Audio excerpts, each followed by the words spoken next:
play is in our DNA. Whenever we let it out, it becomes our superpower. Now imagine an entire city being built to supercharge it. Kadir City, powered by play.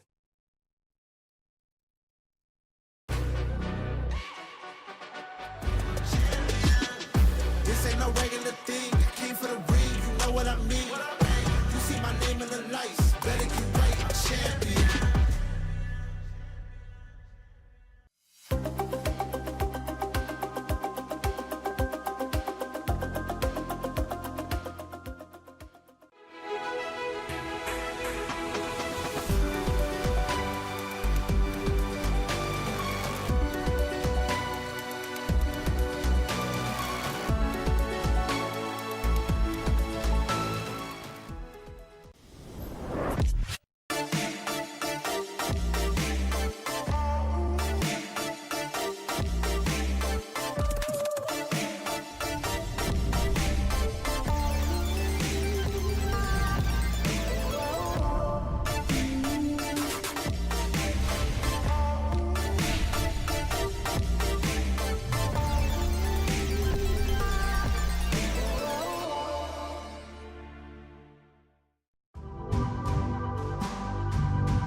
Thinks he can come in here and play my game. Let's go. He knows nothing. Let's go! Tyler Wine, you're done. Raw energy. Half for half, blow the house down.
Tensions are rising in Paris. Last year, many came close to the top, but were ultimately grounded, and stronger spirits prevailed. This year, with new faces and some more experienced ones, it will be up to our teams to trust their vision or risk their opponents towering over them, who will rise above the rest and be crowned the EWC Dota Champions.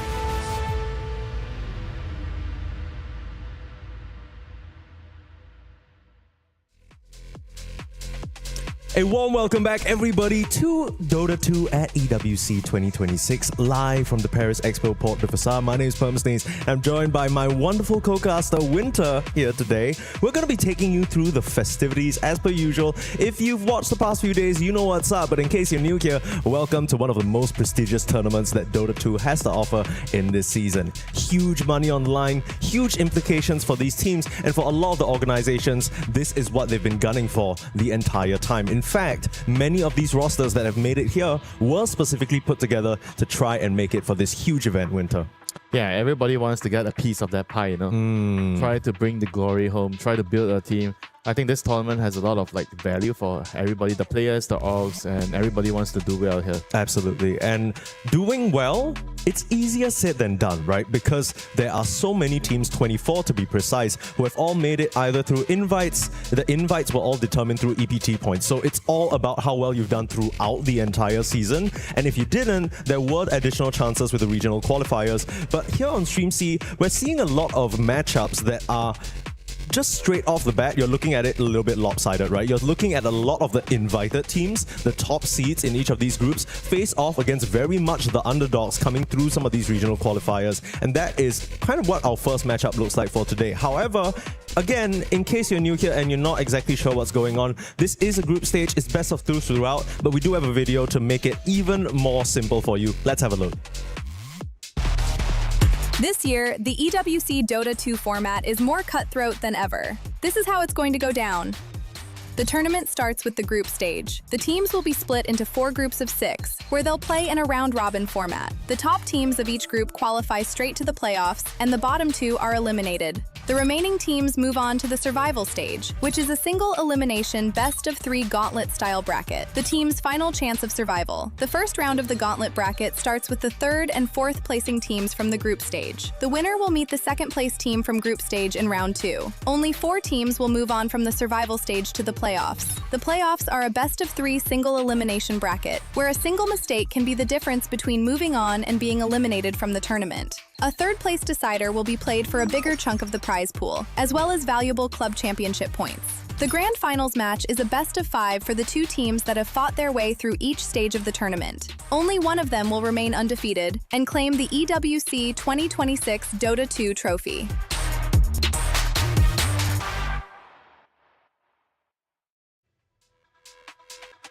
There's a lot of prestige if we're talking about the trophy. There's a lot of prestige about being the champions here. Spirit, they're going to try and defend their title. You know, the second placers, Falcons, this is an event that's really important to the organization and the players as well. So they're going to try and get the first place this time. But of course, they have a lot of different contenders trying to face them off for it.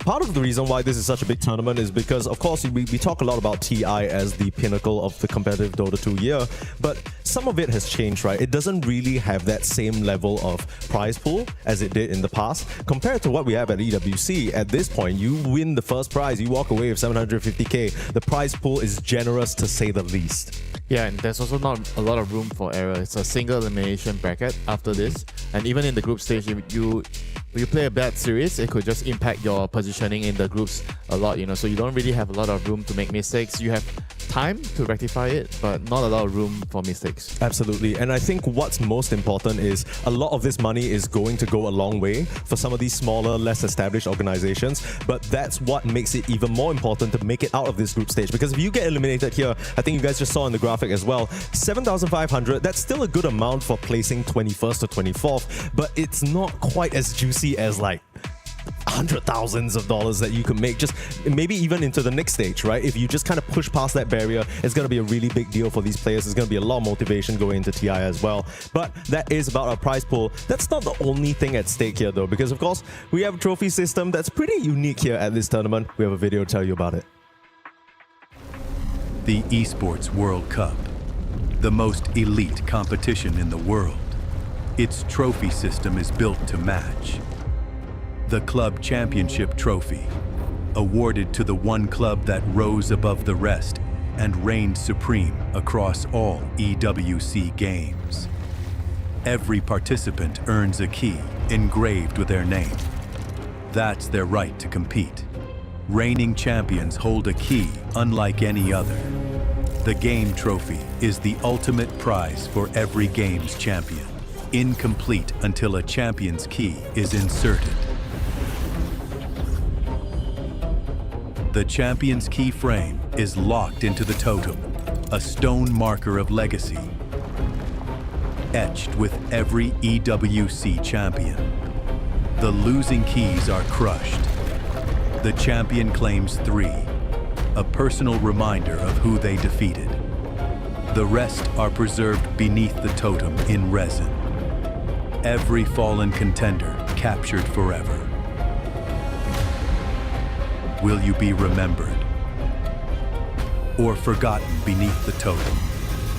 At EWC, nothing is granted. Everything is earned. Yeah, I'm not gonna lie. I've seen the totem in person. I've seen the keys being crushed.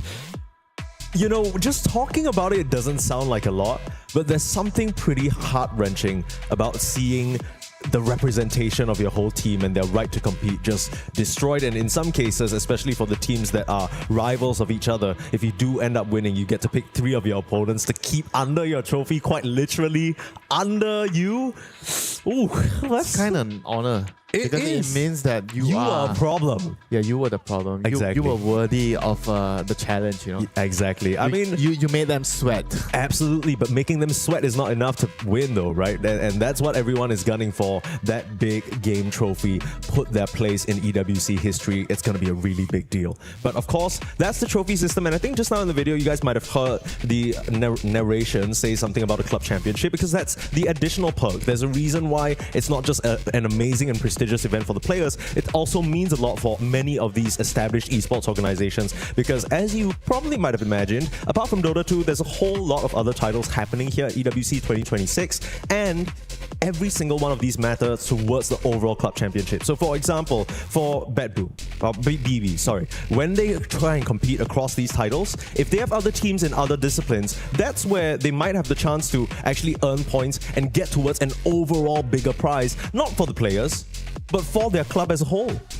Yeah, that's great, you know.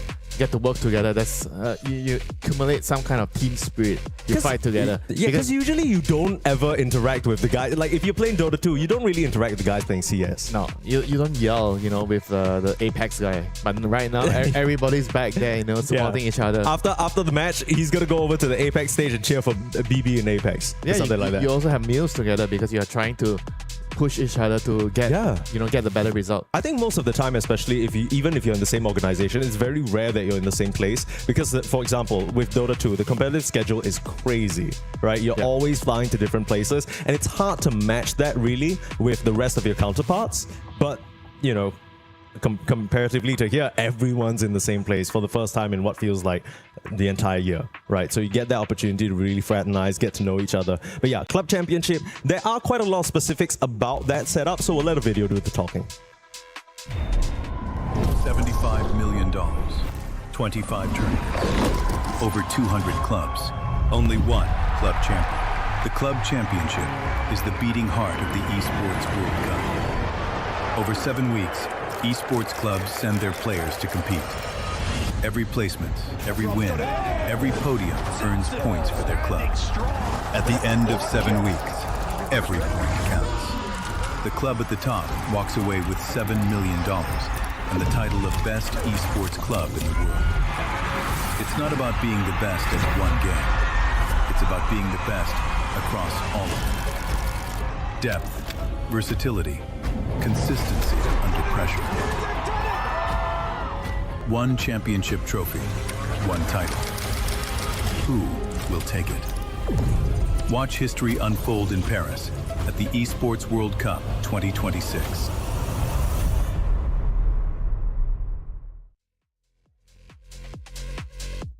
Of course, for some of these smaller organizations that don't actually have rosters across the board, I guess this is less relevant. But when you're talking about the big dogs, you're looking at Liquid, Vitality, especially in Dota 2, you have BB, you have Falcons, these big teams that are established across different disciplines, it can really add up. And everyone knows running an esports team ain't cheap, right? In this day and age, there's so many operational costs to pay for.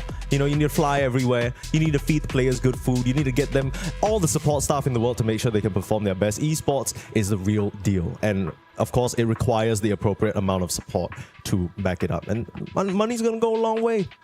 Yeah, you have to take care of your players. The Absolutely. players need to be at 150% to play well, Yeah. You need them to be at their most comfortable zone. They need to be sharp, they need to eat well, they need to get good rest. Then they don't want to be distracted. There's a lot of cost going into that. You always told me this winter, in order to be the best team, your players need to think about nothing other than what they need to do in the game. That's Yes. it. If they even need to consider, where can I find food? What do I need to do here? And that's not to say that... Where's my water bottle, Mike? Yeah, where's my water bottle? Why, I need to fix this. I need to worry about this visa. Where are we going to fly to play? All these little details, as soon as they start to get bogged down by that, they can't fully focus. And that's where you start to fall behind. Because Dota is vicious. You miss 1 week, you're done.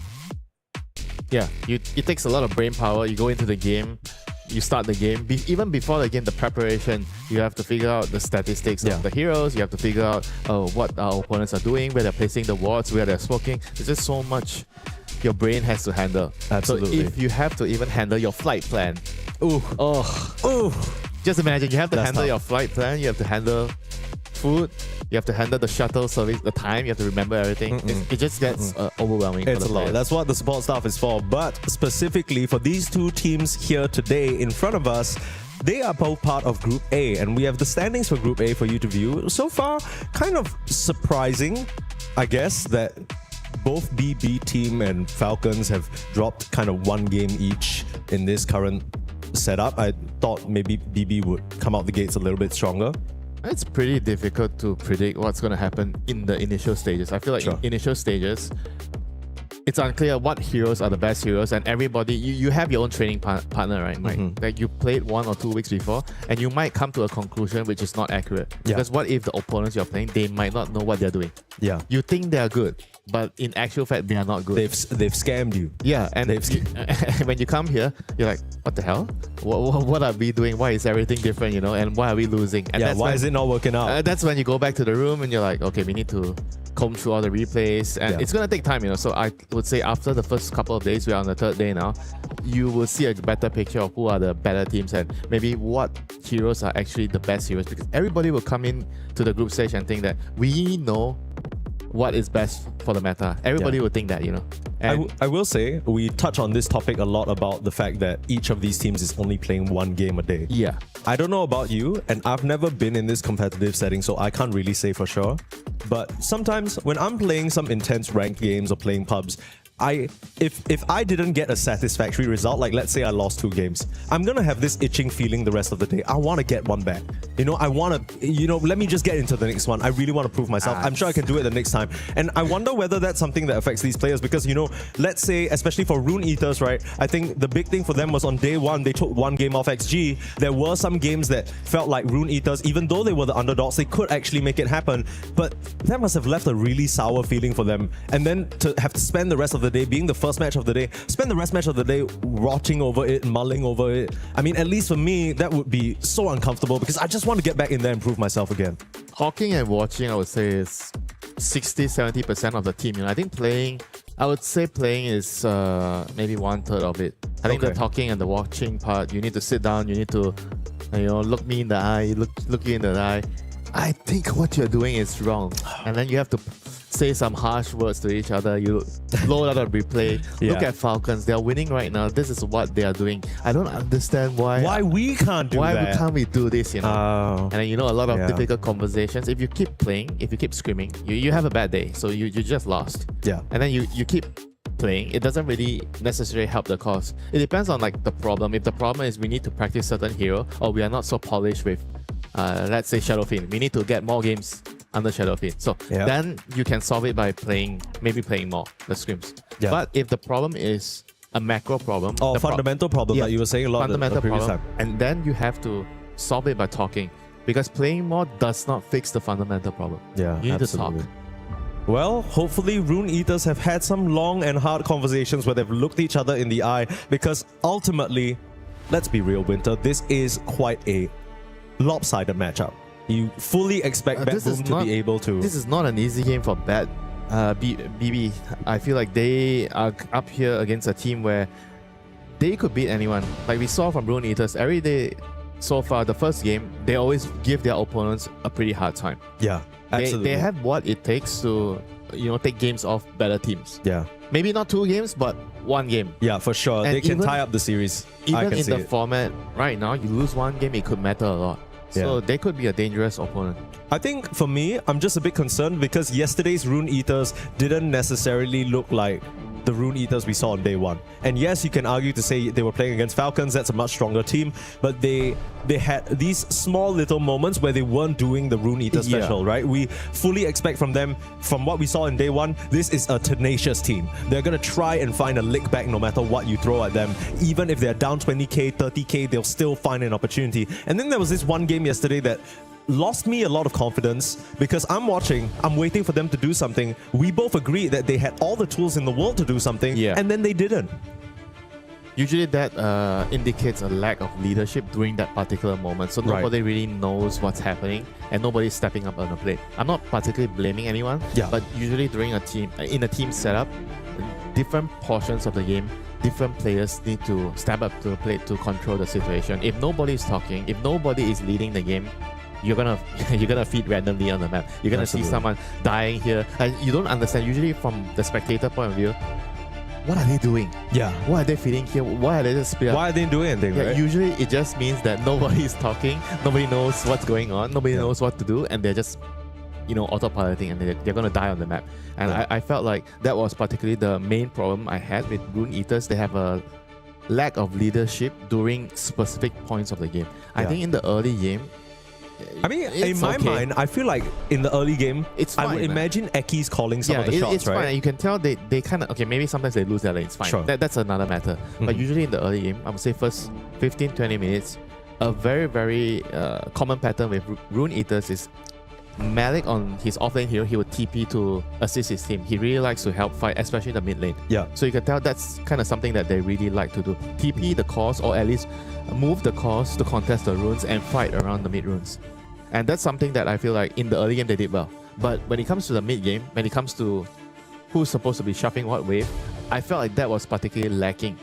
When they had, I think the game they had Clock, they had Doom, they had Bat Rider. So you have heroes that catch, but nobody's pushing the waves. Someone is pushing, but it wasn't really good enough to the point that allows the catching heroes to get kills. Because in order for heroes to function well, like the catch hero and the wave shuffling heroes, they need to work together. They might not necessarily be together in the same lane, but they have to be creating pressure in their own way. The wave shuffling hero needs to be pushing waves past the rivers.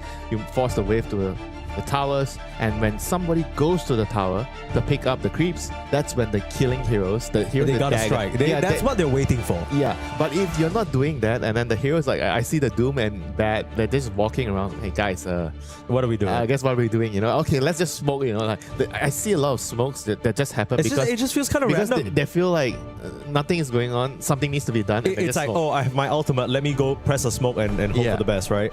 But hopefully, this opening from Rune Eaters is going to give them some of the tools you already mentioned, because we see a Darkseer. That's a hero that can push out waves without necessarily committing himself. That's already a great tool. And against Drow Ranger, I think this is a pretty nice idea. Because Drow, what does she not like? She doesn't like last hitting under the tower. So Iron Shell spam, you force her under the tower. And then they're also using this 13 pick to block away the Undying. They don't want the Drow to have an Undying in the lane because it's very, very strong. One of the best lane combinations. Yeah, so let's see if BB can find a way to protect the Drow in the lane. There's a couple of other heroes. Kataomi likes Bane. He likes to play Taz.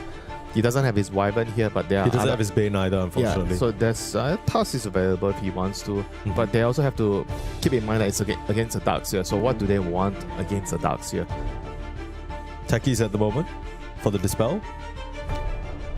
I mean, this one is probably directed at the Undying. Okay. Yeah, it's probably a position 4 hero because Tekis is very good against Undying. Undying likes to chase you and run you down and right click you. Yeah. So with the Taser and the Sticky Bomb, you can kite the Undying in the lane. So I imagine it's like a matched support, right? Like wherever the this Undying pick goes, you is gotta try. for the Undying, I imagine. And now they need to figure out, do they reveal a support? Is it good for them to reveal? I think it's actually hard to pick the pos 5 here because the Drow against Darkseer matchup is a dangerous matchup.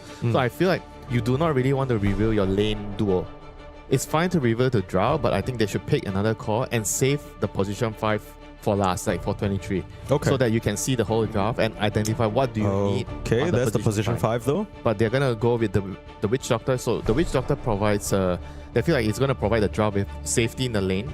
It's very good against the Darkseer initially, but later in the game, this hero is generally not very useful later. He's very strong in the lane, but that's about it. After the laning phase, he doesn't really offer you a lot of stability because his ultimate, it's easily cancelled in the team fight. So basically in the team fight, it's very hard to get value out of this hero. All your spells are very close range. Yeah. You cannot really get into the middle of the team fight to get your spells off effectively. And usually what ends up happening is you're just standing behind healing. Yeah. So and that's even if you are standing behind and healing, in this particular game, there's a potential vacuum that pulls you into your death anyway. It's very, very difficult for, in my eyes, for the Witch Doctor to be impactful in the team fights. I think this pick is just for the lane. Yeah. Well, that just means that Bet Boom, with their Drow Ranger and Witch Doctor, they're gonna have to make Malik's life hell on this Darkseer. If not, the value is going to deteriorate very quickly. It's a pretty tough lane. Hoodwing and Darkseer, they're very strong at level 1. But Witch Doctor is also pretty strong at level 1. Witch Doctor and Drow Ranger. Yeah. So I think this lane is going to be a very contested lane. So it's going to come down to the gate movements. Who's going to be able to strike first with the gate movements to create pressure on the other side. The rune control going to be also very important to involve the mid laners to play on the side lanes. Whenever you see Drow Ranger, this hero automatically has a target on her back. Yeah. Like this hero is just a target. You have SF, Drows, you have whatever range hero that's sometimes not very, Muerta. not very mobile, and you have very, very strong laning. You are going to be a target in the game. People are going to bring heroes to your lane to kill you. Yeah, it's kind of scary because Bet Boom, you already mentioned with this Witch Doctor pick, it's going to lose value later in the game. So you further need that lane to go well. If Rune Eaters find an opportunity to bring the numbers there, even if your lane is going okay, the tides could be turned and then suddenly the Witch Doctor's game could just be over. Right, you kill the Drow a couple of times, you lose effectiveness in the lane. This is a fantastic pick right here. Witch Doctor and Techies, they don't do anything against Puck. I mean, this is like the problem of like showing two supports, right away there, like the 14 and 15. Like I generally don't like to do it unless you're picking very, very contested supports, very high value supports. But in this junction, it gives it Rune Eaters are very easy, 16, 17, Puck and Hoodwing, because you see the two supports, you know that you can actually bully the two supports. So they are trying to, okay, so the Night Stalkers pick at 18 to kind of deal with the Puck. Whether it's mid, whether it's off lane, whatever it is, it's going to at least provide them with an answer to kill off the Puck. Yeah, that's what they were missing for sure, because like you mentioned, Winter, this Witch Doctor techies, they don't really do a whole lot versus the Puck, who can have a very free game. They need another frontline hero. The Night Stalker alone is not going to be enough for them. I just feel like I'm looking at Bet Boom's draft right now and I don't see any bodies. Like BB, they need to... And NS is kind of... NS is one body. Okay, one. They need one more. And then if the body runs in and then he gets kind of focused down or coiled, it's going to be a problem. And also the Tombstone, right? The Tombstone is like kind of very annoying for the NS to go into. So he needs somebody to be able to like deal with it. So ideally another way of initiating. I think they don't have enough initiation right now with their heroes. So I expect the last hero to be some sort of like initiator. So they don't have the Axe. Axe is banned by Rune Eaters. So what other options they have here? I mean, the Night Stalker theoretically can go both lanes, either mid or off lane. So what do they need? I'm thinking like maybe even... I want to see a mid. I want to see a mid. You want to see a mid, but I kind of want to see an off lane like an Underlord type of hero, because I think they need more heroes in front. Maybe not necessarily initiation, because the Underlord gives you two things: the global presence, so you can gank with the NS, and the root is very nice against the puck. You can maybe buy pipe. I know we don't see it a lot, but pipe is an item that could be useful against puck. I want to see a void. I want to see a void spirit. I want to see a GPK void spirit. Void That's what I want spirit's to see. fine. I think that's fine too. It doesn't give you as much stability in the team fights, because if you look at their lineup, if they have Underlord, Night Stalker, so the team fights feel more like you have somebody in front.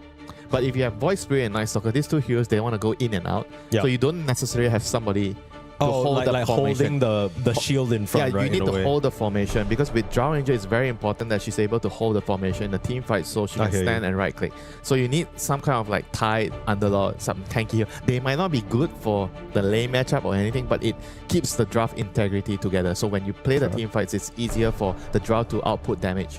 I will say that the hallmark of BBT is that they are always trying to get those lanes. Yeah, like they are definitely a laning right. The Witch Doctor coming out, if that doesn't tell you that what's important for them, the Timbersaw will. I like the Timber. The Timber is very similar to the Underlord type of hero. Okay. He stands in front. He doesn't necessarily have a catch or initiation, but he's just a body. Sure. And you cannot ignore him. Yeah. So it provides Drow Ranger with safety in the team fights that she can actually output her damage. So now, Rune Eaters, they need to figure out how do we solve this problem. How do we deal with this? You need a safe lane hero that can actually slow this Timbersaw down. You cannot let the Timbersaw get away with the laning phase by having a very good start. It's clear BBT did their research. Last bands on the Phantom Lancer as well as the Klings. These are Dark Lord heroes through and through. I think he needs some kind of like hero that has magic damage. Like Gyro, Luna type of heroes. But they go with the Spectre actually. This is a counter to... This is actually a very, very good counter to the other heroes. It's very good against Witch Doctor, the backline heroes, the Drow, the Techies, and the Dagger is very, very nice against Night Stalker because it gives you vision in the team fight, so he cannot really like hide around the trees and backstab you. So this pick is actually really, really nice overall. But the downside of the Spectre pick here is the lane is going to be really weak, so the Timber is going to be absolutely monstrous this game. I mean, this game to me is all about Miero, right? Because a lot of his other teammates have encountered. He's been given the 23 Timber in a situation where the opponent didn't choose to counter his lane, they chose to counter the rest of his teammates. So he can't disable, he can't initiate. He needs to scale and he needs to chop them down. He is going to have a good time. I think the lane, Spectre and Undying, he's going to be... He's going to chill. Yeah, he's going to be chilling, last hitting. He's going to be happy. I can see what Rune Eaters are trying to do here. Yeah. Because they felt like they couldn't find a pick where it gives you a good lane and it's very good for the game. Sure. So they felt like they wanted to go for something like Spectre. Not so good in the lane, but very, very good in the lane. I think it's a fantastic pick against what BB have. It counters everything. But they need to survive the lane. If they can survive the lane, this Spectre pick is going to be the difference maker in this game. I will say, the one thing I don't like about the Rune Eaters draft is I'm looking at their calls. I see a Darkseer, I see a Puck, and I see a Spectre. Who's making the plays? Where do the spots go? You can argue to say maybe we go mid, maybe we play with copy. No, bro. You're not saying this. The Darkseer with the Spectre is very, very nice because they give Iron Shell. And what is Spectre's problem? You cannot shove waves and you kind of have a long cooldown. Right. And Darkseer complements Spectre really well. Right. Because when the Spectre doesn't have ultimate to fight, you push out the waves, you dodge, and it gives you time to get your cooldowns back online. Okay.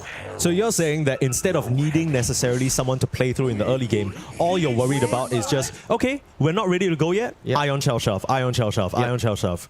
So we're not expecting Rune Eaters to fight at all in the early game? Not at all. You know, you still have to find pickoffs. Sure. You don't fight 5v5. You fight 5v5 when you have your spells, but during the downtime, the enemy team is going to rush at you because they don't really need, apart from NS Ultimate, they don't really need any long cooldown spells. Right. So they're going to be constantly trying to pressure with the NS mostly during nighttime.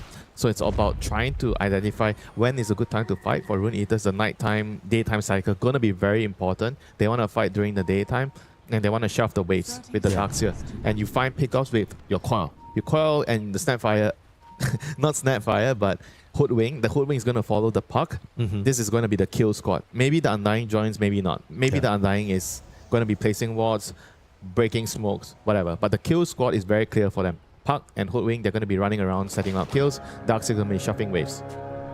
Game number 1 here of Rune Eaters versus Bad Boom. Now, Rune Eaters might not necessarily be a team that many of you are familiar with, but I still have faith that by the end of this group stage, there'll be ones that you remember. I've gotten pretty close to taking down some of these Tier 1 teams so far, but this is a Tier 1 team and a half. I mean, BBT. These guys have won lands. These guys have been at the top Eastern Europe for quite a while now, and they are not to be underestimated.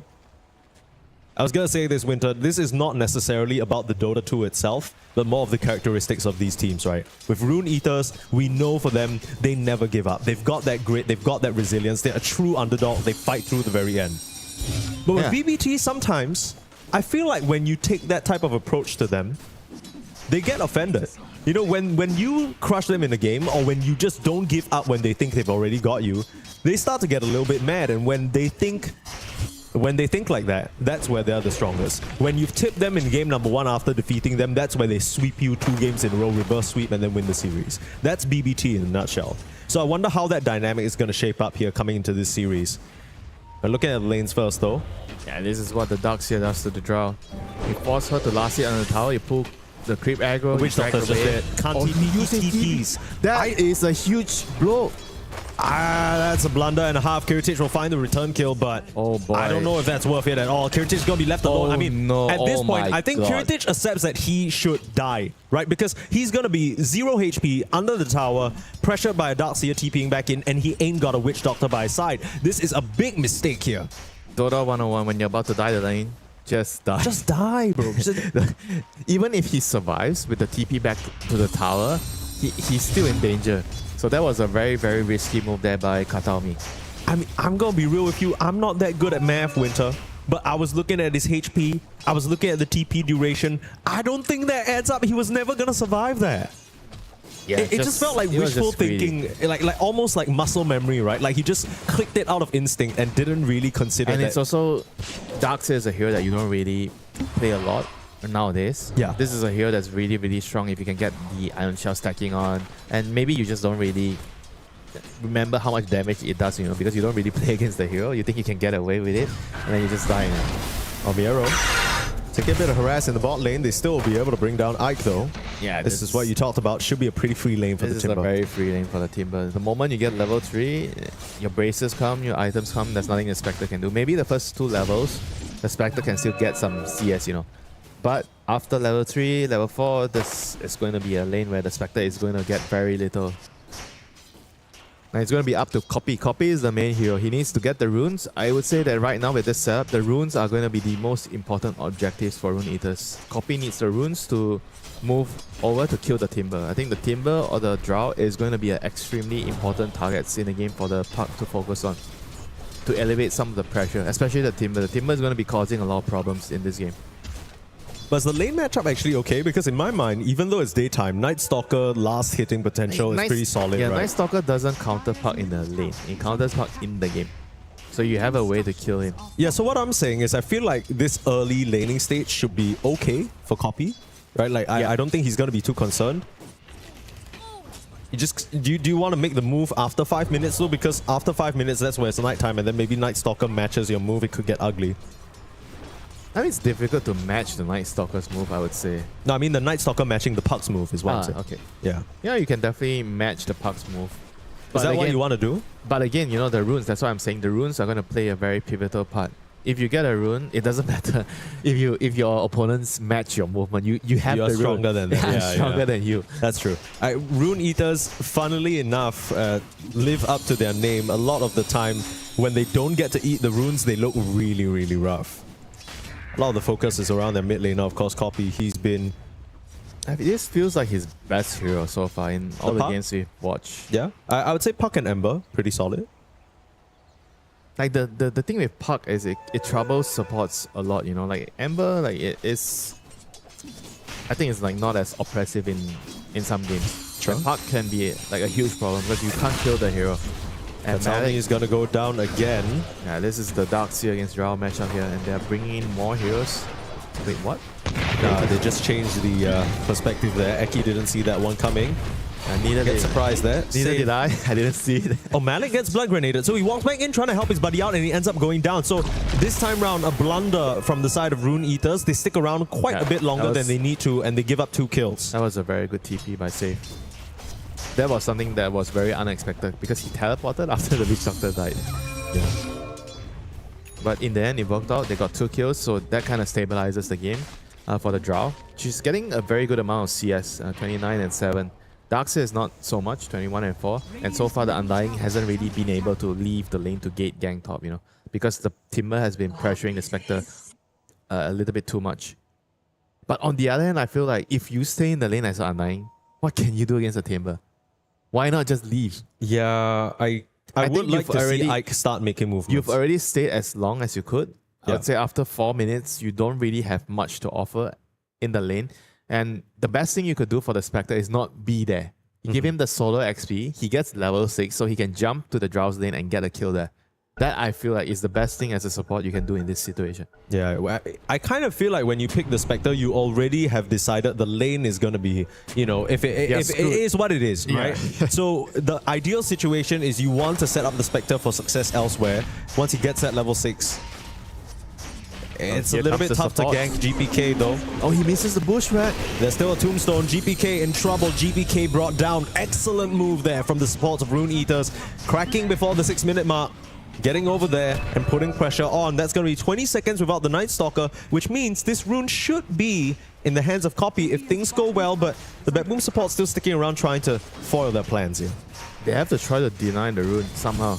I think it's really important to deny the rune here, even at the expense of your own life, or force the supports. Okay, I think this is good enough. They That's force fine. the supports to pick up the rune. Puck doesn't get a refill, so the side lanes become a lot less dangerous for the Drow and the Timbersaw.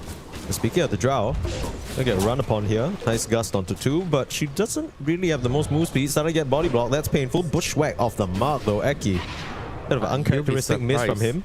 You'll be surprised, Mike. Drow has 310 base move speed. Drow is no longer a slow hero, Mike. Yeah, I will say. Yeah, I can agree. I mean, one of them was surged and one of them wasn't.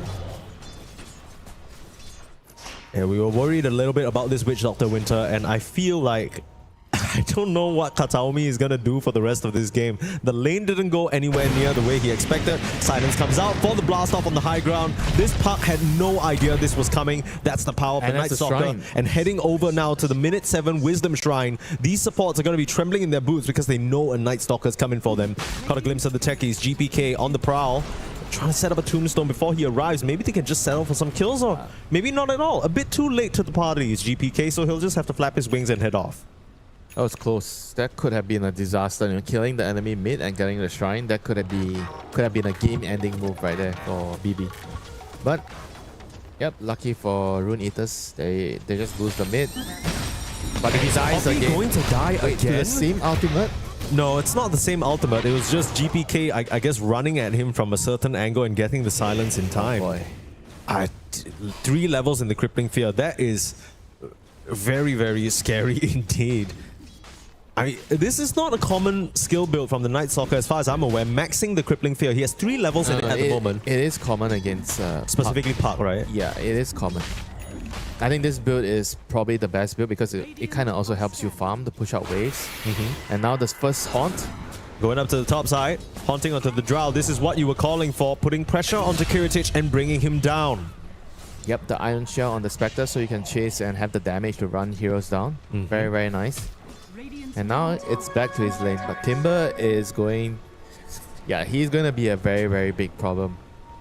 But I like what Darklord's doing. He's kind of thinking that maybe he should wait to see if he can kill the Drow, but GPK is here. There's a bit of a setup here, but who's baiting who? Because Rune Eaters, they knew this was coming. They'll turn around on the save, deny the blast off from coming through, and without the techies, BB are losing a lot of damage. Kataomi now on the run.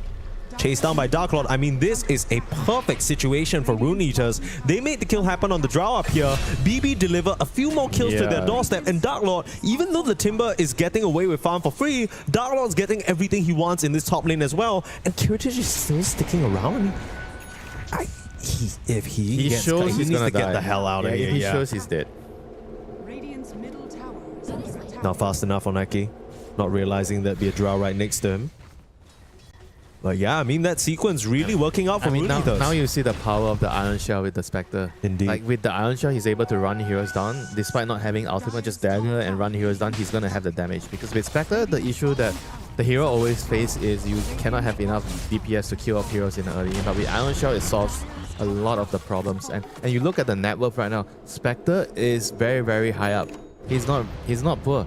He's richer than the Drow. So this is great news for Rune Eaters. If they can survive the onslaught in the early game, mid-late game, they have the parkour, the vacuum, the wall with the horn, they are going to have the team fight advantage later on, as long as they survive the first 15 minutes.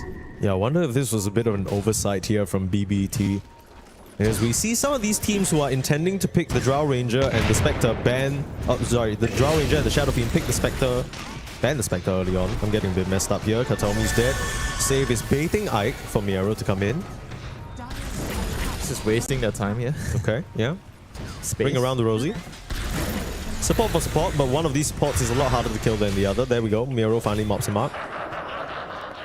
But yeah, point I was trying to make is, when you pick that Drow early, or you pick that Shadow Fiend early, we saw some teams even first phase ban the Spectre. So to have it come out at the overall last pick, that was... It might have been an oversight, I agree. Because they chose to ban the Clinks and the PL, right? Yeah. I mean, Clinks and PL still would have been pretty annoying, I mean, but... PL is also a Drow counter, but yeah. I think Spectre is harder to deal with. I think you could have just banned PL Spectre. PL, you could have like the first 30 minutes, 40 minutes, because the hero needs a long time to come online. Whereas Spectre, even though he's a slow hero, but he has the potential to pick you apart with the ultimate, and he helps your team. PL doesn't really help your team. PL does not do anything. PL throws one Q and then he's out of there.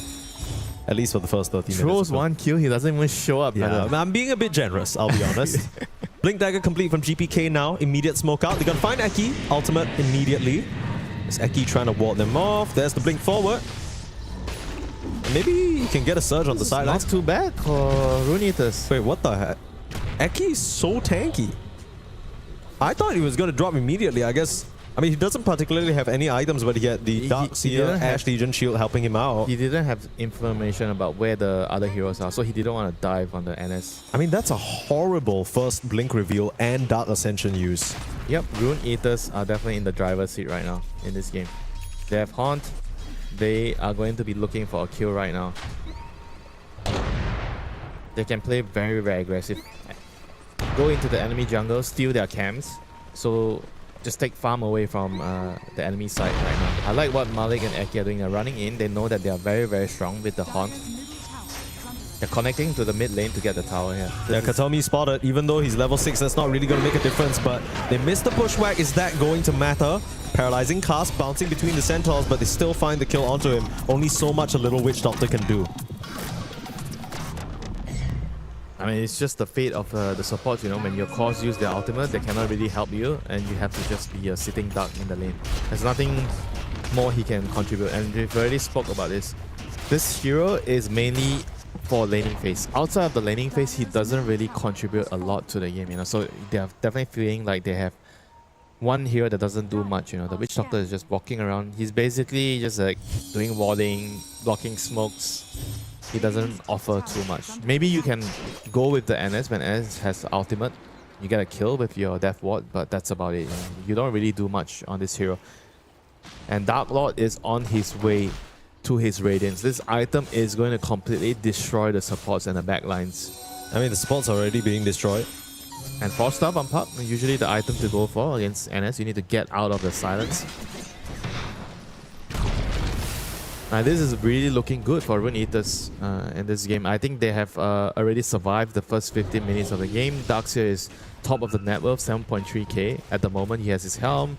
He's pressuring the waves. He's making sure that he's going to be able to slow the game down and get back to that timing to get the Radiance, you know. All he needs to do is buy time until they get the Radiance. Once they have the Radiance, they're going to be super, super strong as 5. Yeah. The mech's already complete on the Darkseer. Didn't see whether he was queuing up the Guardian Greaves afterwards. But yeah, you can start Greaves, running. He's going for it. I mean, I'm not really sure what it necessarily dispels, right? But yeah, I guess it's nice heal. to have. It's nice to have, and I guess if you're dispelling the Drow Silence. But overall, this is looking really, really nice for Rune Eaters. BB, they are the ones that are under the pressure. Yeah, I honestly don't like... we keep going back to this conversation topic, right? The Witch Doctor and the techies being picked by BBT early on in the draft.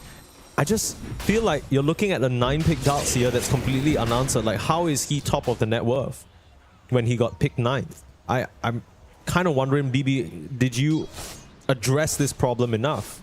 I mean, it's the Spectre. I felt like the Spectre making that move, coming top, that was what made the Darkseer rich. You know, I think the Darkseer wasn't doing very well in the initial stages of the lane. I think the Witch Doctor and Drow kind of pressured him enough. But when the laning phase broke apart and rotations were made through the gates, I felt like Rune Eaters, especially the Spectre, he did a really good job breaking apart the laning phase. And Save, they need to get something done with the NS Ultimate right now. It's going to be nighttime. They have to make a move. Bushwhack, set up onto the techies. Here comes Malik running in with his creep.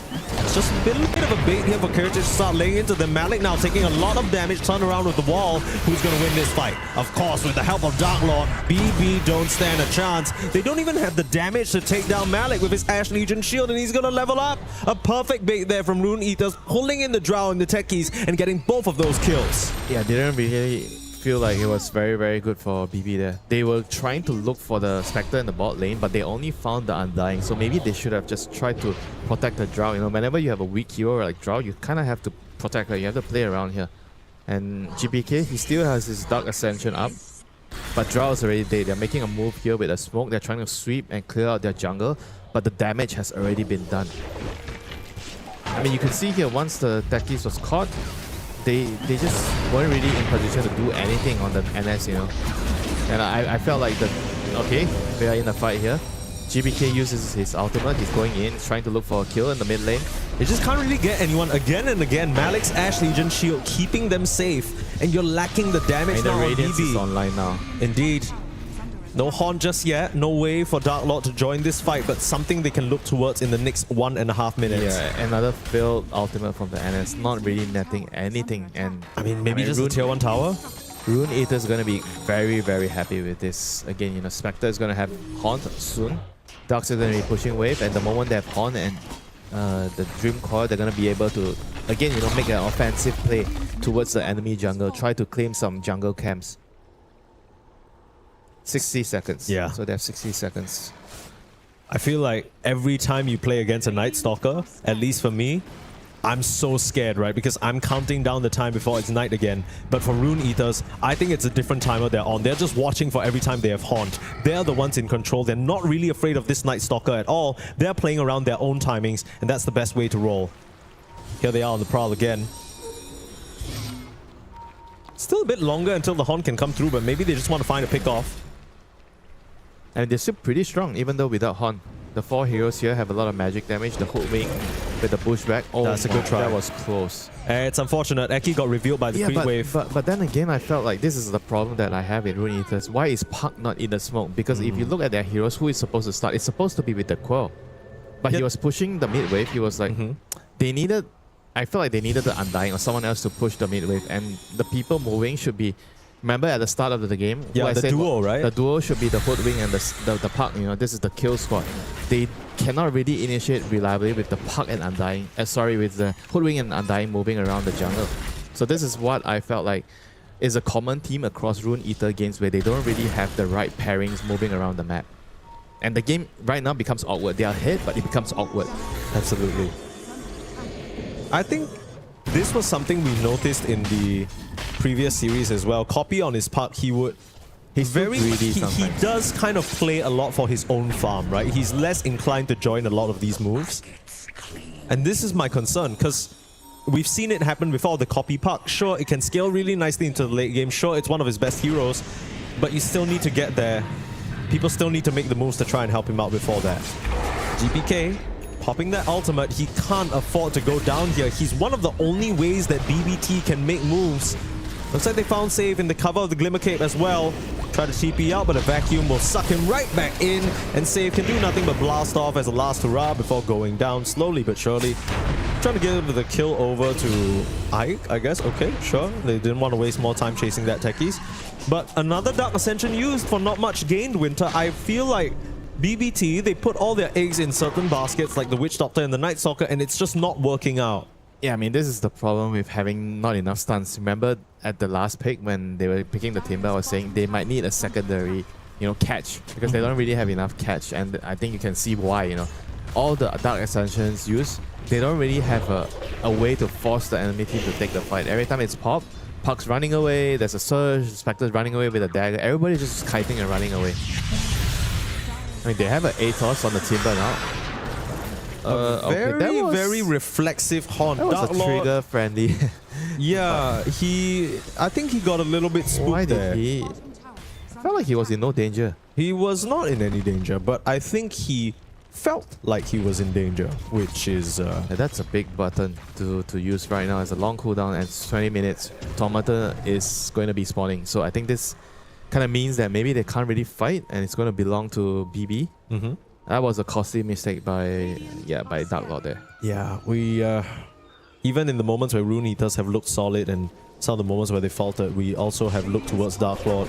Sometimes the decision making is not quite perfect.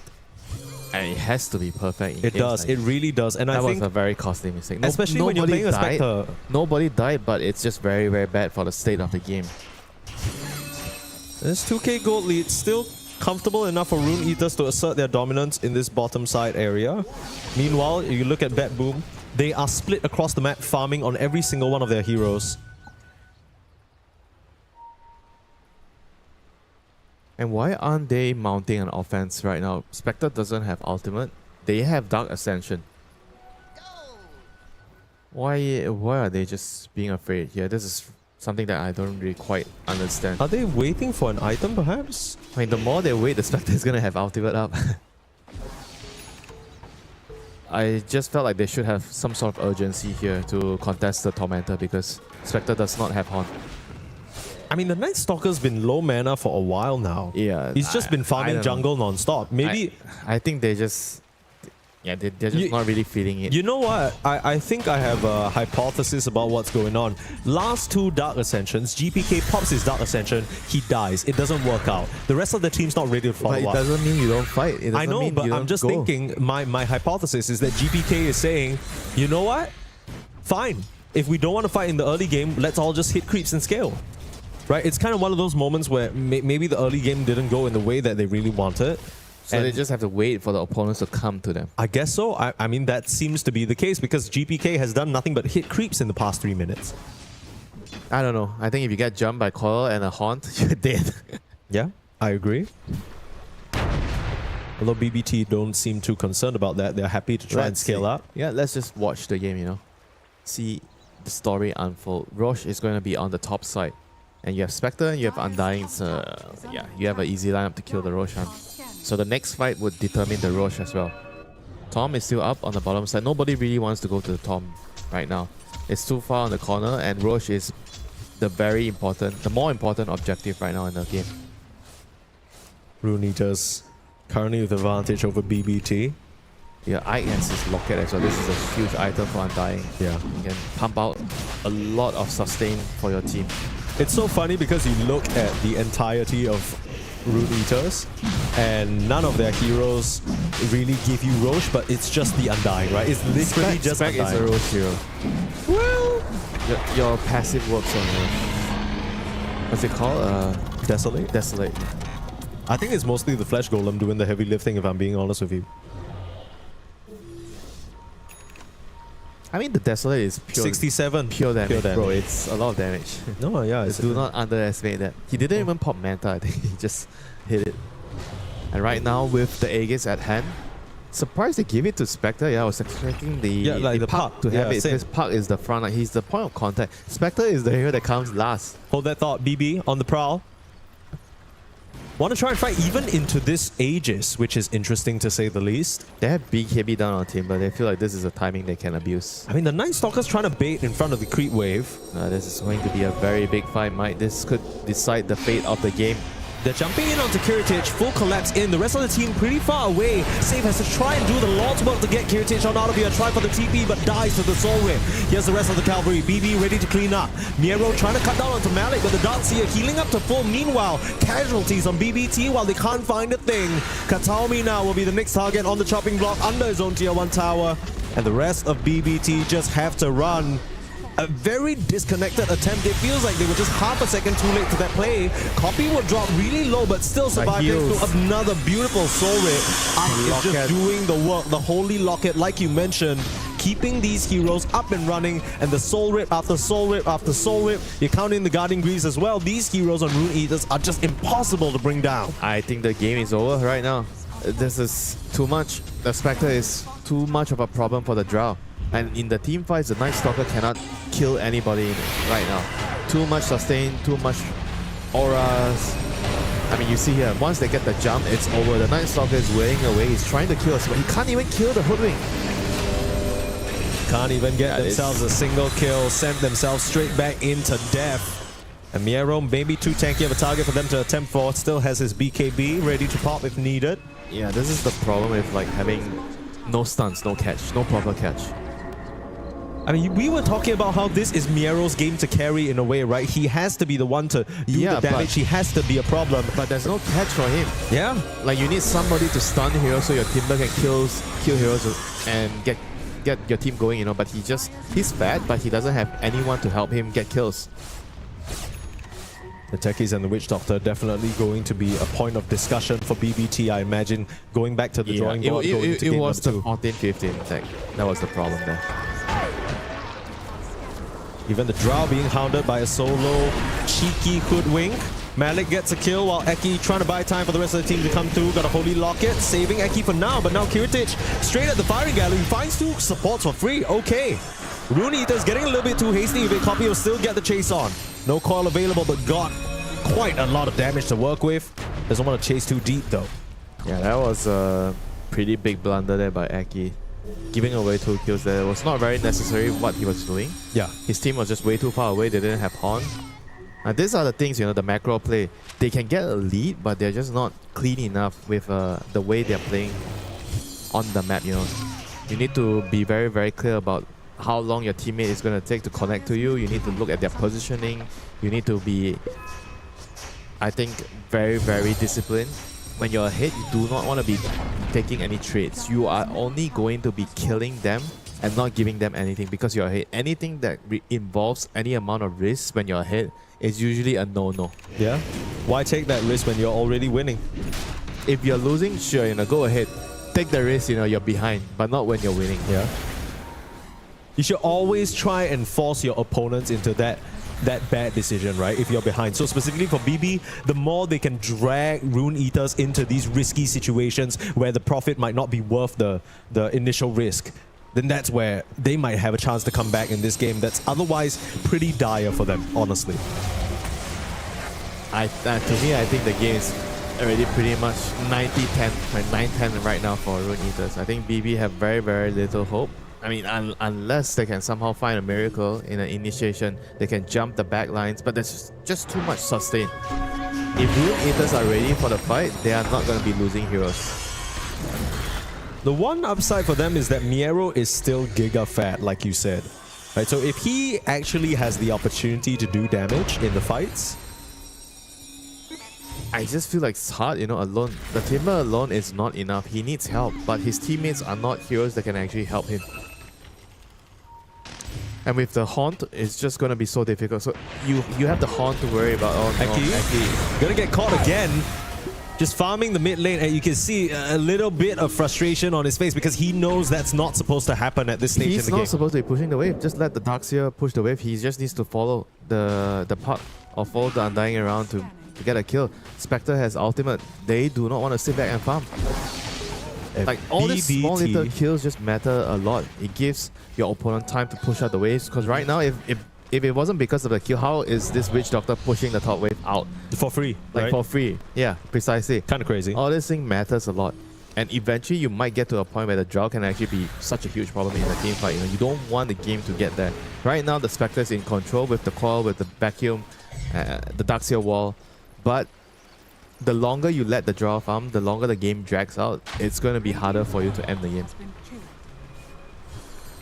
I mean, there are quite a few factors that might help BBT come back into this, right? Even though we talk about the Witch Doctor not being... There's only one factor, Mike. It is the opponent throwing factor. I think if Rune Eaters play their cards right, you can have the most perfect spell casting on your team. On the NS, on the Timber, on the Techies. Well, Techies is finding yet another pick off onto Eki. Tips come through, cancelling the TP of save. So Malik knows he's around, I mean, I don't understand what's happening here. They are just going back to their side of jungle to farm on the Rune Eater side. Why are they not mounting an offense? They should be grouping up mid, shove the mid wave with the Darkseer, Undying, whatever, and smoke and go into the jungle. Why is the Puck alone in the enemy jungle here? Copy is alone. He's getting a kill. And now the Spectre kind of gets a kill as well in the mid lane. Yeah, but the move you see here, Copy being alone in this triangle area, controlling the enemy ancients, should be with his team. Why is his team so far away? Why are they not mounting an offense? They have the tools, they have the arsenal, but they're just not really going to the right locations on the map, and this is giving BB a lot of room to farm. This game should have been more than 10k lead already. Heritage being caught. I mean, no matter what happens, no matter how messy your movements are on the map, the second you see a Drow Ranger, I think Rune Eaters cannot follow that simple instruction. This needs to keep happening. The moment BB shows on the map to deal with the waves, people need to die. They have to die on the waves. A bit more lethality needed from Rune Eaters at this stage. You can't just be flapping about giving over these free kills. TPing to your tier 2 tower just to chase the techies, that's a waste of damn time. Just pressure them a little bit more, choke them out. You can't be allowed out of a map like this. And it's a catapult wave. Like, imagine right now it's a catapult wave and they can't really... Like, it doesn't feel good, you know. The enemy carry is dead. You cannot use the catapult to pressure the towers. This does not feel good at all. Like, if you look at the minimap, Eki on the Hull Wing, he's always going backwards to push the waves. It is not his job to go backwards to push the wave. He's the catch. He's the hero with the dagger. He's the hero with the damage. He needs to be killing heroes, not creeps. But I think he's just way too greedy with his play here. I can kind of see what you're saying. Like Rune Eaters, with that being said though, I can understand their hesitance at pushing on forward, because at the moment, maybe they feel like it's not viable for them to contest the tower, right? Like, which one of their heroes is really going to start hitting that?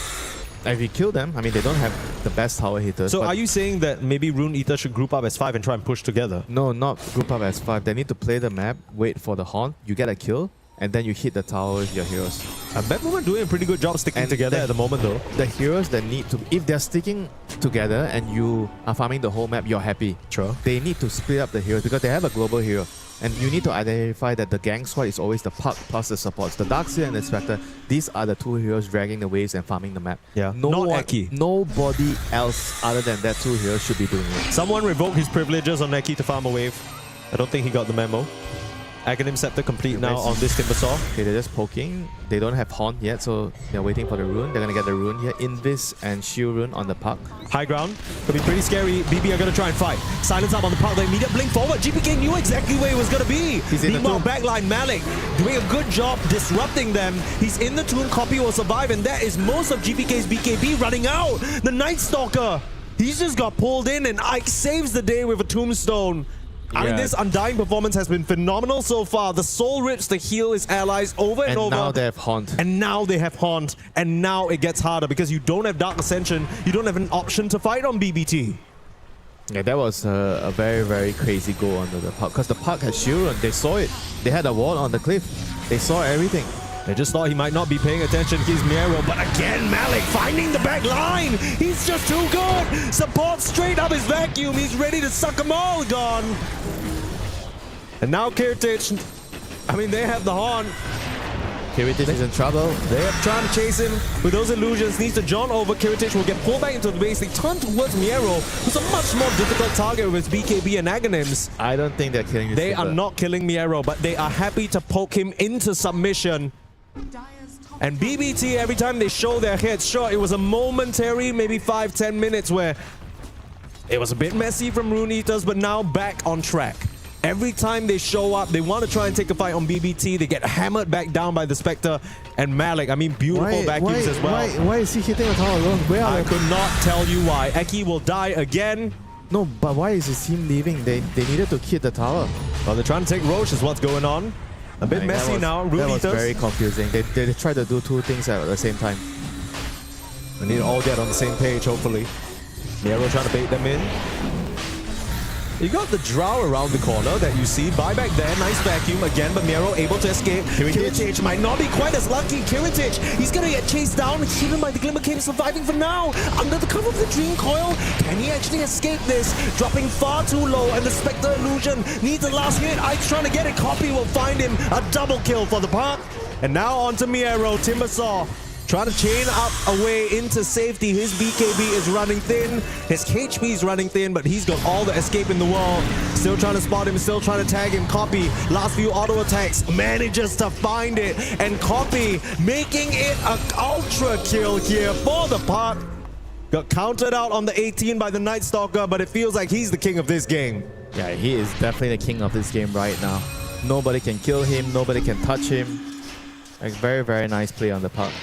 I mean, this is a problem, you show the supports, your support duo, you have nothing to deal with him. You pick the Night Stalker to counter it, but you don't have enough catch to control the Park. Even with the silence, all he needs to do is push himself out with the 4-star. And here it was a very, very nice vacuum with the buyback. They were able to catch Kiritich. You can't really fight anymore after this. He was too low on resources. He's caught with the call. And yeah, sure, you don't have Porte on the Spectre, but it's still too difficult for you to take the fight. Back to live, another fight brewing. Copy's found himself too. Oh, sorry, I got confused a little bit there. This is still the replay. Why are you misleading me? Sorry, I got misled as well. I'm not gonna lie. This was the replay. Back to live is in the bottom left corner. The Rune Eaters are sieging the high ground. Looks like they found themselves a few more kills while we weren't looking. Cheeky boys over there on Radiant. Dark Lord is wicked sick, continuing to mop up these heroes.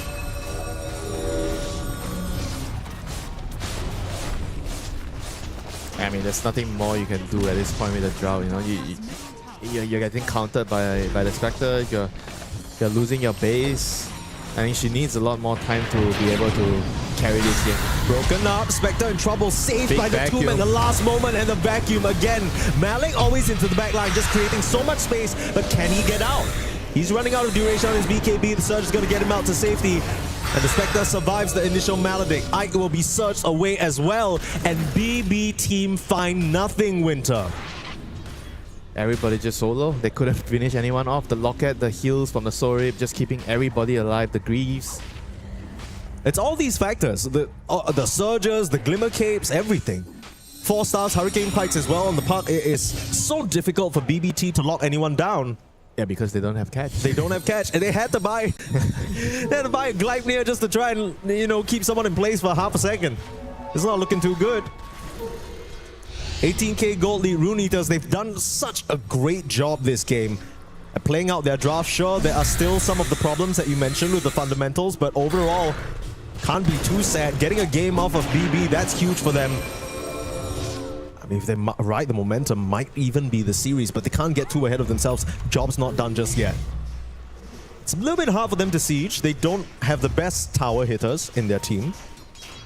So they need to play for the pickoffs, like you said, Winter. Need to try and catch someone off guard. Take that fight first. Katalmi's an easy target. He'll be spied upon. Pulled back in, vacuum. Again, Malik just running amok all over them. The Voodoo Switcher will preserve Katalmi, but only momentarily. As he has buyback. That was a very easy go for Rune Eaters, not even using the Spec Haunt. Yeah, they know that they're in such a commanding lead. If the game was a lot closer, that would not be a good option. That would be awful to actually go up there to the high ground. I mean, this is like a good choice here. He knows that they are ahead. They can't, they can take the fight whenever they want. They don't see the Drow, and he doesn't want to use his Haunt. Oh my goodness, Miero. He's getting desolated to death. Miero's just gone. Where did the Timbersaw go? I swear he was there a moment ago. He has no buyback. He has no buyback, and neither does the Night Stalker. BBT, they're throwing everything they have, but they've got nothing left. The game is going to be over. GG is called, and Rune Eaters out of nowhere. I mean, Miero, he was feeling so good this whole game. It was meant to be free for him, but out of nowhere, Rune Eaters just completely surprising him with the damage. And the Timber goes down, BB team panic, and it all falls apart. Not what BBT were hoping for their opening game of the day. Definitely disappointment. I mean, this game has just been a completely outdraft. You know? I felt like the heroes were just so difficult to play. And I mean, props to Rune Eaters as well. They played really well in the beginning of the game. I felt like they made very, very good rotations, especially Dark Lord on the Spectre. I think the key rotation that he made was the first Horn to the top lane, right? He killed Drow and he didn't go back to his lane. Yes. He stayed. He waited top. He used the Iron Shell to fight, and I think that move destroyed the whole momentum in the early game. You know, for the Drow, because the Drow was kind of like, oh, where do I go now? Because the Spectre, he doesn't want to go back because he knows he can't go back to bottom because the Timber is going to kill him and kill the tower. So they made the right choice to stay top. So both carries kind of, I'm going to be having a rough time, but I'm going to make sure you have a rough time as well. And I'm a Spectre. I don't care, you know. I'm going to drag you down to the mud with me. Exactly. And Drow, comparison to Spectre, doesn't really have that mechanic to get involved in the fights as easily, right? Spectre, at any given moment, a pick-off is happening, you get in there, you collect some change, and you get the hell out. Yeah, collect some taxes. Collect some tax. Come on. Just give me a little bit of the pie. And it worked out because at the end of the day, Dark Lord, that Spectre pick just ruined everything. I was a little bit concerned for them about the lanes, and sure, Miero had a good time, but it's exactly as you said, Winter. The Dark Seer's presence, the Ion Shell, the Surges, the ability to enable the Spectre turns her into a different beast entirely. Yeah. It was a very, very big outdraft, in my opinion. Draft-wise, I would say even like 80-20, you know, maybe 90-10, almost, you know, at that capacity. I felt like it was a very, very big mistake to pick the Witch Doctor and the Techies at 14 and 15. They needed to show one core and wait for the more heroes to decide what is the position 5, because the moment they picked the double sub there, it gave Rune Eaters the 16-17. It was the Puck plus, I think it was the it wasn't Undying, it was the Puck plus Hoodwink. I mean, the Hoodwink is whatever, it's mainly the Puck. It made it very easy for them to pick the Puck. On 17 too. Yeah, maybe they should have picked the Puck for themselves because they saw the Undying. I felt like it was a decent moment for them to pick the Puck as well. GPK Puck. Everybody. GPK Puck. And then you're against what? Undying, Hoodwink, and Darkseer. It's like, who cares? They needed to show two cores there. They cannot show the Drow Ranger's partner, because the Drow Ranger's partner would determine whether she has a good game or not. And they needed to see what Rune Eaters is picking on the 4 before they pick the 5. So I felt like this game, sure, you can talk about the game, the small little nuances in the game, what went wrong, but I think the main culprit is the draft, the pick sequence, the pick order. What went wrong in the draft determined the game. Yeah, I completely agree. There are so many other small little components, right? I think we were even discussing it in the game. At the last phase, maybe there was a chance to stop this Spectre from ever being a problem. We've seen other teams already respect the Spectre as soon as the first phase of the draft happens. So for it to be let through at the end, yes, I understand. Maybe you did your research on Dark Lord, you saw his most played heroes, he loves his Klings, he loves his PL. That's true. But in comparison to Spectre and what it can do for their draft along with the Darkseer, it just really, the magnitude multiplied. Right? Compare that to a PL, can't really do much in the early stage, and Klings. Don't forget the Puck. The Puck was also a problem. Yeah.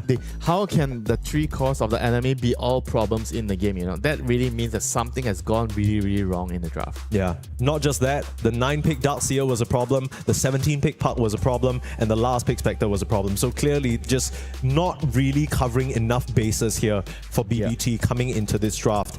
Well, if there was something that they should switch up, do you think it's a matter of first picking the Drow, or is it just they can first pick the Drow, but then they need to shape up? Because we've seen this before. I think they will not first pick the Drow, because I felt like they got caught out by the 13 Undying. The Undying got snatched away, and they didn't. Even though they have a double melee lane, but the point of taking the Undying away is they ensure that the Drow doesn't have a partner in the lane. So I felt like that ruined maybe their plans, and they couldn't really find an adequate solution to because they spent a lot of time at that 2 picks, the Techies and the Witch Doctor. They picked the Techies because of the Undying, but then they couldn't figure out what to pick after. They spent a lot of time at that junction. So I felt like they just got caught out and they couldn't really find a solution on the spot. And they didn't think about that. Maybe it's not something they prepared for, because specifically Rune Eaters... The thing is, I've seen them do this in the first big phase, BB team. They picked the support last 23. I just felt like they just needed to pick to do that. The call. They needed to do that. They needed to show the call, pick the Puck, wwhatever it is that they felt like they could pick. Pango, whatever, any flex hero they have. Sure. And make sure that they see the position 4 matchup before picking their 5. And that would have solved the early game problems. And that would have allowed the Drow to succeed in this game, in this setup. I just felt like, sure, Kiritich, he made a couple of mistakes. He got caught. Yeah. But at the same time, the game was just not really tailored for him. You have a first pick Drow, the game needs to be tailored for the Drow. You cannot just pick him and throw him to the world. Okay, bye-bye. You know, you have to figure things out on your own. Yeah, that Drow is just not a hero that can do that. Maybe we'll see BBT go back for the Drow, maybe we won't, but we'll find out after a short break. We'll have game number 2 after this.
Play is in our DNA. Whenever we let it out, it becomes our superpower. Now imagine an entire city being built to supercharge it. Kadir City, powered by play.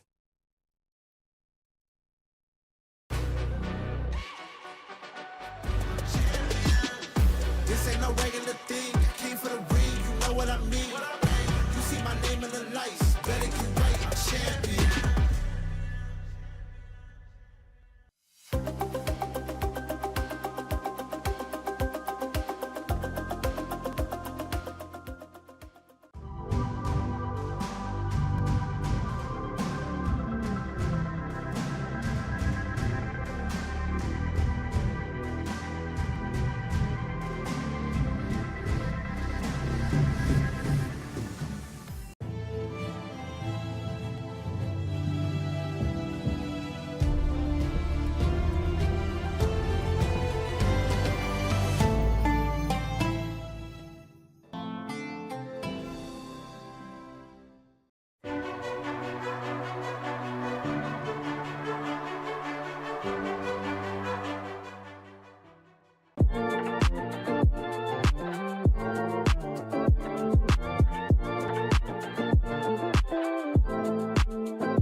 Welcome back to Dota 2 at EWC 2026 here in Paris. My name is Permasneeze and I'm joined by Winter, and we are one leg through the door of this first series between BBT as well as Rune Eaters. And surprise, surprise, there's a reason why with Stream C called the Stream of Dreams, because Rune Eaters just took game 1 off BBT.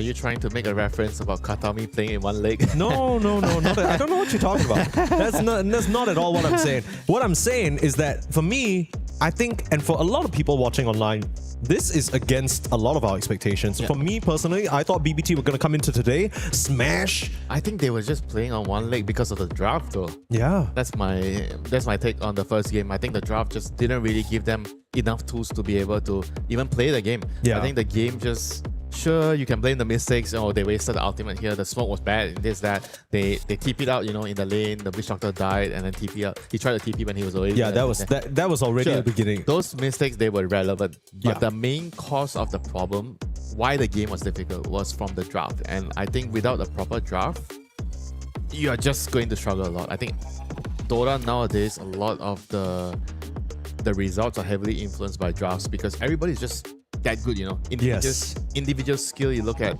everybody's MMR, everybody's spell casting. Sure, there is a certain difference in maybe laning, like for example, like in mid lanes, you like you saw yesterday how there were some differentials. Yeah, there was some mid diff, happening. It could happen. But overall, the draft matters a lot. You need to have a draft that is playable. You can be more skilled than your opponents, but if your draft is just completely dog shit, then you won't be able to play the game. Yeah, would you consider that game 1 draft at the dog shit level? Yes, I think the draft was just the problem. Yeah. They had too many fundamental mistakes in the pick sequence. Like, I felt like it was just wrong for them to pick the double sub at 14-15 with what they've seen. They saw Undying and Darkseer. They cannot pick double sub there. Yeah, I mean, excuse our language there, but of course, it was tough to watch because funnily enough, this is not the first time on our stream we're seeing Witch Doctor, right? Yep. Witch Doctor is a very specific hero. It might be one that's very popular in pubs and Dota 2 overall, but when it comes to the competitive setting, I think the previous game was a very good representation of why it's so hard to make that hero work. It's not about the Witch Doctor. It really isn't. You think so? It's just about the sequence. So you think even if they pick the Witch Doctor at the end, it would have been okay? Yeah, maybe if it's a good pick, why not? But they just needed to understand. I see the offlaner. I see the pos 5. I cannot pick the pos 5. I see the enemy pos 5. I don't see the enemy pos 4. So I cannot pick my pos 5 there because I cannot guarantee the Drow is going to have a good lane. So what they needed to do there is absolutely pick one call. They need to pick one more call. It's okay to pick the position 4, the techies. I think I'm fine with that because you see the 5. Sure. So you can pick a 4 that matches against the 5. Yeah. But then the next pick needed to be a core. Yeah. If they had a flex score, sure, great. But if they don't have a flex score, they still needed to pick a hero, a mid hero. I think a mid hero would make the most sense for me, like a puck. Yeah. Well, in case you guys missed specifically what Winter is talking about, the whole game was pretty messy overall. I do think there was a point in time where BBT had small advantages, right? Yep. They had moments where they were using that Night Stalker as an effective counter to the puck, but as the game went on, they didn't really use those Dark Ascensions well. It's hard, you know. It really is difficult. hard. And when you make 1 or 2 mistakes and the game feels impossible, it means the draft is not good. Yeah, the main problem with Night Stalker, as you might imagine, is half of the time it's daytime, which means that even if you are trying to make a move, you're physically restricted. You just don't really have an option. And when you are making that move, you look to your left, you look to your right, it's a Witch Doctor and a Techies. You're like, okay, well, I don't know what we're going to do here. The Drow ain't going to come along with us. The Timber's busy farming. So what do we do? It was also the Timber, you know, like the Timber was just good for like the lane. And the scaling. And we were talking about like Timber with the Night Stalker, they don't really connect to each other very well because you have no stunts. So that's why I was suggesting maybe they could pick something like Underlord because Underlord, at least you have the root and you have the global. Yeah, Tide, at least something you have like a Ravage. Yeah, perhaps. you have something to catch off heroes. Maybe it's not good in the lane matchup, but it ties the draft together. Yeah. I felt like the draft was mostly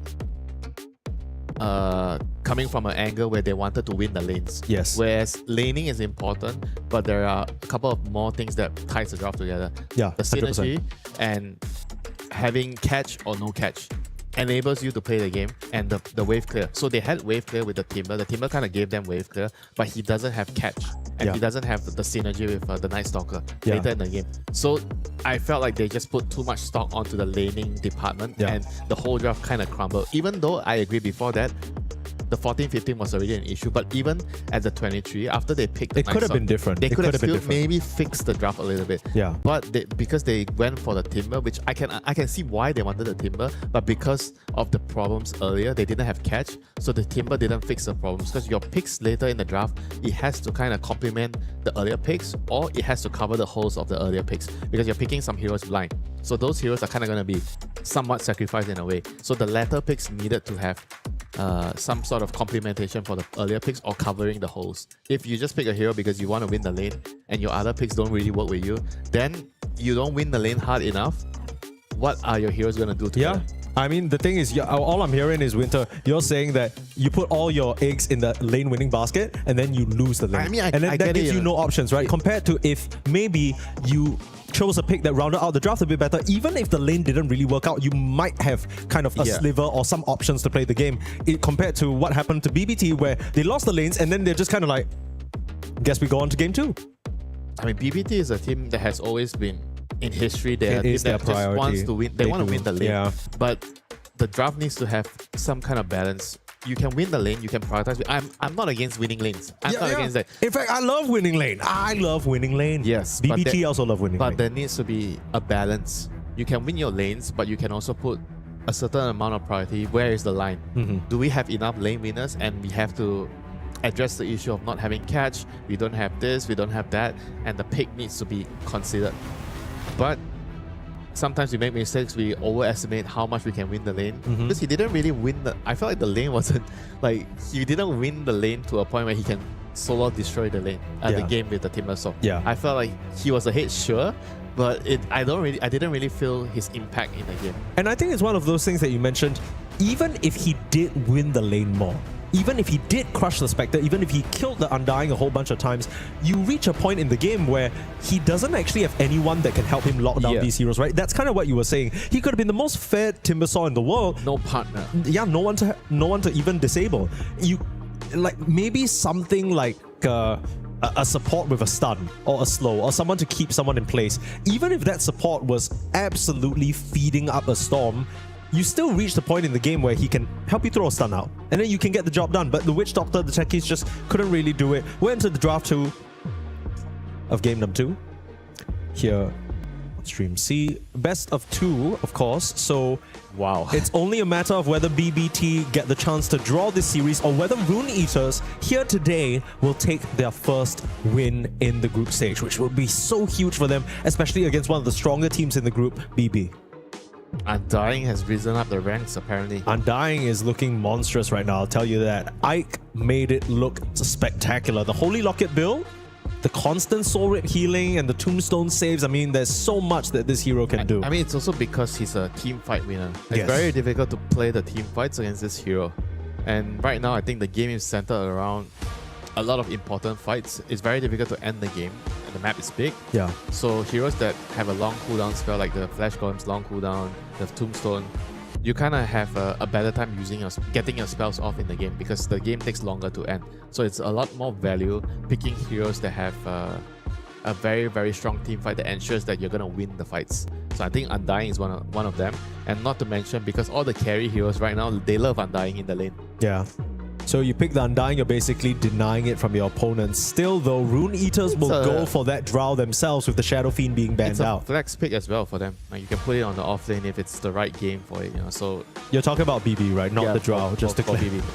For the Undying, not the Drow off lane. I'm not advocating Drow off lane. I'm not advocating Drow pause for. Don't do it. Don't do it. Drow should only be played 1. In some cases, if your name is mid 1, you can play the Drow mid. That's up to you. You're good enough. I'm not going to tell you what to do. But yeah. I mean, based on that logic, he can play any hero mid because he's mid 1. Yeah, that's correct. And he does. He does. Nothing can stop him. Not even his coach, not even his teammates. That's what we've heard. Well, enough about Mouse. They're not on this stream right now. Our eyes are set on Rune Eaters as well as BBT.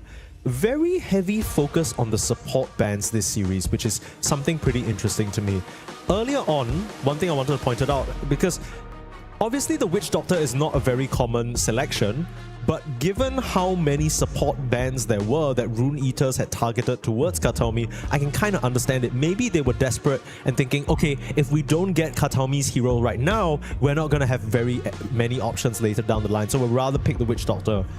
And that ended up tripping them up. So Rune Eaters, they get the Drow, they ban the Darkseer, so setting up a situation that works nicely for them. I wouldn't be surprised to see something like a Spectre ban later down the line as well.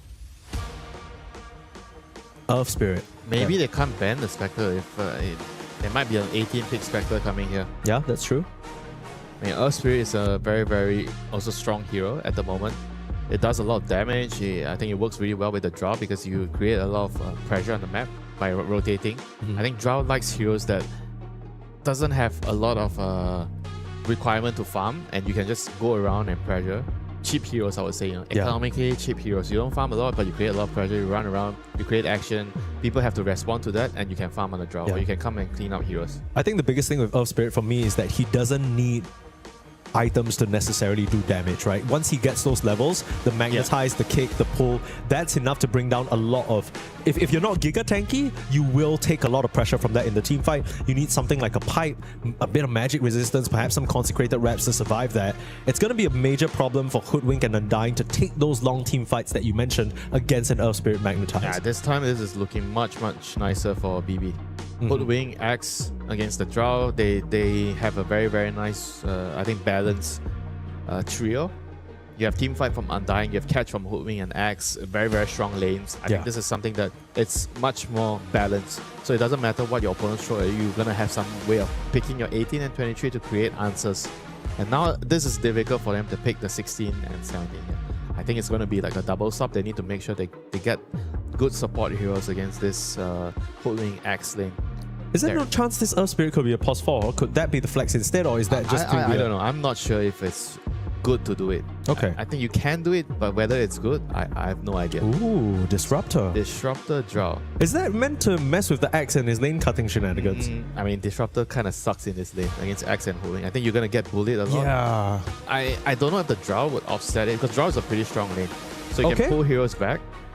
Ringmaster? I feel like it's a very volatile lane. I can see the Disruptor and draw doing well in this lane. Maybe you get some kills, because like you said, the Axe wants to cut waves and pressure the draw under the tower, but he's in a dangerous position. You can glimpse him back and you can TP in +1.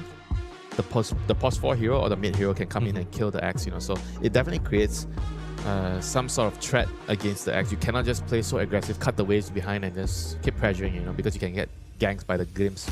I mean, I'm so sorry, but is this a crazy 18 spec, or does the Disruptor make it a bit tricky? I mean, you don't really care about the Disruptor. Yeah, because I'm just thinking you haunt in and then you get glimpse back. Yeah, I mean... That's the only thing, right? But apart from that, this feels like a perfect Spectre game. You jump in, the Disruptor and Ringmaster are going to be free food. You're excellent against the Drow. The Axe, Hoodwing, and Undying can set up around the map for you. I can see it being great, and like you said, the 18 would be pretty difficult to answer. The lane's going to be... I mean, the lane for Spectre is always going to be a problem, right? For being for real. You don't pick the hero to win the lane, I'll tell you that. Ember Spirit will be the selection, so BB trying to put GPK on one of his Siggies up against the Earth Spirit. He's confident he can take this matchup. Mage Slayer hero, very good against ES. It's very good against the supports as well. Disruptor and Ring, they cannot really, fight the Ember in the early levels in the rune fights. The 6, 8, even the 10-minute rune fights are going to be very difficult for Disruptor and Ring against the Ember Spirit. If you look at the trios, Ember plus Hoodwing and Undying, they are going to overrun this Ring, Disruptor, Earth Spirit. Their trio just much weaker. Their trio comes online later when you have levels with your ultimates, the Wield, the Static Storm, the Magnetize. You put the circles together. Yeah, when you put the circles together. But in the early game, when you're fighting for the 6, 8, and 10-minute rune, you are not winning the fights. So what's the option then? If you already can see from the draft that the rune fights are going to go poorly, is it now time to turn your sights towards the side lanes, maybe pick a last pick offlaner that you can play through, or are you still desperately trying to contest the runes? You want like the global hero. Okay. Some Dawn, some Underlord, so you can come and help the runes. Or any offlaner, but you have to think about contesting the runes, because they definitely need to fight the runes. Yeah. We always talk about this in every Rune Eaters game. When Copy gets enabled on the mid lane, when he is able to control the runes, that's where they look strong. And when he doesn't, it starts to get a bit tricky. Because start to see Malik TPing non-stop to try and salvage situations. We don't want to see that, that's for sure. Last band's coming through, Spectre. That's an obvious one. I guess in that sense, BBT prioritized getting the Ember over the Spectre, right? But also, I feel like if they didn't pick Spectre, that was like probably the best carry pick there. Yeah. They're probably not going to want it. They may be thinking about something else. Like right? Kaz, because I know Kiritich likes to play Kaz. Kaz is pretty good against Drow. You can gap close. Anything that can gap close on the Drow and just kill him off. I mean, apart from Kaz, there's... What else there is? I mean, Tiny is there. I mean, the main thing for me, I'm looking at the Rune Eaters lineup. Whatever carry gets picked will need to be able to itemize into a BKB ASAP while still being able to close the gap and do damage on the Drow. Because whatever you pick that can get close on the Drow, like for example a Kez, you run in and you get Static Storm, Wheel of Wonder, Magnetize, you are just going to die. Yeah, but you have teammates, the Ember and the Axe, they're going to poke spells out, Sure. I doubt that everybody on the Rune Eater side can save their spells until the Kez shows, They're going to get poked by the Ember and the Axe. Sure. I think the other options that they have, like if range heroes, you can have like the Wind. I think Wind is also pretty good. With the Undying, it's pretty good in the game. You can fight in the runes. So those are also pretty solid options here. Yeah. But I think Kaz is maybe something that we are more likely to see because it's in Kiritich's wheelhouse. He really likes to play that hero. Well, let's see. So some time, last ban on the cheese mid heroes, thinking that... I wonder how that would work. Would it be an Earth Spirit off lane to try and then you... I guess so. They're just worried about GBK getting destroyed in the lane. So yeah, because covering their bases, they think it's a flex hero for them. I mean, we've seen a couple of players. I think I saw 33 as well playing Earth Spirit on the off lane. I think the hero is just really, really strong right now. The numbers are kind of overtuned. He does so much damage that you can just put him on the off lane even. It's very, very hard to kill him because he has very high strength gain. It's a mobile hero. He can last hit the range creep. Very good lane. Good auto attack animation as well. Yeah, it just feels like a very solid hero. And definitely solid, I'll tell you that. Made of earth. Is it Raw? Stone? The Wind Ranger. There you go. Great call. So Wind Ranger immediate Largo pickup. Wow, that was Instant. no time at all. They knew exactly what was coming. I guess the discussion must have been already had on Rune Eater's side. Okay, if they win Ranger, we're gonna Largo. If they Cares, maybe we pick X. Okay, so the Largo into the wind here is you can dispel the wind run, so you can actually kill the wind. Combination with Ringmaster / Disruptor also pretty solid. You got a good amount of spells to throw in. So you whip, Frog Stomp, Lick, and then Impalement Arts. That's a lot of damage. But against the Undying though. I think the lane is going to be... I don't necessarily feel like the lane is going to be good for them. But he has a lot of spells to dispel. The root from the Ember Spirit, the Chains, the Axe, Battle Hunger, the Wind Run. There's a lot of very nice things to dispel. So I can see the value here. But in the laning phase, I don't feel like he's going to have a very, very nice time against the Undying Wind. Sure, he has the Ringmaster. Ring plus Largo is a pretty damn strong lane. But overall, it should be a 60-40 lane for the Wind and Undying. I expect Wind and Undying to come out on top in this lane. And in the mid lane, I feel like GPK is going to have this one. Ember against Earth Spirit. It should be slight advantage to the Ember. And on the other side, slight advantage. The Hoodwing, the Hoodwing plus Axe against the Disruptor and Drow. That is a very volatile lane. But I could easily see Bad Boom just running away with the laning phase. Yeah, and that's exactly what they like to do, right? This is bad. But with a balanced draft. This is a much more balanced draft. It's not tilted all the way on one spectrum of things here. I feel like the other lineup has a lot more boxes tick. You have the catch, you have the team fight, you have the lane, you have the damage, you have the scaling. So it wasn't like last game. Yeah, I love what I see because I was going to say this is back to the BB team basics. Right? They always like this style where they have a good balance, but the priority is on the lanes. And this is what you were mentioning as well, Winter. A lot more convincing. Okay, so it looks like actually we, if I'm not mistaken, we have the sides we have the sides wrong. Yeah, so what it shows on our screen is that BBT are on the right side, or rather the Dire side, but it's actually Rune Eaters. So let's flip that up a bit. Copy's back on his Ember Spirit. BB picked the Miero Largo, which they like a whole lot. So all our discussion was kind of out the door because BBT, they did go back for the Drow. So it seems like and Rune Eaters prioritized the Ike Undying so much that they snatched it back up immediately. Okay.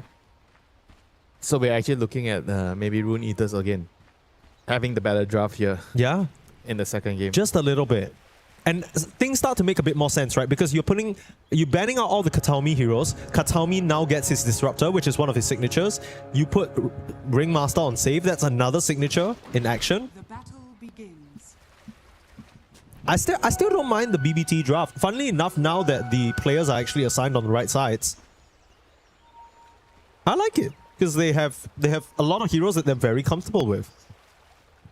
The only fear for me is that, apart from the Earth Spirit, I feel like the Largo isn't necessarily a body, right? Like, he's going to want to be next to the Drow, amping up the auras, you know, playing his songs. He's going to tank some spells, sure, but it's a bit tricky. And overall, I think this Mage Slayer coming out from Copy is going to ruin BBT's, like, early mid game. Right, like, I feel like the second that item comes online, 12 minutes onwards, Copy is going to be unkillable almost. Yeah, this is going to be a very, very tough game, I think, overall. Like, BB, they need the early game to go well so the supports can get levels. Their supports are very level dependent, so the runes need to go in favor. GPK on this ES, he has to do so much. And, I mean, there we go. We have the first bird already, Eki. I mean, I mentioned that this Disruptor is going to struggle. During the draft, I said when I saw Disruptor against Axe plus Hoodwing lane, I immediately felt like this is going to be very, very tough for the Disruptor. And yeah, I mean, yeah, he dies in the first wave. Yeah, it's a little bit rough. Kataomi, he didn't have much of a game, honestly, on that Witch Doctor the previous time. And now, starting the game like this, yes, the Disruptor's a lot more of a comfortable hero for him, but this has got to feel a bit rough.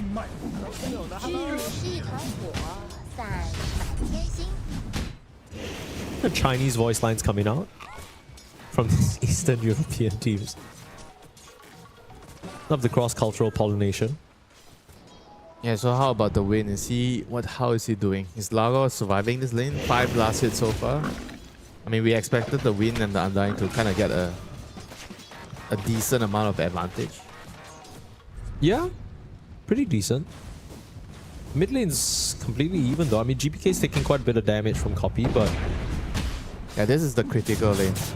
Whether you can upset the balance with stealing the water runes, because in lanes like this, 50-50 lanes, I think the 4-minute, even the 4-minute water rune can play a huge impact. If your supports can get over there, steal the water rune, take away the bounty runes, for example, it can completely sway the team dynamics, in this matchup. So we're going to be paying a very close attention to the runes, especially the 4-minute water runes. Yeah, good kind of little micro play there from Copy, just forcing GPK to have to use his spells to get those last hits, pick between the rune or the last hits. Even though the CS is favoring GPK right now, you kind of get the feeling that Copy is the one dictating the tempo in the lane. Lotuses looks like both claimed by Rune Eaters, so further buffering out the resources on the side lanes. Still kind of worried about the 3v3 that you were mentioning. Once it comes down to the 4-minute water runes or even the 6-minute, 8-minute, 10 minutes, it's hard to imagine BB's trio having a better time than Copy and his gang, and now Kiritich in the bot lane. Just, again, I feel like BBT are not accounting for the strength of their safe lane duo. First, it was the Witch Doctor not really working out with the Drow, and then now you have a Disruptor. Drow, it's not really a bodyguard that's going to keep you safe. Not against this lane, Hoodwink. Maybe in another lane. Hoodwink X, this is one of the strongest lane duos you can get, And Sky X, Hoodwink X, this is as much pressure as you can output on in the early laning phase. Yeah. Maybe like you said, BB just not really expecting. They feel like they can get away with it, and that's not the case. They're getting punished. And right now you see the importance of the 4-minute rune. Both the supports on BB coming over to get the runes. Ends up with no one grabbing either though. GPK might just go back to reset. Nero steady his ground and fighting with the help of the Ringmaster, but the Tombstone's way too difficult to deal with and now safe. I don't think he can put out enough damage to threaten Dark Lord. Rune Eaters getting things done in this early game. 4 kills on the board already. Yeah, both side lanes just not going well like I expected, just based on matchups. Mid lane's 50-50 and GPK is gonna have so much work to do this game. Yeah. Kataomi, this is the worst place to be as a disruptor. You're 0 HP, 0 mana. You're basically worse than a range creep, because at least a range creep can walk up and give you vision. Kataomi can't even manage that right now. Needs to ferry himself some more resources. And the Drow is farming decently, so even though she has died once, I guess that's something? A small consolation prize, Winter? He's gonna hope that the Disruptor has value later. You can get a couple of important kills with the Glimpse, because right now the lane's already pretty bad. The start of the Disruptor is already pretty bad. So he's gonna be looking for those gate movements. You get a couple of Glimpse. But before that, the Rune is going to be the important objective for them to go for. And we've already spoken a little bit briefly about the support matchups between two teams. Rune Eaters, they have the stronger Rune fights, with the Hoodwink and Undying. They are going to have the advantage of claiming the runes. And both Copy and GPK, they need to refill their bottles right now. Very, very close to level 6. Copy. Watching the bot lane, Eki in trouble. Eki won't be present for this rune fight because he's just been killed. Good job by Kiritich, but he might suffer for it. Gus to push Malik away in the bot side. This is actually really huge that they were able to kill off the Hoodwink. Yeah, and now they're going to kill off Copy in the mid lane too. Chaos all over the map. Sure, they lose Kataomi, but it doesn't really matter. 3 members of Rune Eaters fall all across different places in the map, and GPK gets mid lane priority thanks to that move from Save. Yeah, what on earth just happened there? It looked like it was going well for Rune Eaters on the side lane, and then they lose 2 heroes, and now because of the support going mid, they kill the Ember. Everything just became so bad for them in the last minute or so. 7-minute shrines coming up. Doesn't look like anyone's going to be able to contest, but we see a gate movement. Undying's coming through the gate and bot. I is here on the bot lane, trying to maybe look for an opening here. They have a ward behind the tower. They don't see Kiritich. He's already left the lane, so they back off. 7 minutes on the clock. No chaos. Just regular old wisdom shrines. But yeah, I mean, that sequence was so huge, right? We were talking up the 6 minutes so much, and then the picture just couldn't come together for Rune Eaters. The combination that's supposed to be stronger got broken apart and split into fragments across the map.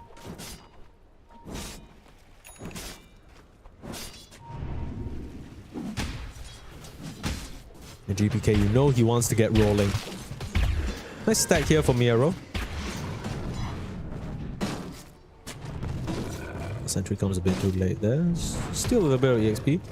This Undying is so high level. Level 5. I mean, the lane's going well for him. And the win is like 49 and 9. They're completely pressuring the Largo. Damn. 8-minute rune is spawning. This is going to be the next huge fight coming out. Yeah. Both the ES and the Ember Spirit, they need the runes. Yeah, a lot of people don't realize that the rune fights is not just about showing up. It's making sure that your resources are in a position that you can actually contribute. Right, that was the main problem that Rune Eaters were dealing with earlier, but at least they managed to secure the 8-minute illusion. They brought the carry over, so they're going to secure the rune. Yeah. That's the power of the Wind Ranger that you always like to say, right? Able to assist from afar. Yeah, but at the same time, like you said, it's not all bad after the last couple of minutes for BB. Heritage is farming very well. Copy is just trying to make an aggressive play here. With the runes, he has an illusion rune, so he knows he can remove the silence. He's trying to poke and prod. But as long as Heritage is farming, BB are happy. I think Rune Eaters, they have to bring the pressure. They need to bring the numbers to the bot lane to pressure this draw. They have to kill him. It's already starting. Through the twin gates, but they know this move is happening and immediate TP out. So all they'll find is Katomi. That was a very heads-up play there from the Drow Ranger to escape in time. I'm trying to figure out how they saw that move coming, because they don't have any gate wards or anything of the sort. It was the River Ward, I think. They saw the Ember Spirit coming over. Ah, okay, because Dark Lord started that twin gate move pretty early. And they didn't see it, so I thought maybe the Drow would be caught out by surprise, but had it planned out. They knew what was happening. Now BBT, they're going to set up in the top lane. It's just Ike around the corner. Maybe a lone frog stepping up to try and bait some sort of response. Immediate flash golem. Damn. Ike. He's chasing him? He's trying to set up for his team to come in and get Miero, but the frog's a bit too quick with the phase boots. And nothing to be found for Rune Eaters, despite them very clearly wanting a fight.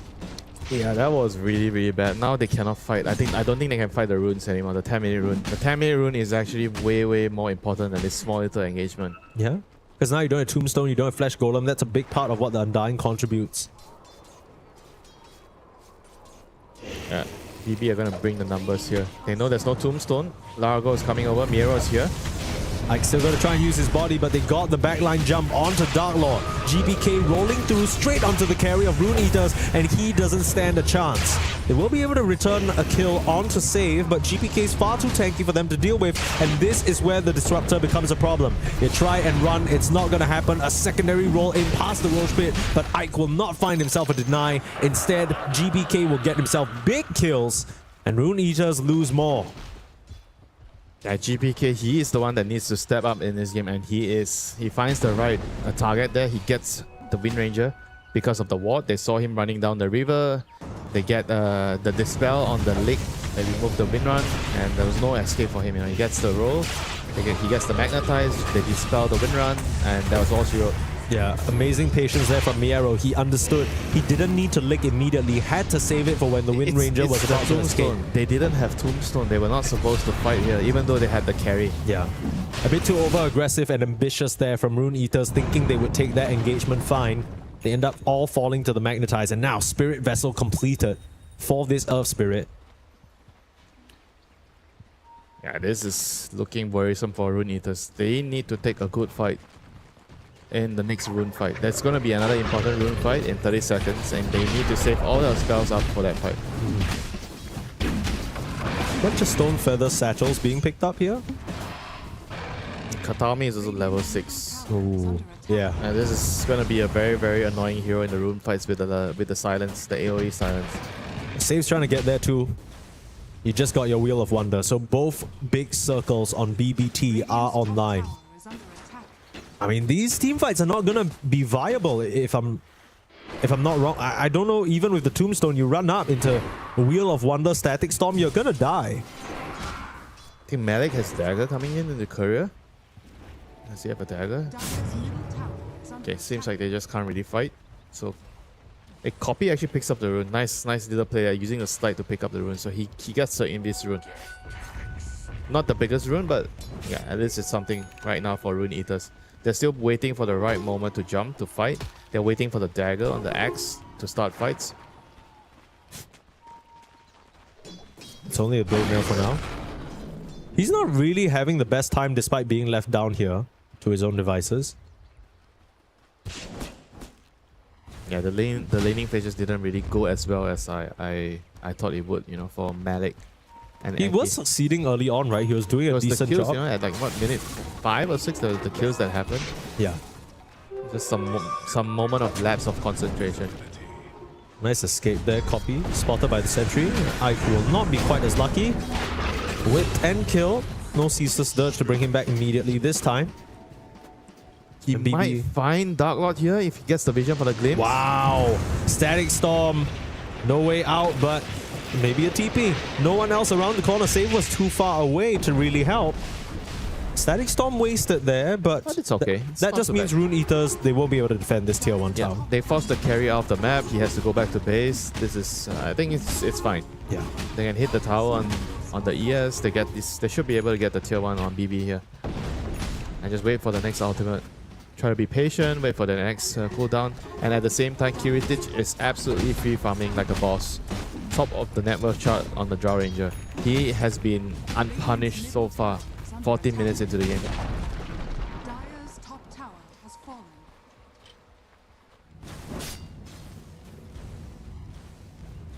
Radiant's middle And he needs to be stopped on the Drow. If he just is allowed to keep farming and scaling, he's going to be a huge problem for Rune Eaters. This Drow hero needs to be killed somehow. They need to make a smoke play, they need to find Kiritich, they need to slow him down. They have a haste on the Ember Spirit. Something has to happen with this haste rune.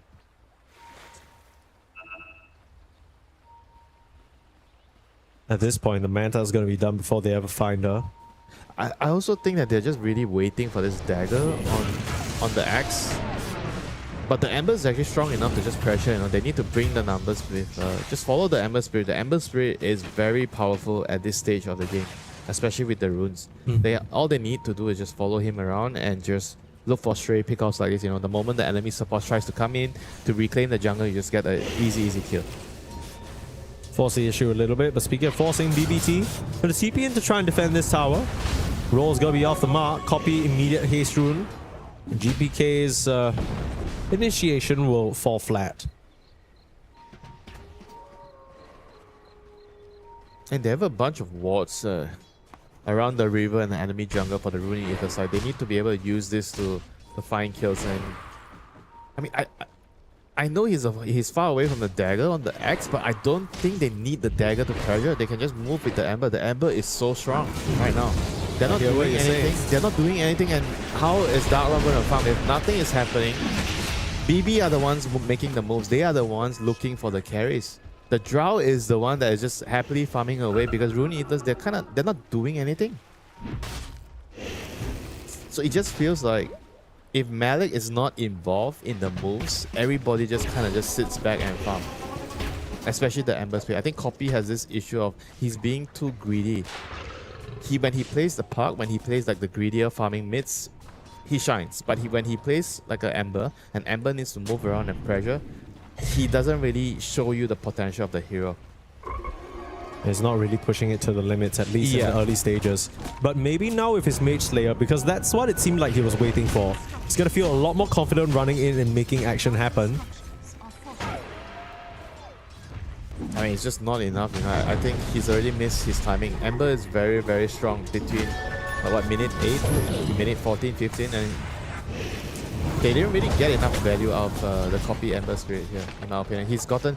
the last couple of runes, last 3 to 4 runes, he's been picking up every single rune. The Invis, the Haze, the AD, the Arcane runes. Yeah, with nothing to show for it. But he's not really... He only got a kill on the Disruptor. like when he randomly found the disruptor in the jungle, but after he got that kill, he didn't choose to stay in the jungle to pressure. He just left and went back to his side of the map. That itself is already a very, very bad thing. And now Malik, he's involved. He has the dagger, so Malik starts the move. This is what you want to see. The action, even though it's not the Drow, they at least get themselves a kill and a shackle down to the low ground. That is tough for the Ringmaster. The rest of the BB team trying to stick around, but they can't afford to. Kataomi runs for the hills. They won't be able to spot him in the nighttime, but big sequence there. Again, for this Rune Eaters team, it is always Malik who feels like the one who has to open things up for them. Yeah, if Malik is not ready or he's not really seeing the move, then nobody else seems to be able to take charge of the game. That is something very concerning. But for Rune Eaters right now, they have the dagger and the axe, so Malik can kind of start playing the game and helping his team. So that was a very, very nice reveal of the dagger. And now Drow still not being slowed down though. Manta complete already. So now even if you start the fight with anything other than a blink call, if you just try and slight chainsaw or even bushwhack, it might be a very easy dodge with the Manta and a free escape. And not to mention the Largo, and Largo is also slowly farming up. This Largo hero is one of the best late game heroes. Call off the mark. Malik tried to finally find the Drow, but like we said, just a bit too elusive at this stage. And at this point, she's level 14. At BBT, they are going to scale up nicely on their cause. And Rune Eaters, on the flip side, yeah, they have decent scaling of their own, but you get the feeling they need to be doing a lot more at this stage. Darklord's gonna get spotted, managing to hide away, but still glimpse back into the static. Nero gonna pull him back. Do you have the damage? Earth Spirit's there. Finishes off the job, but it comes at the cost of the Disruptor. I think that's worth it, though. That is definitely worth it. I mean, Darklord is just not having the same game of compared to Kiritis. Kiritis has been just untouched the whole time. And they have to find this draw. I mean, I can't believe he's having such a free game against Axe, Ember Spirit, especially Ember Spirit. Ember Spirit should be able to pressure a weak hero like Drow in the early game, but the timing is all gone. Maybe the thought process is that later down the line in the team fights, Malik can always blink call Blade Mail, and maybe the Drow kills herself. But yeah, I completely agree. I feel like more should be done. Still though, a lot more should have been done. Rune Eater's getting a small pick off here onto save. That's something. But they lose a tier 1 tower. Yeah. Gets a tower. This is better for BB. Like getting the mid tier 1 and sacrificing your support.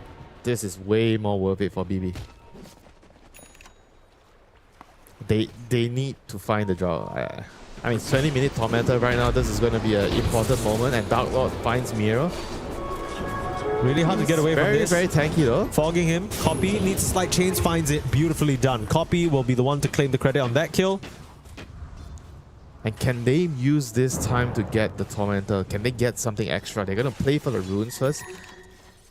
Seems like Rune Eaters are going to secure the rune here. They find Kataomi again. Yeah, easy long range setup. That's the tag team duo we were talking about the whole time, right? Eki and Copy. We want to see them make these moves around the map. And with an AD rune, maybe they can even settle for a... Oh, Malik. God damn. 20 HP. Scary business. But yeah, I was wondering whether with this AD rune they can maybe force a fight and then try and take a Tormentor. Could be nice. I mean, you also have to consider if you're taking Tormentor, is your opponent's going to take Roche? This is like the very important moment. You got to make sure that you don't get the bad trade, you know? I think Roche is more important than a Tom at this stage. Oh dear. GPK has been found, but gets his BKB off. Still don't think he's going to be able to survive this. Strongman tonic, Wheel of Wonder, but the box did not come through. And now Malik's on the hunt. They do get a return kill. Copy dropping low. Copy will get mowed down. A bit too deep, and now BB, they're taking revenge for their fallen mid. Arrows out onto Malik. Heritage will mow him down. The circles, Mike. The wheel, the static storm. And that was a very, very nice combo by Save. He didn't save the ES because of he was trying to get his wheel off, so he didn't prioritize casting the box first, but I felt like that was the right decision because that allowed his team to kill the rest of the heroes. If he tried to box first, I don't know. He wouldn't have the chain stun, right? Yeah, I don't know if he would have gotten a chain stun there, so I felt like he made the right call on the Ringmaster. Yeah. Maybe GPK would argue that wasn't the right call, but yeah, I mean, the end result, you can't argue with the end result. Absolutely. As Safe, one of the best Ringmasters. I think if you want to talk about top 3 Ringmasters in Pro Dota, it's got to be Whitemon, Gotta be safe, gotta be crit. It's these three guys pulling the... How about Mike? What the hell? Where the hell are you talking? Where did that come from? Let's see a replay of that fight. But yeah, I mean, overall, just... Okay, That's not a replay. Yeah, sorry. I keep getting confused by this. Yeah, back into live. Rune Eaters got cleaned up by the Drow Ranger. I think that was a fantastic turn of events. They lost the Earth Spirit, they lost the Disruptor, but Kiritich, once again, he's not the focus on the team fights. Once Kiritich is allowed to stand and deliver, the Drow is going to destroy everything. Okay, so now we're back to another replay of the fight. This is how it all started. So GPK surviving for a lot longer thanks to that fresh BKB, but Safe choosing to set up that beautiful wheel instead of the box. So he has the box to save himself, makes it difficult for Malik to finish off this kill. All the little carnival tricks, including the Funhouse Mirror, allowing Safe to get out, and because of that, baits in the entirety of Rune Eater's health. Even Dark Lord is close to drop in, pulls him back in at the end and gets it done. So beautiful fight there from BBT. I mean, that's going to give them rush. Not really sure if Rune Eaters has the tools in their arsenal to defend this rush. I mean, I guess they're too far. They don't even plan to come. Malik on the axe is going to the jungle. I think they have already lost the plot, what they have to be doing here. I mean, you see like in the team fights, the Earth Spirit, he is much more stronger than the Ember Spirit. That's why I keep highlighting during the earlier stages, when the Ember was really strong, they did not get enough value out of copy on the Ember Spirit. They didn't pressure the Drow enough with the Ember Spirit. And as a result, the game has gotten to a stage where right now the scaling of BB team, it's showing their team fight presence with their heroes, the ES, the Disruptor, the Ringmaster, and eventually the Largo is also going to overtake the team fights because he keeps everyone alive. And if everybody is just alive, the Axe is not getting any, blink kills, Culling Blade off.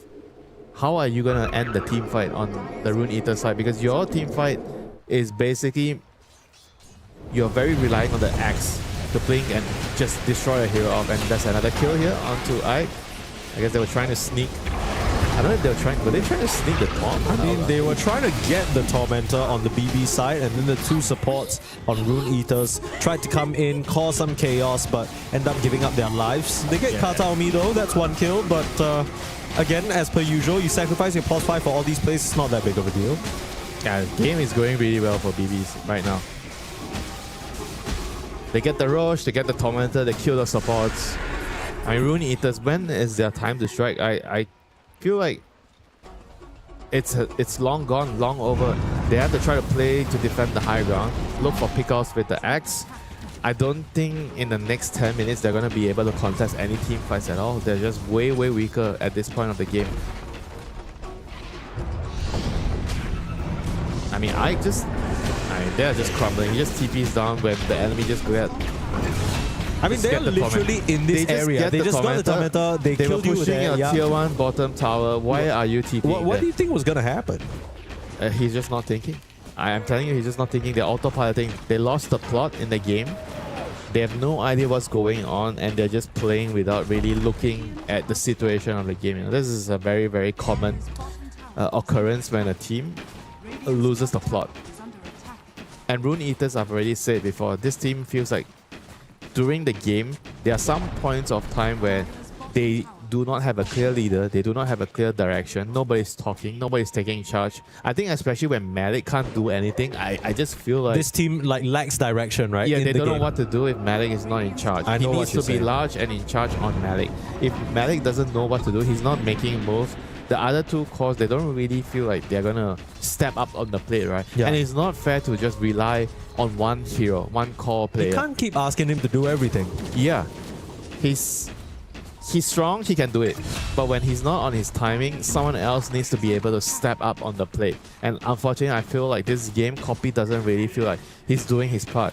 Like, the net worth is very deceiving. He's top of the net worth on his heroes. And you must be wondering, why am I putting the blame on him? He's the hero with the best net worth. But it's not just about the net worth, it's about what you're doing in the game for a team with your given timings of the heroes. And I felt like he just didn't really have impact when he was really strong in the early game.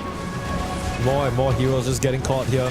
But yeah, like you say, Copy, less of the main character and more of a bystander. Because you think about his style as a mid laner, he excels at the farming heroes. Like, he's really good at Tinker, he was really good at Puck. These are all farming mid heroes. But Ember, Storm, Pangolin, they are different type of heroes. Maybe Pango is a mix, a hybrid, but Ember is more of like a rotating. Malik's going to come in for the blink call. Hold that thought, Winter.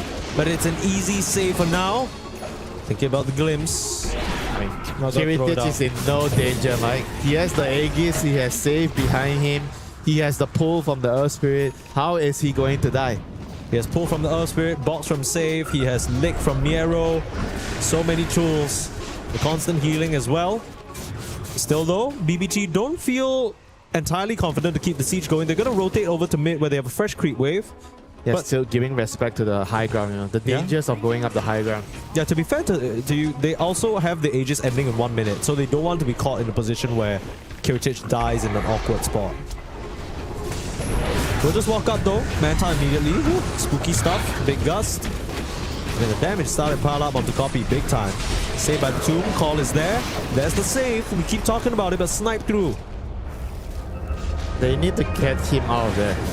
Should they be don't able land to. the bushwhack. He still has a BKB. They've got the bushwhack, but he's being pulled, kicked, dragged, licked all the way back out to safety. Kiritich is fine. He's a little bit slimy, but he's fine. This is the dream draw game. Every one of your teammates has a way to save you and get you out of trouble. I mean, Rune Eaters, they need to smoke and wrap around and kill those pesky backline support heroes that keep saving the draw. Yeah, Ringmaster's got to go, Lago's got to go, make it happen. Tatami will be caught in the mid lane, but again and again and again, we just say the same thing. Everything Rune Eaters can find is just a support pause 5. It's not going to make a big dent. They still want to fight. And Ike walking up to a high ground again, just a bit. I don't want. I'm hesitating to say this word. No, bro, it's a false sense of security because he saw the Earth Spirit show top. Or was it the Lago? I don't remember. And Disruptor just died, right? So he feel like they had the sense of urgency. They need the sense of urgency to reclaim the triangle. Because if you're not reclaiming the triangle after killing one hero, it's 4v5. When are you reclaiming the triangle? Sure, but then would you argue to say maybe his team needed to help him out a little bit? Yeah, they need to go together. So Yeah. they didn't have a direction together as a team. It's once again, it's a team thing. You know, there's no direction. Because if he's walking up to the high ground and he's got teammates with him, I think that's completely fine. Because if you're not retaking the triangle when it's 4v5, then when are you retaking the triangle? That GPK still saved by save again. Malik trying to run in and make the damage happen, but GPK is way too strong and the healing coming through from Miero. They can't kill a single hero. They're the ones to get killed instead, and the voice lines come out.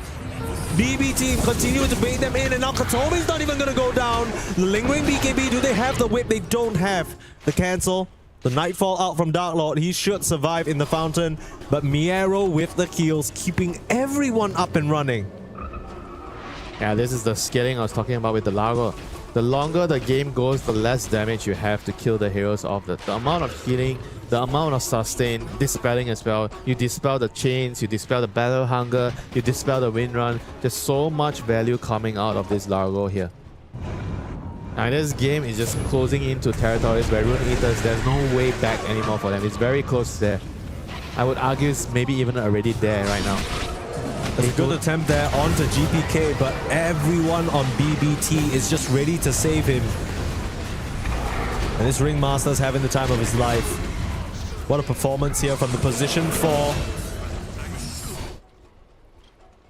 The game's not over yet. They still need to breach the high ground, and we've seen before that that is a feat that takes quite a while. But it's very much in their favor. 10% win probability for Rune Eaters. It's not feeling good. I mean, this is after a game 1 that felt so nice for them too. This 7k level is actually really big because of the heroes. The scaling on the BB side just outshines what Rune Eaters have. Rune Eaters, if they don't have a lead at this point of the game, their heroes are just not going to... I mean, they're even behind. They're just not even going to be able to compete with what BB has to offer in terms of scaling. There's just too much team fight, too much sustain. Drow has too much right-click damage, and nobody is able to kill him right now. You have the axe with the blade mill, but every single time save has been just on point with the boxes, with the Wheel of Wonder, just keeping Kiritich alive in every single engagement. And it's going to be a very tall ask. You don't have a Spectre right now. You chose to pick the Ember at 18. Yes. You didn't get the Spectre, and you didn't get the value of the 18 Ember. Yeah, and then you last picked the Wind Ranger. It's not his fault. It's fine. His pick is already whatever. Sure, it's not the important. It's not the critical pick. That he didn't get his Spectre. They had one choice and they chose the Ember and they didn't get the value. Yeah. The Malik being spotted off the mark with the silence, not even needing to blink. Now Copy's on the prowl, trying to find something, but again, we always see this. BB, they're so good at dangling GPK in front of everyone.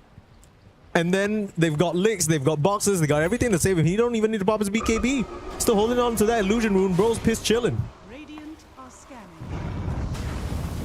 Oh, he's gonna roll into them. A little bit of an awkward setup here. Bushwhack, focus fire down west. The save a bit too far away. Illusion rune. GPK in trouble. Finally, the box comes through. Save manages to make it happen, and GPK still goes down. An awkward position for the fight to start in for BBT means that they lose their mid for real this time. He still got a glimpse. Oh, he's in the tomb. He got into the tombstone. Really, really nicely done. That was very, very nice. That was some amazing play by Ike. Yeah, solid stuff. Consolation play, I would say. True. It still is a mid for mid. And a buyback, you know, like they killed the Disruptor. So that's great for Rune Eaters overall. Yeah. That's a good fight. But Roche is the prize. Can they stop Kiritich from getting the Aegis? Butterfly complete for the Drow. And Rune Eaters, that fight is a testament to the fact that if they actually break the formation of BBT, there is still a good chance. Right? Because that fight, it took way too long for Save to actually get in there and box because of the angles that they were taking. Yeah, they were not ready. They were not ready at all. So far, every time they take a fight, it's always GPK and Save is within distance, Miero's within distance. If they can somehow catch BBT with their pants down, where they're not ready, that's going to be a big deal. Roche is up though, and BBT are straight into the pit. Rune Eaters, they have to contest this Roche. They have to. There is no other way to give themselves a chance in the game. They have to fight here. They've had some amazing moments. Big win over BBT in the earlier game. But this game struggling to really see the picture. Maybe they can pull it back here. This Roche fight's going to be important, but losing Very it on dying nice, fast GPK. is rough. GPK buys the space for his team again and again. Rolls on forward, ready to challenge Dark Lord, but a focus fire in his face. Where's the save? GPK needs help but doesn't get it. Save was too far down on the low ground, and he's not rewarded for his efforts. They might still find Copy though. Remnant away will get him out to safety on the Ember Spirit. Meanwhile, back line. Looks like Malik was able to find a pick, but the lick finishes him off instead. That's not a good trade at all, and Eki will fumble.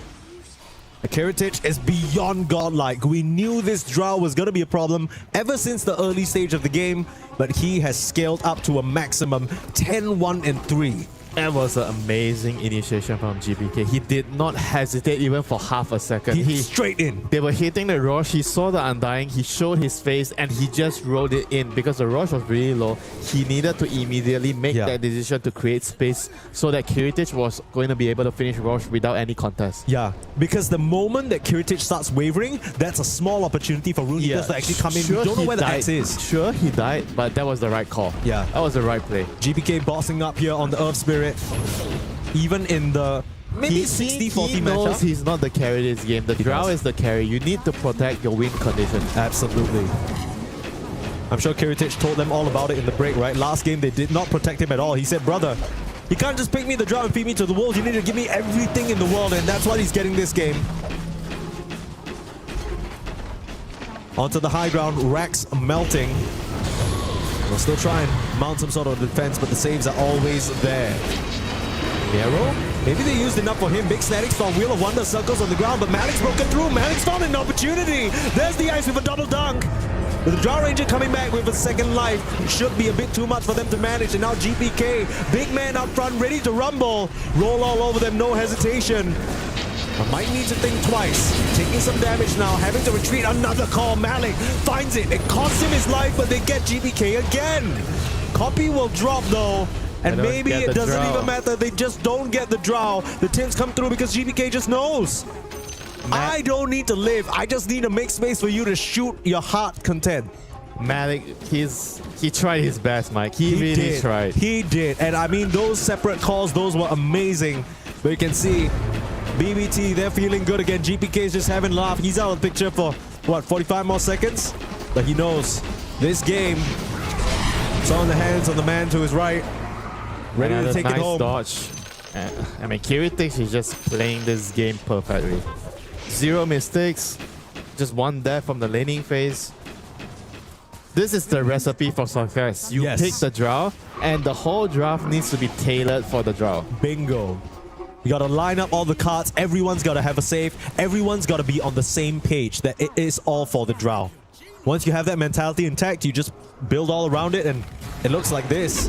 Amazing stuff. Now, save will be caught. Dark Lord finding himself a solo play. Very nice. Nice little kill here. Can they actually get something more? They have 60 seconds. Ember's going to be alive, so they have around 50-55 seconds where they have one hero advantage. They need to find another kill. They need to snowball this. Small detail that the bounty rune pickup gets the ringmaster his buyback. Clean up middle lane, thank you. Cue the voice lines, of course. But yeah, Rune Eaters, they are sticking around trying to find They have something. to find the draw. They need They to go to the really triangle. do. They really do. But they're so scared. They're just kind of shifting around. I'm not sure whether they're going to get anything as we see a replay of the previous fight. Yeah, big static storm wheel of wonder just preventing the backline from really happening.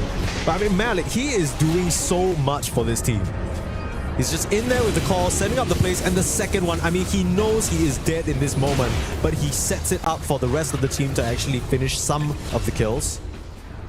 At the end of the day, no one's on the draw, which is the main problem. You got your Aghanim Scepter on the Disruptor now. And things are just going to get harder and harder. I don't know if Malik is going to get a call like this ever again, you know? In like the last fight, he got two really big calls that kind of kept them in the game. I feel like those are the type of calls you can't even necessarily expect from your ex-player, right? It also depends on the opportunities that are given to him. The fact that he landed both was amazing. It happens. It does. Yeah, but the fact that he did that, he's already kind of overperforming in my eyes. Like the Ember needs to go in and create the opportunity. He needs to create the chaos. Yeah. Jump in, pop his spells, show the heroes, give him the right time to jump in with the axe. If the axe jumps and gets a good one, then maybe they have a chance. Yeah, that's how they win the game. I don't think so. Right now, 14k gold down. It's hard to imagine that picture from forming. Money and bones, money and bones. In a map, it's really, really difficult for them to leave the base. All the wards being placed outside of the towers, near the defender's gate, near the triangle. My Rune Eaters, they need to choose one side to defend. I think they see the Disruptor with the top ward. They know that the heroes are going top, so they're immediately running towards the triangle to reclaim the area. Yeah. That gives us a Tormentor. Further confirmation of where BBT are located on the map.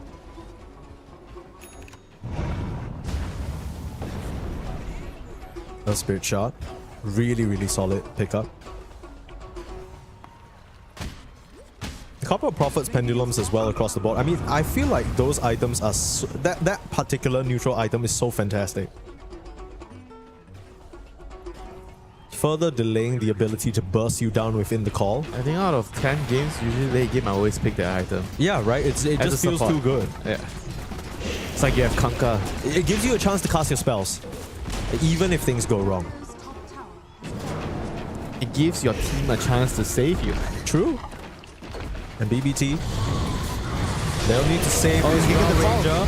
No Got the meta call dodge. out, no meta dodge, but he's still fine for now. Kiritich being escaped, but he's still fine. Life stealing up with a Satanic, turns around and shoots down the Wind Ranger. I mean, they got the connection, but he's just way too big. He does not care. He was just like, you can call me now, but I'm not dying.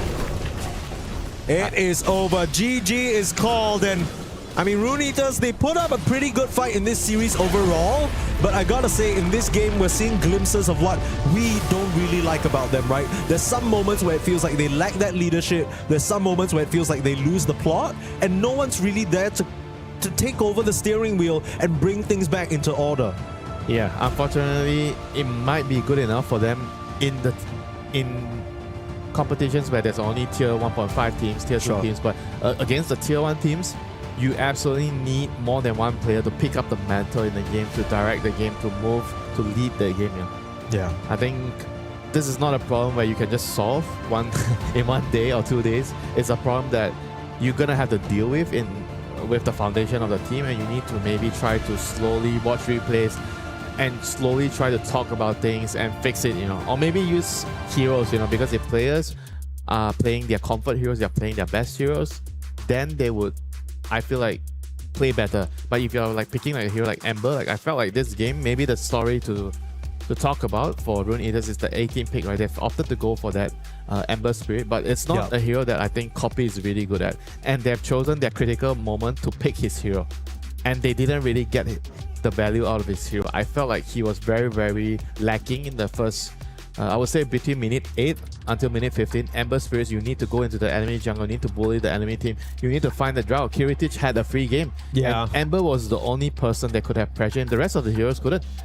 Yeah, I will say that I'm not really sure whether it's a Copy's not so good at Ember problem. I think this is more of a Copy's overall playstyle problem, because regardless of what he picks, the hero doesn't really matter what it can do. He's gonna play like this. He will still find a moment, like you will find a quiet moment, right? Copy seems to always have some decent, I want to say, little springs of attention and action in the early game, and then past a certain point, it's almost like he tells his team, hey guys, don't expect me until maybe later in the game. I need like maybe 2-3 items until I'm ready. I don't think you can change a player, I think this is just the baseline, how he sees the game, how he plays as a player, how he thinks of the game. It's not something that you can change. Maybe you can improve certain aspects of it, but you have to be able to play around it. So I felt like the Ember pick was a good pick given the situation, but it was not a suitable pick for the team. Yeah, absolutely. On the flip side though, BBT, we wanted to see the change-ups in their draft, and they absolutely managed to do so, right? Because they had a Drow in the earlier stage, and they didn't have a draft that came together in a way that protected her.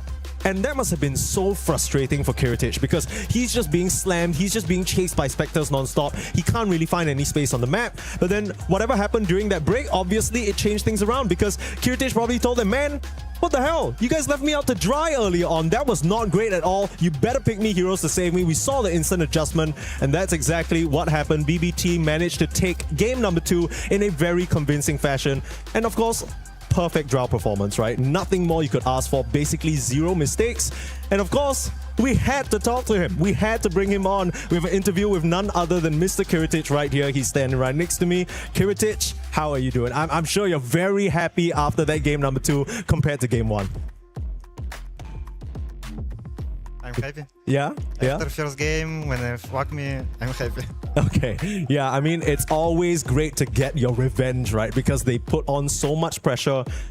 Was there anything that you said? Because I think, you're playing Drow. The big question that we have is, surely there was some sort of discussion between game 1 and 2. Oh man, this didn't work out. And then you guys went back for the Drow. Can you tell us a bit about what that team talk was like during the break? I'm very good role, I think, and in first game we have kinda very, very bad draft. Darkseer, Spectre, impossible to play. Yeah. Also, we very choke on top lane. We pick draw Witch Doctor. We should have very stable lane. Should be with very high net worth, but we choke. And Darkseer have unreal good game. In 15 minutes he have 9k net worth. Yeah, it was unreal. It's impossible to play this game. And Spectre win condition. After game, of course, we a bit sad because we lose. It's important to win any game on this tournament in group stage, but it's okay. We reset. It's okay, guys. We have bad draft, bad lane, in safe lane. Just reset. Enemy give to us again draw because I'm lose in first game. We happy and we just pick. No problem. We ban Darkseer. Easy game.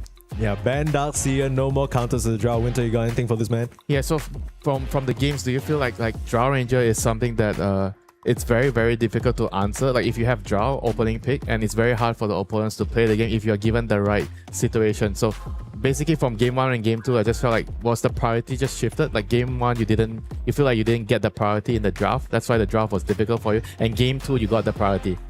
Like I'm a lot of practice on this hero, and I know any matchups, how to stay, any game, what I need to build. Also, I watch too many replays Yatra. I think he's best draw right now. And I learned how to play, how to stay in team fighting position.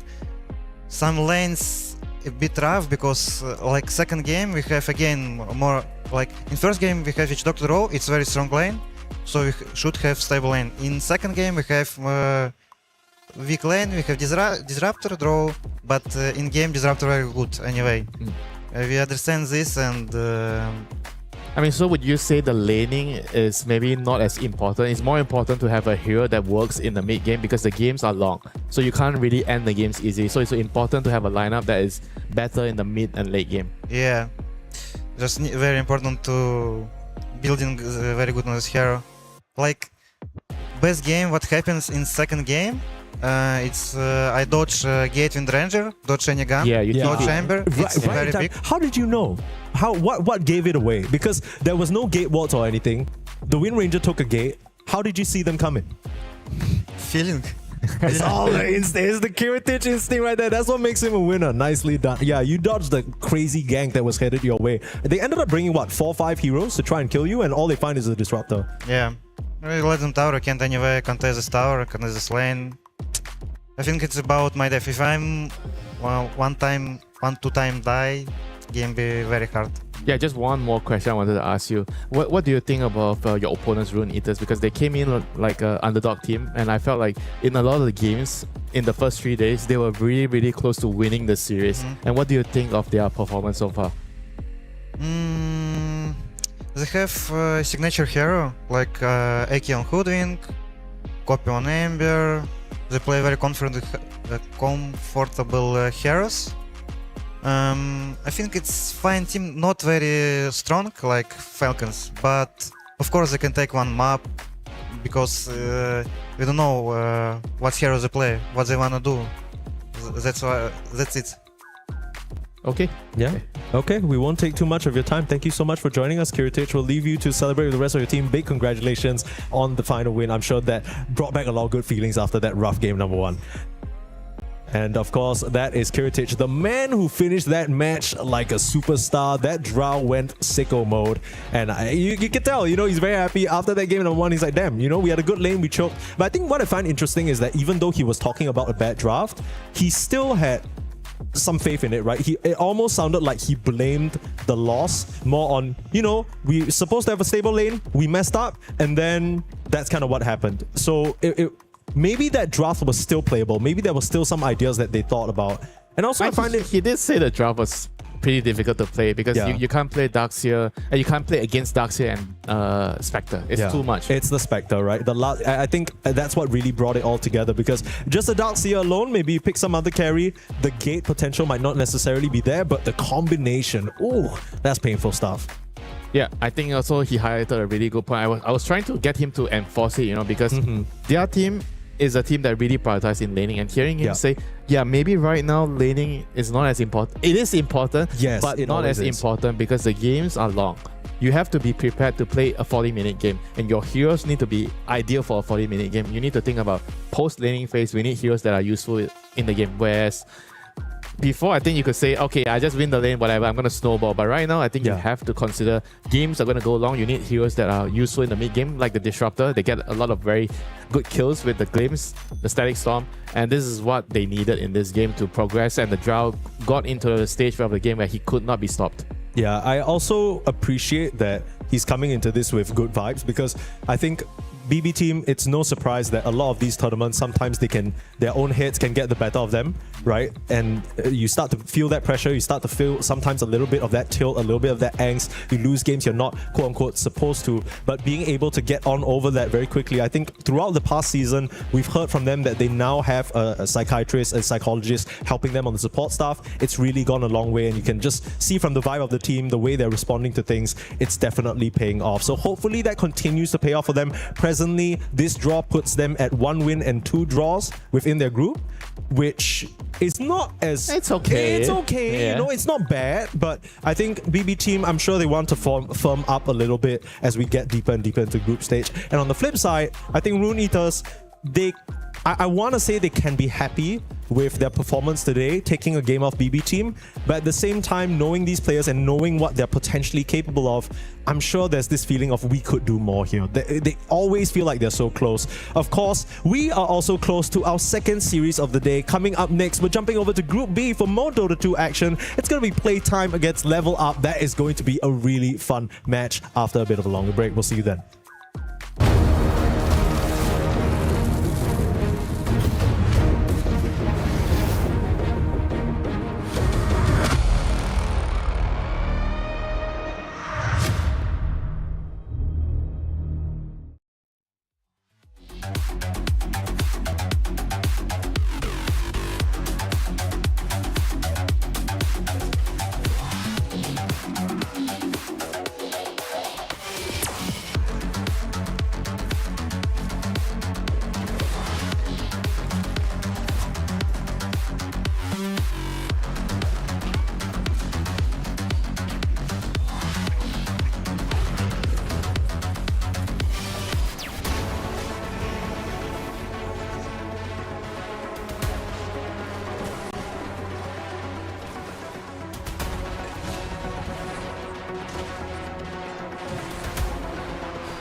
Yeah, he just goes in and look at Skeeter just getting an avalanche initiation. Too free.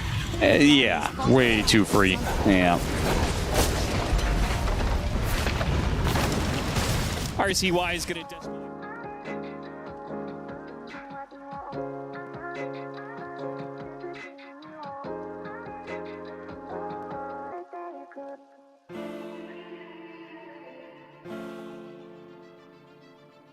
Push the wave in. Gamerlegion got to find something right now. It's going to get sandwiched. Tornado into a quick kill there. Malrine unable to save him, but maybe they can get the kill on Fade. Got the magnetize on him, and they can keep that going. Fade, he's going to tick out unless he can find something to eat. He's got no creeps to eat. Tries to hide off the map. Does hide the gem being lost there. So maybe they can recover that much. Wave was secured though. Nobody was able to creep cut it.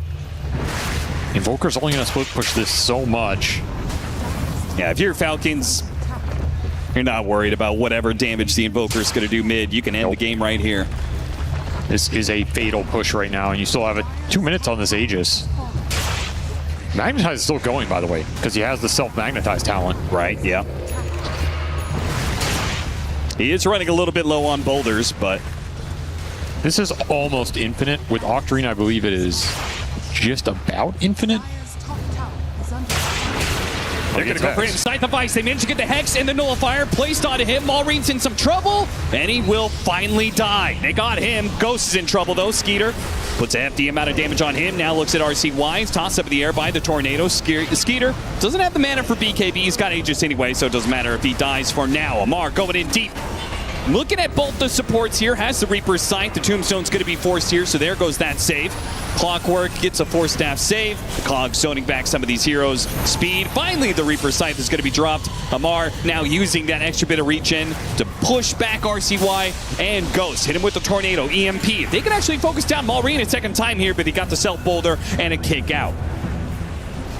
Megas is claimed at 42 minutes, and with no supports, Falcons can keep focusing on tier 4s. See if they could force Gamer Legion to a 3 versus 5. Takes too much of their arsenal to bring one of these guys down. And then the other 2 cores are just cleaning you up. And you have buyback on the one guy you do kill anyway. We have a Dark Ascension here. What can you do with it? It looks rough. BKBs are down for the Necrophos at least, and the Earth Spirit. Yeah, this is your chance to kill him before the game ends. It's all in Amar. He does have buyback available. Yeah, and he's saved up money for bots too as well, so. All right, got on top of Maureen. They want the hero that doesn't have the buyback. Unfortunately, the rest of the team is being zoned out. They're going to focus on Amar. Might be able to get him. Do, in fact, manage to burst him down.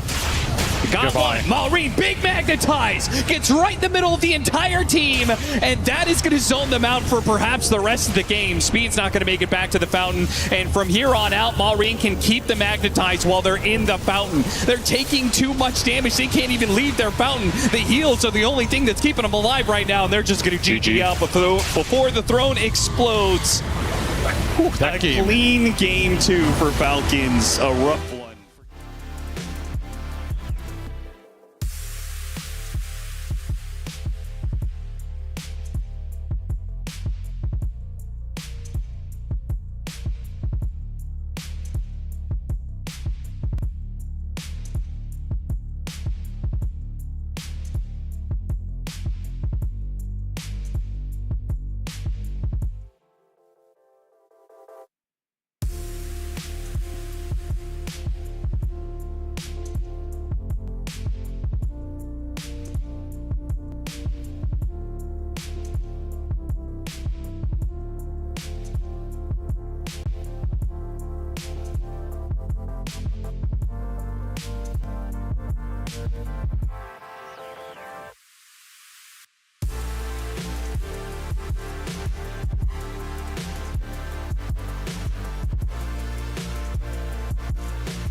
Play is in our DNA. whenever we let it out, it becomes our superpower. Now imagine an entire city being built to supercharge it. Qiddiya City, powered by play.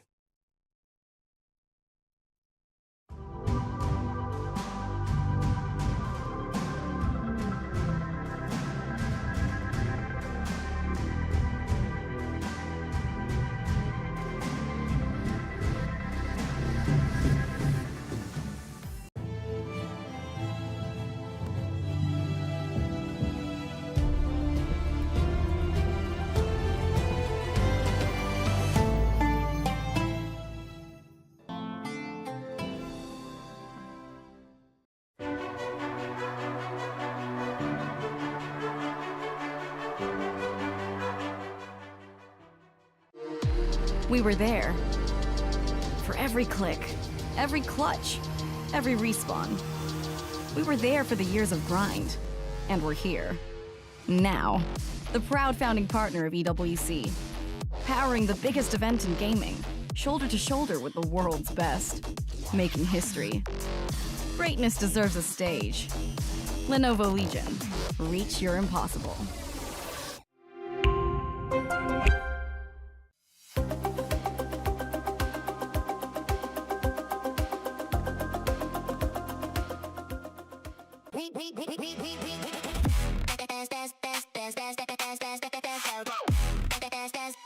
We booked Esports World Cup.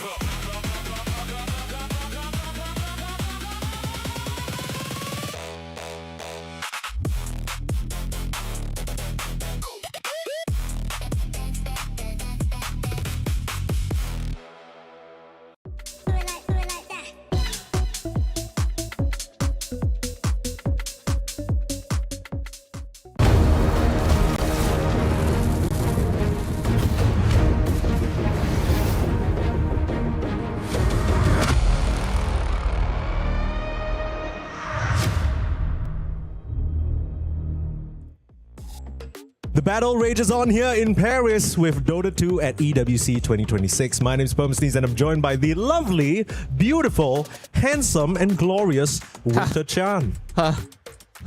So nice of you, Mike. Yeah, you're looking radiant today. You're looking absolutely amazing. And hopefully, for us, in our upcoming series, Level Up look equally as good. Because so far, we've covered all their games. And it's really nice to be able to follow a team and tell their story. But it's a little bit sour when the story is just loss after loss with not much of a redeeming factor, right? I feel like some of the maybe other teams that made it through regional qualifiers, we talk about Rune Eaters even from just now, there were moments where it felt like, okay, you know, they might be able to claw some games off the top dogs. They showed us their stuff. We can kind of see an identity form with this team. But with Level Up, there's this kind of feeling that even Mira was saying, right? The way that they play, how they pick their heroes, it kind of is a little pubby, if I can say. It's just very, very inexperienced. A lot of the things they're doing, it will work against the weaker teams, but it will never work against the more competent teams, you know. It won't even catch them by surprise, right? Because a lot of the ideas they have, they are very, very, I think, based on comfort. They're very based on the opponents not understanding what to do. Yeah. But when your opponents are of this caliber, they know how to move as a team, especially the macro part, you know. Yes, they know we how keep to talking move. about it, right? The macro part is so important right now because the map is bigger. It's very difficult to end the games when the laning phase is not as significant. I think the tier 1.5 teams, they kind of will struggle because usually the teams between tier 1.5 and maybe tier 2, they are good at the lanes. Yeah. They know how to play the lanes. They know how to snowball an advantage from the laning phase. But when you look at their mid game, when you look at how they're moving across the map with the heroes, how they are assigning what heroes are going to be with what heroes, that's when their play becomes very, very lacking. They don't understand who is supposed to move where, who's supposed to move it, where are the visions supposed to be placed, and they just get ran over easily by the better teams. And this is scary, right? Because we're looking at our next matchup. It's Level Up up against P-Time. P-Time is one of those teams at the very top that are so happy to run you down. They'll play at a fast pace, they don't care. And in comparison to some of their other counterparts, you think about Falcons, you think about Liquid, you think about BB Team. These guys, sometimes they're okay to scale, okay to take it late. But P-Time, the whole way they've been smashing everybody else in the scene is they are aggressive. They will run at you and they will give you no chance. So I'm really scared for Level Up coming into this series personally, because P-Time, as we know, these really aggressive young guns from South America, they are going to turn the heat up to 10, and I don't know whether Level Up can handle it.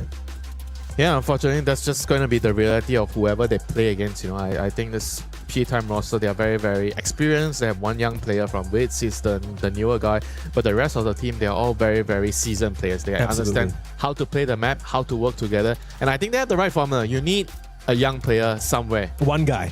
Either in the mid role or the carry. Yeah. You need someone there that is fearless, that is just going to do his own thing. Ultra instinct, right?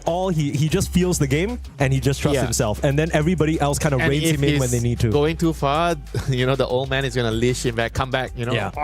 Come back here. Yeah. Don't go too far. You know, stop. That's enough. That's enough. I can see that. I will say though that with P-Time, even though some of their players are more experienced, one of the pitfalls that they can fall into is that they might get a bit ahead of themselves, even the experienced guys. But of course, in case you haven't really been following the season and you're not too clear on who P-Time are and what they stand for, we have a video on them right for you right now. P-Time is a very new team in the world of Dota, formed when this fresh organization picked up the fully Peruvian Pain Gaming roster of Wits, Dark Mago, Frank, Schofield, and El Micho, and quickly became a force to be reckoned with. Together, this roster is undoubtedly one of the best South American teams around. Here you go, sit down, Bat-Boom! What a dismantle. They just turn up the heat. They have many years of experience in players like Schofield, and the rising young talent of Wits to really give them that extra edge. The road to EWC was short but sweet, as this is, as mentioned, a very new team. The first event for the roster this season was ESL 1 Birmingham 2026, with the caveat that they were playing under Pain Gaming at the time. Either way, they looked fine, ultimately ending at 12th place. Clearly, improvement was needed if they wanted to have a chance to qualify for the Esports World Cup, and improved they did. The following tournament, Dream League Season 29, went significantly better. With the support of the new organization, P-Time went on to finish the tournament in 5th place, with wins over many of the top teams. Oh, and the attention turned to the backline 3 dead on Paravision with a snap of the fingers, and time just might be over Atomo. Their improvement continues at the same pace. They might even be one of the top contenders and a strong representative for South American Dota here at the Esports World Cup 2026.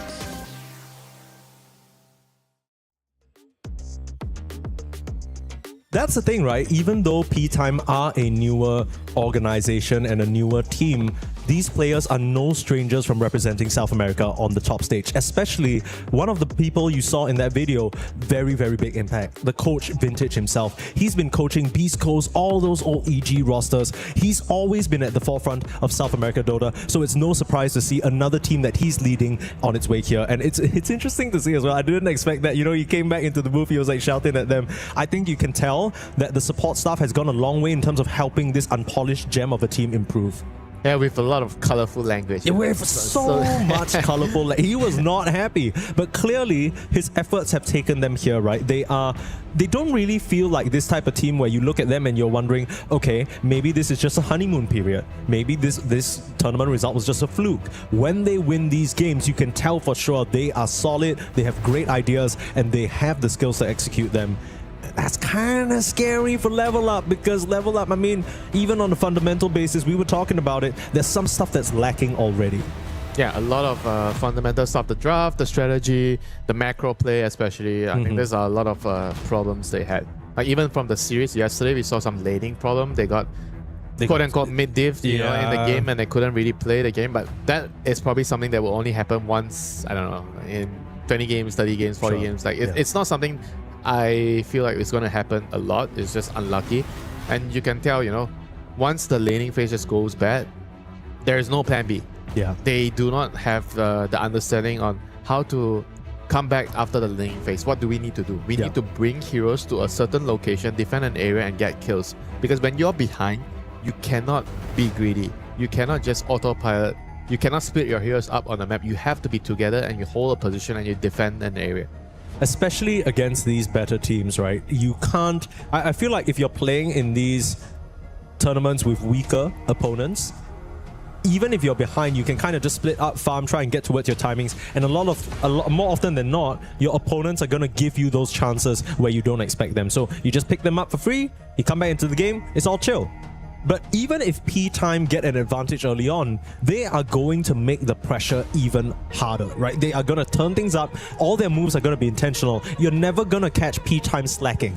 They always are going to keep coming at you, and it's never going to be random. It's always going to be planned. So you need to also plan out how you're going to defend your areas, plan out how you're going to protect yourself in this situation.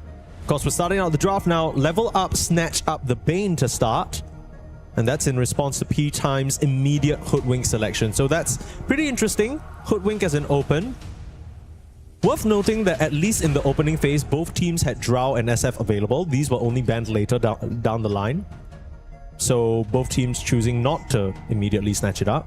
Yeah, it means that they only want those heroes when they get a specific support, they need a specific lane for that combination to work, because the issue with SF and Drow is you must win your lane. These are heroes that you cannot get ran over in the lane. And to secure the lane, it's the support pick. You need the right support pick to secure the lane. Sure. The supports are the priority here. I will say that yesterday when we watched Level Up, Queasy showed a lot of confidence on the Hoodwink. So I know P-Time and Schofield specifically also love this hero because of Almisho, you know, he can play on pause 5 as well, so there's flex potential for them. I mean, it's the Schofield hero, man. Any hero that can run around, run circles around you, be annoying. Just buy time for his team. It's just going to be a Schofield hero. And Earth Spirit is one of the heroes to punish the Hoodwink. Yeah. Very, very good at hunting him down with the silence, with the roll, with the slow. And I got a feeling that this is going to be one of the best mid heroes right now. Snap probably still the best, but there are counters. Obviously, there are certain matchups where you might have a lot of problems. I think you can say the same for ES, but ES is better in a bad matchup because the hero, you get levels, you don't get farm, you can still have impact. Exactly. Whereas for Snapfire, the hero is kind of reliant on the early game going well. Yeah. You need to try and take advantage of those early levels and the spell damage that you have, right? If you're not snowballing some of these kills, the boots or travels doesn't hit as hard, you're not really, you know, scaling up to a nice degree. You also need your team in a way to be able to take fights. If everyone's just chilling, no one can set things up, it's kind of rough. A lot of conditions needed. P-Time thinking about the response here. Bane, Earth Spirit, what do you want into this opening duo? I'll probably go with a mid hero, maybe. In answer to the ES, if they don't feel like ES is a flex. I don't think ES is going to be a flex hero. I think this hero is just either... It's so good in the mid lane, right? That's the problem. Off lane. It's either mid or off lane. It cannot be a support hero. So is it only considered a flex if it can be support or core? I guess it's still a flex, right? If there's the chance of off lane. Yeah, it's still a flex, but not as a powerful of like a flex between support and core. I think between off lane and mid, it's not as strong, but it's still good. So you need to figure out which core you need to show here on playtime. Oh, P-Time taking a lot of... Yeah, they're going to pick one support. I feel like it's going to be one support and one mid hero. I don't know if they have like a flex hero available, like some like Pango-like hero or something that can be moved around. Wow. That is a very, very interesting pick. But the idea here is Oracle is super good against ES because you get to dispel the debuff from Magnetize. It's very good against Bane. Can remove the Fiend's Grip. It's also very, very good with what they have right now, the Necroforce. P-Time is one of those teams that they are very, very open to picking this hero early. Wits loves to play the hero. He does not fear this hero getting countered, especially when you have Oracle. Oracle is kind of your plan B, you know. He stops the Vessel, he stops the heroes that can counter you, like Bad Rider, for example, in the laning phase. So this is a very, very interesting idea here from P-Time. And on top of that, they're going to have the rune advantage because you have Oracle. Oracle always has that added value in securing the runes for your team. Okay, you can see the runes spawning where the runes are spawning, so you have the upper hand in securing it. And good priority for the mid lane. I don't know if they are willing also to maybe flex it to mid, because the Necro against ES lane is just it's an unplayable lane. You can't play the lane as ES, against this Necro. You think this might be a Necro mid? There's a chance? I mean, it's not as good as a carry. I think the hero is best at a carry, but I think it has a potential to work as a mid. And right away, level up, they're picking the Doom as the counter to the Necro. I think this is probably the hardest counter in the game against Necro and Oracle. You can't heal. Yeah. So what's the plan here? Because but the Doom lane, is... the lane is still not very good for him. Like the Doom against Necro lane, this is not a fun lane, for you to play. Do you now get something like a Lotus, perhaps Lotus Linkins on the Necro to try and deal with this? Because now you have the Fiend's Grip Sleep as well as the Doom potentially being a problem. I mean, you could, but it's still gonna be annoying for you to play around. You have to spend a lot of gold on defensive items right now. And Necro, why the hero snowballs so quickly is because he's pushing lanes, he's unkillable.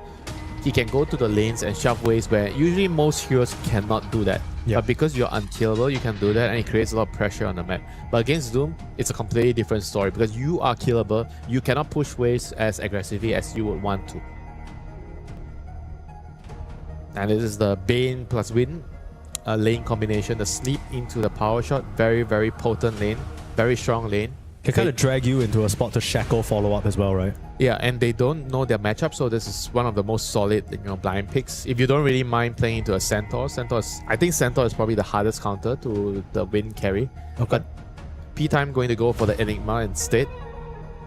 So they are really focusing on having very, very, I think, strong lanes. Right now, Hoodwink plus Enigma. This lane is a very, very snowballish lane, and it's kind of also like a Zoo hero in a way, like a Helm hero. You can take towers, you can create a lot of pressure, you are kind of forcing the enemy to run away from you, you're taking territories. I think that this P-Time lineup is all about like taking areas. Necro is unkillable, and then you have the Zoo. So you're taking two sections on the map away from your opponent, and you're making it very, very hard for them to farm on the map. So this is like the idea here on this Enigma and Hoodwink lane. I will say that just looking at the P-Time lineup, it's not really a very conventional one, right? You have it's not. Objective taking through your Enigma, and then team fighting is a little bit awkward because you have a black hole but not much follow-up. You're not exactly a pick-off team either because it's Hoodwink and then you're still missing the combination. There's no one to really grab early objectives other than maybe you want to talk about push the tower, Enigma, but Tormentor, Roche, those really aren't on the menu.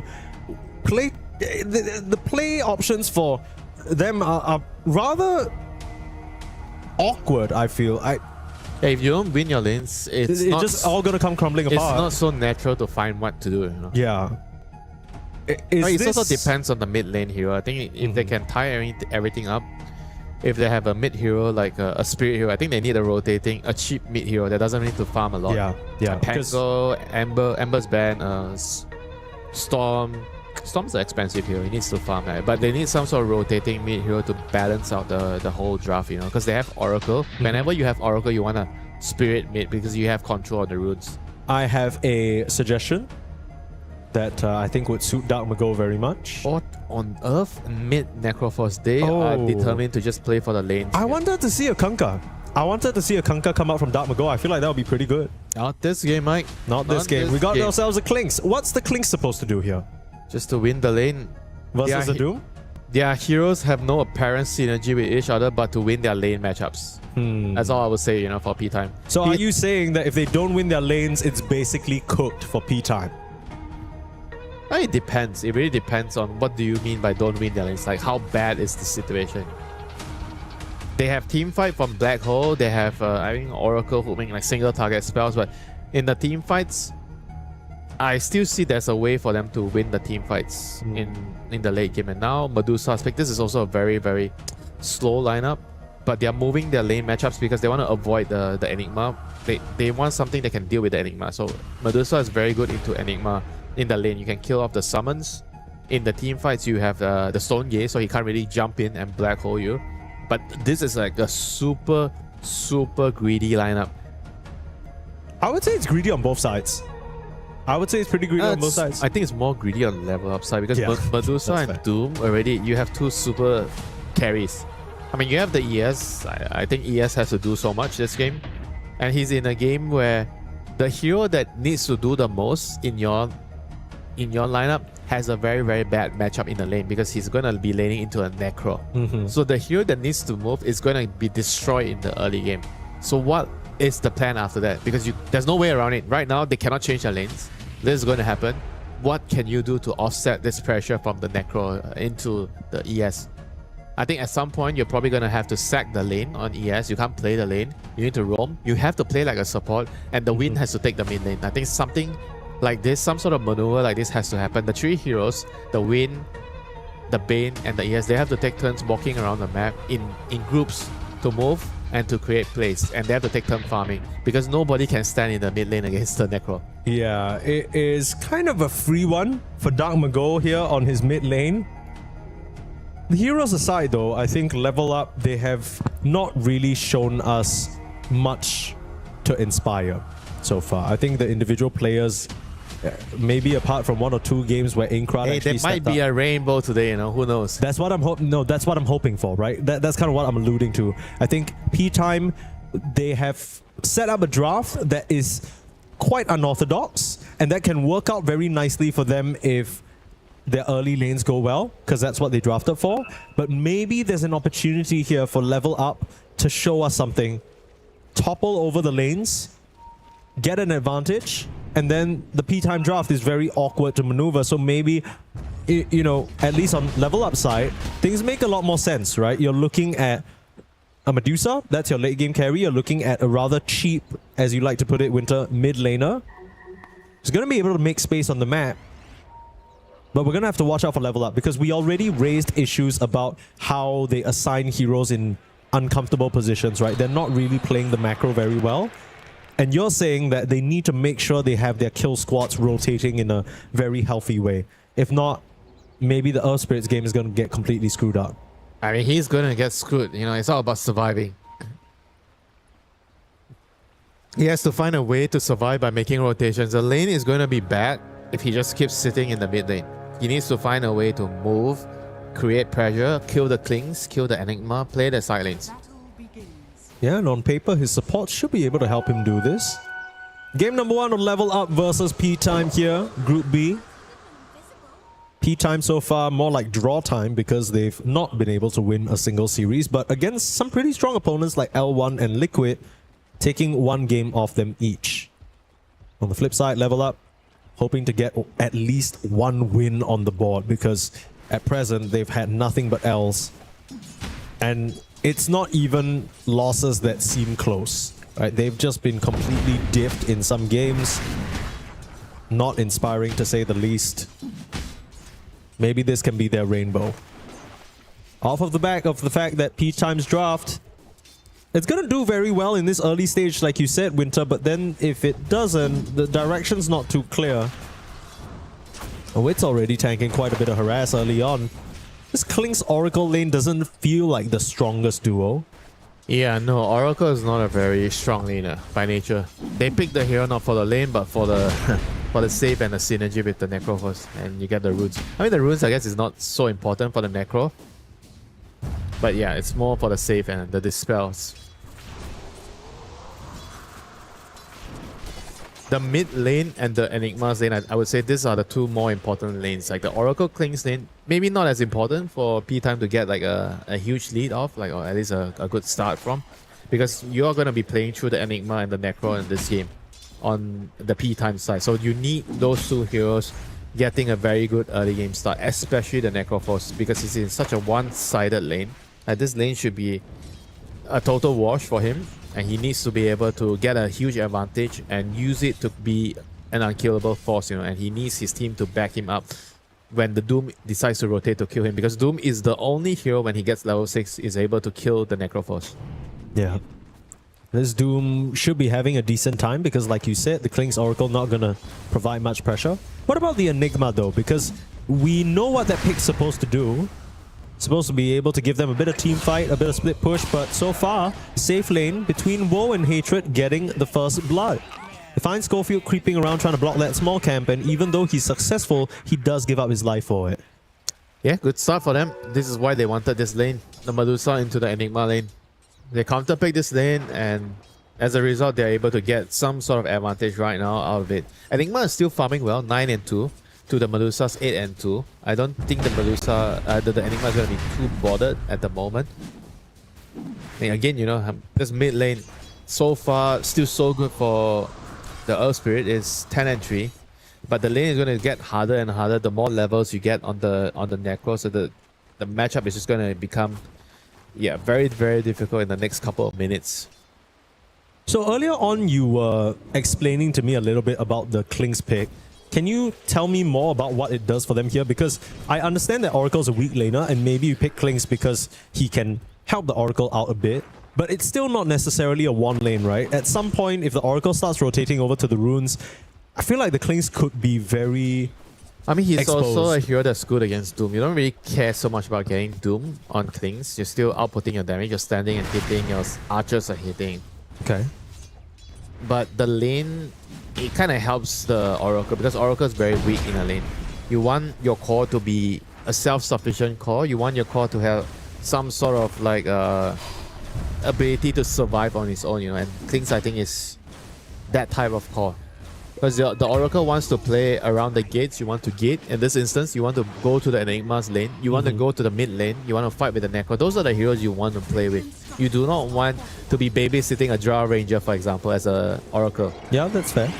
Use those spells. Diving, whoa. Here's Here comes El Misho Elmisho. coming through the gate like you called it. No more mana to work with. Woe will just drop to the deck.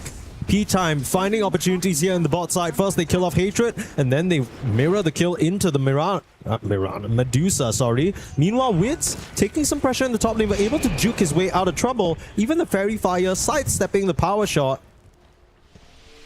Now Baby 3-Pex just being hounded away, but P-Time don't want to waste any more time trying to chase this Doom. They'll just drag the wave, be fine with it. Wits actually gonna try and collect the wave in front of his tower. Okay. It splits up into half here. Overall, I feel like P-Time, they're doing a good job with this bot lane, even though Schofield did feed first blood. Now starting to get themselves an advantage on the Enigma. Yeah, I have to say, you know, Dark Near on the Earth Spirit, he's doing well. I didn't expect him to do this well. He's 21 and 4. He's still behind, but it's expected for him to be behind, you know. But he's still surviving pretty nicely here. I mean, finally he's going to be forced back to the base, and he needs to start thinking of what he has to do right now. I think he should not go back to his lane. He needs to kind of look for opportunities to play on the sides. I think maybe one of the supports needs to start taking the lane. The moment you have level 6 or Necro, you cannot sit in the lane as ES anymore. So he has to see if he can create some sort of pressure on the other lanes right now. He's going to TP back to mid, maybe play for the 6-minute rune, but after that he needs to look to pressure the side lanes. Which side lane do you think is the top priority? Because you go to bot lane, you have a Medusa that can't really do anything. You go Probably to the top Doom. side, the Doom is not even level 6 yet. Yeah, probably the Doom. I think that has more kill potential. I mean, either the Doom or the Enigma, they're both good kills, but he just needs to find a way to kill them. Bot side, whoa, again just being run down. P-Time, they're so good at setting up these situations. Frank and Schofield, just terrifying to deal with. A little bit off the mark there. El Misho, for some reason, uses the terrifying, just the whole Fortune's End over there on some illusions. I didn't even have mana for the follow-up. Okay, bit weird there. Yeah, this Medusa has been punished. This 18 Medusa has just been like punished, you know. And not 18, 24 Medusa. This 24 Medusa is not, it's not justified, you know, like this pick here. It's not countering the lane, I'll tell you that. Now Malefice comes out. It's just because the Bane can't really do much to protect him, right? Like the Eidolons are going to come through, auto attack away all his mana. Yeah, but they saw the lane matchup. They did. They already picked the Bane, sure. Okay, fine. They picked the Enigma as a response to that. Then you need to, I feel like you need to be able to come. Oh, you're the 24th pick. Whoa, walking up into certain death. Just need a Scythe, waiting for the HP to drop.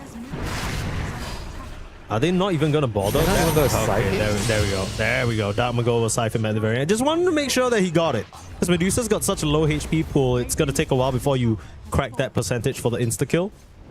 Oh yeah, you're right. Yeah. It's actually very, very difficult for you to scythe a Medusa. Because it's based on the percentage HP, Yeah. right? Yeah. So even though she's got 200, it ain't even gonna matter. And finally, Darkness shows up on the side lanes. Yep, about time. It makes it happen, plays through the Doom like you said, and with this big wave that Baby 3-Packs is farming, he will now be able to get level 6. That means Wits can no longer be in this top side. Radiant's middle tower is under attack. And P-Time still has a comfortable lead from the laning phase because of the hero picks. But they need to keep this ball going. They need to keep snowballing. They need to keep the game aggressively flowing. They have to make sure that this Doom and Medusa have no room to farm. Like 8 minutes rune gonna spawn. They know it's gonna be the bot rune. Amisho picks up the haste. Yeah, he's gonna try to look for an aggressive move here. Maybe on the top lane, it looks like there is an opportunity for them to maybe get a kill here on top. Necro can look to TP in if they get a catch. Eyes on Queasy. Able to win run, dodge away from all those Acorn shot bounces. It counts as an auto attack. Okay. I mean, Frank is also having a very, very good time. A monstrous game on this end. Yeah, he's taken the bot tier 1 tower. He's pushing all the waves in.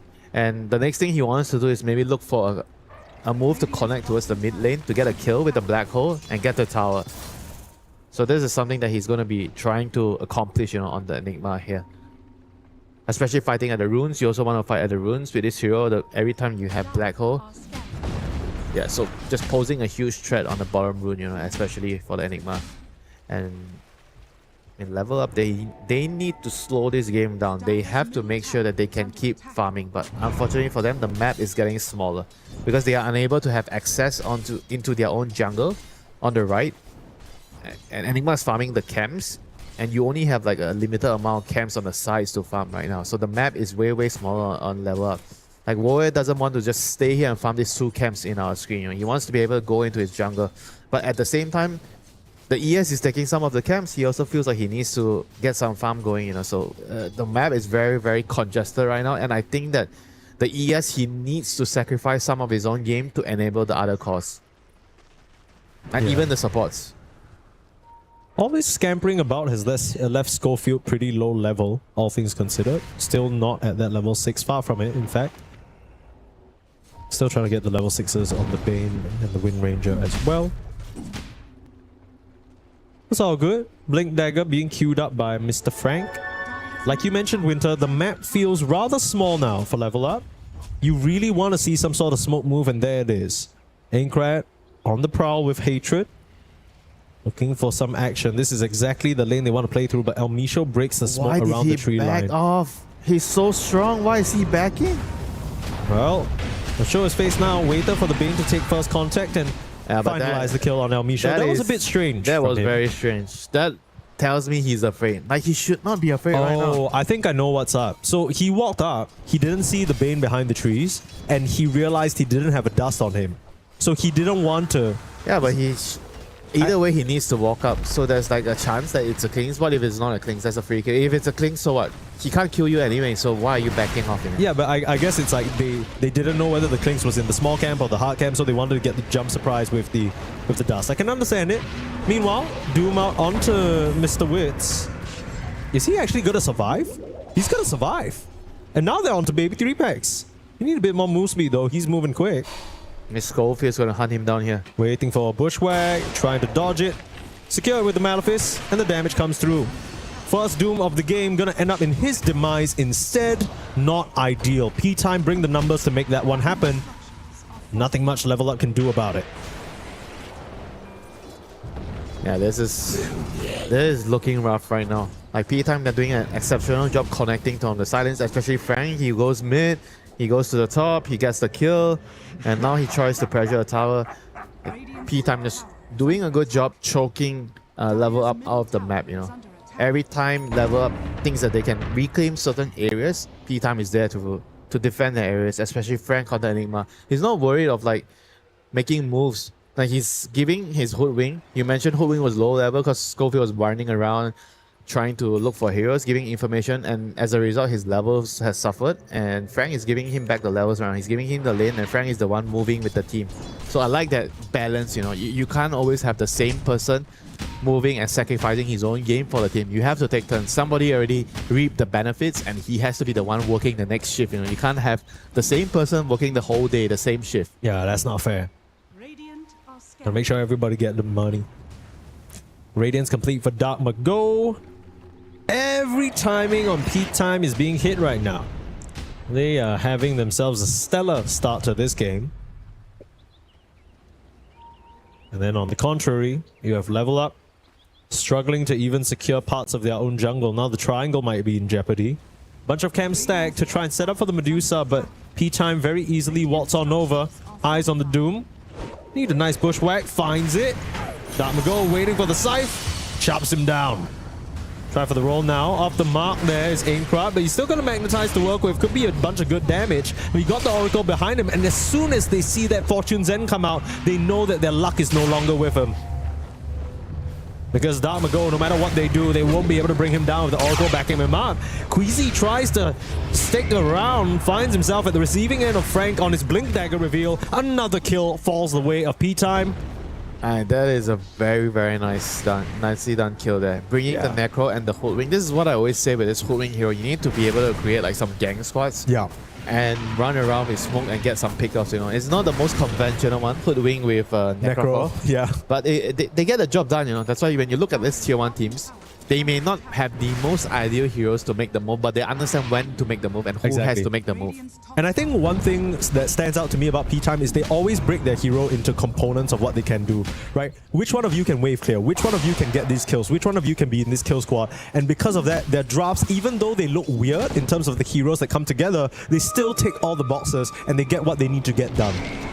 Frank now being chased down. We'll just turn around and straight black hole. What a smart play. Buying time for the rest of his team to come and he blinks out. Bye-bye, baby. Frank is not going to be in any trouble whatsoever. And Level Up, they tried to make something happen on the map to crack it back open for themselves, but they find themselves nothing but a Frank who's laughing because he had an Arcane Rune during that black hole. He's having it on lower cooldown. That's not Frank the man, you know. That's not even Frank the tank. That's Frank the magician right there. That's Frank the genius, Frank the boss. This Enigma has been a pain for Level Up so far. A pain that they just can't solve.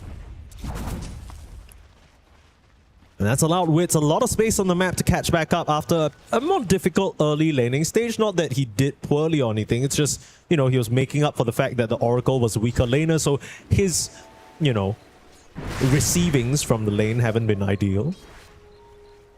A shard coming up for the Necro post bots. I mean, this Dark Mago Necro is fat, dog. Like, he is taking up 2 seats on the train. Yeah, he's definitely doing that right now. Like, this is the problem with the hero when you don't have a good lane answer. And every time you're playing against Necro, even though they have the Doom to answer, but the problem is the Doom doesn't really get a chance to doom him. They're just getting outplayed on the map, and right now Frank is here. He does not have a black hole, but that is not a good move, not a good goal. They did not have enough damage to finish off Elmisho in time. And now they pay the price, you know, and that was a desperation move. They were way out of their map, near the tier 1, so P-Time, they easily TP his heroes in. They can just bring as many heroes as they want to because there's a tower there. Yeah, and this is what we were saying a bit earlier on, right? P-Time, out of all the opponents they could possibly face in their group, they are the experts at aggression. Every single move they'll make. It's not like some of the Southeast Asia Dota that we're used to casting Winter, where people are kill hungry, they see heroes and they just run you down. Everything they do, it all feels so nicely orchestrated and put together intentionally. Yeah, it's not about the kills. Of course the kills matter, but it's all about areas. Which jungle are you taking? Which camps are you taking? Where are you controlling that? Roshan, the Tormentor, which tower are you taking down? These are all the real important factors that allow you to farm on the map, you know, and Level Up. Once again, they bring the ES into their own jungle. They don't find anyone, they push a wave, and just not really getting a lot of meaningful kills, you know, in this game. And if you look at the map, they're really stuck, you know. Doom is stuck on the top corner. Medusa's around the mid section of the map. He can't really have the freedom of just walking out into the lane and pushing out creep waves, you know. He's very scared. And I feel like the problem is they need to open the top section, right? This top tower has to be opened up first because they cannot access the enemy jungle if the tier 1 on top is alive. I don't know if you're noticing this, Winter, but on the map, Wits has now drawn 2 straight arrows. First, commanding Frank to come through to the jungle to connect with them. And then when he was farming the mid, he drew another arrow basically saying, Frank, you gonna get over here or what? We need to control this area. It's all about the areas, like you say. Circles being drawn. You can see Wits making the call. He's saying, I'm strong right now. We are gonna crush them. If we run into them, we can't allow them to take this space. Level Up noting their presence, though. They are aware P-Time is in the area. What's the response? I mean, your lanes are being pushed out by the Eidolons in the mid. The only place where you're getting a bit of room is the top side with Baby 3pex's Doom. It's not pressuring the tower. So you're just getting corralled back onto your side of the map. This is extremely uncomfortable if you're Level Up. But what do you do? Yeah, what do you do right now? You have to have 5 heroes in one section to defend an area. They are very split up right now. Oh, look at this. They have 2 carries on top. If you look at the minimap, they're once again, they have 2 heroes on top, the 2 carries. The Medusa and Doom kind of holding hands. This is not ideal. Like, we need the Doom. Like, I feel like the Doom hasn't really tried to Doom the Necro. Like, even one time. He has to try to find a way. He's just not found the opportunity outside of the top lane, right? He's kind of stuck there. And then now we're seeing the P-Time signature. Winter, we noticed this a couple of months ago already. But P-Time, they really love getting this early gem. Between the 15 to 20 minute mark, they've cleared out all the vision that Level Up have in their jungle, and they've planted their own. It's so scary for the Level Up supports to go back in there and take that space now. And on top of that, BB3X has gone for Midas. Like, Midas BKB. Yeah, well, he's not fighting. I don't know, man. I think they don't really know what they have to do. And they are completely just giving up the map with this Midas. They have to defend an area. Like turn around, Fiends grip the squirrel for some reason. Force the retreat. Frank's there with his blink. Yeah, Big bad bodyguard. They're just surrendering every area that P-Time has come to get. This is really, really difficult for them to move. Yeah. There's a Midas ticking over on Frank's side as well. He's finished that up, so his net worth is going to match and mirror the Doom's. We've only seen one Doom, right? We've only seen one Doom onto Wits, and he got saved by the Oracle, and then since then, Baby 3pex has not done anything. Yeah, it's always the ES. It cannot be the ES all the time. You gotta split the duties, man. Yeah, the Doom has to come to kill the Necro. He needs to be involved. I mean, I think Baby 3pex is saying, I don't really want to play until I get my BKB, and I can understand his hesitation, but you feel like you gotta make a move now. To play. Big black hole onto 3! Frank just finds it. You were looking for my mid? Oh, that's nasty. That's not the move that you wanted. And yeah, so far, Frank's happy. Look at him. Frank is smiling. Big old smile on big old Frank. And Level Up again, you're just kind of looking at the Doom, kind of wondering at what point will he join the game? Because everything is just tanked by the Earth Spirit alone. He's had to go gank. He's had to go move. His game hasn't been ideal either. At the same time, they're walking into areas that the 2 carries cannot connect to. They walked into the enemy jungle. The wave on top is not pushed. The Doom is in the corner of the map. How is he ever supposed to be involved? This is also not just about entirely the Doom. his fault, Yeah, right? it's not entirely his fault. You want the Doom to connect, you have to create a situation that he can connect. Exactly. He's not going to run from the tier 2 at top into the enemy jungle. Because if he does that, and even if he does try and start a fight with you, he's just kind of ruining his own game, right? He's not sort of farming in an optimal way. You're not making use of the map. So yeah, people always say Dota has to feel natural. Your movements on the map has to feel natural. And if you look at the minimap, he's like so far away when this happened. Yeah, he's not even. He's trying to connect, but there's nothing he can do. And meanwhile, back to live, nothing he can do indeed, because Dark Mago just runs him down. No mercy from P-Time. They're making this one quick. I mean, the fact that he has gone for Midas is just straight up giving up, you know? Like, it's like you're telling your team, I don't want to fight, I don't know what's going on, but I don't care. I'm going to scale. I'm just going to scale. Yeah.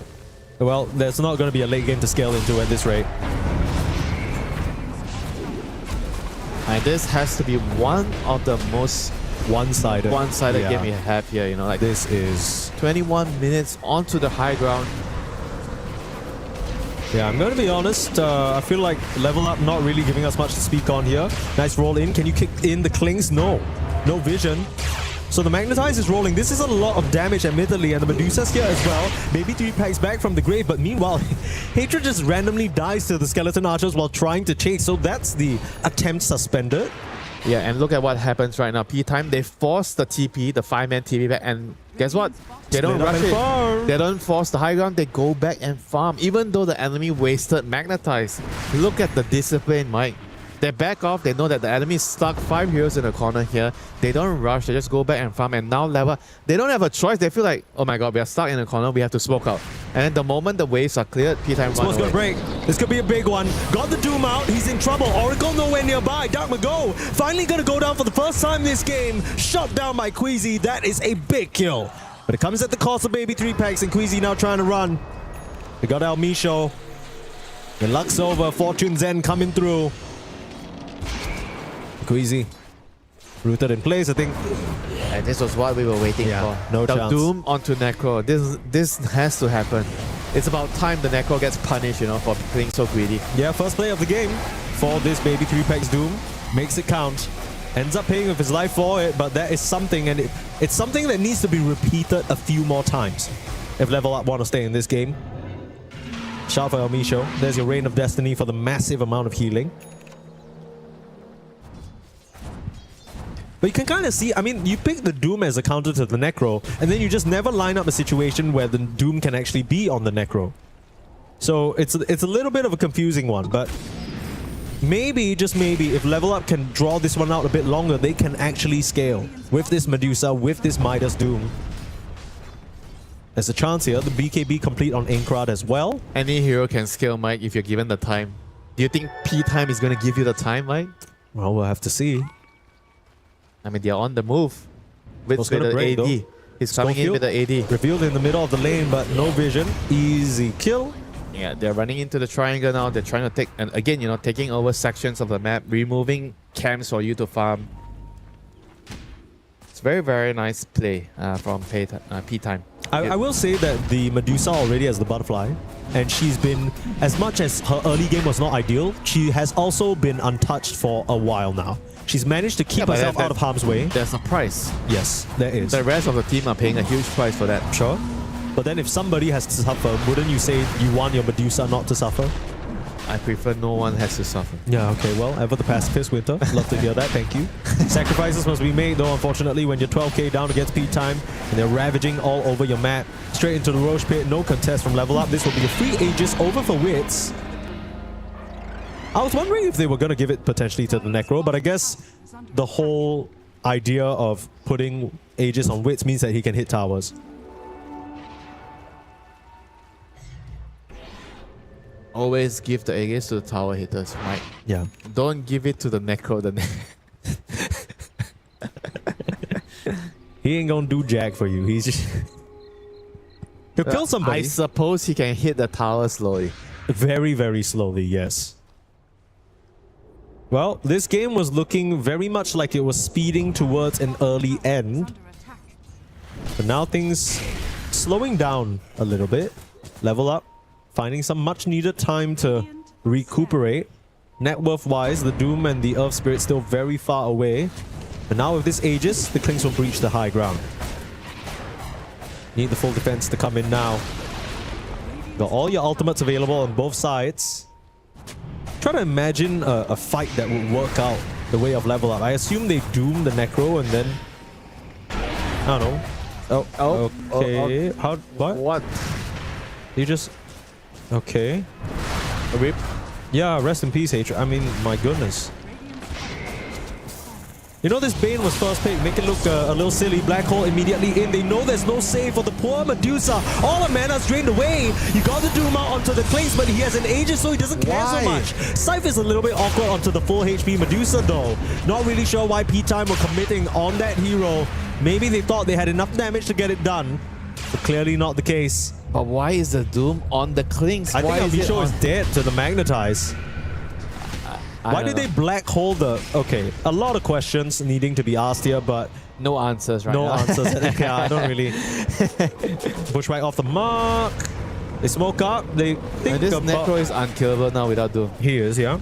Here comes the Medusa, though. Trying to put some damage out. It's still possible, maybe, for them to get Wits.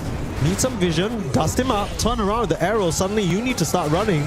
Stone gaze forward, the only thing that can deal with this Clinks. They got a Fiend's Grip onto the Necro. He's in a little bit of trouble, needs to get the Ghost Swarm off. Still will be able to turn around. Deathseeker needs a target, find the Eidolons, 4-star forward and back out towards his team. Inkra just doesn't have the damage and Wits will happily lose that first life. The rest of playtime, regrouping around his dead body. It's gonna come up soon. Elmisho, Reign of Destiny, healing up Dark Mago. And with that, Dark Mago able to surge on forward and get himself a double kill. And that is, again, you know, level up, just chasing and chasing. They're not backing off. I feel like they already defended the Rex. They could have just backed off and just farm, you know, keep pushing the lanes on the mid and the bottom area. But when they decided to chase, they kind of just like got kited into a very, very long, drawn-out fight. And the Oracle, he respawned and he just rejoined the fight. And there's no way of killing the Necro again. Yeah. With that being said, they did get pretty close. The Earth Spirit's damage did a number on P-Time. You can imagine that if Level Up actually manages to put their spells together, it could look pretty solid. We'll see a replay of that as well. I mean, chasing up like this on Medusa, the immediate sleep from the Bane, I'm not sure whether that was intentional. Like, the Bane slept his own Medusa while she was running up with a Stone Gaze. So maybe a bit of miscommunication is the only thing I can think about. Wits was happy to die the whole time here, and now the escape feels impossible, right? In comes the Oracle, like you said, fresh off the respawn, and then Dark Mago again resumes unkillable status. Yeah, very strange overall, decision-making wise, but P-Time still very much in the driver's seat. 5-21 with a 19k gold lead. Sure enough, I mean, the games are hard to end in this current meta, but P-Time getting real close. 85% win probability, excuse me. I mean, 15% is still quite a good amount of Yeah, number. it's a lot more than I expected, to be honest. Yeah, because their heroes are very, very good scaling heroes. The Sure. Medusa, the Doom, Earth Spirit, these are very, very strong heroes. P-Time have a lot of single target heroes. The Black Hole is the main team fight. There's always a chance you whiff a Black Hole. You get a bad Black Hole and you Asleep lose the onto fight. Schofield to stop the setup, but Hatred will immediately get mowed down. Schofield in some trouble. The last auto attack won't find him, but Wolf's trying to turn around and fight. Got the slowdown on the diffuser. Wits able to escape to the sidelines. They focus down Elmisho, so no save. Oracle's been dealt with. Instead of your Black Hole, Dark Mago leading the charge with his Manta. Trying to scout with an illusion. Oh, they found the Doom? They found the Doom, and there's no more Doom to be had. Oh boy, the damage. He just got shredded by the Clinks and the Archers. Yeah. Nasty business. If Wits gets on top of you, you can write yourself a final wish. We're not seeing the next day. Hard complete now for Dark Mago. I mean, there is a... okay, Queasy. Is he just... damn. God damn. Okay, MKB complete. Gunpowder Gauntlet. I mean, Wits is a monster this game. But yeah, I was gonna say there is a GD Pollen bag for Mr. Eincrad. Suspend some of that healing, it's very good, but just don't know whether it is enough, Winter. They have to Doom the Necro and the ES has to find the Oracle. Like, this has to happen. And at the same time, I think the Bane, he can only wait and grip the Enigma, the Black Hole. He has to stop the Black Hole. So you are going into this situation, you need to be very clear. We have one shot at turning the game around. Sure. You need to understand who you're supposed to target. Everybody needs to understand your purpose in a team fight. You have to picture the team fight, how you're supposed to win the team fight is level up.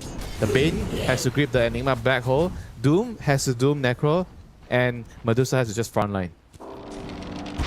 Like, ES has to deal with the Oracle. Like, everybody has a duty. You have someone to mark, and you need to make sure you find your marker. Just like a game of football. Find your man, stick on him, make sure he can't play the game. Don't lose him, you know. Don't lose him.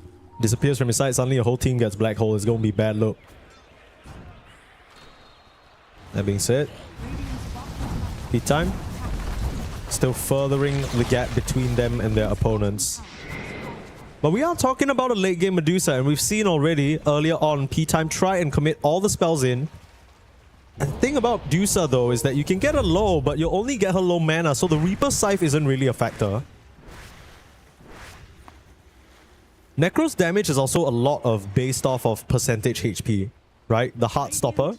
And that doesn't really do anything to the Medusa, so you're almost relying entirely on Clinks to be the one to deal the damage. Yeah. And Medusa can definitely have a chance to carry the game alone, you know. Immediate Fiend's Grip. I wonder what that was about. Okay. Alright. Maybe trying to set up for the rest of the team. I will say Hatred just has not had much of a game on this early pick Bane. It's a little bit too optimistic. They're thinking that Wits will be alone. Yeah. And nobody's showing on the map. This is P time we're talking about. Maybe in your pubs the Clinks tries to run around and get some of these kills, but not P time. Wits is the one leading the charge. He's been drawing on the map non-stop. You can see from the player cams as well, he is exceptionally vocal. He knows exactly what he wants to do on the map. He's pinging out these vision areas, calling for the team to move to him. He's TP'd down to the bot lane and he's already saying to his team, come to the Twin Gates, guys. I'm going to set up. Let's find this dude. Yeah, I'm actually glad you brought that up. I was also paying attention to him talking a lot during the game. Like as a new player on the team, he's the newest addition, but it feels like he's the one calling the shots, talking the most and calling the game. And I think something to note as well, I don't know whether you saw this behind us, but while they were drafting, Vintage was actually discussing a lot specifically with Wits. The rest of the players were chiming in time to time, but it seems like Wits has a pretty big voice in terms of the draft. So to set this whole thing up, to pick this Clinks, I think a lot of it was part of his plan, his vision of how the game would be played, how he would manipulate the map, running around causing chaos as his Clinks, and it has worked out exactly as he had imagined. Yeah, because part of having a Clinks in the game is like having a Nyx, you know. You have a Shadow Blade Invis hero walking around, so it gives you information, it gives you a lot of threat on the map. It makes it very hard for the enemies to push the wave. It's very difficult to correlate how much it impacts the game. Yeah. But as a player, when you're playing into Nyx, you're playing into any Invis threats, you are going to have a lot less fun because of the extra threat on the map. The way you move just has to be more cautious, as you have to anticipate they might be in certain areas. Looks like someone's been spotted. You know that Dark Mago's walked up here. Smoke not broken just yet. Meanwhile, the rest of P-Time are taking the Tormentor.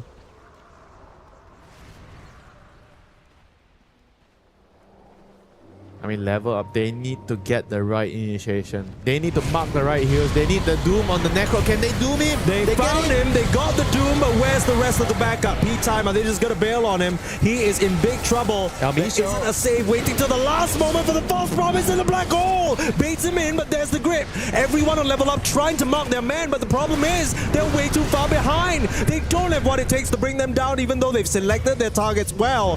And they will drop to the deck. It's almost a full team wipe here.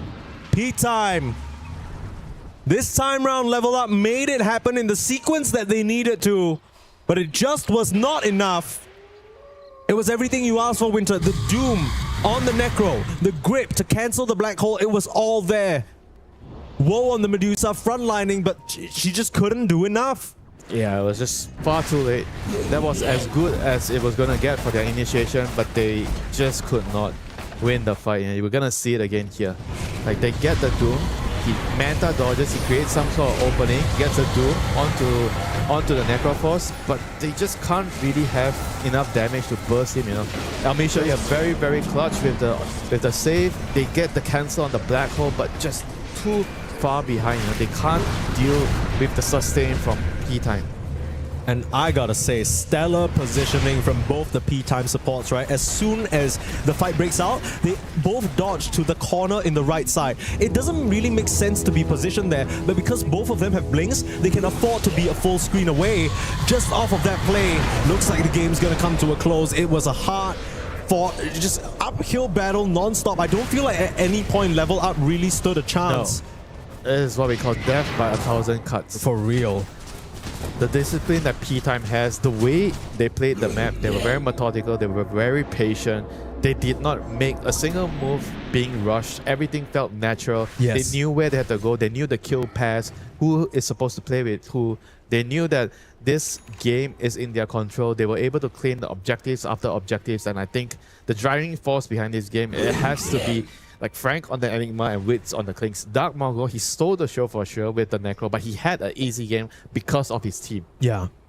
And that's kind of usually the issue with the Necro, right? Because you can have those good matchups, but then a lot of it is the team setting you up for these map plays. Because Necro, he doesn't really give you team fight. He doesn't really give you catch. He doesn't give you a lot. He gives you a body that you can play and use. He's kind of like a piece that you push forward. And they pushed him around and used him perfectly. Lincoln's now making the task even a taller one. Heard a BKB come out, not sure who popped that. Okay, I think that was a BKB TP from Baby 3 Packs if I'm not mistaken. Yep, there you go. That's a Roche. Alright. How do you find a way back in? Earlier on in that fight, you had already hit all those criteria you were asking for, Winter. They just didn't really have the damage. You almost... I want to say maybe the missing piece was that Inkrat couldn't find the supports. Because if you imagine maybe the Earth Spirit... he couldn't stop the Elmisho save. Exactly. If he was in the right spot. Because actually, I don't know if you saw from the fight, but he rolled on forward behind where the Necro was, assuming the supports would be there. But all he found was Wits. And Wits actually forced him to roll back out. So you don't have anyone penetrating the back line. And I think that's what was missing in that fight for Level Up. If you don't find the Oracle, it's GG. Good luck killing anyone. Yeah, no. It's very tough. I don't even blame the ES there. I felt like it was just a very difficult choice. Yeah. There were a couple of areas he could have rolled into. He just took a chance. It literally is rolling a dice. You don't have a choice, right? Because he's so far behind. Imagine if he had Shivas or Dagger, then it would be easier. But they were just too far behind. You know? Exactly. I guess they had the Shivas on the Doom, but yeah, they just couldn't they just couldn't find the Oracle. Yeah. And that's why in situations like this, you kind of just have to give props to your opponents, right? The supports are playing phenomenally on P time. Actually, everyone's playing phenomenally on P time. 36k net worth lead, sheesh. I mean, we're talking about it from the start, Winter. This looks like one of the most one-sided games we've seen on this stream. And this, if there was any stream for potentially one-sided games, it would probably be this one, just because the matchups are somewhat lopsided, right? Things are going to come to a close unless that Level Up has something to say about it. Magnetize? Question mark? Okay. Well, that's Magnetize done. Are they going to Doom Wits? He still has that second life. They might be able to get it. Okay, first one down. Being very disciplined though, RP time. They're not pulling the trigger. BKB. Ooh, Frank messed up. I think Frank misclicked. Okay, so being the disciplined team that they are, they're going to back up and chill for a little bit until that's off cooldown. I wonder what he was trying to press. Maybe he was trying to reapply the Linkins on someone. More time to play Dota, Mike. True. I don't know who's actually playing. It's probably just P time. Level Up is just sitting in their base in despair mode. Yeah.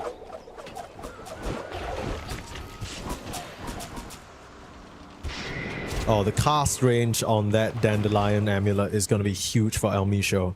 I mean, he has a dagger already. It's already going to be so hard to find. He's going to be like 2 screens away at this point. Yeah, that's why I'm thinking that the ES actually needs to buy a dagger.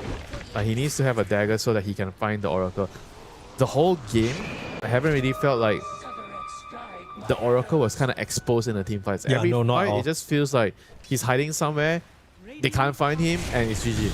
There was one fight where the Doom actually and the ES actually hunted him down, but that was less of a fight and more of a breaking smoke situation. Yeah, Misha's done a stellar job. Not gonna lie, I did not think that Oracle was his type of hero. He's playing it excellently. I think the boys on P Time have surprised pleasantly all of us in the past few months. It's hard not to cheer for them, especially when you can tell how hard they're trying. And I mean, Winter, for us, we've been following these guys since Division 2, right? What a grind they've had to get here. And no one can say they don't deserve it with the way that they've played, the work that they've put in, the pride of the region on the line. Started as SAR rejects, now coming in as P Time. Ready to represent, ready to put Level Up down in game number 1. There's a big Doom, but the Black Hole onto 2. That mobs up Baby 3 Packs. Hatred is down, but he has a buyback. They'll kite away. They know Inkrat's on the backside. Not much he can really do about that. The Doom will expire now on Necro, and it's back to business. Straight to the Ancient. Level Up refusing to call GG. They still want to make a final stand, but what can they offer? Scythe up immediately, just onto a full HP Earth Spirit to keep him at bay. Now you've got a kick and a Fiend's Grip onto the Necro, pulling him into the base. He's in some trouble, but the false promise comes through. El Micho there with the save again, and there's not much they can do. They'll keep him in there, but GG is called as playtime completely style all over Level Up. Yeah, very, very clean game, very clinical game, from P-Time. Yeah. They showed us in this game why they are one of the top teams in Dota right now. They are very, very good at understanding the map. This is not a draft that any team could pull off. This is a draft that needs a lot of finesse. They played the lanes well. They didn't run away with the lanes. I felt like they had a lead, but the way they built on the lead they had from the lanes, that was impressive. The way they played around the map, the way Dark Marvel made rotations. You don't see Necroforce making rotations, but you know that he understands that if he doesn't make the rotation, nobody can at that point. He's really strong. He's the one moving with the supports, and also Frank. Frank, he had a very good start. He left his lane for 2 minutes so that the supports could take the lane and get XP, and he was pressuring. And he was trying to invade the triangle. He was getting kills with his black hole. Like, you could see that they have this sense of understanding that it's your turn to move. I've already had my farm. I had my levels. It's my turn to move. Now I'm going to do the job, and after that, I'm going to get my turn to farm. And the supports, they need to each also get time to farm. Everybody has their moments. Everybody understands their job, and this is what we see, a beautiful game of Dota. Honestly, a beautiful game of Dota. And you put it best, Winter, when everything feels so natural, it's just so easy to play, right? You're fluidly moving across the map, assigning the pairs correctly, and then you compare that to what you see from Level Up. On the flip side, we're just kind of sitting there staring at the Doom. We're like, come on, bro, do something. They were trying to make moves, but they were not moves that would involve everyone. Yeah. Because they had the Doom. I felt like it was the Doom that wasn't really particularly involved. The Medusa is not going to get involved. Like, whatever it is, Medusa is in her own world. Yeah, but we can leave the Medusa out of the discussion. The Doom needs to be able to participate. They had one Doom, that's it in early game. They tried one Doom on the Klings and it didn't work out, and it seems like they just gave up. And the way they were playing the map, they were just not playing the map in a way where they were able to connect. And I felt like in certain moments, the wrong heroes were pushing on the wrong lanes, the pairs were not correct, or the smoke had too many heroes. Yeah. Because there's always a discussion, 2 heroes or 3 heroes in a smoke. If you bring 3 heroes, do you have enough heroes showing on the map to hide the intentions of what you're doing? So these are all things that you cannot really discuss in a game. Everything is happening. You have to already know. Yeah, everything is happening so quickly. You need to know by heart who is supposed to go with who. The moment the draft is over, in your head, there needs to be a picture who is going to be the gang squad, who is going to be pushing the waves, who is going to be the target, the first point of target. He needs to bait. Those are the things you need to already understand. You can't go into the game and guys, who's gonna come and meet to the smoke, by the way? Who's in for this smoke? Yeah, the moment you start asking questions in the game, that's cooked. You're already gone. Yeah. You're gonna lose the game because the enemies, they are already in your face because they know exactly what are they supposed to do. And you are still in the middle of asking questions. Bro, do you want some chicken for lunch, or do you want some dinner? Do you want some vegetables? I don't know. I'm kind of feeling maybe I could do some noodles. Maybe. The enemy already finished their steak. Everything's done They already. finished their steak because they pre-planned and meal prepped 5 months ago. Yeah. Their fridge is fully stocked with all the meals they could possibly want, with all the nutritional needs. They know exactly what's going on. They're on dessert. That's how far behind you are. They're on dessert. They're on tomorrow's dessert. They're already having that. No, you are the dessert. They're about to have you for dessert. I mean, at this point, the main course has already been served. We've had an excellent game of Dota 2 displayed to us by P-Time, but that just means there's room for more because this is a BO2 series, meaning that there still is a chance for Level Up to get their first win in this group stage. It has been a difficult one for them so far. They have not faced any easy opponents, but this is EWC. It doesn't get easier than this. And game number 2, P-Time are going to put up a damn good fight. So let's see whether Level Up can take it back after a short break.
play is in our DNA. Whenever we let it out, it becomes our superpower. Now imagine an entire city being built to supercharge it. Kadir City, powered by play.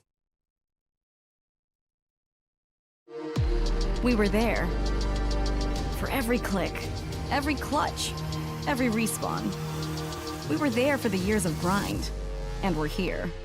Now. The proud founding partner of EWC. Powering the biggest event in gaming. Shoulder to shoulder with the world's best. Making history. Greatness deserves a stage. Lenovo Legion. Reach your impossible.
To Dota 2 at EWC 2026 here in Paris. My name's Permasneeze and I'm joined by Winter. And in case you needed a recap of how P-Time versus Level Up Game 1 went, let me give you a visual demonstration, okay? This is how the game started. And then it kind of went like this, and like this, and like this. I have no idea what you're talking about. All I know is the game was enjoyable. It was a one-sided game, but because they did everything they're supposed to do, I'm happy watching a game like this. I enjoyed the game. You know, you're very different from the casual viewer, because I'm sure all of you at home watching this stream, maybe even some of you watching from the crowd, wants to learn, Mike. No, for sure. But hear me out. Let me finish, because I think you watch a game like that. Let me tell you guys, Winter's a bit of a nerd. So he's over there taking all the notes. He's saying, oh wow, this is some of the best Dota I've ever seen. But then you guys at home, you guys are saying, man, this is the most one-sided, this is a one-sided ass game. Like nothing's happening. Playtime just squelching them. But that's exactly what happened, right? Because P-Time, they played such a clinical masterclass of a game. And they did it, I think, even more impressively with heroes that you don't really expect to be able to do the things that they did. How often are you seeing a Necrophos rotate? How often are you seeing a Necrophos get into a smoke with Oracle? Oracle as well, playing that aggressive, moving around the map, controlling so many areas. Yep. That was impressive to watch, and that's putting it lightly. So I think P-Time, they very clearly cracked the code. This is how they surprise some of the other top teams as well. And Level Up, I can't help but feel like where P-Time are ahead of the curve, I don't even know whether Level Up are on that same level. I don't even know whether they've seen the curve before. Yeah, I mean, it's difficult. It's difficult when you put it that way. Yeah. Teams at the level of Level Up, it's just a pleasure to be here to learn. I'm sure they might not be enjoying the game. I don't know if they're enjoying it, bro.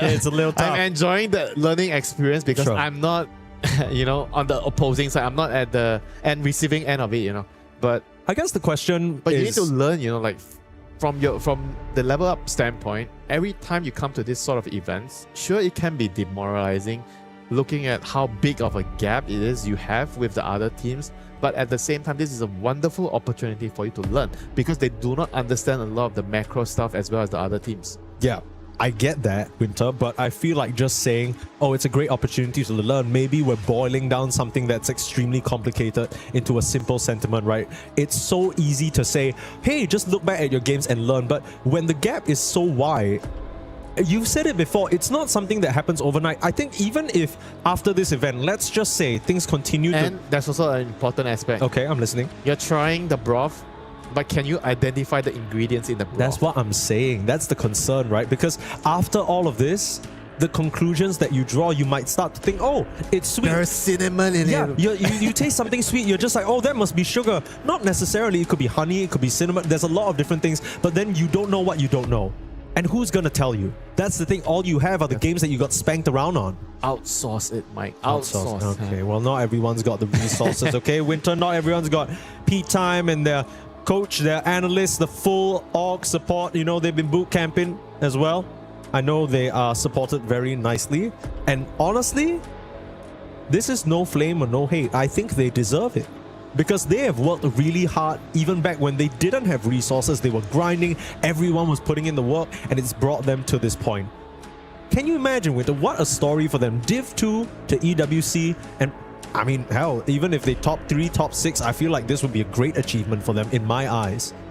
The trajectory for this team within such a short period of time, it's a really big deal. Yeah, they're definitely one of the few teams that are favorites, you know. I don't know about top 3, but at least I think top 6 team. I would say that they are solid top 6, top 8 team. You know, if they can get to top 3 is that'll be crazy for them. Yeah, it's very, very big result for them. But overall, I feel like if you look at the tools they have in their arsenal at their disposal, the hero pool and everything, the way they're playing, I think they are not going to be surprising me if a result of a top 3 ever happens in this event. The main thing with P-Time that we've seen is that they are a very specific puzzle that teams need to crack, right? It's not as simple as countering what's in the meta. It's also specifically to P-Time, they have a certain way of dialing up the pressure that you need to learn how to deal with if you want to take them. It's like a boss fight in a game. Maybe once you learn the patterns, you'll be able to deal with it a little bit better, but until then, all the attacks are going to catch you off guard. This time around, P-Time, kick out an axe to open things up in response to a first pick Hoodwink, So seems like this Hoodwink hero is top priority for both these squads. And it's also, you can see here, I think there's another layer about it. First pick Hoodwink, and P-Time picks the axe, you know. So it tells me they're trying to break up the pairing. They identify certain pairings are very, very good together, and you cannot let the opponent have it, or you have to ban it. Yeah, so because otherwise this axe open is kind of random, right? You're not really seeing any matchups. So the answer I can find here is because of the pairing, and I've been noticing this trend a lot in the games, at least yesterday and the day before.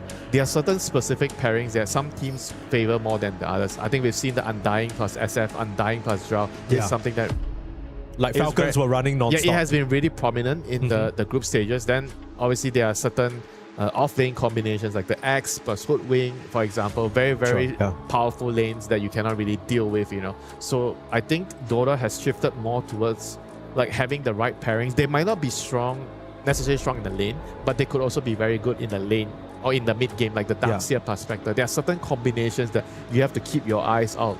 Like the value is there in the game, and you cannot let your opponents get it, or you should always prioritize getting it when you're given a chance. Yeah. Even if you don't get it, it needs to be on the top of your mind. So maybe, like, for example, if we're talking about the earlier series with the Darkseer Spectre, right? Once you see a Darkseer, you already need to kind of have in advance, okay, we need to draft in case we let the Spectre out if we're not banning it. Of course, with this Axe open, it might leave P-Time in a little bit of a pickle, revealing their offlaner this early, but it does also block all these pesky Drow Rangers, these range carries that are just going to kill themselves on the Blade Mail. You think there's a chance of a pivot? Maybe a pause 5X, pause 4X as well? Yeah, maybe it's a SA team, you know. True. South American teams. The X's go everywhere in South America. They don't care.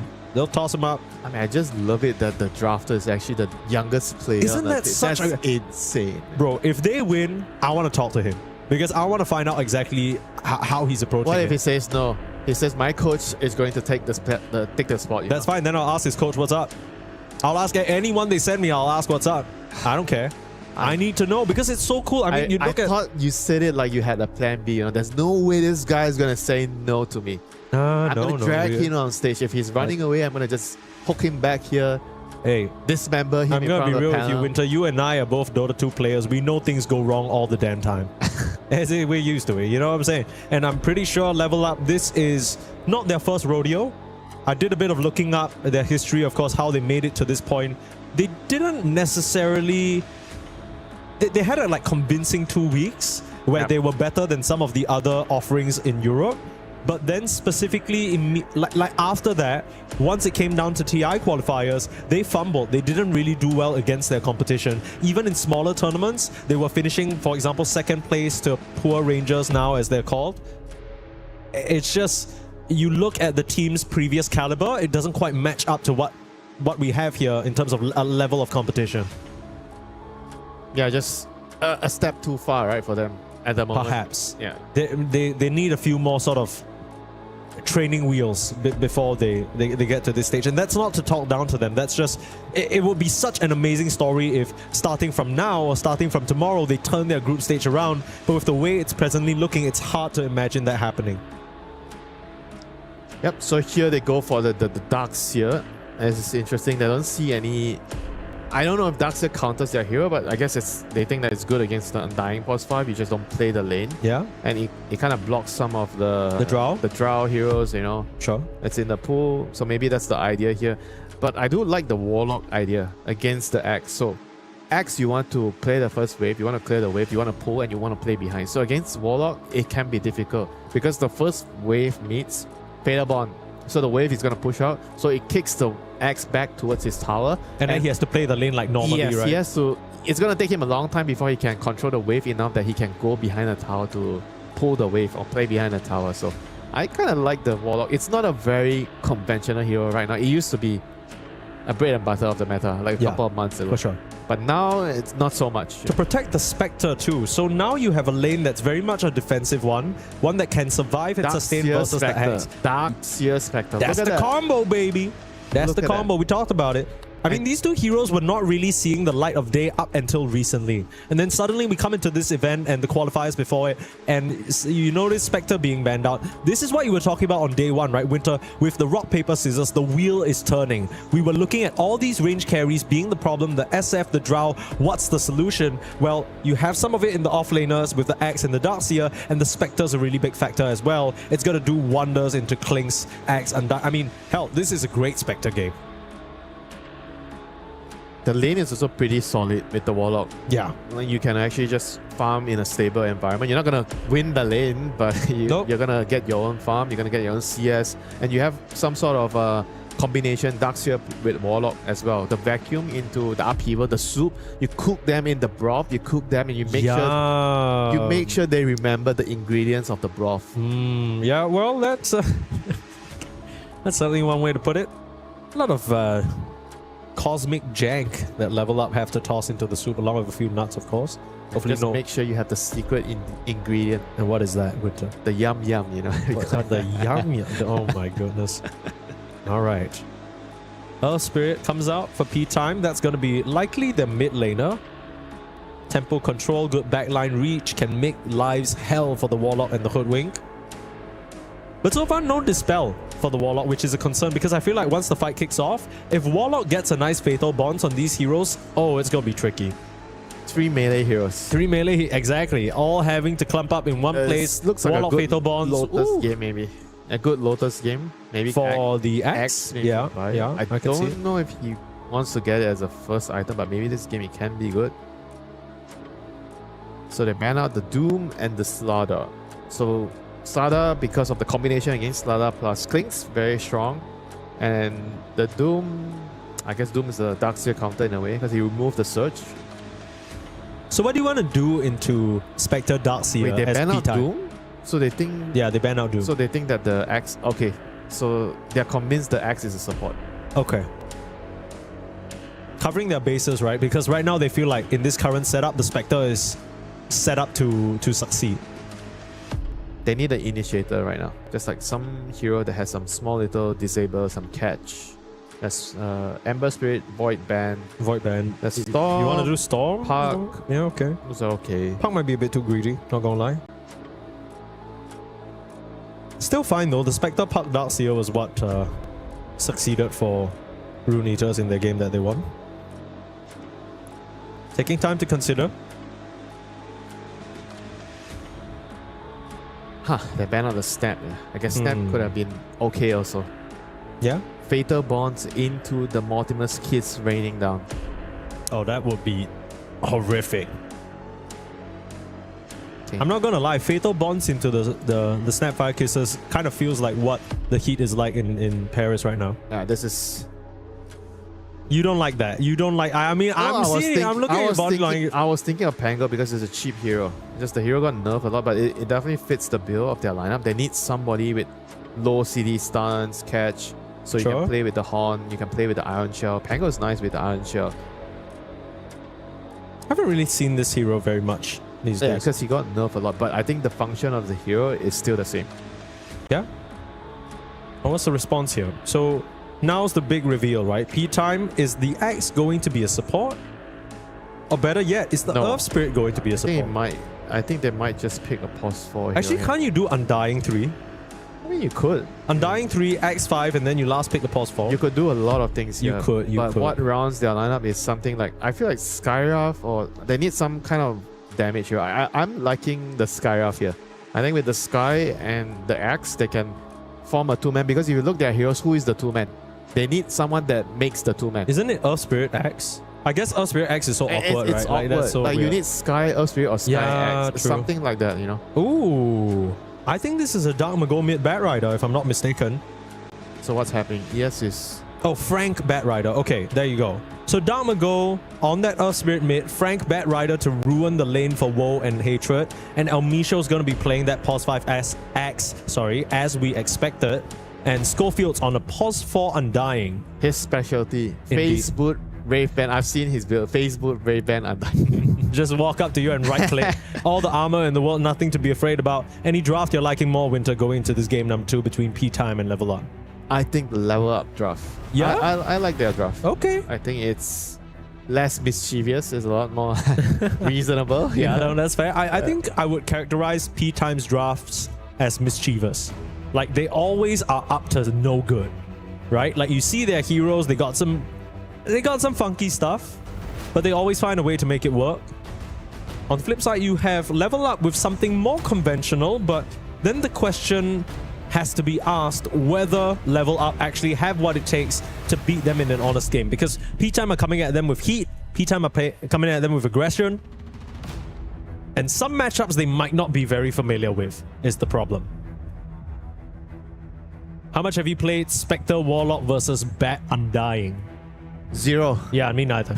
I have no idea about that. If you're gonna ask me 10 years ago, maybe, you know, Spectre Warlock against some Bat Rider lane. Not anymore, though. It's a difficult lane for the Spectre. They need to find a way to avoid confrontation, push out the waves, try to make sure you CS. I think it's not really important for them to get a lot of CS, but the XP. Yeah. Get the levels, and then you get level 6, then you go to do your Spectre stuff, right? Yeah, you do like Spectre stuff, and then Warlock. I mean, you're not the best gate ganking hero, but this game, you have a very strong combo in the team fights. Vacuum into the Soup, into the Rock, into the Fatal Bonds, and then you have the Pangolier rolling in. Team fight-wise, they reign supreme. I don't think P-Time's heroes are going to overpower Level Up heroes in a straight-up 50-50 team fight. So they definitely have the advantage there. P-Time needs to win the lanes because they are heroes, they are flexing heroes, they're flexing the Axe, the Undying, they're moving heroes around to get lanes that they're going to win. So they want to snowball, they want to run Level Up over, they want to make sure that the game is fast and furious and there's no room for your long cooldown spells to come into play. Warlock, long cooldown. Spectre, long cooldown. Darkseer Wall, long cooldown. On the P-Time side, I want to say no cooldown. No cooldown. Tombstone, maybe. Tombstone Lasso. Let's put it that way. I'm magnetized, I guess. Yeah, but they don't really need the magnetize to fight. I just wonder how this Pause 4 Undying is going to play out because I know Schofield really likes it, but do they have enough catch? High ground Tombstone, that's cheeky. It gets immediately farmed up though. And he's laughing. Look at him. He's laughing. He's having a good time. Guys, I am going to pull creeps. I am useless. Yeah. Boots first. No cares. Pure vibes. How's this matchup? Earth Spirit versus Pango. Am I allowed to be honest? Yeah. You're always allowed to be honest. Boring. Move the camera. We ain't watching this garbage. Give us something else. Give us. I don't want to watch this stuff. Boulder Smash, last hit range creep. Swanstalker, last hit range creep. Sorry, what were you saying? I fell asleep there. But where is the interesting lane? I'm not looking at the Spectre lane. I mean, I'm looking at the Bat Rider lane is what I'm looking at. A computer, show us the Bat Rider lane. That is not the Bat Rider. Thank you. Okay, well, I guess there's nothing. I guess our observer's right here because there is nothing going on with the Bat Rider lane other than pulling creeps and blocking creeps. Our observer's right. Bro, he was right. He was right. I'm so sorry. Shout out to Breath, our observer. He's mad. He's mad. Understandable. Sorry. I've let you down. That's okay. No missing first blood's part of the job. Let the man do his job, Mike. Yeah. Okay. Stop trying to pull other people's noses. There's What always that one What does guy that mean? in the Pull team. other people's noses. Like, it's like you're trying to direct how people play the game or do their job. There's always that one guy in the game that always tries to do that. Guys move here, but you need at the same time you Yeah, kind of but need. Wits does that and he wins Dota 2 games. Okay. Now Wits is dead on my screen right now. Ooh, this early game not really going the way that P-Time are probably hoping for. They do get a return kill onto the Warlock, but things are messy with a capital M right now. And who does that benefit? Level Up, of course. They have the actual draft. They have an actual team fighting lineup. P-Time has a, I don't know what to call this, a pub lineup. I don't even know if you see this combination of heroes in your pubs, I'll be honest. All about lane dominance, winning the lanes and just running around pressuring.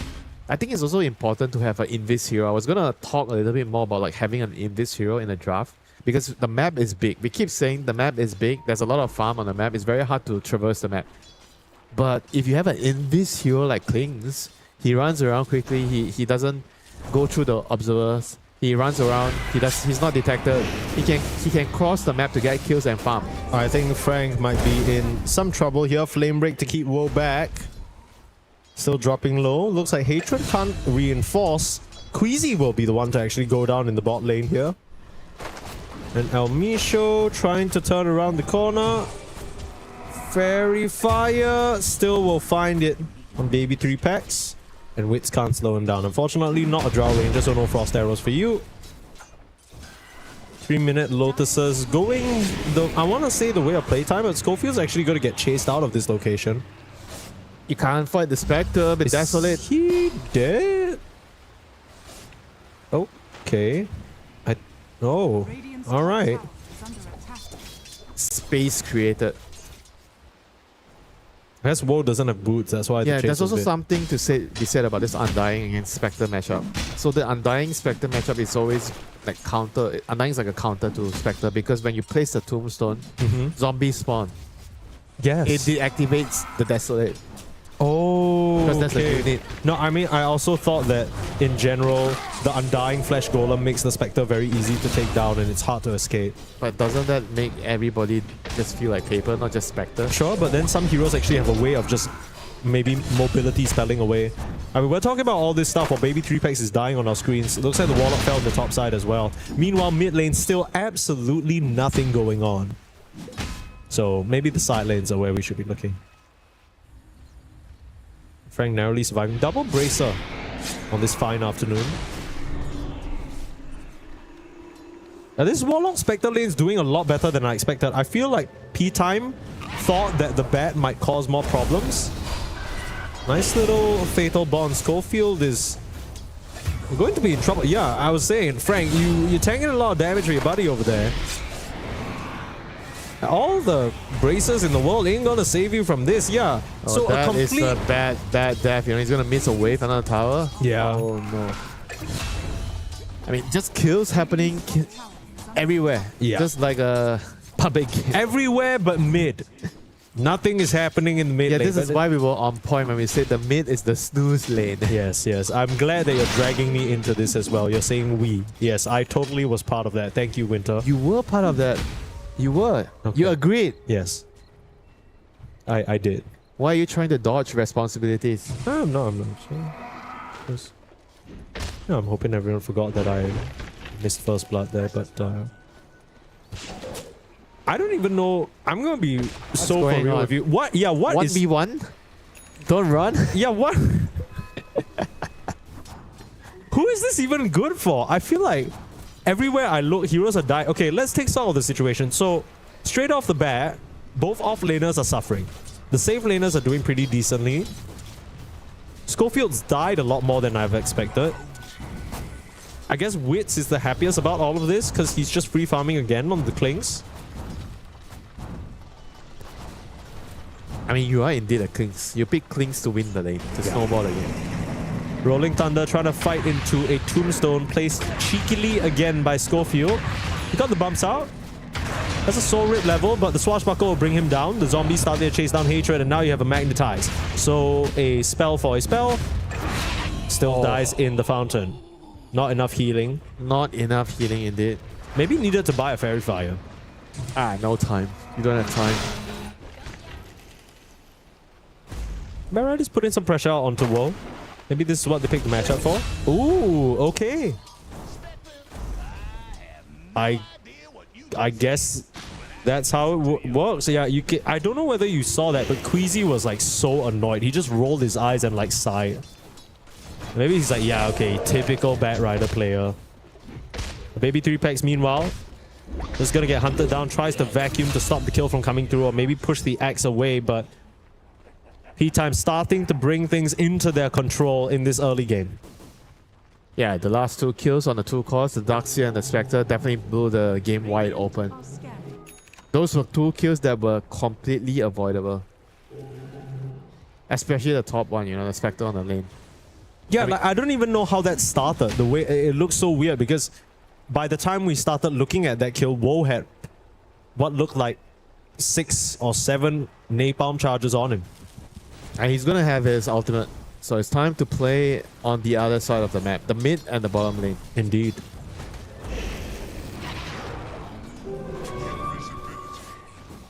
And despite the early losses and despite some of the kills that Woe was able to find, the Bat Rider very much in control of this circle, this area right now. 3, 1, and 1. They need to go to the mid lane or the bot lane. It's gonna be the 8-minute power run here. Spectre is going bot. Found Wits, Rolling Thunder, all 3 cores chasing onto this place, but mass TPs, can they get him out of here? Is he somehow going to survive? Schofield trying to soul rip, but a big magnetize. Everybody, come to me! Dark Magol cleans up big, and the Tombstone will nail them all, level up. They get the kill on who they wanted, but it cost them so much. Yeah, the execution there was kind of not really good enough. They couldn't really control him outside of the tower. They were gonna be able to run away if they could control him further away from the tier 1, but unfortunately they had to chase. They had to run near the tier 1 with the Rolling Thunder, and they just had to pay a huge price for getting that kill. Watch yourself. Wolves just TP'd back in. Frank's trying to set up for something. Start the stickies up. Oh, no level in the lasso just yet. Now we'll bring it up. Maybe just trying to bait some sort of a reaction. Can't imagine the kills are very possible with Hatred just there, level 2 Shadow Word available. But yeah, we'll see a replay of that. Big dive out onto Wits. He still had a big wand though. Survives for so long. Schofield even with the soul rip tries to heal him, but I'm not sure whether he misclicked or something on a zombie. It was a bit odd. But yeah, big magnetize, rips them all up. And they just used lasso. So why they use lasso? They were trying to kill the Warlock. Yeah, I know. The Warlock healed himself and he was fine. A blood grenade. Oh, that was a cute attempt there from Queasy. Gets battle hungered, so he throws over an Akon shot to the small camp to try and get the debuff off him. Unfortunately, there's no running from Frank. He's way too strong. All the stickies stacking up. Now TP from Baby 3-packs coming in. Looks like a fight's brewing. Wall onto the bat.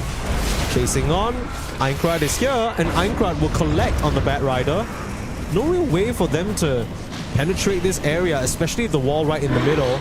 Schofield's gonna pop that flash golem. Who are they going on? Yeah, like what's the idea? Because Dharma goes here now, and you need to get the hell out. Almisho's cut them off. Turning onto Woe, Magnetize is there, and even though you have a really nice Fatal Bonds onto 3, no one's there to do the damage. That's until Aincrad has something to say about it, but Wits is gonna start punching him down. Whereas the follow-up chop is there, and Bushwhack is just unfortunately off the mark. Dark Magol will find his mark in the tree line, Baby 3-packs drops, and what started out as a good defense for level up ends up sour because they decide to stay around for what?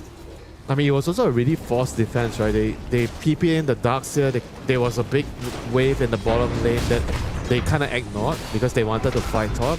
Because the game plan is supposed to be you fight across the Spectre. You do not go to the Spectre's lane to fight. Yeah. And it's very awkward for the Spectre here.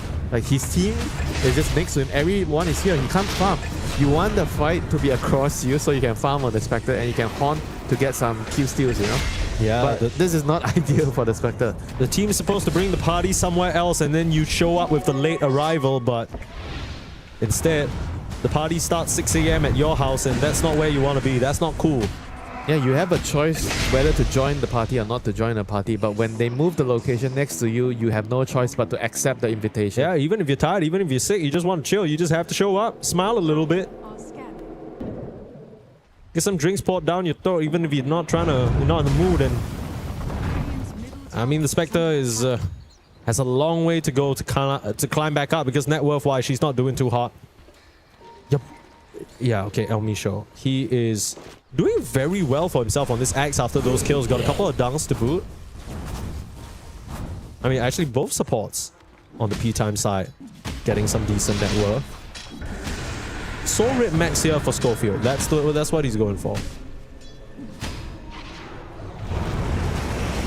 Another Rolling Thunder. He does not get the rune, but he gets the connection.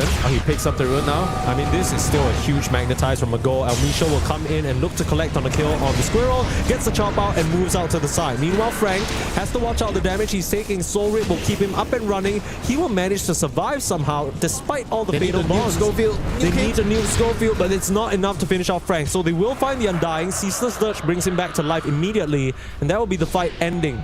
Level up, they use basically all their ultimates and all they find is an Undying that comes immediately back into the game. I can't help but feel like that's not enough. And within 1 minute's time, P-time will be back to play.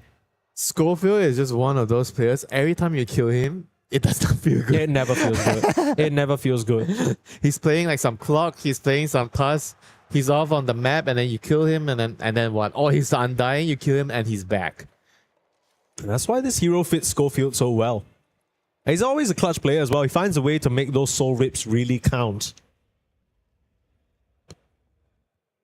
Schofield, what is this? Schofield is the Undying. Indeed. Wait, what is this Wits? Look at this Sage Mask Trinity. Is he trying to draw a picture or something? We know Wits is quite the artist. He loves drawing on the minimap. Maybe forming some sort of arrow art?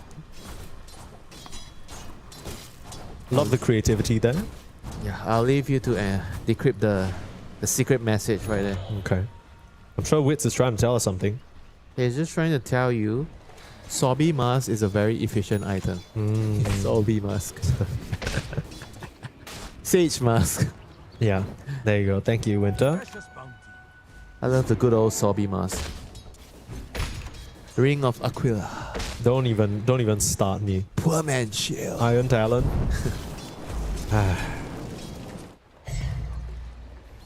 Repair kit? That was the best item Dota has ever created. I thought it was hype. Everyone was mad as hell. Do they imagine if they had repair kit in this current meta? The games would simply never end. We'd be here until 2 a.m. Paris time. Radiant are scanning. And then at 2 a.m. Paris time, our shift will end and then Malibu, Jesus, and Atomo would take over for the third game of the day. Thank God the item is gone. Yeah. It was funny though. No hammers and the tools. I mean, we have a mini repair kit with Treant Protector being in the meta. Sure. Just constantly banned out though. El Micho taking first contact, Rolling Thunder, and for what? Diffusal? The Call gets his armor up, they rock down, but El Micho back up to full HP thanks to Schofield and Soul Rip Max. They're trying to commit onto Wits. They have two heroes, the Bonds, doing quite a bit of work, but they just can't continue the chase. Aincrad now gonna get lassoed back up while Schofield, he's on the back line. He's punching everybody. The damage amp is huge and P-time will collect. 3 heroes dead. A level up, they just have nothing to show for it. You took that fight with the Darkseer just not in the picture. Bro has a mech, bro has a wall, and he's not anywhere nearby. You see the issue, they're fighting on the Spectre side again, you know. They're going to the top side. That's true. They need to go to the Darkseer side. With the Ion Shells, I could see them winning that fight. Same. They could have... the Ion Shell and the Fatal Bonds, right? It's a lot of damage. Yeah, vacuum, wall, but...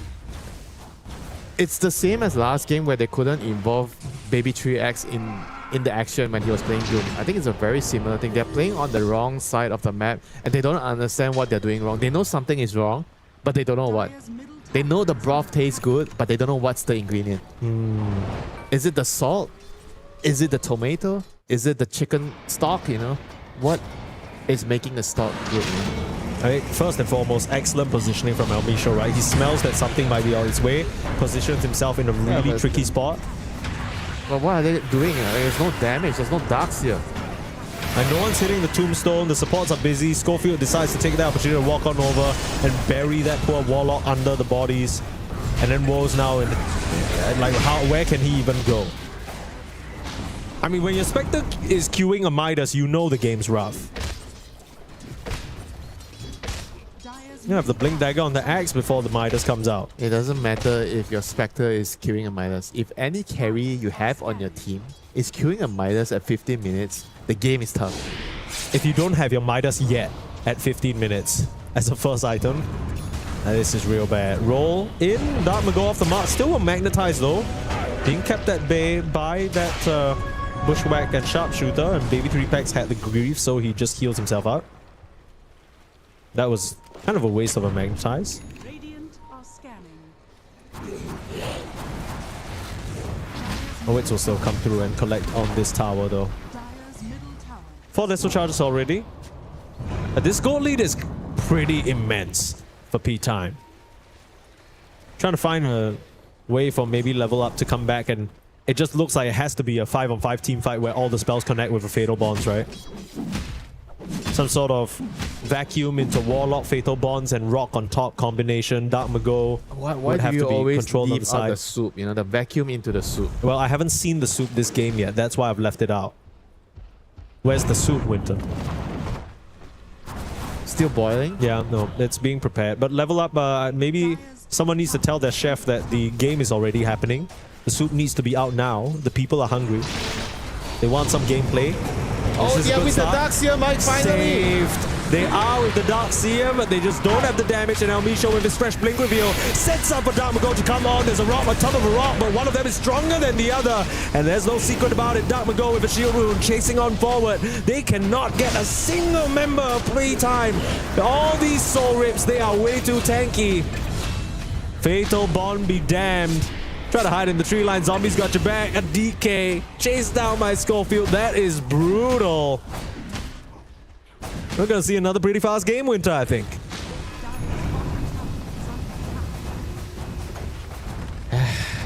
It's a sad, sad day for Level Up. It's been sad days for Level Up. I don't think they've had a single happy day. A bit of a sour trip to Paris for them so far.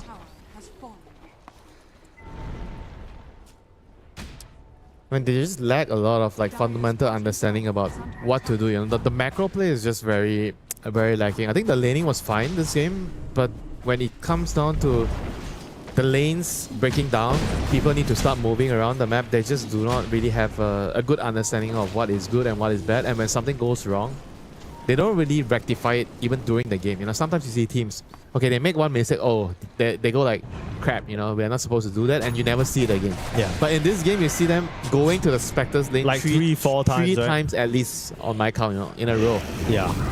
And then when they finally realize to go to the Darkseer, the setup's not entirely great as well. It's far too late. They find themselves right into a trap. Elmisho with his Blink Dagger. This Axe support looks so nice. The fact that they were able to pivot over to Frank on the Bat Rider to put pressure onto this Spectre. Hey, earlier on, we talked to Kiritich. He was saying this Darkseer Spectre combination is supposed to be unplayable, but the execution leaving a lot to be desired here from Level Up. As P-Time continue to roll.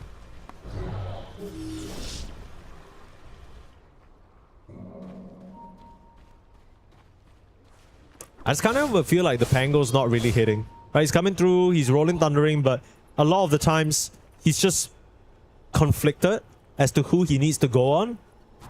I think the way the fight starts is that the Pango first looks out for the Clinks. I mean, he already did his job. I feel like it's just the first couple of fights because they made too many mistakes, and then they ran into damage issues, right? Because you lost 3 fights in a row, and then when you finally get the right engagement with the right heroes, you're already far behind. Call out. Dartmago ready to collect. Just an easy kick. And would you look at that? Hatred's right there under the tower as well. Try to TP out. You're not gonna make it there, brother. Soul ripped up. Cruelty from P-Time. You gotta be careful. Might be a last. Oh, that was a good nice try. That was a good try. I remember the one from WS. Oh, yeah. He caught the Pangolier rolling away with his axe. Right at the edge. And Schofield is just having fun. Just following and... Yeah, he's smiling. He's having a laugh. Yeah. I mean, you gotta play Undying. There's no consequences of feeding on this hero. True. This time it's not Phase Boots Wraith Band, it's Phase Boots Bracer. Brad able to swash up to the high ground, but Frank's on the chase. He's not scared of a thing. Roll's gonna be off the mark as well. Bit of a swing and a miss here from both the calls of P-Time. They'll get themselves out. That is so demoralizing. 2 heroes, 20 minutes in, just casually throwing up your high ground in your base. You can't do nothing. And you can't do shit against it. You're just looking at them like, can I trouble you to leave, perhaps? Just checking, just checking how many heroes are in your base.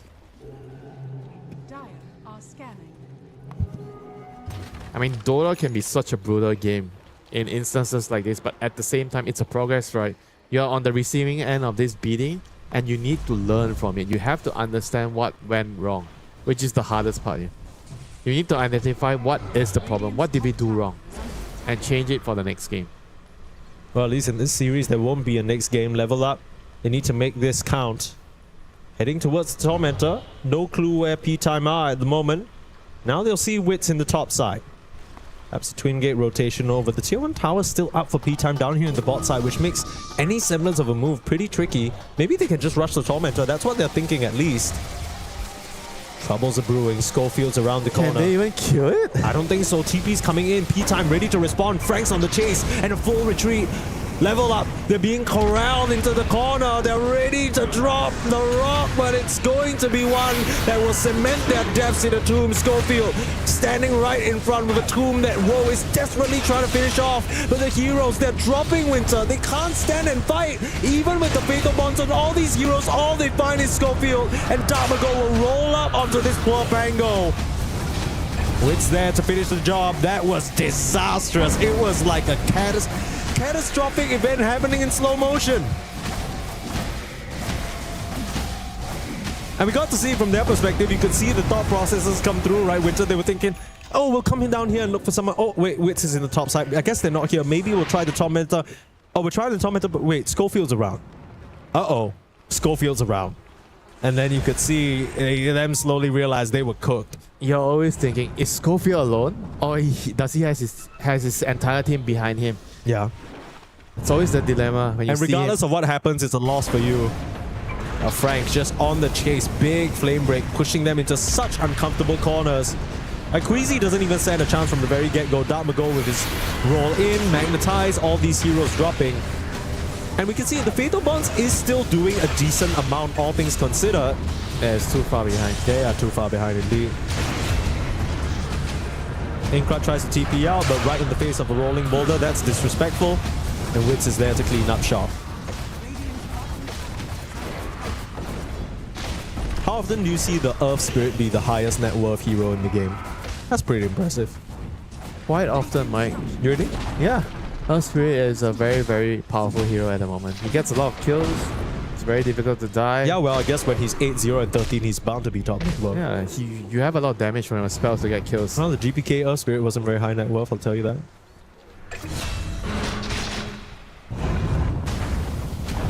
No. It's level 8 Warlock, level 16, level 17, excuse me, Earth Spirit. Inkrat is dead in the rollout. Yep. Okay. There's a good chance this one might be coming to a close very shortly. Onto the high ground go P-Time. 2 back-to-back quick games, it seems like, are on the menu for our second series. And you can't really blame Level Up, right? There's only... I want to say there's only so much they can do, but P-Time are a terrifying squad to go up against, especially when your fundamentals aren't quite there. They just make every moment feel so painful. A big back wall to start the fight out. Fatal Bonds is there as well, but Damago, he's just way too tanky. He'll turn around and he's got El Micho backing him up. In come all the ultimates, level up. They're supposed to win this team fight, but they just can't find the damage. A BKB now on Damago should allow him to roll back out to safety. And whoa, he's gone into the back line to try and find something, but can't even collect on any of the kills. Level up, they basically use everything in the arsenal and they don't kill a single hero. Hell, the most valuable thing that they got was the Sanj dead on Damago's courier.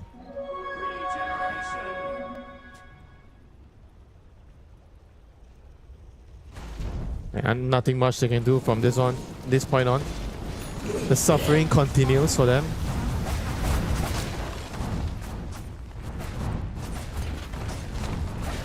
Like how Dota can be so unforgiving. Like the small little mistakes you made, your lineup is actually fine, but because of that one or two small mistakes, or actually rather big mistakes, you do the right, even if you rectify it, you do the right thing after. It doesn't even matter, right? Yeah, because you already have a price to pay.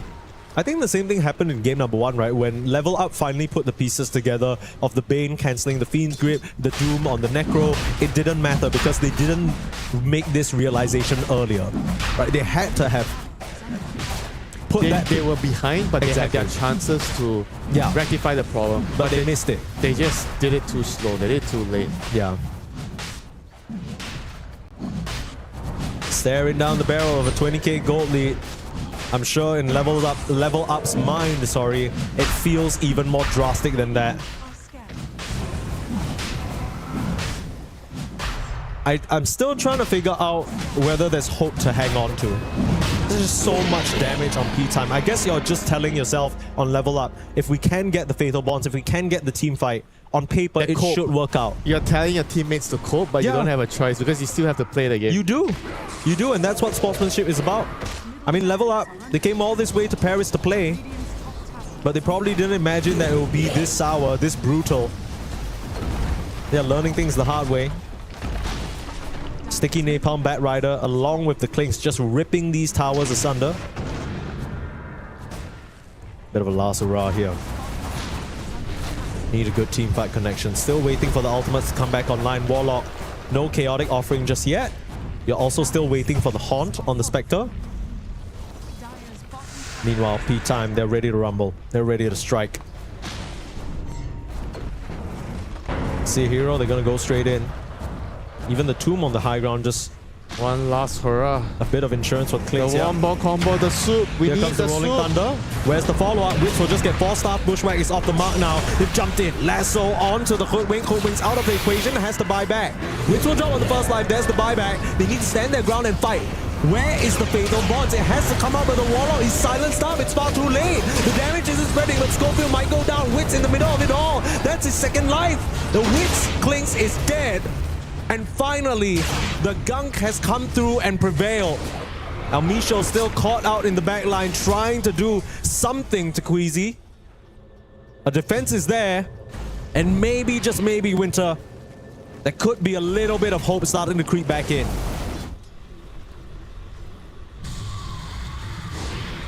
Gotta do it another 3 times, Mike. Rally on, level up. 3 more team fights to go. Slowly but surely, Spectre is going to carry the game. You just they can have only to hope wait and pray that a team fight victory is going to come again. The Midas is starting to tick. I mean, eventually you're going to get towards that Radiance. It's going to be a long while, but maybe you can defend once or twice more. It could matter. Some key items being looked at by Level Up to really bring their fighting prowess to the next level. Still only a 4% win probability. With Spectre? Kind of crazy, right? Yeah, that's... Maybe because the Undying kind of really counters it. Yeah. You don't get the Desolate damage with the Tombstone. I was kind of expecting maybe 10, like 8 to 10%, like 4. Yeah, just a little bit more than that. I mean, even I wouldn't say it's only a 4% win probability. I feel like Level Up have a decent chance if they put the spells together. But what is decent? 10%? Is 10% decent? I'd even say 15 or 20. 20 maybe a bit too much. Yeah. 10, 15 maybe. What can I say, Winter? I'm a believer. I'm a coper. You're a generous man. Yeah, thank you for saying that. Radiant structures are fortified. And I want to believe, you know, I want to see Level Up live up to their name. I want to see them take a win after 5 straight losses. A few tough days. First major LAN for these boys, a lot of them at least. Like to see them show up, show us what they're capable of, but right now it's lackluster. They can't be feeling too good in the Level Up camp as well. I mean, I especially feel for the coach, right? That you're just kind of sitting backstage, you know, you put an idea together in the draft, but then sometimes you just can't really quite pull it off. The war just casually dying in the jungle. Oh, that's gonna make matters worse. Okay, wow. I mean, that Pango just disappeared with a flash golem damage. They're not doing anything. They're not grouping up to smoke because they already have Haunt. They're supposed to group up and just go to a location and fight, you know, because if you just sit and farm, yeah, you're not doing anything, somebody usually is gonna die. Yeah, the reason why they succeeded in that defense is because the Pango made the first move. Right? They set up the Klings in tough location to defend. Now the Rex just gonna go down. Second lane for free. You don't want to buy back on the Spectre? Fine. We'll take your buildings. Getting closer and closer. Potential for double lasso as well to make matters worse. Oh my goodness, the army is out. Hey, they're not gonna have time for their Spectre and Pango to come back, I'll tell you that. Need to go now, big vacuum. Rock is off the mark though, it doesn't stun anyone. Hydra couldn't get in and there was barely a Fatal Bonds. That was not the execution that they wanted, and now the Spectre will come back from the grave, maybe just to be planted back in it. A Blade Mail purchase out of nowhere, perhaps in desperation to reflect some sort of damage, but Aincrad will just die in his own Rolling Thunder, and GG is called. It is another loss here on the C stream for Level Up.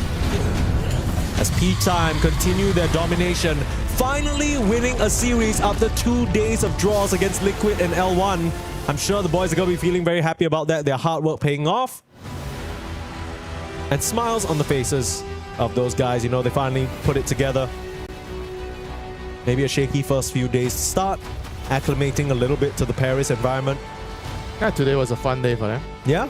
Everybody was all smiles, they were getting you know, the heroes that they wanted, yeah. That they wanted. They were, you know, executing their plan. They did well in the team fights. I mean, it's a match where they are kind of expected to win, but it's also the manner that they won. The first game was super duper impressive. The way they drafted, the only team that would draft in this manner. Yeah, I think even if you compare them to their South American counterparts, LGD don't draft like this. Not at all. No, it's not a regional based thing. It's just a P-time thing, you know. They have a style, they have a way of looking at Dota. It's not the same as everyone.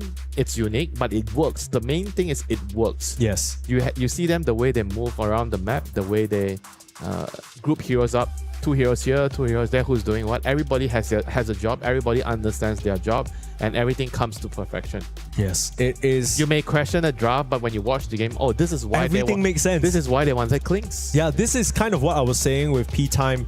It's such a beautiful marriage between the ideas that they have of heroes versus how it actually all plays out, right? Because all of us have these preconceived notions about how one draft is supposed to work, how these heroes are supposed to be played, but they kind of bring specific components out of each hero and blend them together into a team fight pattern or idea about the game or tempo that works for them. Yeah, just this Klings just shows me that the map is big. You have a hero that can travel around the map, find pickoffs. Yeah, it's actually amazing. And the second reason is this is one of the better heroes at sieging, because we keep talking about it's so hard to siege the towers. Yeah. It's so hard to siege the high ground. Klings can do it with the archers. Klings can do it with the axe. This is one of the heroes that allows you to end the game quickly. So I feel like maybe there is a place for this hero. I see this hero being picked by some teams, not a lot of teams, but maybe it's time for this hero to get more of the spotlight. Yeah, absolutely. And I think throughout the past few days, we've seen some of these more hidden heroes, at least in the recent events, start to show their faces. We're getting a better idea of what that might look like in terms of I think the meta going into not just this group stage, but later down the line in the tournament as well, in the last chance, in the playoffs, in those brackets. The Undying, I mean, that is such a huge pick. teams are snatching it up first. It's a great pairing. It can do so much in terms of getting objectives. And now as well, the Clinks starting to maybe open up the idea of perhaps the map being so big and Invis Hero roaming around is going to be a really big deal. Who knows? Maybe next we'll see Ricky. Haha, Mike. The other Invis hero that can roam and can kill heroes is Weaver. Yeah, I was gonna say, why would you get to Ricky first before Weaver? Okay, what well, the hell? Ricky is the Invis hero, to be fair. No. Ricky is not the Invis hero. Ricky is not. Okay, now I know. Bounty Hunter is the Invis. There's a guy. The king of Invis. Who is the guy who's the king of Invis? The guy who can perpetually be invisible. You got no argument here, Winter. Don't be silly. Don't be silly. But yeah, I agree. Maybe Bounty Hunter also something that teams might start exploring. No, Nyx. It's Nyx because Nyx can see other Invis heroes. Not anymore. Oh yeah, not anymore. No more Nyx, and they killed that. It was too funny. It was too funny. They keep removing stuff. In fact, you want to talk about maybe Warlock? It's also something that they removed the... Did they remove the soup? I didn't see a single soup. He just didn't cast the soup because he was too busy being silenced, brother. He didn't have a chance. Man, that is so sad. Yeah. You train your whole life to be a chef and you don't even get to prepare your signature broth. Actually, we're joking about that, but that is genuinely a serious topic, right? Because you talk about a team like Level Up, I'm sure a lot of preparation really went into coming to this tournament. You know, it's their first big stage event. They're going to be playing against these huge teams. And they have the advantage because compared to them, maybe other teams have less information about them compared to what they can see about all these P times, these BBs, you know, these Falcons. But you probably put in a whole lot of work, a whole lot of research, and to come into these games like this and just get smashed anyway, I'm sure it can feel really, really sour. But on the flip side, you want to talk about hard work, you can't really take away from P-Time as well. They are grinding, they are absolutely putting the work in, and we've seen it ever since Div 2. Yeah, I mean, they are a team that has been together for quite some time. They have a lot of experience, they have a great coach, they have someone that will lead the team. I think everything is just really, really nice for them. I think overall this team is going to be a very, very huge force in the tournament, and everybody has to watch out. Look at their plans, you know, maybe they have the best plan. Start copying some notes. That's what I'm hearing from you, Winter, because they've been drafting really cool stuff since the start. It's clear that their understanding of the game is just different. It looks amazing to watch. Even if you don't get the genius from the draft, once you get into the game, you see a perfect game of Dota 2, you're like, so the South American chefs were cooking after all. And of course, when you want to talk about the draft, there's no one you can credit more than the man who's joining us for a wonderful interview. It's none other than Vintage, the coach of P-Time. My friend, thank you so much for joining us. Thank you, thank you. Hello, I'm sure you're very happy to finally get a win on the board after the draws a bit earlier on. I just straight off the bat, of course we can talk about the game later, but I had to ask because I noticed it seems like Wits and you are the main people having a lot of input in the draft. I feel like most of the time you expect maybe the younger player to kind of just be relied upon for his hero. What is his involvement and how has he been helping you out with the draft? What's the current setup that you guys have? I think Wits is a really smart. He's a really smart player. He has a good insights about the draft and about the game. And for us, the idea to play quickly, to play fast and play aggressive is to take a good lane for Wits and a condition lane for Frank. So we need to talk, hey, in this game, I want to take this hero cheesy to make the flex, and with this flex, I can to take the best option in the draft. For example, in the first game, we flex the Necro and take Oracle, and it's like a bait because they take Doom, but Oracle is good against Doom, Medusa, Bane, all 5 heroes, Wind Ranger. It's absolutely a draft. I think which helped me to take these ideas and be confident to take. If we counter me, it's okay because Mago can take better lane, or Frank can push the lane and play so better aggressive because they need to just counter one hero, but we can play more fast than all. Yeah. So I think it's the idea in general, because we can play really good in early, is because we playing to play fast. I don't care if you can counter me. I can play more fast than you. Yeah, I wanted to ask something in regards to that. So was it always like this? You said Wits is a very smart guy. He knows a lot about Dota. Was it always the case when he joined the team and he was assigned the role to help the team come up with ideas with the draft, or it just gradually happened along the way? You guys realize he's been giving good suggestions, and maybe he should be the one drafting in the team and leading the team. Sure, I think because Wits maybe tried always play comfort. So if he take a good hero and he feel comfort, he can talk so much in the game. He really make plays in the early game. He want to talk about with the guys. Hey, I can play in this room. We can play as 5. I need pick a B, or we can play at this time. He mark the situation in the tempo for the game. So it's necessary talk with him about what is the plan in the game. The other guys, they are more experienced to play. They understand what is we try to do in the game. So with Wits, I try to take confidence to play better for him, and can help to the team to synchronize in the game. Yeah, but what do you think is the dynamic between the players? Because it's not normal for the young player to lead the old player. Sure. And from your point of view, the older players, what does it feel for them, having to lead, get lead by the younger players? The younger players telling them, you have to do this, you have to do that, I need you to do this. How does that feel for the team? I think because Wits is really disciplined. He see all games to understand how need to understand and play, and always he helps the team to play better. I think is the reason because I'm confident with him. For me, it's like a Tailun. They are young players, but they have so talent and really disciplined, really try hard. Is the reason because they actually play good in this tournament and they qualifier this important tournament. Yeah, I mean, that's so cool to hear, right? Not often do you hear these kind of stories. Last question for you, Vintage, before, of course, you get back to your team. Now, you are no stranger to this environment. You've been in the Tier 1 scene for a long time. You've led many South American teams to this level. And I'm sure you've been here before. You've gotten the feeling when a team feels just right and can achieve a lot, when the ceiling is high, you know what that looks like. You've been with Beast Coast, you've been with EG. How do you feel about this current P-Time roster? What do you think your ceiling is? How far do you think you can take this run? I think in this year we built this team really hard, because in the early after the year we lost so many games, we lost qualifiers, we don't play as good. But actually I think that the team's really performance is good. I think we really improve when the tournament take a step by step. So I know in the first day and second day and now we really improve. So my expectative about this team is really good. I have a really good expectative. We go to play tomorrow against Aurora. I think we really play better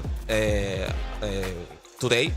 So about another teams when I work, I think is the similar level, because I feel like a Thunder. When we play in Thunder, it really feel like a family. We have a strong idea. I think this team have the same idea. We can play so fast. It's like idea. Take your idea and go fuck all. Yeah, we don't care. Just play Dota, South America. So I think feel good and feel confident. We can take a good place in this tournament. Yeah, that's amazing to hear, and I'm sure all the South American fans are thrilled to hear that as well, supporting P-Time from home. Thank you so much for joining us, Vintage, and best of luck in your upcoming games. I mean, it's such a pleasure to be able to speak to a legend in the region who's been around for such a long time. Like he said, the feeling is, excuse my French here, but he did say it's feel good, play good Dota, do it for South America. It's all about feeling like that family, and it's a very heavy priority on comfort, and it's nice to know that all these other older players, I love that you asked that, Winter, because sometimes the egos might come into play. Yeah, I mean, right? That's the biggest problem. You're the old dog, you have to follow the young gun. You're Schofield, you've been to a bunch of TIs, and this guy's telling you where to go? He's telling you, come here, I need you to do this for me right now. It's like, okay, bro, like, whatever you say. I mean, I don't yeah, it's like, it definitely can feel a little bit.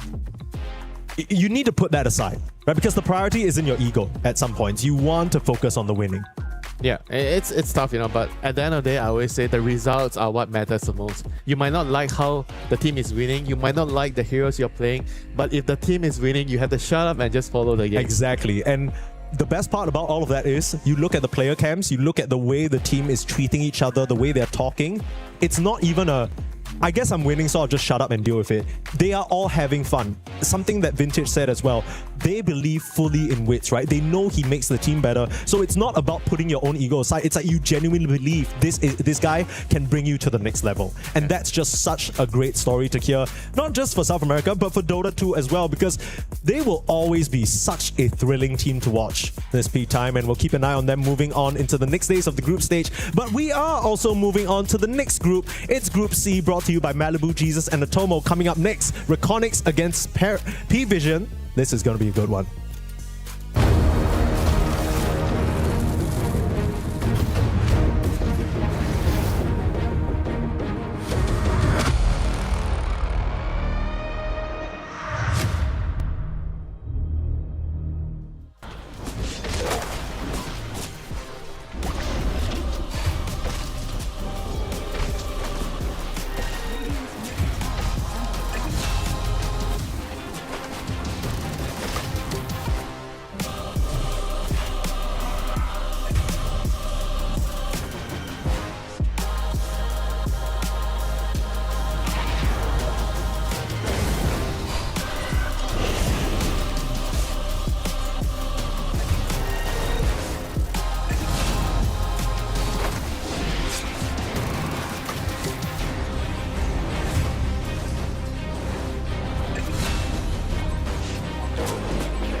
Close call.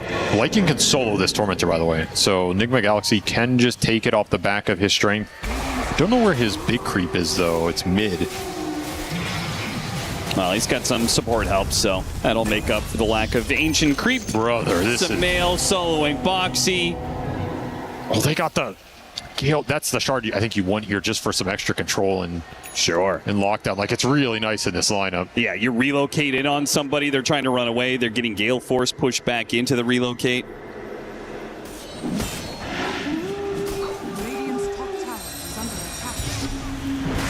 A fast AC for Samael, done at 22 minutes. That is extremely fast. Fast is an understatement for how farmed he is.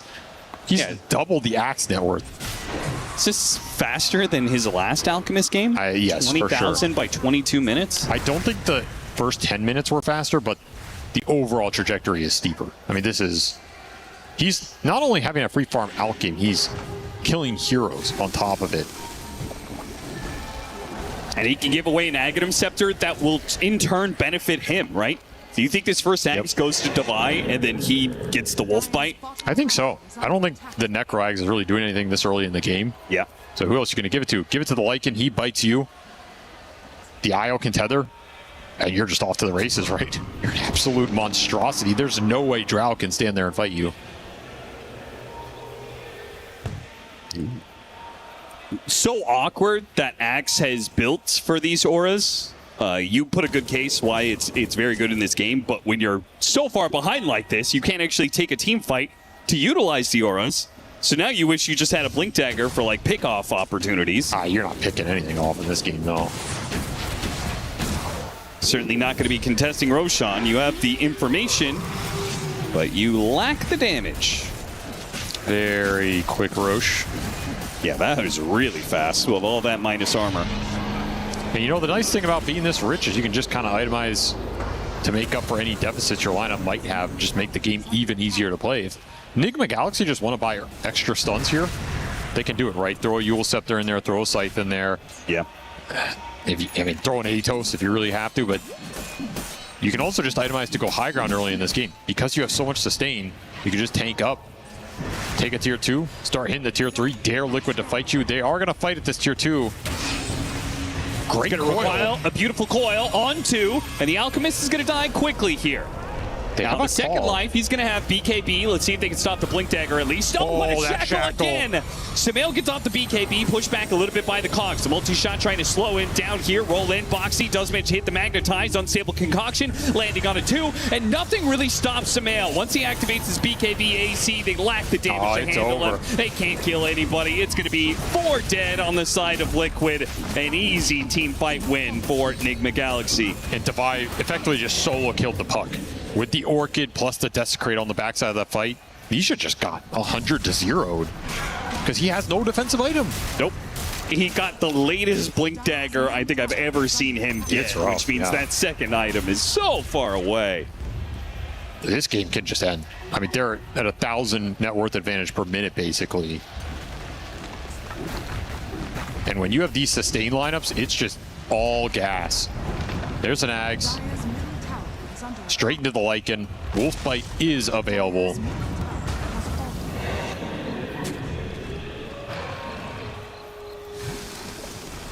What a game here so far. Yeah, what do you do to stop a hasted, tethered Alchemist? Because you can't coil him, he's got BKB. You can call him, but we've already talked about how that kills the Axe anyway. Omar does walk into this ward area, and they'll get that quick little pick off. Boxy does not die for it. Let's see if everybody from Liquid escapes. Samael, here he comes. They push it back with a gust. Try and keep these heroes at bay into this choke point. Enigma Galaxy do not dare to keep that dive going. They're going to chase after the puck instead, who's out on the map. Self-stun. You know, get him. Well, a victory for Liquid. The first team fight they won. Oh, that was a cute play. Hops back up to the high ground. Please no. With the tumbler toy and does find the opening to roll away.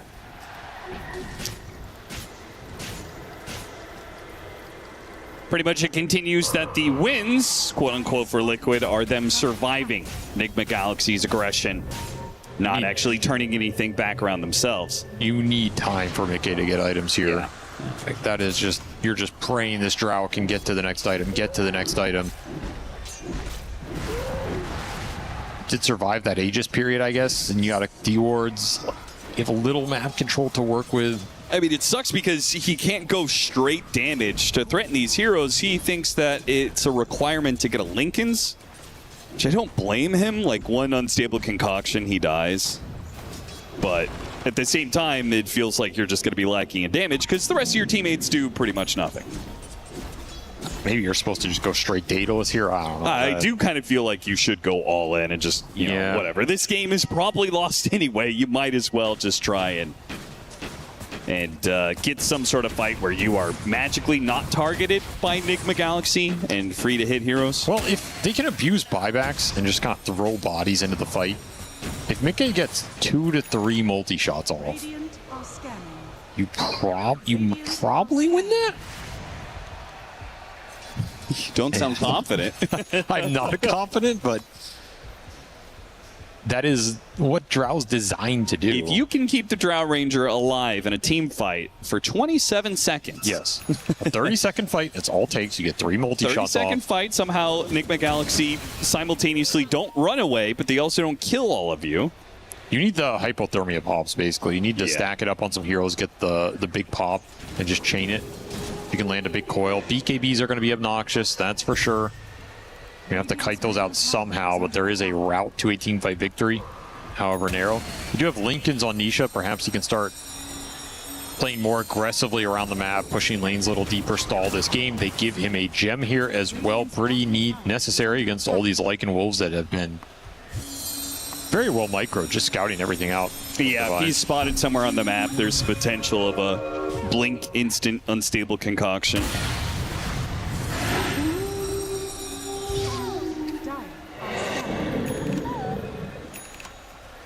Shiva's for Sumail. Interesting itemization choice. Yeah. Just tanking up. Not that high of DPS for him, but he has a lot of armor to work with against this Drow. It's an insane amount of armor. He's got plus 36 armor. Oh, I guess he doesn't lack for damage. That was very convincing. I mean, frankly, the rest of Liquid are so underfarmed at this point. Boxy's rolling out. They do manage to hit the silence on Omar. Catch him at the coil. Heavy commitment to get that one kill. Mickey's outside of the base. Lornoff gets behind him, and he's just dead. He can turn around, multi-shot slow these heroes, but once you're outside of that base, Enigma Galaxy, they only have one hero they need to stop, and that is the Drow Ranger. Oh, Nisha. Got the Orchid on him, Nisha. He's just ruining his day. Dead again. The gem is going to be dropped. Dude, he went Diffusal, I think, just to be able to pop the Linken's. Nasty. Just so he can absolutely murder this. I mean, it's brutal. Brutal out here for Nisha. All right, well, Liquid are going to try and slow this down. Don't think they're going to be able to stall it even a second here. It's giving him the 3-core call if he wants it. Yeah, go for it, Ace. I dare you. If you want it, without the damage dealers, it's not really a point. I will say the Shiva's on the Alex seems kind of nice. He has a bunch of AoE, right? Concoction and the acid spray. Makes it so that he has so much bonus armor that marksmanship doesn't change anything. Oh, yeah, you're not doing anything to this guy. You're getting past 10 armor, but there's still the bonus 36. 2 lanes of barracks, gonna fall here, Liquid. Okay, well. Read him like a book. That feels a bit embarrassing. Still, they are smoked here. Still look for an opportunity. If you can get a team fight win into the Roche spawn, that is your best opportunity to come back in this game. So it's do or die here for Liquid. Gotta make something happen. They're gonna find separates from the rest of the team. He's gonna show on this Watcher. He's gonna break. Managed to get the BKB off. Still pulled in a bit.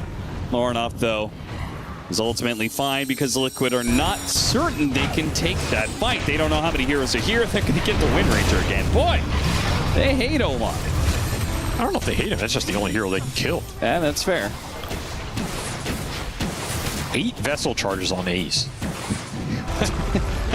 this is such a weird game for him because it's such a good Vessel game, but I don't think we've seen him use it once. He's just stockpiling charges, and he was so... Liquid were so far behind, like they never got a chance to fight with the Vessel. So in some ways, it just ended up being a dead item. Yeah, every fight, the cores show up, they pop BKB, and the fight is over by the BKB going down, so... Really awkward, man. You're going to end up in a losing game with 8 Vessel charges. It's really weird to think about. You know, normally you lose a game, you're expending every charge to try and win some fight or something. Yeah, if you have 8 charges, you should be heavily winning the game. Exactly. I don't know if I've ever seen so many charges in a losing position. Yep. Very awkward for him. And there's the Lycan Tormentor solo. Shard going to the Alchemist for even more HP regen boost via attack speed. Devi pays Samael back for the Aghanim Scepter that he got. It's all juice here. He spent his gold on something else. Overwhelming Blink for the Alc. Yeah. Okay. I was about to say, he is kind of 6-slotted here, so probably expect another Aghanim Scepter to be built soon. He's killed Boxy a lot this game. Boy. Amp damage will make swift work of him. 9-0 and 10. Samael. What a game from him, honestly. Yeah, we talked about him, you know, kind of a one last ride scenario. He's already called his retirement potentially. He's certainly going out in top form potentially as another support is victim to the Samael blink-in assault. Got Omar, though. Well, they got him again. Bloodthorn done for the Lycan. Yeah. So even, like, he's probably still aiming for the puck, but if he uses it on anybody else, they're going to be taking so much extra damage. This is one of those games, if I'm Devi, I'm not wasting my time or my net worth on anybody but Nisha. I am just running in the fight, and I am barreling towards this puck. Every time, Diffusal Bloodthorn, he's dead. And he can't play Dota if this threat is available. If you use your items on somebody else, you're opening space for the puck to maybe do something, right? Yeah, I think Nisha can't go Shivas. I think he actually needs to get a Dispel. Yeah, what is that? Yules? Then you're playing into Nullifier territory? Normally you just kind of tank up with like Shiva's Octarine. You're able to survive a little bit. Against this amount of net worth on the Lycan, I don't even know if that's the... I don't think it's the case. Yeah. Technically, you have 3 frontliners who should be doing something here for you, but it's been a rough one all around. We'll see if Liquid can hold the high ground. They do have a Barracks top, so this is not technically for Megas, but if you lose this lane, the Lycan will take the remaining. Here comes the wolf fight. Oh, Shiva, boy, he is unstable bad. concoction. Everybody scatters on the side of Liquid. They do manage to get the initiation here. Pull in Samael. Samael says, okay, well, I'm in this deep. Might as well keep going. Goes after the Drow Ranger, forces her back to the fountain, gets him inside the cogs, wasting much of the BKB here. Liquid plays this pretty well. Now the BKB is going to expire soon. Can they actually kill the Alchemist with no Wolf Bite, no BKB? Got a lot all of the hypo stacks. They've got him stacked up, but he's got so much armor, they can't kill him alongside the sustain that is being offered from both the Necropose and the puck. Almost dead again. This time does survive. Another call. I mean, they just keep on pulling in hero after hero. Will they ever have enough damage to kill somebody? Boxy rolling in. Bit too deep. He's going to be Reaper's Sight. That brings Lorenoff back up to full. That is going to be another lane of Barracks. Almost Megas. That is Megas. Committed. Gets the Megas. Maybe gets Tofu as well. Unstable concoction. It lands. Half HP for Samael. Committing for the kill. Nice shackle shot to follow that up as well. Catching Nisha and Mickey. Mickey, he'll die for the cost of an Aegis on an Alchemist. They just simply cannot do anything there. They're going to buy back. Kill the Alchemist again. Congratulations. You got him. All it cost you was everything. The streak goes to Ace. Probably not the hero you wanted getting that extra 1,400 gold here. Probably not. They will claim it. The beast has been slain. Well, it's 35-minute Megas, so we're back to the same storyline from before. Man, you got Megas to 35 twice in a row. That's pretty brutal. Yeah, I feel like this is going to be either the proof is in the pudding, Liquid is just not in shape, and they're not going to be able to contest the other teams, or this is going to be the series that wakes them the hell up. Because this one was... it was brutal, yeah. Yeah, it was pretty demoralizing, I would say. The thing is, they did play against this Necrophos mid twice, where he just kind of owned the lane. But this game had a lot bigger issues. Like, you were just getting outplayed around the map. Yeah, you could be like, oh, guys, bad draft, whatever. You got outplayed in game 2. Yeah, I agree. There were moves to be made here. There was some finesse to be had. You could find those little openings with some of the initiators. It's not easy, but it was there. Well, Smail's having a good old time. Oh, yeah, he loves this style of Dota where he can just play some initiating carry and just run in, start chunking people, force the enemy into a position where they have to make a call in terms of, are we strong enough to take this fight or not? Otherwise, he's just already slaying you. The sad part is their cores. Drow Ranger can deal with Megas perfectly fine. The other two... Play is in our DNA. Whenever we let it out, it becomes our superpower. Now imagine an entire city being built to supercharge it. Kadir City, powered by play.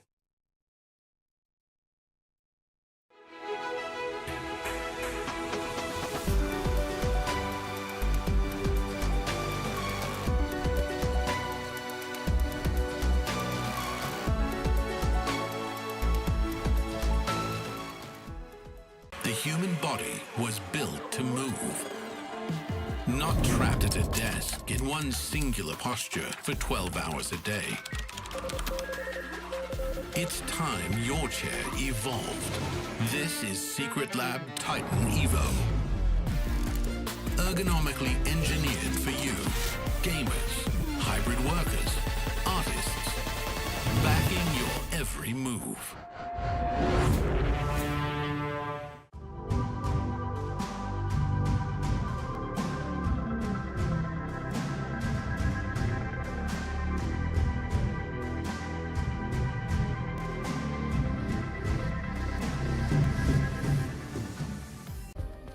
Play is in our DNA. Whenever we let it out, it becomes our superpower. Now imagine an entire city being built to supercharge it. Kadir City, powered by play. He thinks he can come in here and play my game. He knows nothing. Let's go! Tyler Wine, you're done. Raw energy. Half a puff and blow the house down.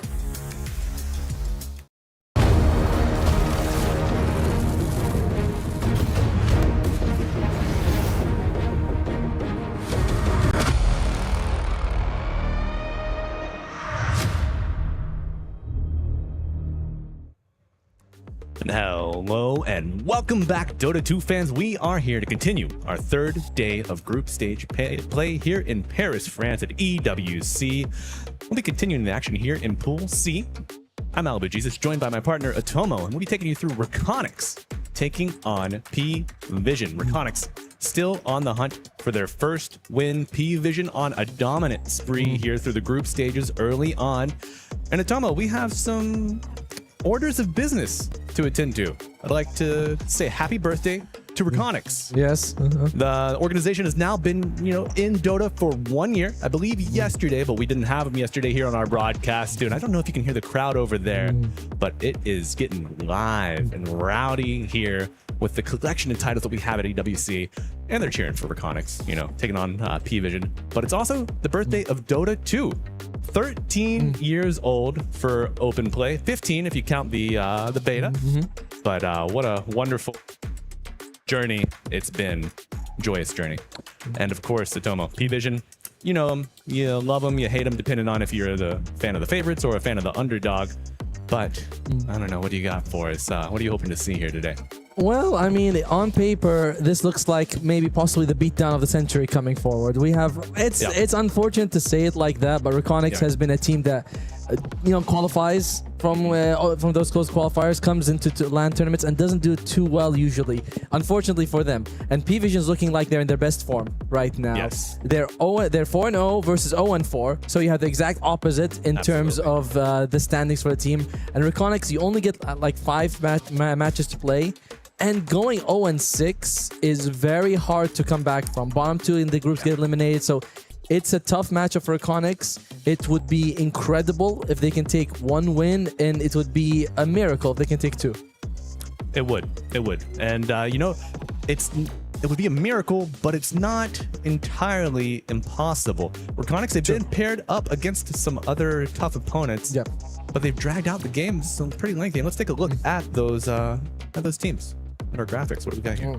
Let's see what we're gonna get there in a second. The graphics department was like, all right, we're going forward here. But yeah, it's Reconics they've gone up against some of the stronger teams so far. Yes. And that is definitely something we're seeing, like with Nemesis, where they went up against P-Vision and Team Spirit in your opening match. That's very hard to deal with, right? You're opening up with the strongest competition, but it doesn't kind of change the fact that going into day 3 against one of the strongest teams, when you're 0-4, it's nerve-wracking. But what if you get that experience early and helps you level up so you can punch through the middle part of the group stage? It's like, well, my ass has been kicked enough times. It's time for me to get you to put on my boots. I've seen how it's done. Now it's time for me to do. But taking a look here at our 2 teams, the bird's eye view. Boys getting set up and a little bit of chair action there on the end. I love seeing where everyone. Oh yeah, I forgot. It is Mind Control who is the coach for Reconics, and we're already off to the draft. Yes, sir. Mind Control getting rid of the Lone Druid, who I believe is 4-5 right now on 4 out of 5 games they played. Clockwork slightly less impressive. On the other side, it's the Hoodwink and the Doom. Hoodwink, if I'm not mistaken, probably the most picked support in this game, in this tournament, along with the Clockwork. So just getting rid of, it's like you gotta do your chores before you can have fun. Yeah. The broken stuff, tomfoolery, no cog hockey being played, and no bear hunts in the woods, thankfully. And also, of course, I'm sure you're happy to see Hoodwink banned out. We know how you feel. Oh, yes. It's just the voice line. The skills over here are okay, but just the voice, she feels annoying. Have you had to deal with many squirrels in your life? We have some in our compound that we live in, and you're like, they have rabies. Don't get bitten. But no tree, no IO. Strong supports banned out, taking out some of the sustain, some vision games, relocating as well. Now, bans are finished. First round of picks coming out. What do you value the most? Do you snatch the Drow Ranger or no? Oh, Earth Spirit. Be the Earth Spirit. Most picked here on the tournament, has won, I think, 58% of his matches. Very often played as a mid laner rather than a support, because it just feels like they do better in the mid lane. You need those levels, especially like the 25. Everyone's like, whenever we go to town, have you seen Earth Spirit 25? I'm like, yes, I think I've read about it. It's pretty good. Yes, Effie, we've seen it. We love it. Thank you. It's very good. So it is a very potent mid laner, lots of damage, very mobile, decent laning phase. I would like to say that 9 Class played it twice yesterday, back-to-back matches. So, he does perform much better in that mid role, but a 9 Class won a 9 Class. Yeah, he's like, I want what I want. So, and he's going to play with what he's going to get. On the other hand, they take Beastmaster. Now, this is interesting. Surprisingly, Beastmaster has not done very well this tournament. No. 2 wins out of 9 games that's pretty bad. Now, do you think that is because teams are drafting to play early, to rush early, and then they just get outscaled? It's very interesting because the other day he was picked as a carry for, I believe, Inner Circle for 4-2-3, and he went to Helm of Overlord. I was like, oh, we're going quick with Enigma. And then he shifts back to the Aghanims and they don't push. Yeah. So it needs to be kind of all in. Either you're going to go Aghanims into like the more, Refresher Orb and to Blink Dagger, things like that, or you're going to go all into the Zoom meta and try to end the game quick with Overlord and Assault. But this pivoting, it can cost teams. Absolutely. You gotta stick to it. What could help you up the stairs is more likely to throw you down them here in Dota 2. If the history will repeat itself, that is. The call ban is interesting because that's something that 9 Class plays a ton of. So maybe they're signaling, hey, yeah, we got our 4. We don't want you to get a strong support. So we're going to just move it off. Yep, especially with some other strong sources of sustain removed. You want to cover your bases. You know you're not going to get the IO. You know you're not going to get the Treant. So remove the Coddle so the enemies can't get it. other sustain still in the pool that would currently be meta. Necrophos, of course. That's true. Dazzle, not too far removed from the meta. He's a bit of a rare pick these days, but I think I've seen him squeak through maybe once, maybe twice. Not really played by these teams. I feel like if we're going to see more of a healing support, might be Undying, who was actually, he's kind of showing up more in the meta. 15 games, 9 wins out of them, not bad. We're seeing the save coming out pretty impactful as well. So I think we're more likely to see the Undying if we're going to go for a support. Did you see that Schofield or Undying earlier? No. Not really one that comes to mind, right? The position 4? Yeah. And I feel like Schofield always likes to be very playmaking heroes, Nyx, and I wouldn't say bounty, but heroes like that. Yeah. And then he picks Undying. You're like, this seems like a much more lane-focused kind of guy. It is. And it makes you wonder, did he watch Malady? Was he seeing just the ability to drag enemies to you, bring you away from the carry, buy some time? Just wanted to, give Wits a bit more of a wall. But, that's a story for another day, Tomo. We got to focus here. It's going to be Enchantress. So, a great hero to pick when you have the Beastmaster, because you don't have to play against her. You don't have to worry about your board getting ripped away from your roster. I would have thought that Dukas would have picked Enchantress very likely. And this is another low win rate hero. 5 picks, 1 win. Not exactly. Bambi's getting shot a lot in this one. It's open season. That's right. It is. And well, Bambi's mom is the one who was sad days. Yeah. Wait, what? Yeah. Spoiler. I'm sorry. I didn't know. I was waiting for the Criterion release, But no, Enchantress, as you mentioned, 1 and 5, 1 and 6. 1 and 5. 1 and 5, yeah. That was not great. But Drow Ranger comes out on the other side. You would think that she'd be doing slightly better, but she's also like a slight, 46, 47. It's all right. She's doing okay. We'll probably need a decent support with her. Doesn't have the clockwork, but the Undying is in the pool. Some sort of 5 to sustain in the lane. No, not sustain, but at least create distance. And there you go. Bit of sustain, a bit of distance making. No one wants to stick around when Mama takes to the skies with that Arctic burn. And of course, okay, not bad. I like this counteraction. The techies. You get the cold embrace on. Well, that is ground central. 4 nice blast off, and Primal 3 can come screaming through with the onslaught and the trample afterwards. You don't really care about Cold Embrace at all. The interesting thing is I believe FBZ is like a Primal specialist. He's been playing a lot. Yeah. So I'm wondering if there's going to be Beastmaster carry, off-lane Primal Beast. That seems to be the most likely option. But the lane top is still brutal. Winter Wyvern Drow. You show up there like, oh great, I can't move. Right. It's just slows all over. So I pity FBZ and Delo right there. Yeah. Do you think we will see the old faithful come out, reliable, the wave skip at level 1, minute 0, trample behind the tier 2, near the tier 3? Throw a blood grenade for good measure. You absolutely have to. It just feels like you're not going to be laning here. You could say, oh, what if you onslaught out of the lane, right? If you're Primal Beast, but there's a silence from Drow. It comes very early. She could take level 2 if she wants to. I feel like that's unlikely, but let's say you onslaught out of there, you're safe, but you lose like 80% of your health every time. Yeah, so Tomo, you say that silence at level 2 is unlikely. I'm inclined to agree with you, but as a techie spammer, one of the matchups I hate playing into is the Drow, because the laning experience, you blast off, she gusts you. Yep. You're pushed back, you're silenced, you're not doing anything thereafter. You don't even get to use your taser unless you, preemptively activate it. It's miserable no matter what. I guess an idea could be that the Enchantress instead goes top with a creep. That could help, equalize the lane a little bit better than a Techie's. But now it's going to be P-Vision, off-laner, or I'd say a position 4. They could take an off-laner and keep flexing the Earth Spirit, get noticed on the board with something like a Centaur maybe. But the stuns on the other side are long duration, and there's not much slows. It's like Primal Grab, Onslaught, Roar. Doesn't feel like Centaur Stampede is going to be as useful as usual. Yeah, I gotta agree with you there. And what about Batrider? We burned down Bambi. First we shot her. Yeah. Well, Bambi's mom. Then, we start cooking. Oh, it's Dawnbreaker. Okay. Yeah, I think a Dawnbreaker will work out. So, you hit the Cold Embrace. Okay. You're then waiting for the counteraction from Reconyx. They collapse on the target that was healed up. Yep. Boom, Sword Guardian coming down. Our Spirit rolls through, hits the Magnetize, and it's GG. That's simple. It's a brilliant pick, because when we look at what we're talking about for Centaur, right? Stampede to run away, but we can't because there's all these long duration stunts. Oh, if someone's stuck, well, I should pick a Dawnbreaker or Underlord to help them out. There you go. A Dawnbreaker I feel like the heal is more useful. I'm stuck, pause 5. Help me out. No. But final bands coming through. No Kez. Now, Reconics. Jikroy in your dream? Are they Kez players? I guess. I feel like he was more likely to play the Tiny and or the Gyrocopter instead. Gyrocopter has been a go-to for Reconics. I think they picked it every day.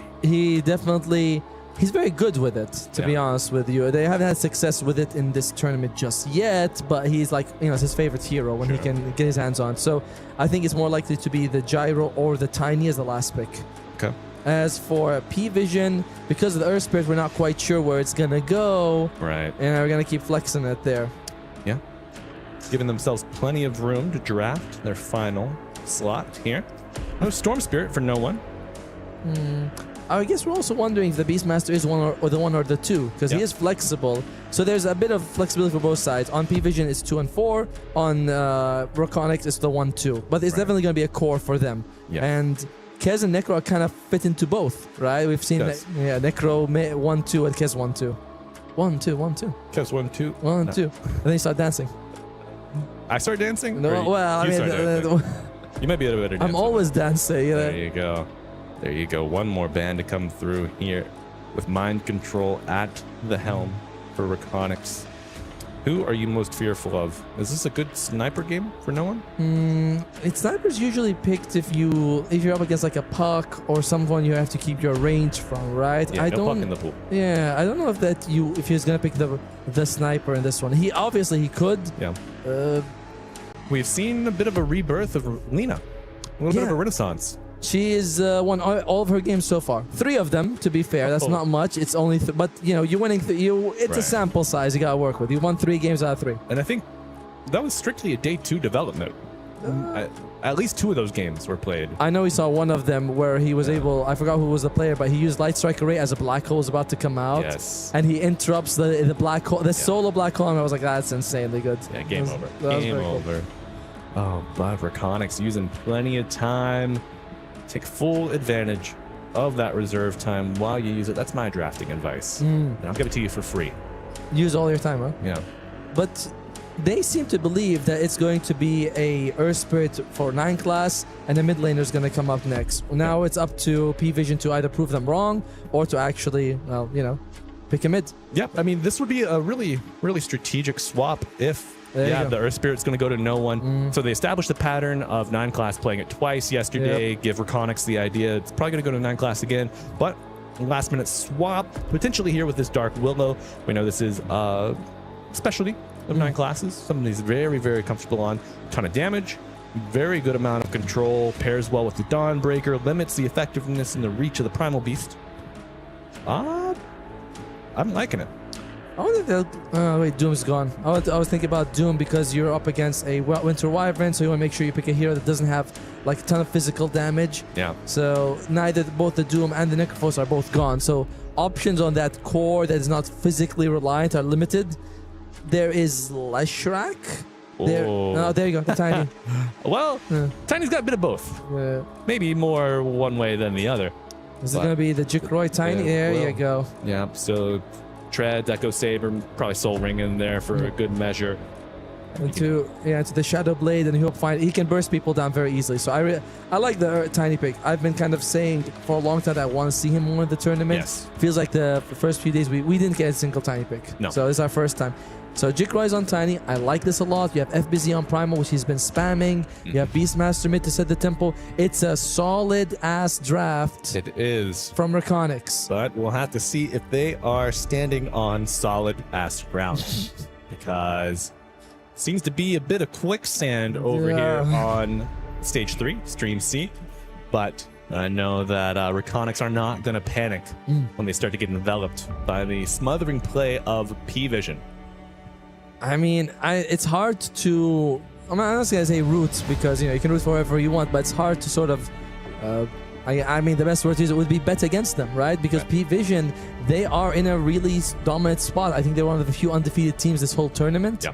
They are going up against a squad that, on paper, they should roll over. In many ways, I feel like if you're Reconics and you come in and you play, without fear, that might be the best thing you can do, because you're like, we're expected to lose. What are we gonna do? Anything that's not a complete 0-20 scoreline is a good win for us. Yeah, similar to our Yandex ICX matchup yesterday. We spoke with Sox after the game. In the interview, he said he did not really expect ICX to put up that much of a fight. Exactly, I think we could see a similar tale here from Reconics. I mean, they are 1 year old. That's true. They are 1 year old. But this is their 4th LAN appearance. Unfortunately, they have not really been able to push out beyond that bottom quartile. But that's okay. It takes a while to build. That's all. A lot of teams would love to be here and get last place. You know what I mean? Like it's kind of like steps that you have to take. Okay, we're at least qualifying. Absolutely. Tons of teams aren't qualifying. Tons of teams would love to be here in Paris and eating a baguette with us, but they're not. They're just at home watching Reconics. Yeah. Hopefully doing well. Speaking of baguette, I fear that I have ruined our Stream C comrade Winter. I've ruined him. I introduced him to Pain au Chocolat, and the poor guy, he is just... Wow. He's pine-filled now. He's gaining weight. I can see it every day. No. He's gaining weight. It's your fault. No. He's getting his steps in. But folks, we are going to step right to game 1. It's Reconics on the Radiant, P-Vision on the Dire. I'm Malibu Jesus, joined by my partner Atomo, and we'll be taking you through the Dota 2 action today for the second half of games on Stream C. It's going to be a delight. So, mid lane, it's going to be Beastmaster going up against the Earth Spirit. That's fine for both. I think they'll just be able to farm no problem. Top lane is this is carry lane for Reconics. It's going to be Winter Wyvern and Drow Ranger against and Primal Beast and Techies. I feel Versailles has to rotate or they're going to have to cut. There's no win scenario there for Reconics where if you go head to head against them. Yeah, I mean the roaming duo there of the Techies and Enchantress, not too bad. Yep. Not too bad. A lot of damage output, some control, a purge should you need it. If you get a creep, the disarm kind of nice against this roster. They're not doing the trick. They're not smoking. No, they're not. Now you can see it happening if FBZ has boots first, because you're gonna need the movement speed to actually get the trample off enough. Absolutely, and amp up that damage based on the move speed. But here we go. Battle will ensue. Jekroy under fire, but the double bore action adding up, and a big starbreaker, but it's no one to get the first blood. What a way to start your mid lane. And Atomo, if I'm in your dream, I might be having a bit of a nightmare. Yeah, you look at Jikoi like, thanks, buddy. He needed that advantage. All right. Well, double bore not going to be as... I mean, it's going to help, of course, but the enemy starts with a bottle. Does nullify a little bit of that harass that you're hoping to get off. Yes. See, when we've talked about how the lane is even, probably between Beastmaster and Earth Spirit, Jikoi is like, let me handle that for you, boys. So wait a second. You thought we were going to draw mid? I'll make sure that doesn't happen. Someone's winning mid, and your team's like, you mean me? He's like, you mean me, right? Yeah.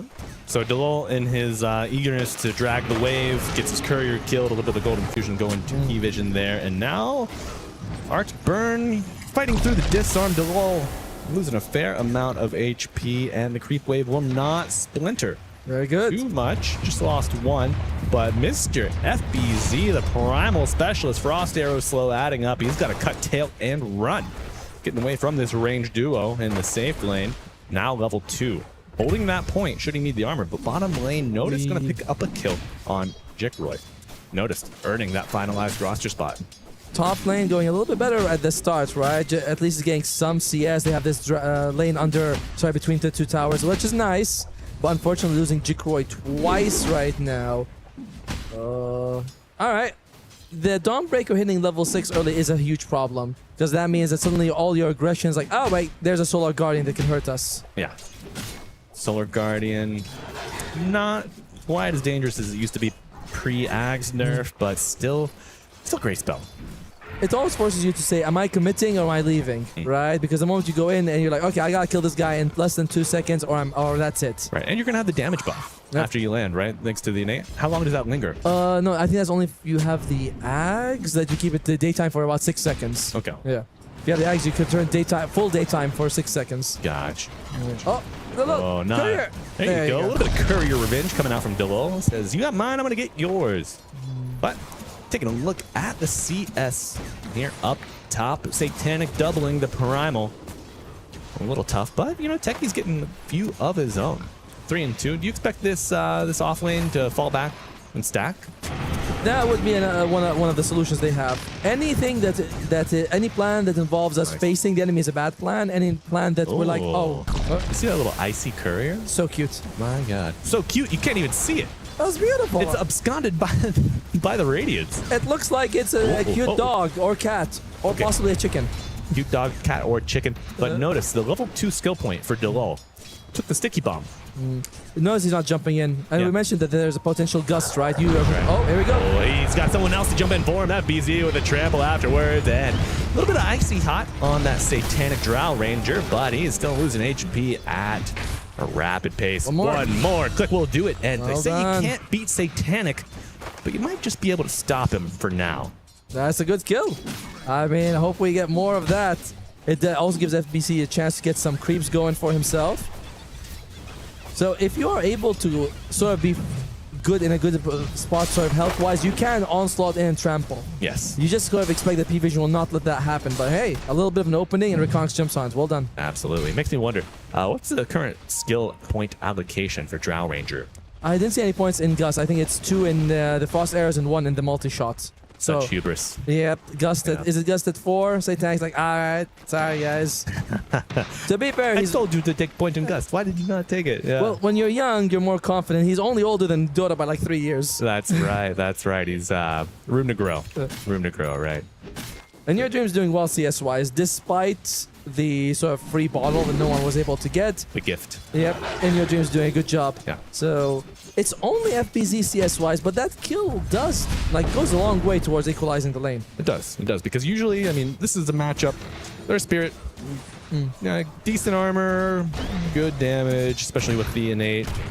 So the matchup, you hate to fight into the boars. You know you're going to get your runes denied by the boar split, probably. Beastmaster might even go claim one for himself, but early start very nice with the body. It's crazy how when Satanic is in the lane, FBZ is doesn't get like a single creep. Yeah. You know, when he was dead, he went from like 7 to 12. Yep. And then he comes back, you're like, well, no creeps for me. But a nice pull coming out here. He's, do you see that? He's locking his Tranquil Boots. He actually wants to make a phase boots. He doesn't want them to be Tranquil Boots. So he's like, I gotta lock these 2 down. You think he's gonna go phase into drum, perhaps? He's got Windlace, but I don't know if he needs the drums. But you want a lot of movement speed if you're Primal Beast. Yeah, the ring I think goes into drum now as well, right? Oh no, Delol gets the sticky bomb out, but not gonna be enough. The mad detonation will not hit anybody. I think that detonation should hit your own tower. It would be nice, but yeah, I think your drum point is right. I think Maya has a headdress involved. Yeah. I should know this. I built item fairly a lot. I'm pretty sure. Spirit Breaker. Sergeant Master over here. I'm pretty sure, yes, it does. Well, Beastmaster now has level 6. Roar is available. We'll see. He's done a really good job on In Your Dream. Hasn't indicated if he wants to go for Axe or Helm of the Dominator. That is usually like indication. All right, am I going to be pushing or am I going to try to sort of scale a bit more? Yeah, leaving it open-ended for sure. It will be a region on to call us rolling forward. No one looking for this pesky techies. Silence, a kick back, and one more right click will do it.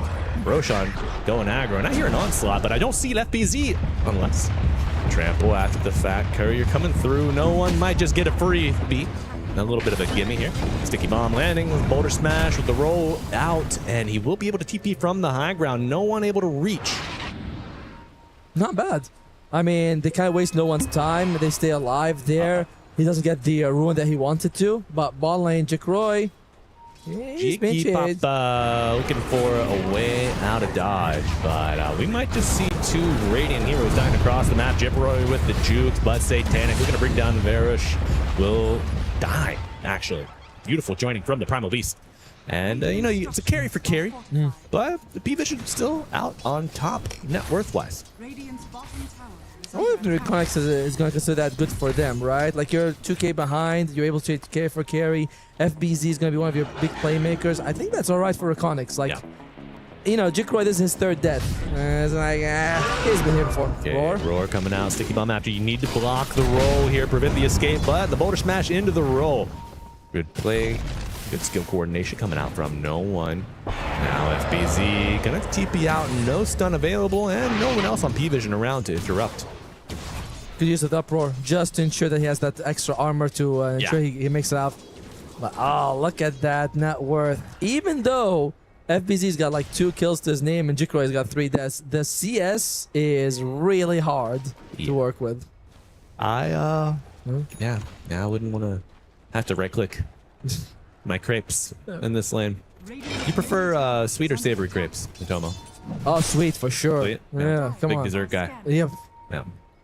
All right. I mean, when people are like, "Oh, you want a savory crepe with like meat and so on," I'm like, "What? No, this is supposed to be like chocolate." Oh, whoa! No one going in for a change. Looking for In Your Dream, as noticed. Steven will swing that hammer and bring down the big bad beast master. DeWoe might just be next up on the chopping block. Under his tier 1 tower, it's still not gonna be enough. No one picks up another. When they tried to bring him down, they were so close earlier on, but he was able to find that tiny gap in between the LoL as well as In Your Dream and just roll out of there. Yeah, tiny gap. Tiny gap, yes. That's just Beastmaster techies. There's no tiny. But in the meantime... Oh no, 9 class. Scouted out the small stacks. No one gonna take it. Bit of a gold bump here for the Earth Spirit. DeWoe arriving to contest. Sees the obs. Nice little counter, but will not be able to fully stop no one. Instead, sharing some of the golden XP here on this last Satyr. 9 minutes in. What are we looking for our first move? Do you anticipate a big push coming out with the next catapult arrival? I don't know if what's Reconnic's plan going to be, apart from like, are we going to wait for the tiny Shadow Blade? That's a huge opening for Jikroi. But what is FBZ and In Your Dream going to do to make moves until then? Right. They actually have decent supports to play with, right? Like the creep and the Techie's damage. So Blink Daggers could be the option here, as FBZ still has not yet indicated what he wants. That's going to be the next item. Is it drums or is it Blink? Right. Okay, so let's weigh the options here. You get Blink, you get, oh my, Jikroi with a nice interrupt, avalanche, right clicks, mounting, but a 2-level difference between the cores, bottom side. Whereas it's going to be Blink Dagger first for In Your Dream. Doesn't want the Helm of the Dominator for like the farming, pushing aspect of it, or the Agams for the scaling. He's like, I want to fight right now. That's Blink right. Dagger gets me in. It's a bit of a risky thing because if you blink, that gives you no stats. You know, if you blink in and you don't get a good catch and are out, that's kind of like in your worst situation possible. It is. It's an expensive ticket to death. That's right. AD now for no one. Folks watching at home, if you don't know Dota, if you don't know players, no one is the name of the mid laner for P-Vision.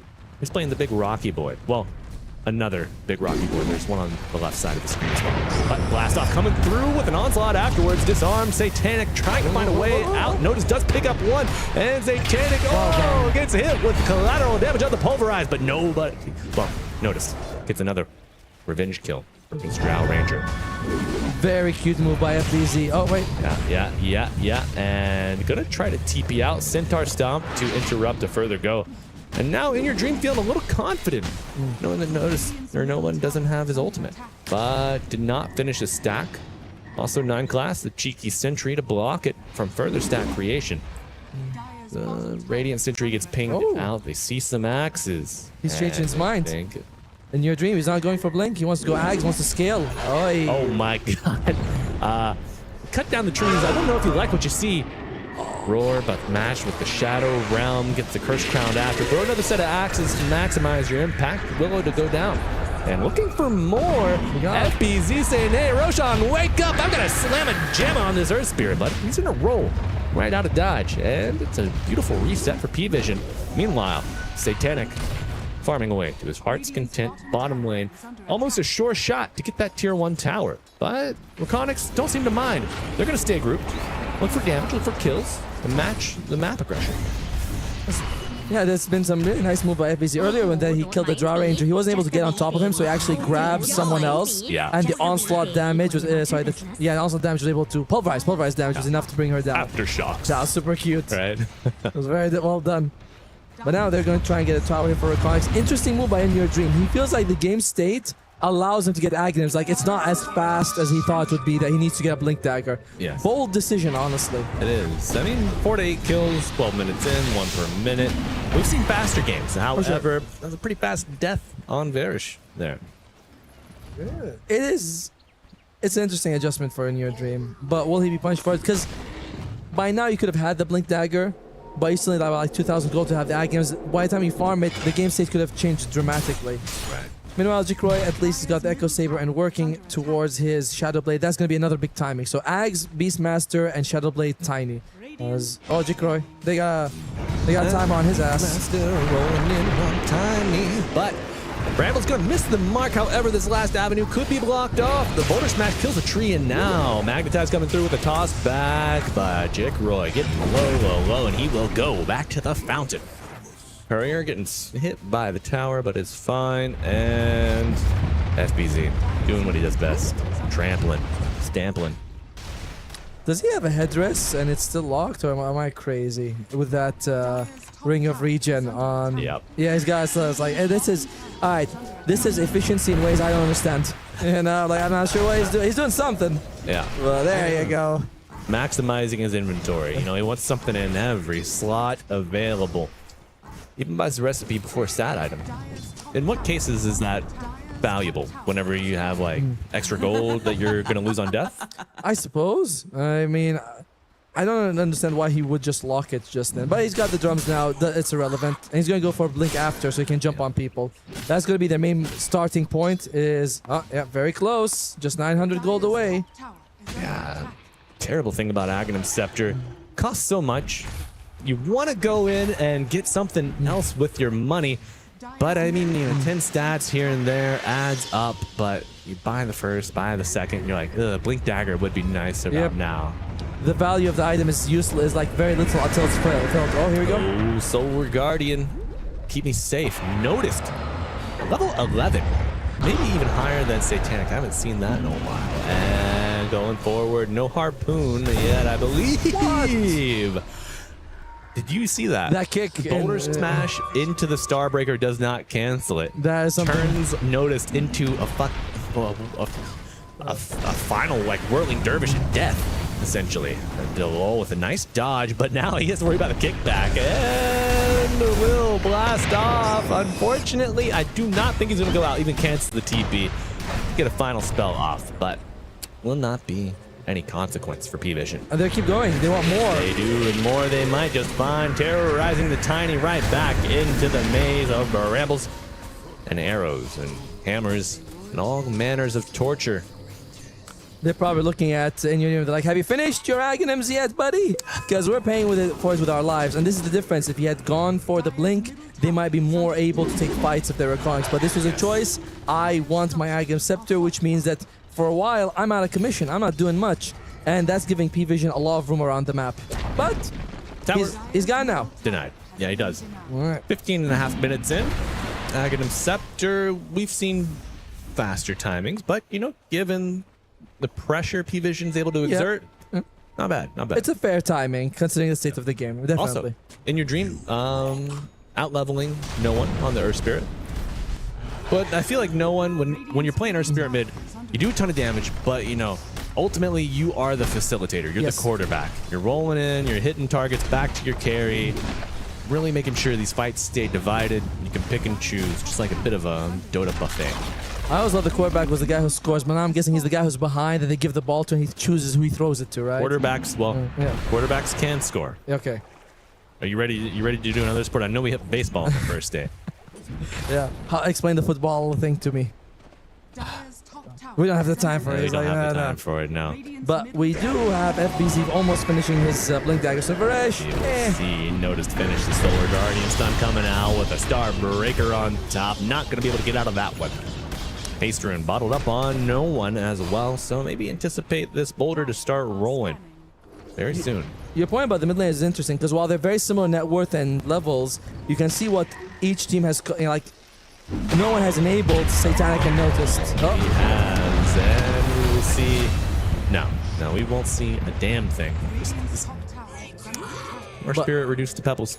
Well, at the same time, like, it's taken a lot to get in your dream to this stage of the game. So he's really got to be able to pay for it. You know, it's like, all right, guys, I have my Ags in an okay timing. Here comes the Rampage.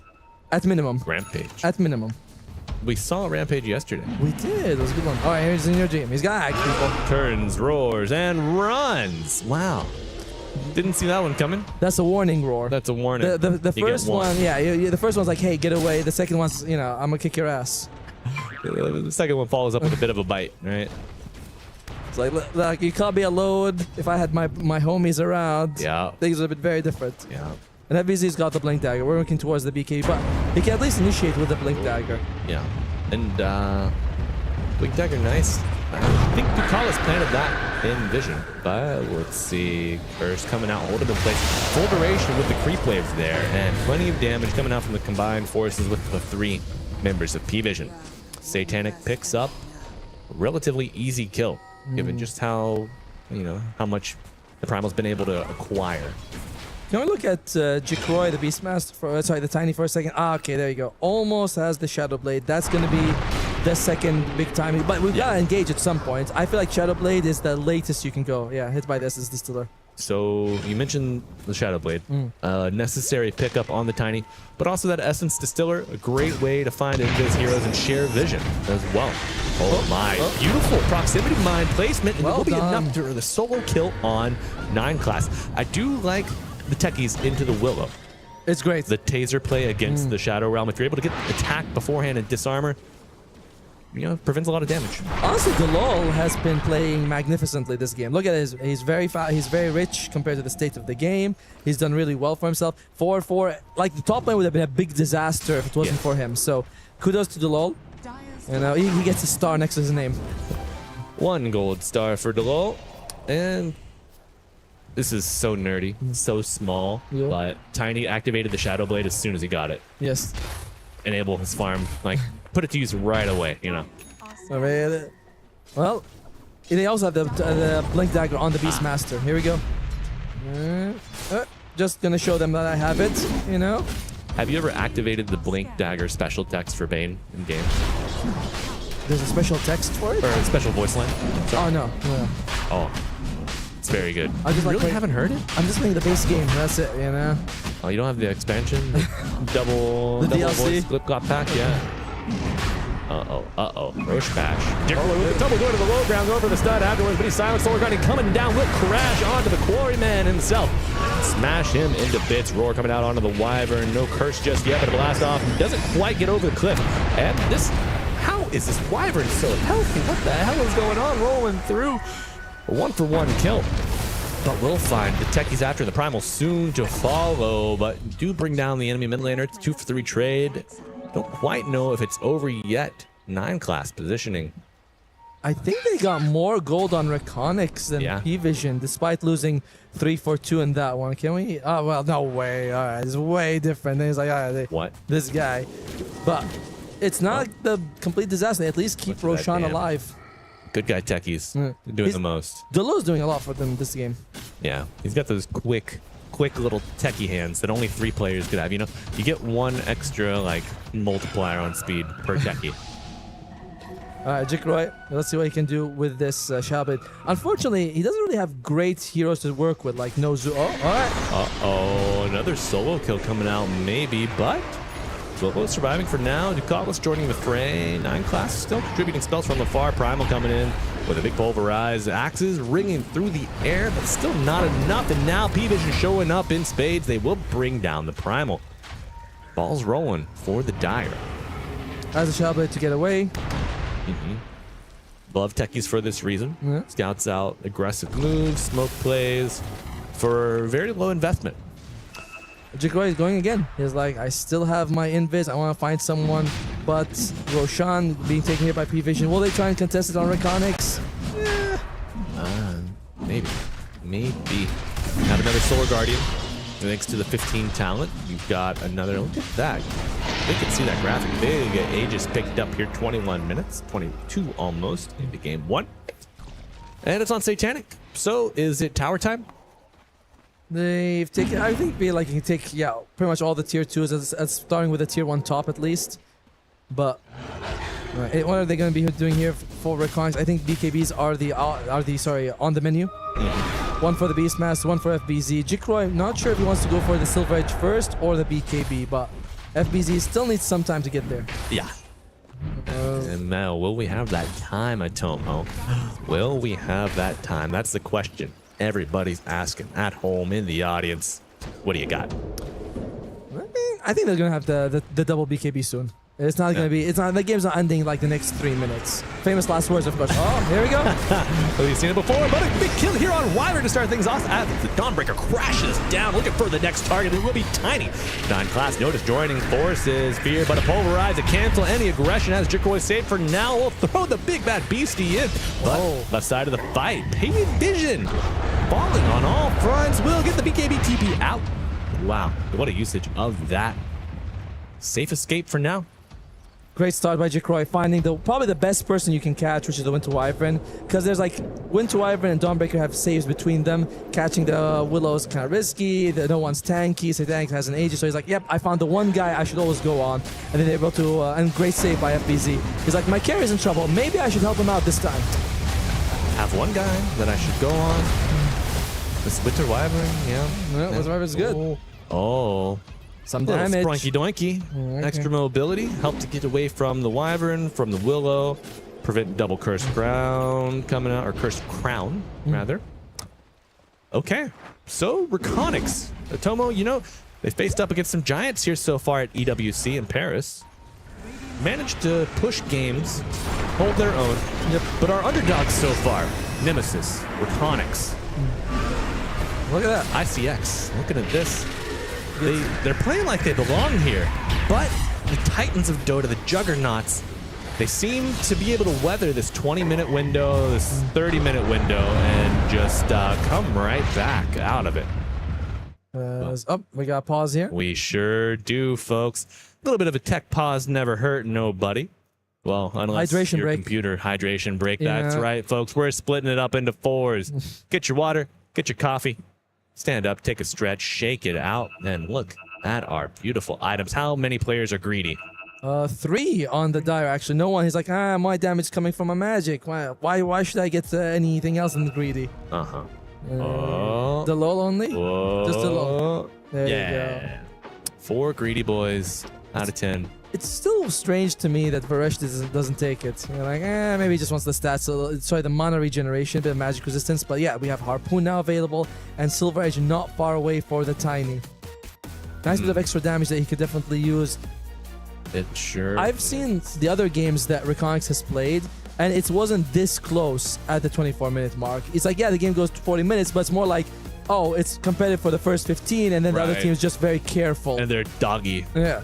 Just like doggy paddling to get above water and take a breath while they can. But no, we are back in it, folks.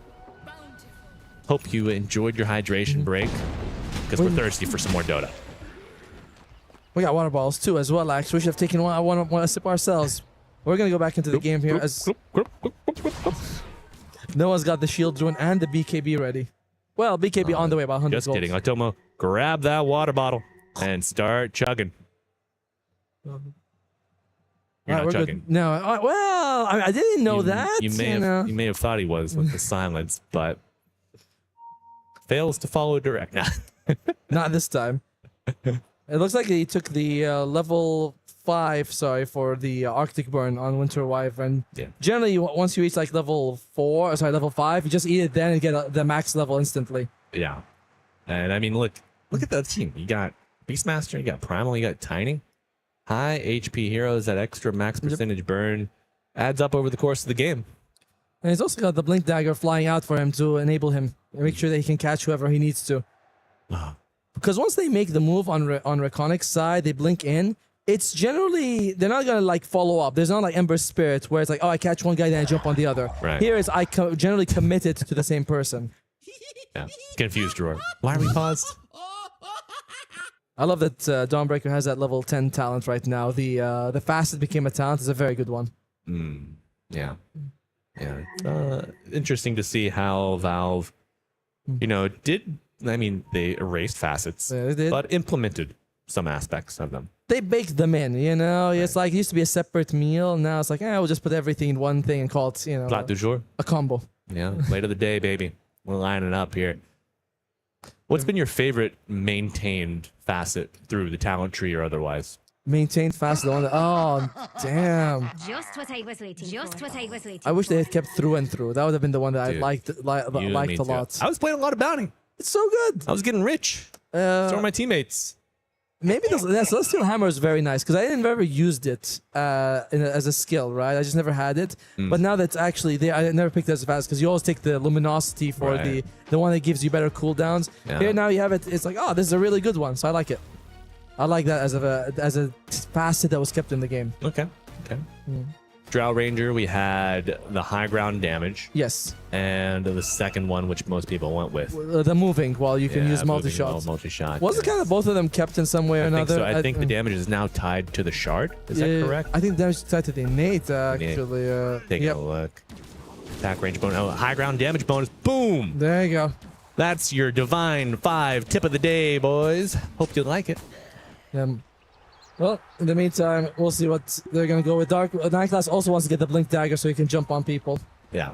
Look at the damage coming out from Ducalis, by the way. Almost as much as his carry. That's my kind of support. And he's not even playing like a, I don't know. Wyvern, easy access to damage due to the spell kit, the range at which they can be cast as well. I am curious to know if the curse damage counts as yours. I feel like it should. Yeah. It probably does, right? Because I used the spell that led to them beating each other up, so it should be my damage, I caused that psychological trauma. That's right. A little bit of stop hitting yourself never hurt no one other than the enemies. I also don't think he would have reached 9,000 damage without it at this time, right? Like, he's almost the same as Satanic. Probably his ultimate counts. I mean, it certainly wouldn't be over 9,000. It wouldn't be over 9,000. I do have my power level reader on today. Both of them. Jikroi's got a Silver Edge, so maybe he can do 9,000 damage when he jumps on someone. Ooh. You see that Divine Rapier pickup earlier by Gamer Legion?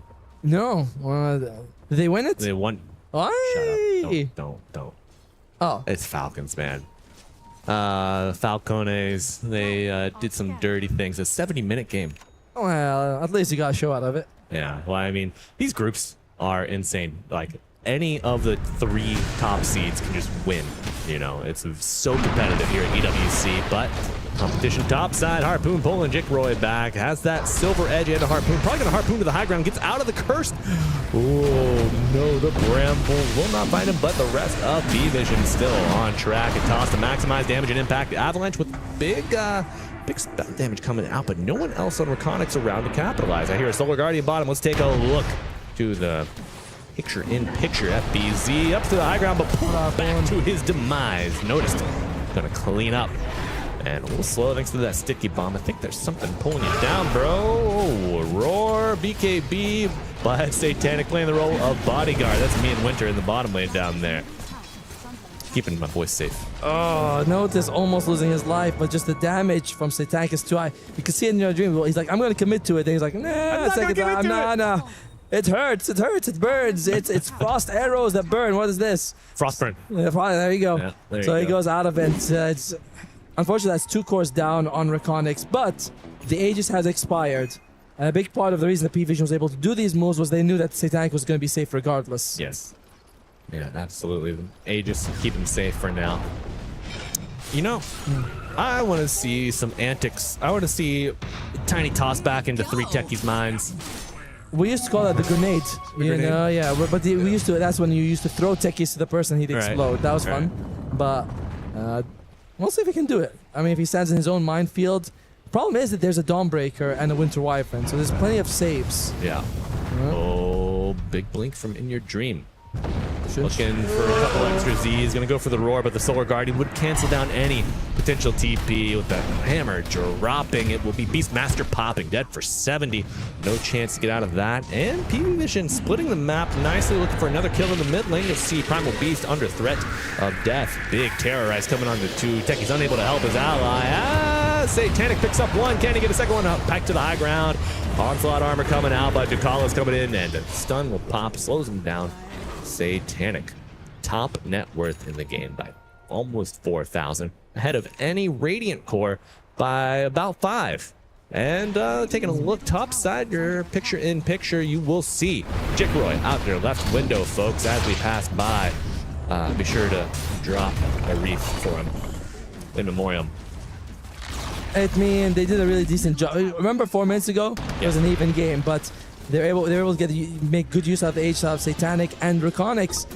we've seen this a lot from teams where it's like one more item, guys, and we got him in the corner. One more item. It's like, yeah, but they're getting items too. Oh god, the one more itemitis. It's so many of my friends have it. And they've just been split around the map, maybe trying to be more efficient with their farm. But unfortunately, Dawnbreaker means that, oh, I just need one guy to find you, and I'm going to be there. That's all. Usually you'll see that with like a Nyx, a bounty, something similar, but just fine. Having the Earth Spirit to roll in, the Wyvern can delay almost inevitably. And I mean, after the Solar Guardian lands, plenty of heals coming out from the Luminosity. Yep. With Dawnbreaker just able to move through these fights unchecked. I like this from Ducalis going for the Aeon Disc. He's saying, okay, I recognize that I'm probably going to be target number 1. Right. I'll make sure that they're going to struggle if they jump on me. Yeah, bit of a subtle shift here too in the very, very early itemization. Ducalis gets the treads, wanting to maximize the effectiveness of the Arctic Burn. Yep. Getting more attacks in, more damage. Do you think you even push that further and swap it to agility treads so you get more attacks with the extra agility? That is the efficiency play, right? If you want to go all the way for extra attacks. But generally, if you can apply it once every 3 seconds, that's all you really need. Okay. So I think you probably prefer strength just to stay alive. That's cool. Yeah. That's like, but hey, he's 9 class. Maybe he's like, nah, I'm going to go intelligence, so I hit it even harder. Oh, Jacroy, this could be the play. Double damage. 11k behind.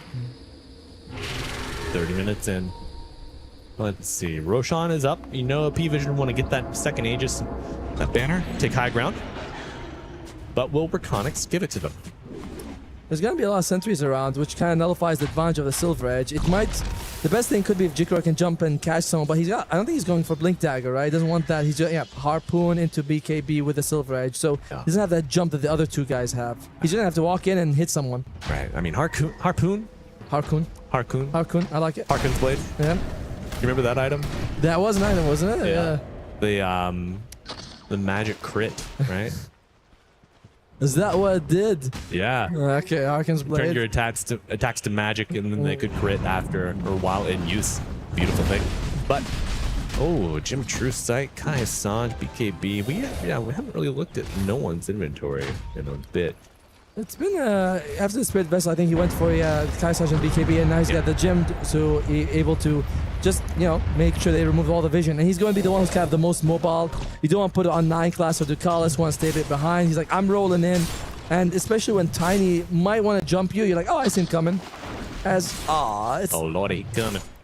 It was close. It was so close. Yeah. But now 12,000 go behind. To be fair, I think Reconyx could still take a good fight. Yes. But the Ducalis Aeon Disc is the most problematic, I feel. It is. The stars have to align.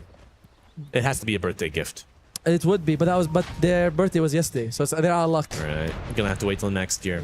Maybe you'll make it to your next 8 lands, or your next 4 lands, rather. But on the prowl, Reconyx 4 smoked up. Oh, big blink from Dookie. Getting out of danger, disarmed as no one setting the field for the next continuation of the engagement. Turning with the BKB, pulverized but dying to the drow damage and the crash of the Dawnbreaker thereafter. Jikroy now trying to split Roy, but he's going to show on this wave, giving vision. Kills most of it. It's the Silver Edge and trying to dodge here, but they have the Essence Distiller to show where you are. Gets to the high ground. Thank you, Harpoon, but I don't think it's enough. You're going to need a second and you won't have it. Satanic picks up a second kill. Now, 2 dead. Slate is set for another Roshan attempt. Yep, we're just going to go for it. And I mean, that's why we have the gym on no one, right? He's always going to be rolling in first and catching people. Meanwhile, Varesh gets caught here. Varesh looking for a resting place, but might just be a memorial. Okay, roar on the Willow.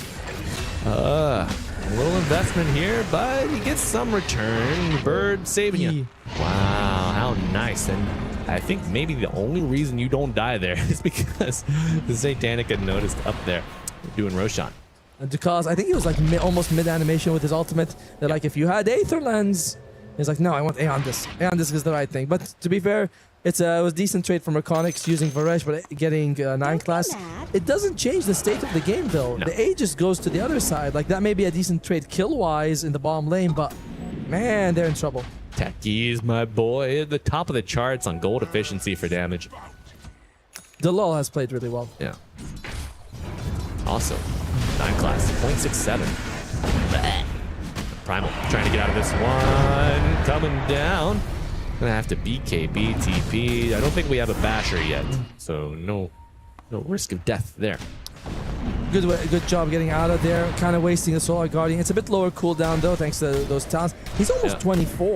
Jeez. Yeah. This hero, monstrosity. I think it's Noticed was the most. Look at that healing, almost 4,000. Out healing both the Wyvern. Oh, no. 3.7. Okay, just behind the Wyvern and the Enchantress combined. Yeah. Very. I mean, on both teams.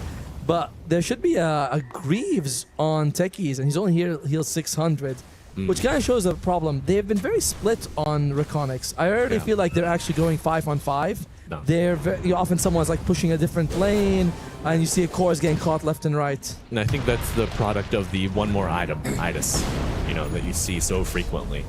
Everybody's trying to split the map, get their item, but that leads to a lack of 5v5. And their team fight early on was not bad. Of course, you have to worry for the curve, you have to worry for the magnetize, and particularly the kickback here. As you can see, Jigboy forced to pop the BKB to avoid an immediate death, trying to pull 9 class in for another hug, but okay, treat toss and a TP out. If he gets this, he's a god. He is, but drags the magnetize, so you can't walk out of the fountain. You got to stay here for the heal. Pause, breathe, and you are good. I did Notice use his ulti somewhere else because I could have sworn when the fight began. Yeah. Maybe that's why Beastmaster wasn't fountain. I was like, the first time I looked at it, I was like, hey, he's got the green dot. There's no way Jikroy is going to make it out of there. But no, the ultimate was used to save someone else. And because of that, Jikroy survives with a kill. Yeah. Wow. Where was all this? This is what we needed for, the last 30 minutes. Yeah. Unfortunately, it seems the boys of Reconics needed these items to make plays on this level. And he's got Force Staff on Varesh and working towards the Hurricane Pike. So he's going to be putting out some decent damage on this Enchantress. I feel like he should be able to keep his distance and get those right clicks off. Yeah. Could make a difference. Lincoln's. Aeon Disc. I think they have Aeon Disc on 9 class as well. So he's also like a very hard person to jump on. Is it time for Aeon Disc to get another nerf? I think I like how it is, honestly. It's fine. Yeah. But on the other side, Reconics, they probably don't like how it is right now. They're like, this sucks. Yeah, it does. Ooh, look at that. Look at that minefield. It's not over until the Drow Ranger sings, but these arrows will ring through the air. Here we go. Tier 300 pack diving in to pulverize, but the Solar Guardian to match will crash down. Everybody's a pretty good jump here. As one dead, that is no one. Mid laner cut down in his prime. Banner still active, protecting the creeps. Satanic pulverizing the racks. We'll get one, we'll likely get a second, dealing extra damage and vision over the tree line for FBZ. Finds a good disarm due to the taser. Good spell usage, good split here. You gotta be careful of 9 class, you gotta be careful of the Wyvern jump as well. And Banner threatened, Banner down, rooted. Goes in Biz to dodge some damage, but the true side is present, and a Starbreaker afterwards with the fear on top coverage. But Satanic jump on the backline, has the Aegis here, and we're going to see a buyback on no one. Gets the TP into the shrine, but oh my god, Primal dead before. The Radiant can make a difference. Satanic notching another arrow, traveling to the high ground. Full racks and a brief reset, a little HP. Tap on the head, and Lil Bro is good to go. Does Ducalos have a shard? Well, we'll see in a second if he does or not. But man, even despite no one's kind of very gung-ho attempt right there, he's going for more. Yeah. Oh, they just might get it, folks. Yeah. Remind me to talk about this shard here in a bit, Atomo. Yeah. I think we could see some really crazy numbers with Satanic on the high ground. The Wyvern shard damage bonus coming out. Watch those numbers, but it doesn't even need it though. No. He just takes the range racks, no problem with the tier 3. But Jikroy trying to make something happen. Yeah, double harpoon play coming out, pulling him back with the Starbreaker on top. Tiny is stunned, but will he be done? No one rolling up. This could be a dieback if it goes a little too south for them. Solar Guardian coming in to cover the Earth Spirit with a roll out. Nice play, and a curse. A pox upon you. Toss back with an Aeon disc getting popped even, but Tiny so low. Satanic with the BKB popping and going forward. Pulverize through the BKB, controlling the buyback on the Tiny, going to the direct TP in, looking for the Drow Ranger. Then your Dream searching as they are lurching forward. Drow Ranger disarm, hits the Gus backwards, and the Chaos. The Mosh Pit on the backline. Two supports of P-Vision dead, and they're going to chase. Looking for the Dawnbreaker. He's broken, disarmed. And getting smoked here. But in your Dream with the toss. 3 dead on P-Vision. They're not done yet. A dive back now on no one. 4 dead on P-Vision. Reconics swinging with the best of them. Staying toe-to-toe here with the top of the group. From the bottom, 4-0 versus 0-4. Who? Me? Who, me? The FBZ threw an amazing rock in that fight. I don't forget. He was like out of vision, but he's like, I think he's over in that area. Throws the rock and Dilo throws a mine right after. They do a lot to keep Jikro alive as well in the beginning of this fight. Beautiful. I think he was able to get a fairly solid stun. Of course, you use the Winter's Curse, but only Versailles hits, and he's not getting his impetus shots on at all. That's right. That's right. Oh, man. Satanic, so bold. Lincoln's break is so good. Absolutely pulverized coming through. And just the degree of trust Satanic's able to exert here. He knows his team will die for him. And in fact, they do. They do. You can see the 2. And then look at the heal come out from here. Look at the rock. Even through disarm, that rock especially, stopping no one, so no contribution from him. They blink forward, curtailing any further escape, isolating the Dawnbreaker, and finalizing with a decapitating blow to the mid laner. There was a ward there, so at least I was able to see him, but the blink forward to block it was very nice. And now they cut the net worth deficit by, I think, like, what, half? It was close to 20,000. Now it's down to 9 for P-Vision. Yeah, even buyback. After the buyback of the Tiny, that gold loss there. However, there's still a set of racks and a half down. So they're not really like Reconics. Yeah, that's a great fight. Oh, I didn't notice this Scythe pickup on Techies. I wonder if that's how they were able to break the Lincolns on Satanic, because before they jump, the FBZ jump in, Lincolns was broken, wasted quite a bit of time of his BKB. That's an expensive break. It's a good. I mean, it gets the job done. You know. Yeah. You might not like it, but this is what peak Techies performance looks like. Oh, the rocks are bigger with the Shiva's guard. Very cute. And I was like, oh, it's something bigger rocks. Yeah, the AoE increase thanks to the Chasm Stone ingredient. It's like Assault Cuirass. Chasm Stone Soup. Is that anything? No. You never read that children's book, Stone Soup? Stone Soup. Yeah. There's a story called Stone Soup. Stone Soup. Oh man, is it like the Mariners? What's it called? No. It's not like the albatross around the neck of the albatross mariner. around the neck. Yeah. No. Stone Soup and albatross around there. You go and you're like, huh. The albatross. That's a poem. Yes, and not really a children's story. I mean, unless you have some really nerdy kids, I guess. Noah's is taking the Celestial Hammer talent, by the way, so can throw it from a screen away, which is very fun. And what do we want here? Look at that. Primal Roar cast range. We had a discussion about that the other day. You remember? Yeah, we did. We were saying if he takes the movement speed, but he's like, I want the cast range. A bit unusual, but maybe he feels like it's so hard to get on top of Satanic anyway. I'll need every bit. Even the blink is not enough. But they've equalized. I mean, no, they haven't equalized, to be fair, on Reconics, but they've done a good job of bringing it back a little bit to their side. Right. They've garnered enough respect to make P-Vision play the map. Look at this smoke. In an honorable way. The smoke, avalanche to interrupt, roar on top. They on this pop. That's a new one. And Dawnbreaker coming down. They want to set their sights on the Beastmaster. They will maybe continue here, but turning their attention. A little bit of a split. FBZ on the backline, making some chaos. And in your dream, able to go for a reset. Now looking at the Primal. Isolated away from his team. Damage concentrating. Mostly Satanic looking to pummel him. 9-class throwing a click or 2. Split as the Primal is down. Now, next Roche up in a minute, but it's not over yet. Varish under fire from Tomb. Satanic just walking through the river, wants to get the wave. He trusts his team to get this kill, though it may be delayed. Your major damage source of the Drow Ranger away, and it says a Sproink gets out of there for a minor reprieve, but it's not enough rest for the HP to regen completely. Oh my god.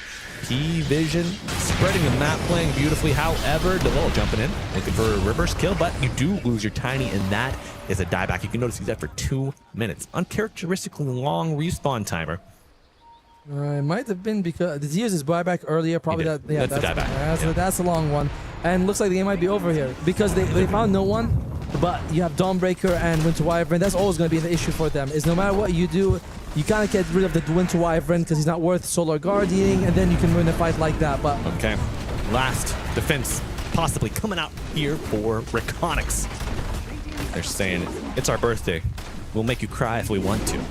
But Satanic safe next to the Gust. We'll just reset, chip away confidently from the low ground, and noticed. Really gonna sign the retreat here for P-Vision. They got a buyback, but it's a buyback on Enchantress. There is a Roshan up. I guess I feel like just safer to go get the Rosh and maybe then go all in on the high ground push or just starve them out. Right.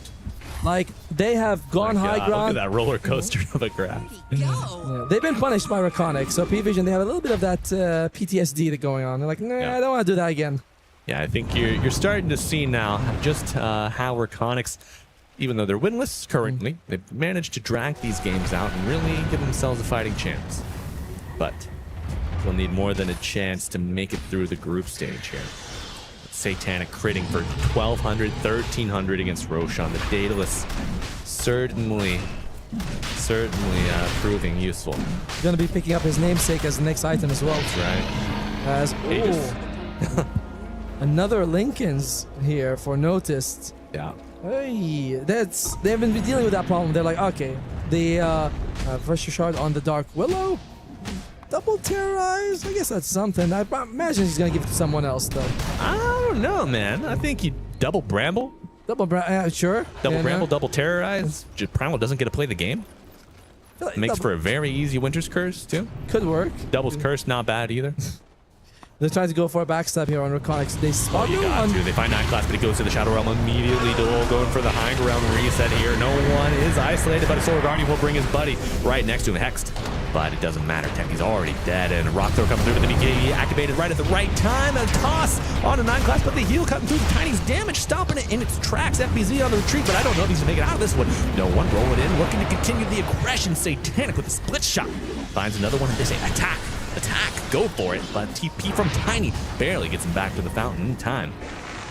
In your dream, might say he could escape in his dream, but even then, I don't know if he's gonna be able to fall asleep with this. All that damage coming through, interrupting his beauty sleep.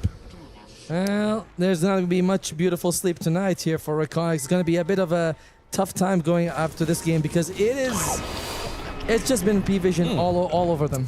Unfortunately for them, it's kind of, we've seen this problem before of just splitting up around, trying to maximize your farm, get an extra item, but it's been blowing up in their face because of the Noticed Dawnbreaker. It sure has. Hear that Fromage activated, bringing Drow Ranger nice and healthy again. Oh crap, indeed, Dolo. I'm inclined to agree. Final barracks being dismantled. Mega creep soon to be summoned.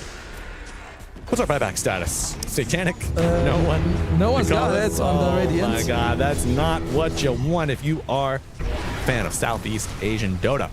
They're probably going to have FBC up soon for this final hurrah, but in your dream, they're going to have to do something to get the game to go long enough for him. Fountain tossed back throughout their Saiyan, folks. You know that's what you want to see. But P-Vision, they got to step up if they're going to get tossed back. What the hell is going on? Stop it! Oh my god. We are getting terrorized through and through. Does that obscure the vision? I don't. No, I think it's just it obscures the hearing. That's for sure. Well, they say, listen to this. They bring down the Aegis as the Ancient is exposed, trampling on the backline. FBZ trying to make some noise. No one eating a ton of him to just strikes, but turning their attention to the Primal Beast. His HP is reduced to 0. Ancient exposed. Now looking to through the Aeon Disc. They bring down the Primal. They bring down the Techies. Beastmaster almost up. Is it going to be quick enough? Ancient losing HP. Techies buys back. They're going to go in the last hurrah. Tips coming out, but Satanic picks up another. Can he get a third kill? Looking for the Beastmaster just out of the waters of the fountain. They will not be able to heal and rejuvenate him. It's a GG. 47, almost a 48-minute win for P-Vision. And you know, I don't think maybe they expected this to go the distance. No, it's certainly a much better showing from Reconyx than we anticipated. Yes. They did lose in the end, which was the most important results, right? Is like, did you win or lose? But they put up a very good showing. I still feel like it comes down to sort of those early item decisions when you see in your dream going for Aghanims rather than Blink Dagger, saying that I don't want to fight, I want to farm. And Jikroy was already kind of struggling, 0-3 in the laning phase, and FBZ was like in a tough matchup, so no one was really having a chance to make space in the mid like 10 to 15 minutes for Reconics, and they really struggled because of that. Yeah. No one on the radio. The other side, yes, yeah. Right. No one on the radio. On P-Vision. Yeah. Folks watching at home, it could get a little confusing, but they love to make those great names. And folks, that's all she wrote for game 1. Victory goes to P-Vision, 48 minutes, but Reconics put up a hell of a fight. Good drafting, maybe just a lack of aggression and accurate itemization, but maybe the double blink you mentioned, Atoma, that can be a 2,200 gold investment just to buy an early ticket to your death if you don't have the appropriate stats to survive the fight thereafter. But maybe I'd like to see that change. And taking a look at our scoreboard, Reconics outkilled by a count of 2-1. Did it feel like that for you? Yes, honestly. I mean, there was that moment near the end where there was that brilliant thing, a comeback that was happening. But if you look at it before and after, it was all the P-Vision show. Yeah. So it's not like Reconics, yes, they had this one wonderful fight. We're going to put in our highlight reel for sure. Absolutely. But that's it. That's all they got out of this game. No laning stage, tough mid game, one amazing high ground defense, and then into a loss. Shout out to Delol though, a fantastic performance on the techies for what he could, he did what he could with what he, what he had. He's like, I am gonna make as much space as possible. In Your Dream was also very solid, but if BZ struggled in the laning phase, Jikroy as well. And I feel like Varesh was really most of the time kind of by himself. Look at his item belt at the end. He's like, I want Hyperstone, I just want to hit. I mean, they lack damage, that's for certain, and Varesh looking to make the difference, but just really unable to make that happen. Do you think the Enchantress was it a right pick for a right fit for the Radiant? Well, you were looking for, I think with the draft and the way they played, maybe they needed supports who can make as much space as possible. And Enchantress can, take a creep, you push. You're very hard to bring down by yourself. But the lane phase just went too bad for them. Okay. So, game 1 to game 2. Notes for Reconics. Keep Delol on techies. Very good job. Yes. How do you move forward past this barrier? Buy items to fight earlier, stay invested in the game, don't give Satanic the space? I mean, these are all things that are kind of a little easier to, like, if we say, oh, we want to play like more aggressive on them. Right. Like it's easier, but how do we do that? I do feel like it's just, you don't have to worry about so many items. Just get the first big item, go for a fight if you can. Okay. Because Aghanims is an expensive purchase. It is. Echo Saber Shadow is an expensive purchase, and you can't have all of them doing it. Right. So it has to be like you're a designated space maker, and which is what the roles kind of are, but they haven't been playing it that way. Because when your mid wants Aghanims as his first big item, you're struggling. Okay, well, from designated space maker to designated break maker. We're going to a break, folks. Stay tuned. We'll be back for game 2 of Reconics, taking on P-Vision after this. Bye for now. Thank you.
play is in our DNA. Whenever we let it out, it becomes our superpower. Now imagine an entire city being built to supercharge it. Kadir City, powered by play.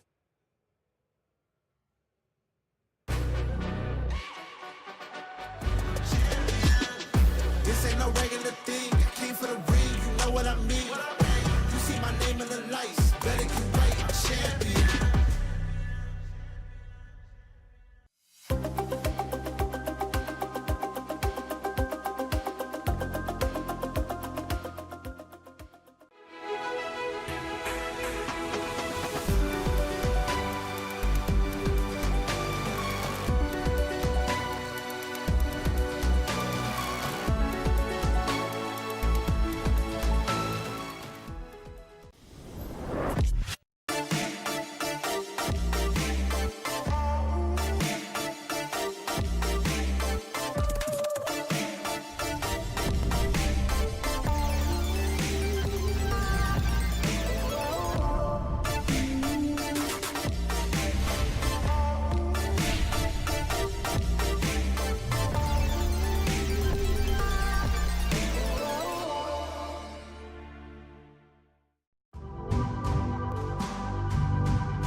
Hello and welcome back, Dota 2 fans. Hope you had a good break, but that time is over. It's back, and we're going to see some more Versailles taking on P-Vision.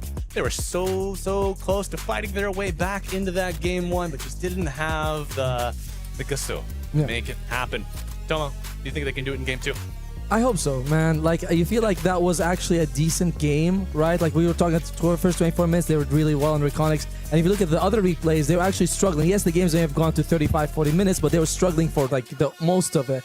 Here, they were putting up a decent competition at some point, but that they didn't have any sort of really good grip of the game. And that was because they kept waiting for one of their cores to get another item. Yeah. If they could play a little bit more item-independent core, which is not really a thing that exists, really. Like, there's no item independence for cores, but someone who doesn't have to get that next big item, next big item, next big item. Absolutely. No more next big items, but we will take a look at today's schedule, folks. From the beginning, BB Team and Rune Eaters went 1-1 in our first series. P-Time, 2-0'd, level up now. Our current series of Chronix, as you saw, lost game one against P-Vision, but they got a chance to draw at 1-1.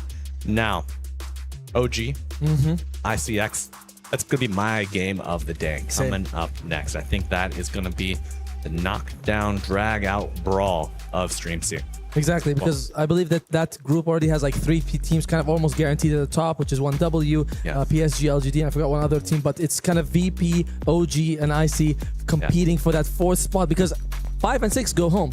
But that's right. 4, you get to stay here. 4, you get to stay here for another week in Paris. What a great week it's been so far. What kind of surprises do you think lie in store as the rest of it unfolds? I mean, hopefully more upsets. You know, as much as we've enjoyed our time here, the tournament has kind of gone as planned with the top teams at the top that you expect, and a lot of the qualified teams struggling. It would be amazing if we get some incredible, like, oh my god, this is not, no one could have seen it coming. 1W has lost to VP or something like that. It would be very cool. Well, that would, I mean, not saying I have anything against either team, but it would be wonderful to have that sort of comeback. I would say the surprises of the tournament so far, mostly according to plan. Rune Eaters, they've managed to draw 2 series. On day 1, they won 1 XG. Okay. And then today, 1-1 BetBoom or BB Team. Not a bad bet for them. Sure. I mean, BB, they're in decent form. Yeah, you know, the way you say it also is like, doesn't fill me with like he's a decent form. I mean, they're always the dark horse for me. They could win out or they could just go home. You know, it's real hard to say. But which one of their players? He's got a knee injury, right? He danced too hard or something. Yes, I know what you mean, but I forgot the player names. But there's a player who has something wrong with his leg, and he's like wheeling in, is like bring him to me, bring the computer here. Right, okay, I'll beat them up. So it is unfortunate that he's going for it. He's not the only one. Really? You know, Liquid's coach also Blitz. Yeah, Mr. Blitz. So quite a few people have a foot injury some way or another right now. Doesn't seem to impact the gameplay, but right now. Oh, good thing Blitz isn't playing, right? Yeah, right. But what we need is something to happen to P Vision, not their legs, preferably their hands. No. Who was the most recent to get a hand injury? Was that Amar? So, was it? Yeah, an injury. So. It's a couple tournaments removed now, but he had to sub out even. Yeah, I don't know. I remember someone. I thought he had an eye injury. An eye condition or something like that. I think he had two. He has been pretty unlucky. 2 eyes, right? Two conditions: a hand and then an eye condition. A hand and an eye. Yeah, that's called a hand-eye coordination. And let's coordinate this draft. I will only, unfortunately, this week. So if you want to see us, you got to get down here to Paris Stat, folks. We got plenty of room, so come on down. And Tomo will sign your forehead if you're lucky. But you cannot sign at Io, and you cannot sign at Kez. Reconics have banned those out. Lone Druid's still in the pool. We'll see. Puppy talked about chickening out by leaving Lone Druid in the pool, which again, he ended up picking the Lone Druid, which I feel like is I mean, if you're playing chicken and the guy takes it up, that means that he is the one who's scared. But we'll see if they're gonna leave it or not. They do get rid of the Beastmaster for, I mean, it could be in your dream. It could go for the other, for Jukroy as well. You afraid of the Beastmaster, or do you think it's their most viable flex? Beastmaster is now 2-10 with that previous game. Remember, he was 2-9. Washed. Get him out. He's not really having the best time there in this tournament, so I'm not really feeling the Beastmaster. It's when it comes to animals, it's bear or nothing for me. Yeah. My curiosity lies in which heroes took the Beastmaster. Which players? Was it like our top 3 seeds from each pool? I remember one of them, I think, was Nemesis, and one of them maybe was IC Insanity. So none. Yeah. Our top 3 seeds. Definitely, it's very unlikely that they're picking up. They're going away from him. But there goes the Undying. One last ban here. Is it going to be Lone Druid? Come on, puppy. Who's the chicken? Because I feel like he left it. He left it. Lone Druid in the pool. Yep. And I mean, you served him up on a silver platter. Jukroy instantly. And I think I saw some movement on the chair. He's like, mine! Bam! And, just throws down the click. But the bear has lost. Not on our stream. True. But in the tournament, I think the Bears lost one game. It has been that upper echelon team punching down. Yep. Squishing the bear. You know. It was his current stats before we saw this team was 5 games, 4 wins. So yeah, he has 1 loss. Yep. Just an 80% win rate though. Just an 80% win rate. Never hurt nobody. But we'll see if Puppy and crew can reduce that to 80. Look at that class. He's like, wait. Sorry, that's the call. So he goes like, wait, Lone Druid was left? What? Who the heck left that there? Uh-oh. Wow. They take Earth Spirit on the other side. Definitely one of the premier heroes of this tournament as both a 2 and a 4. You know? I feel like you might give him to 9 class just so that he has a hero who can run away from the bear. Right. You know, once the bear comes, he's like, well, at least I move faster than the course. Yeah. That'd be nice. Weaver support when? I know how you feel about that. I wish it came back, dude, but it's gone. It's gone forever. So, Matomo, if there was a theme of drafting so far at EWC establishing, what would it be? Scaling, delay, space? I feel like a lot of the games have been about catch. You know, we're seeing a lot of mobility heroes being prioritized, like Earth Spirit, Ember, Puck. And if you have a line that can catch them, you do well. If you don't have a line, these heroes tend to run away. Run away with the game. Like Ember Spirit on Nisha the other day, getting 3 kills in the first 5 minutes. He had a team that couldn't catch him against him, and he just, he won the game. He was like 11-0 at that point. So if you are missing out on a critical catch, you lose the game. Don't give Ember to Nisha. That's another one. You want to make him smile. That's for sure. But I mean, that damn smile gets me every time. But second wave of bans coming through. No Drow. I just Lone Druid, man. You look at it in the opening. you're like, does it even matter what the other 4 slots are? You have Lone Druid. You're like, let's just go. We'll randomize. That's no big deal. Puppy's like, God, I didn't think they'd take it. They chickened out. He's like, see guys, they chickened out. We won the game of chicken. You're like, yes, you won. Congratulations. But did we win game 2? Because yeah, yet to be seen. It must be something about a lot of coaches that seem to feel like they want to be the one who breaks the hero. Because Astini had led it twice against them in Team Nemesis. Both times it didn't go well. And now Puppy is also like, I think I can. I got the code, boys. I got it right here. We'll see what happens. Bear Ajou. That would be the stake of the day. And is the pick.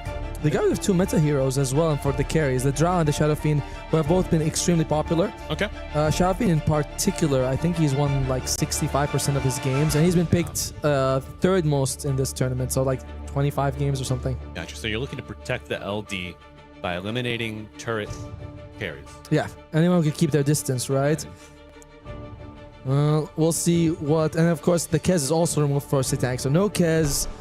He might consider the Muerta in this game, actually. Yeah. Pretty decent way, because the bear really doesn't do anything towards her. So if I was on the other side, I'm thinking Necrophos and Muerta. If you pick Necrophos against Muerta, it's kind of bad. So just taking the Muerta for P-Vision prevents Necrophos. Right. You still got a lot of room in your draft to accumulate the magic damage, and silence the control that would help out against the Muerta. But, yeah. I mean, there are also ways to protect her. True. I think if you're Reconx, you might consider taking the Mortar for yourself instead. And yeah, because right now, like, they're like, all right, we don't want to pick it right now. We want to take the Lich just to make it another solid hero against the physical damage. Yeah. And I mean, if you play against LD and Lich in the safe lane, that is difficult. You're not hitting creeps to begin with. Then 200 seconds pass, and now Lich is denied. 1 out of every wave coming at you. With the Frost Shield on that bear can be a frightful sight to behold. I thought it would be bigger. You know, you're like, the creep wave is so small. And like, yeah, that's what happens when a quarter of it is eaten by the Lich. Ooh, you order a pizza, you open the box, the slice is missing. It's like, whoa. No wonder he seemed to be a happy delivery guy, you know? All right, don't worry about the tip, it's fine. Well, Reconix, now you have already taken the Lone Druid. You know you're up against a Lich. And Earth Spirit Lich, a little bit annoying to deal with in the lane. Yeah. Will they consider going for... Oh, Grimstroke, okay. I like it. It prevents the double bounce of the Chain Frost. Double gaze early on. Nice little ink swell for the bear to go in. And good magic damage and a great silence. Earth Spirit gets silenced by the old dead wife getting thrown at you. Oh, poor wifey. Poor wifey. He's like, honey, go at them. She's like, I'm dead. Like, what do you want me to do? I'm still thinking this way, Necrophos becomes less of an option for P-Vision if they were ever going to go for it, because he really doesn't like to go up against the Grimstroke. Rubik picked up, double Fate Ball, double Lift. Fairly solid ability. Great smorgasbord of spells to steal already between the Spirit and the Lich. True. Also, I'd like to point, I don't know if it's part of the base ability, but the talent for Grimstroke can amplify spell damage of soulbound targets. Yep. Partner that with just Rubik's natural expertise when it comes to casting. Easy way to deal with a Necro. It's a lot of damage. I mean, if Rubik can steal Chain Frost, you already have the double on your side. Double Fate Bolt and double Chain Frost. It might just be cheesy enough to work. It's a strong thing if it happens, right? Like, a lot of times you're like, all this there crap, then the fight begins and instantly Grimstroke's dead before he gets a single spell off. You're like, oh shit, that's not ideal. Oops, I stepped on my Grimstroke and he's dead. My bad. But yeah, the heroes I'm thinking about are Morta and Necrophos right now for really both sides, because I see Lone Druid, and until he gets Nullifier, he can't deal with the Necrophos, but they go for the Coddle. Coddle Underlord. All Firestorm coming at you. Gonna be lowering the cooldown on that. So it's gonna be a mid-Earth Spirit, very likely. Yes, I believe so.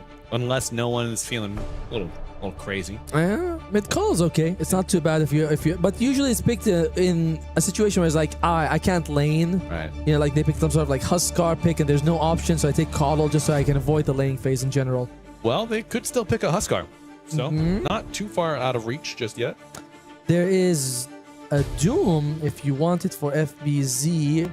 Double Doom. Double Doom. Primal Beast, it's like very wonky when you use Pulverize on when they're connected. I think you like grab the other guy instead. Something like that happens. It's very weird. Yeah. So scholars maintain that the actual representation's been lost in time.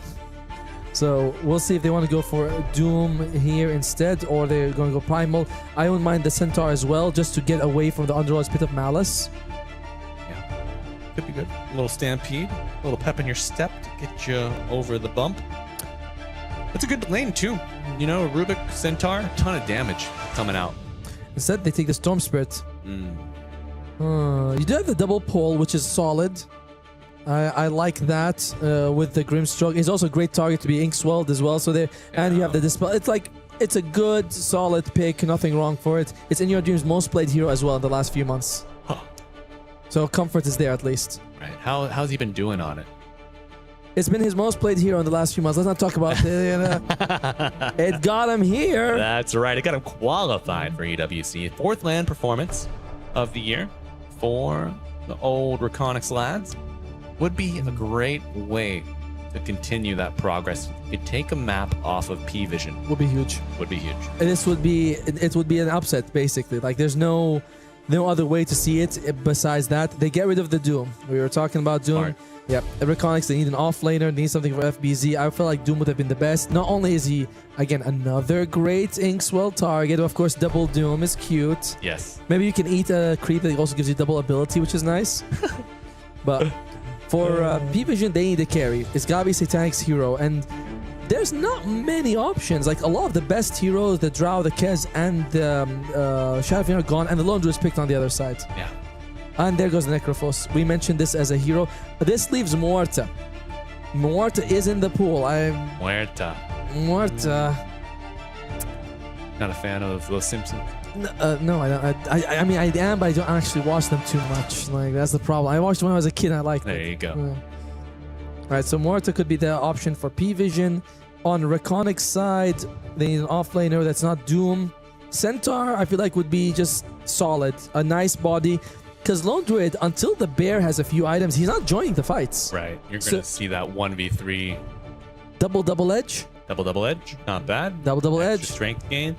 But Atomo, they're banning out. Okay. I see what's happening here.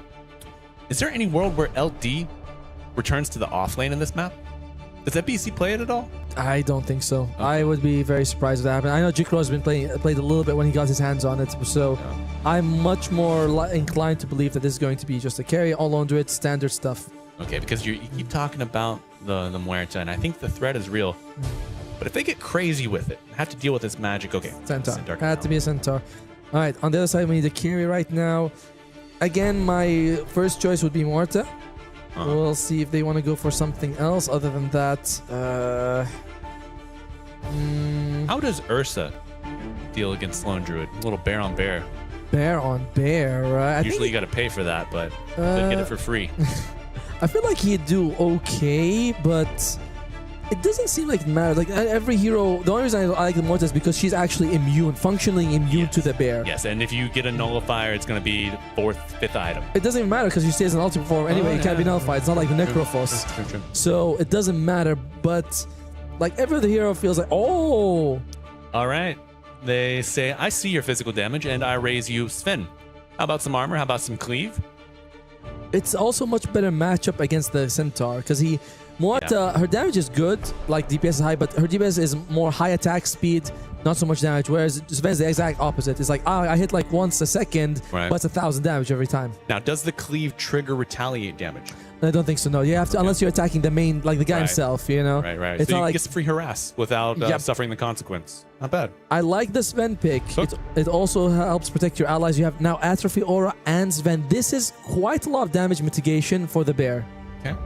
But it's a bear. Right. So it allows you to both slow down the bear and accelerate your own game. Yep. Yeah. I'm very surprised, though, that they allowed the Lone Druid through. I think Puppy is trying to show that, okay, this is how I believe the bear could be beaten, with something like a Sven and an Underlord to reduce the damage. And of course, you have the Lich as well, so physical damage is heavily reduced in this one. It is. I do do really enjoy the fact that OP Vision snapped that away from Reconyx and didn't let them get LD Lich. Tough combination, but the board is set. Okay. Which draft do you favor? I know it's hard to remove the teams from the equation. It doesn't matter. You see bear, you go bear. All right. You know? You go bear, you never go back. That's what they say. But Tomo, I think P-Vision are looking to keep their record unsullied. Oh, definitely. I mean, they'd like to show that they can be the ones who can beat the bear. Like, we've seen it fall once. It's so notable that we're like, this achievement has been done before. But I find it still very crazy that they let it through. The draft is really good against physical damage. Will it be enough? Thank you. Itemization path on the Sven. You're thinking Mask of Madness, Echo into Harpoon, or are we going Echo into like a BKB or crit? I generally feel like you want to go Echo, Blink, BKB, then go back for the Harpoon. But maybe you can skip the Blink for a Harpoon. We haven't seen this hero in the meta a lot. I think there's like some options there based on what you want. So, but that is going to be like, you're going to have these 4 items at some point or another, right? It's going to be Blink, BKB, Harpoon, Mask of Madness. You really disassemble to Satanic later. That's how you're going to work with it. Yeah. Oh, we are pausing, waiting to go. And what about you, Malibu? I mean, I like the bear. What do you like? I thought you didn't like the bear. I like. Well, I mean, I'm rooting chances for. Of I'm rooting for the bear in this one because the underdogs get the bear. You're like, come on, guys. P-Vision in 20. In 20, they're gonna win. 20. P-Vision in 20. They're gonna break this bear so bad it'll be like, I don't know. I don't know. It's just gonna. Your tears will stain the monitor. But I mean, that would be cool if actually P-Vision can beat it in 20 and showcase, hey, just play very fast. Breakneck speed, and you break their necks, and you can win. That's right. That's right. Folks, if you are just joining us, welcome. So nice to have you with us. We are here for paired P-Vision, taking on Reconyx. It's game 2. P-Vision on the Radiant, Reconyx on the Dire. The teams have swapped sides, game to game. Malibu Jesus, joined by my partner, Atomo.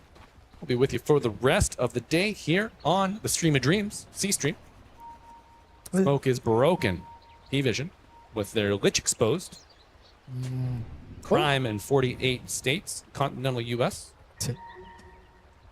Looking at the laning phase, so bottom is going to be Sven and Lich, which is decent in like the first couple levels, but later on the Sven, you know, he doesn't put points in his stun, just focus on farming. So it's not going to be a very heavy kill lane. Look at that, 3 bounties coming out for Reconyx. Pretty good. So mid lane is going to be the Earth Spirit going up against the Storm, brother versus brother. We were talking about this with some of the other talent. They're like, it's kind of a little bit of a shame because Earth Spirit's identity was that he was the support bro. Yeah. You know? And the others are like the Chad bros. Right. But he's like, no, it's my turn. What is Earth Spirit's name? Is it Kal-El? I think something. Yeah, something with a K. I'm not quite sure what it is. Yeah. Well, if you're out there in chat, I think Kal-El is Superman, isn't he? Yeah, something close. Well, if you're out there in chat and you want to help us, remember that one. Too bad because I can't see chat. So, haha, gotcha. But I know Storm is Raijin. Yeah. And Raijin Thunder Brew or Thunder Cake. And Amber is Jin or something like that. Yeah, DGIN. Yeah. Right. I don't know the other 2 brothers though. Maybe they're from another mother. But looking at this mid lane matchup, CS pretty even, 5-0 to 4-0. And bottom lane, whoa. Harassing FBZ, not super good. Harassing Delol, he's got a good bodyguard. Not an easy lane, honestly, when you think about it. But I feel like they should be a bit of advantage for Reconyx. Advantage Reconyx maybe coming to fruition here. Satanic with a stick, but it's not enough. FBZ drawing first blood. Jacroy smiling like, now you know how it feels, buddy. Yeah. I'm actually a little, you can also see that he did a really good job on Dulo. Did not actually take the last hit, saved it for FBZ. Like, that's a true support right there. Truly.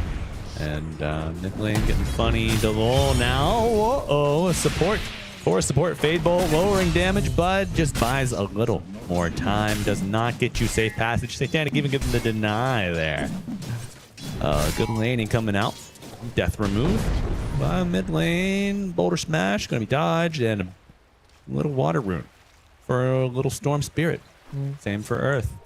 I wonder if FBZ is going to do anything different with the Centaur. The classic build now has been Helm into Heart. Then you go for, you know, the Blink and the Shard and things like that. He's already got that queued up for the Helm.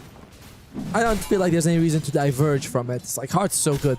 No, and notice the Bear already back in Fountain. Been harassed a fair amount, but looks like there's been a lot of waves dragging on the top side. He's still fine though. He's got 11 CS, which is you know, this a little bit ahead of Satanic. Like he's having an okay lane here. Yeah. Generally, there's a decent amount of AOE damage coming out from the Underlord, so the Bear's gonna eat the brunt of it. Yeah. Bear will eat the brunt. Bear and the Coddle. Yeah. Man, double edge, double lift, double fate bolt, double drag. Quite a lot of decent spells to work with the Grimstroke, assuming Varesh is able to live. Right. Yeah. You still have fetch, right? With the double drag. I don't know. Usually these abilities where you have to like use your body to do something are different. Like you don't throw a projectile. You know, like with pulverize. It's not the same as when so the bear itself has to grab someone. I'm not quite sure. I think it would work. I want it to work like Batrider. Yeah, I think the same way. But top lane. Top lane, Grimstroke with a snap regen. One more under the tower with the armor, but the magic damage from the firestorm. The chase is on, and the Grimstroke would die. But 9 class with a neutral deny. Bear will not be able to chase him down. Jikroy foisted off the wave a fair amount. Topside. It does cost him quite a bit of CS on notice, though. Like, yeah, he gets that. The kill is great that he was able to get it, but he's not. And we've seen like getting 1 kill but losing like 6 CS is generally a net worth loss overall. Yes. I think if you're on carry, it's certainly not worth it. But if you could force the enemy carry off of that, get the kill, but you're like an offlaner, that's kind of fine. There's going to be an interesting move for P-Vision here. No one's going to have a lot of weight on his shoulders. Now, he's a big guy. I'm sure he can handle it. But you look at Satanic, generally spend these like 3 items before he wants to fight. We look at the Underlord. We're seeing a lot of times you just want to get the Aghanims before you even engage with the enemy team. So it's all our spirit to make the magic happen. He's done it before. No one could do it again. For sure. Yeah. He's probably going to be fine as the bear trying to make space here for Jikroy. Uh-oh. Sharing the load here. Both Jikroy and the Spirit Bear quite low. It's a cute trick by Varesh.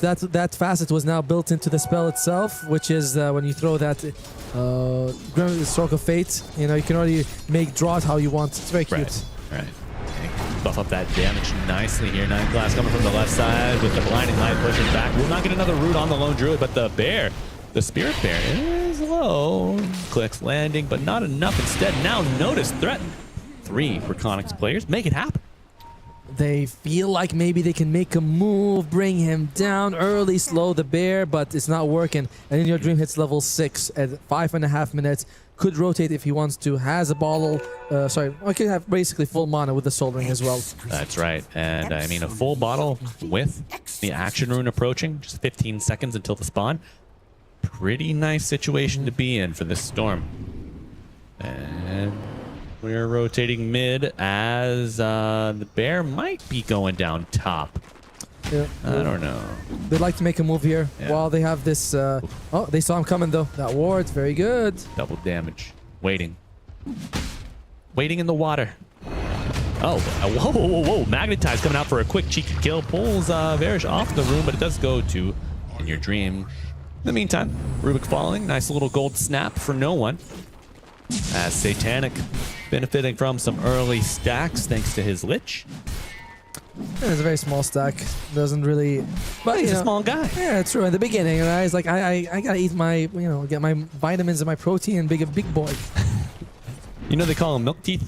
That's his nickname. Oh, come on. Really? No, I'm I mean, hey, we didn't name him, right? Right. We're just calling. We were just bringing you the news. Yep. Hi, folks. I'm Malibu Jesus reporting from the front lines here in Paris, France. Where Milk Teeth is doing his best. That's right. And Storm Spirit walking blind into the high ground. A little zippy. There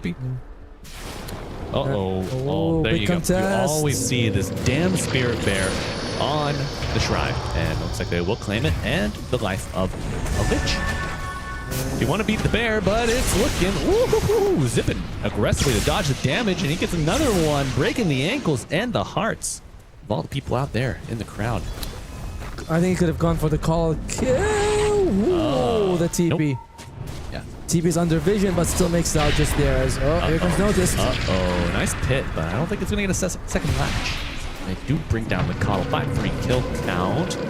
Bearish with the swell. He is a swell guy. You got to block the upcoming roll, but no one gets rooted. And Older Spirit goes down. FBZ even finding Satanic, but this is a classic tale of who found who. Mind you, FBZ, sub 8-minute Helm of the Dominator. Free lane for him. Same level as Satanic, and mid lane in your dream had a great time. God. And Jikro is not, I mean, he's also having it's all coming out Reconics right now. Yeah. It's all coming up Millhouse. Oh, interesting. FBZ is not going for heart. Wants to get a Blink Dagger first on the Centaur, saying, I want to fight right now. He's like, my mid laner made this mistake last game. Yeah. So we gave him Storm Spirit so he doesn't need to buy a damn Blink Dagger. I'll get it myself. There's also, he's going to take the Shrine for... He hasn't actually taken the Dire Shrine. It's just standing there, waiting. Yeah. Too bad it doesn't accrue the bonus of the next. No, it's just better just take it straight away. Yeah. You know, you never know how the game's going to go. Yeah. But overall, Satanic is farming decently for himself. It's the rest of them who are struggling. And you can feel like P-Vision, they're saying, oh guys, let's just keep focusing on Jikro. Let's bring him down. Has not worked out at all because he's a bear. He is, isn't he? Like, you don't want to go top. That's his lair. You don't want to go, and they struggle for it. Bomb 2-1 is gonna fall. Reconics in a really good spot. That 20-minute P-Vision prediction, a bit ambitious. Plays are available. Yeah. We have ways of making you mauled. All right. Like, notice taking this little double stack. He wants to finish his power tres and then start working towards the Axe Scepter, which means that he is going to be out of commission for a little while on this Underlord. You know, only has 400 gold, still needs about nearly 4,000 to finish his item. 4,000? Satanic as well, working towards the Echo Saber. Doesn't really want to engage. It's good net worth, but it's not effective net worth right now. No, it's gonna be a little bit until it's put to use. What's no one working with right now? That is the main playmaker. He has a good duo. Once Ducalis hits level 6 at least. Alright, I'll give you another prediction. Will we see a double Chain Frost because Rubik steals it? I think so. Yeah. I think the game is in... I mean, you know, it's almost neck and neck. Only a 1k advantage or less than a 1k for Reconics. But the pace is playing to the advantage of Reconics. For sure. You know, usually you just see the Lone Druid disappear to the woods, come out with a Mjolnir, Ags, Shadowblade. But he's able to exist in his lane. Yeah. And, you know, since the changes of the map and the changes to the gold of the creep blades, the middle of the map and the creep blades are more valuable. Stampede coming in to get them forward onto the spin. Let's see if these Milk Teeth can cut through the Dire and get them out. Chain Frost bouncing, but even the God Strength coming out, and they do find it. Those teeth are a little sharper than you might think, folks. Oh. And then Reconics feeling like they want to get more out of the map, even though they are winning, like we're in a winning spot. Yes. They're just like, all right, let's see what more we can get. Maybe a dive on Satanic a little bit too. Hit with the silence, no spell steal for you or any little blinding light just yet. But Telekinesis is going to give you some space. Illuminate, whoops, and illuminate no more. Put into darkness. It's a tough one because and your G might lose his life too. Oh my God! No one picks up another, and fourth kill of the succession gonna come out. No one picks up 3. And the maulding begins. And the maulding begins. There you go. 20 minutes looking pretty good now, huh, Tomo? Yeah. Unfortunately, Reconics, that dive for Sven, not an easy kill. No. He is just a very tanky guy, and they want to go for him. They didn't have their supports really nearby to get any benefit out of them. And then they're just able to chase them down on the Grimstroke and the Storm as well. Yeah. He's our strong little guy. He is. I feel like Reconics, this would have been a better strategy if they played the same way they played game 1. Where they went for the heart and actually were like, hey guys, we got the late game. We got the Lone Druid. We don't need to make so much moves around the map. Yeah. Ooh, okay. Shield Rune. Shield Rune and a Spirit Vessel. Could see P-Vision get a little freaky with it here. Look at the replay here. I think it's gonna be such a deep dive. It's past the tier 2, and I think Versailles was on the way here. It's like, guys, I'm coming up. If he was able to get there in time, maybe that would have changed a lot. Right. But notice he's not Dawnbreaker, he's Underlord, but that's still a huge amount of global presence. Yeah, still able to get across the map. And you know, maybe only making that move with 2 heroes was a bit of folly. It was. Oh, back to the live play, folks. Zulol also losing his life here, but yeah, Versailles in the game, I think. FBZ again. Yeah, FBZ under threat as we are live. Gonna use the dodge to dodge. Can he bring anybody else with this extra speed? The Solar Bind is divine for P-Vision, and he will go down. The continued damage of the Magnetize with that damage amp of the Solar Bind can cut through the thickest of hides, it seems. Jikro is still farming well, but Reconyx made an interesting tactical move here. Oh wait, attack is continue. Tactical move has been reversed.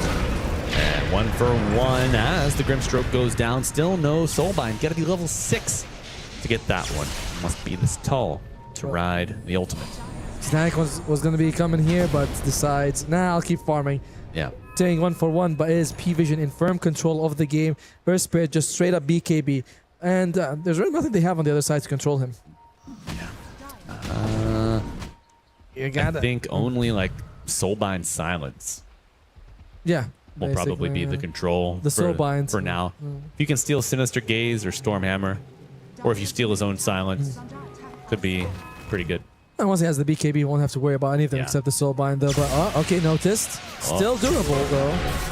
You're not going to get the 14-minute shrine, but you might get the Underlord. The rest of P-Vision rushing to his aid. Nice Sinister Gaze, but that will break the bounce. In your dream, trying to walk away. Oh, no. Hit with the Solar Bind, and no one identifying the vulnerable target. No, the Storm has no mana, no way to escape. They get 1. Can they get 2? No. Ooh. No, they cannot.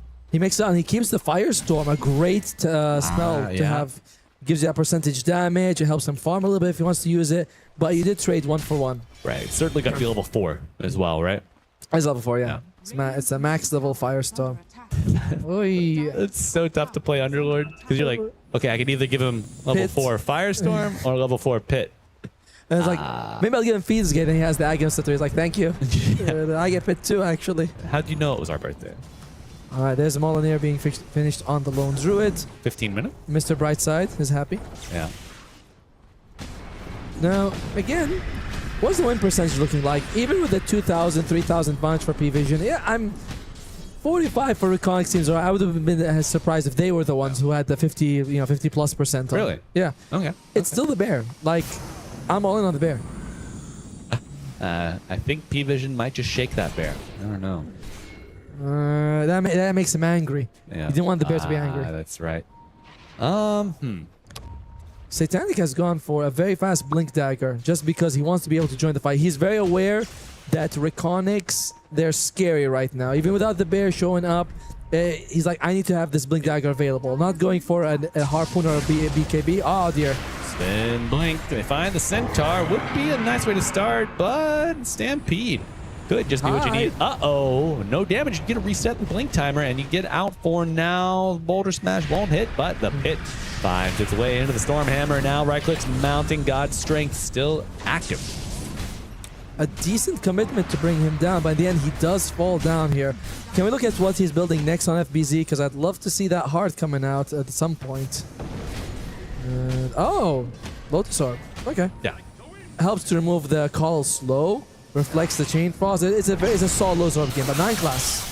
Yeah, you really need some cheap Dispel here because they just have so many valuable spells to throw onto you. But 9 class, as you mentioned, Mitomo will be brought down. Silence Elijah, the Storm Spirit going for a reversal. They do find on the bear. Will stare deep into the soul of no one and steal it right from the rock in which it resonates. No one. Also, a little bit of post-mortem revenge. Wicked sick. Kill streak was ended in favor of Reconyx. A little bit of gold going back to the Storm, or the Earth Spirit. Sorry. He tried to use his ultimate on the Storm to dodge some of the damage coming out for that Magnetize, but unfortunately just did not have enough mana to time it out. When was the last time you were put into timeout?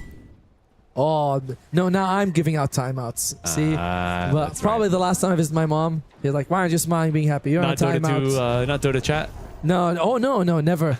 Never. Somehow, I despite all I say, I seem to somehow... That's because people in SEA can take it. Yes. They can they'll dish it out. They'll dish it out for sure, but they can also take it in return. Yeah, you're like, you insult him, he insults you right back. You're like, I like this guy. He's got spunk. That's right. Nobody hates anybody more than they like to win. Yeah. Victory is all that matters. Like, once you win after you insult him for 40 minutes, he's like, tip. You know, you give them a command, they commend you back. You're like, all's forgiven. We won. Clean slate. But right now, it's not exactly a clean slate for Reconics. P-Vision has a bit of an advantage, but again, it's not a bad situation to be in. Except if you're a Grimstroke. Yeah. In which case, you lose your life, you lose your ob. No, just a sentry. Sorry. Is Sven the answer to the lone druid? I mean, both... Might be. But both heroes love to sort of AFK farm for the first 20 minutes of the game, and Sven, I think, comes online a little bit faster than that bear with a few items. But I mean, if we go 35 plus minutes, I still think the bear just shreds him. Yeah. Okay. I can get behind that. Aghanim Scepter on the Underlord. Finally. It's going to be hard to get out of that pit. In your dream, might need to rush that BKB and sort of... I don't know if he wants to skip the Sanj, but he really needs BKB because MT's got nothing that goes through BKB. Right. But if you get caught by one pit from the Fiend's Gate, then there's like every one of them has some sort of stun or silence. It is tough, isn't it? Yeah, I suppose. I mean, maybe the Coddle's not so bad, but even the Blinding Light is like that push. This can be very annoying. Repositioning is king. Ooh, zipping to dodge the boulder, but soulbound. Still not able to save their Storm Spirit. Look at those pits overlap. Venn diagram. The Venn diagram might just turn into a win diagram here for P-Vision on the chase. No one brings down a second. And a little bit of revenge as they target the Underlord. Chain Frost bouncing, but he also loses the Rubik. And now the bear will even fall. Tomo, it's open season. And it's still sub 20 minutes. The prediction could ring true if a disaster happens. A disaster happens. Like the one we just saw? Like someone accidentally texted GG on the dire. Oh, man. Jikroy. Don't know if he needed to. I mean, he doesn't have the Aghanim Scepter just yet, so he has to be there. You know, the bear is not yet domesticated. He's like, you leave him there while he might attack his allies or something. You're like, maybe he's shy. So he's like, I gotta be there to tell him what to do. But unfortunately, he loses his life. Yeah, unfortunate. It's for some. They definitely need Jikroy. It's like, dude, just farm. Don't worry about it.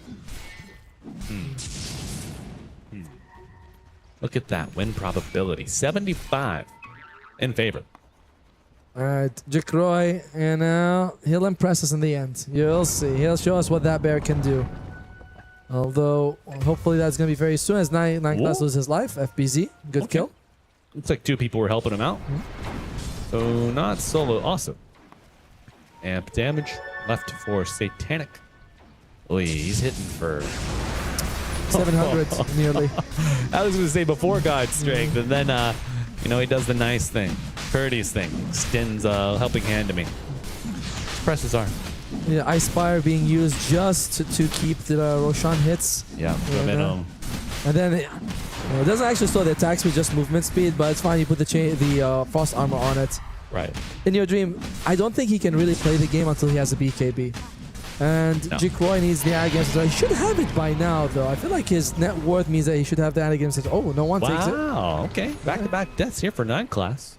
Space. He's really actually doing the right thing. Showing himself somewhere kind of obvious, pushing the lane. If they kill him, that's fine. He doesn't really care. Roshan efforts, still not threatened in the least. Age is still very intact. Good death. Yeah, it's a solid death. Yep. Noble, in a way. Oh, the noble death. Hard to find one of these days. You can't seem to find it in stock anywhere. Damn scalpers. Getting everywhere, man. But in the meantime, Satanic, he's active, taking a lot of buildings right now. He didn't actually pick up the Aegis. That went to no one because they do feel like he's going to be first point of contact. Yeah. Probably go in, soak a few spells, very likely die, and then he respawns. You're like, oh, shit, we didn't save anything for this guy. Now we have to deal with the Magnetize. But, yeah, those transformative heroes, the Spins, the TVs. The Lone Druids. The Lone Druids also. Yes, I like it.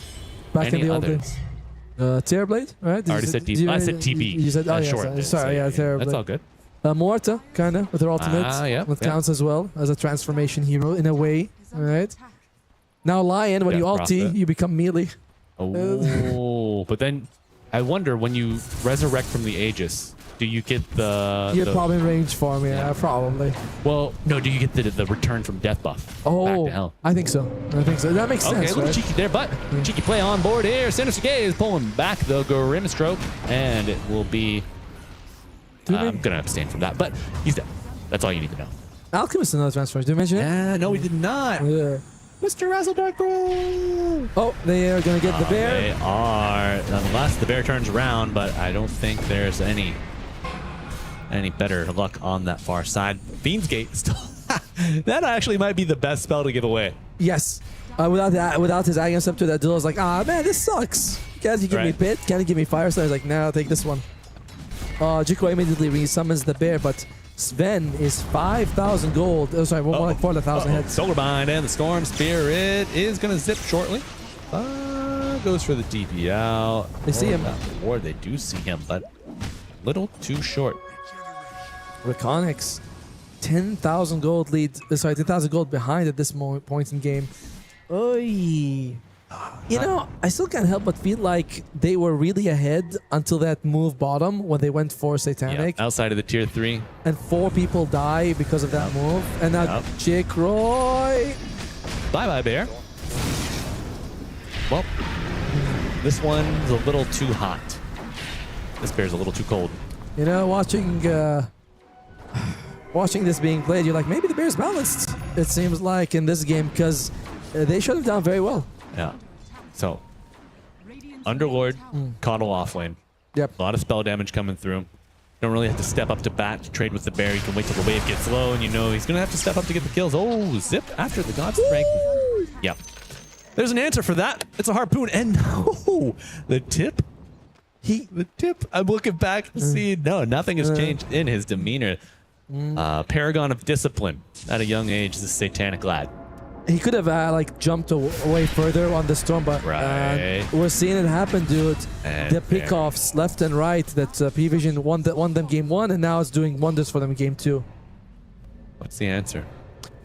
I mean, the problem is that the problem has sort of reached the point. It's like, you know, when you're very sick, like, give me the vaccine. You're like, well, you see, you didn't take the vaccine a few months ago. Right. Yeah, I can't take it now. The problem has already escalated too much. That's right. But for now, number 1 is let's just wait for the Aegis to time out. I'm sorry, sir. You got a case of feederitis. It's fatal. That jump? That My jump? God. Oh. My God. Looking like Moby Dick out here with the white whale and the harpoons. But how are we going to resolve this? Reconics fans, put your suggestions out there in chat. I'm sure they'll be reading right along. They need to get the. I mean, got the BKB on in your dream. Yeah. What is Centaur? We said, does he have Lotus Orb finish? He does have Lotus Orb finish, and going for the Crimson Guard. This is an interesting idea because it reduces the damage that you're going to be getting from like the cleave and all that. Yeah. But I'm kind of half-half. I still would have preferred if he had just taken the heart. Like, if he had gone heart first and been greedy, it would have been maybe the better options. Varesh. Yeah. Okay. You see the, There we more on go. this later. Okay, nice stomp. And Satanic is not the one with the Aegis Mind. You Soulbind coming out, maybe prevented by the BKB. Coming out with a reverse stun. The damage mounting, the lifesteal additionally coming through. Oh, they get the first bear. And now Centaur control with the Sinister Gaze into the bind. Will he be able to get out? Zipping back in, but a pit on the Ink Swell. Stuns multiple, but Chronic's losing heroes very quickly, and Bearish on the run, but the pit will grab him right on the edge. No one makes sure that the grasp is final. Yeah, as right as a double Fade Bolt coming through. Bringing down Ducalis, but Satanic able to wait safely, and he's going to go again. Knows that he's safe from the range, waiting to re-engage, but just going to lifesteal off of this camp. Doesn't even use the Mask of Madness. Oi. Oi. The bear comes out and the Sven, he like slaps him in the face and like, could you get out of here? That was great chain stun on the Sven, by the way. They brought down like 80% of his health. And then Satanic just turns around and he's like, all right. I mean, you guys done? It's now it's my turn. Yeah, the way they're playing those stuns and, you know, coordinating them. I mean, that's good Dota, number 1. But it makes you think, Do they know Sven's Vanquisher innate is still not there? You know, he used to do bonus damage to stun targets. I don't believe that's in the game anymore, unless it's like a talent or something. No, I think now you get more damage from your strength compared to before, I think. But yeah, and he's got the Mask of Mana, so that lifesteal keeps him alive. The bear was a bit late. If the bear was there 2 seconds earlier, I think that would have been a Sven kill. You know, I've never known bears to be punctual or really to care about human time. That's true. They're like, I'll make my bear time. I don't care. Yeah, I run on BST.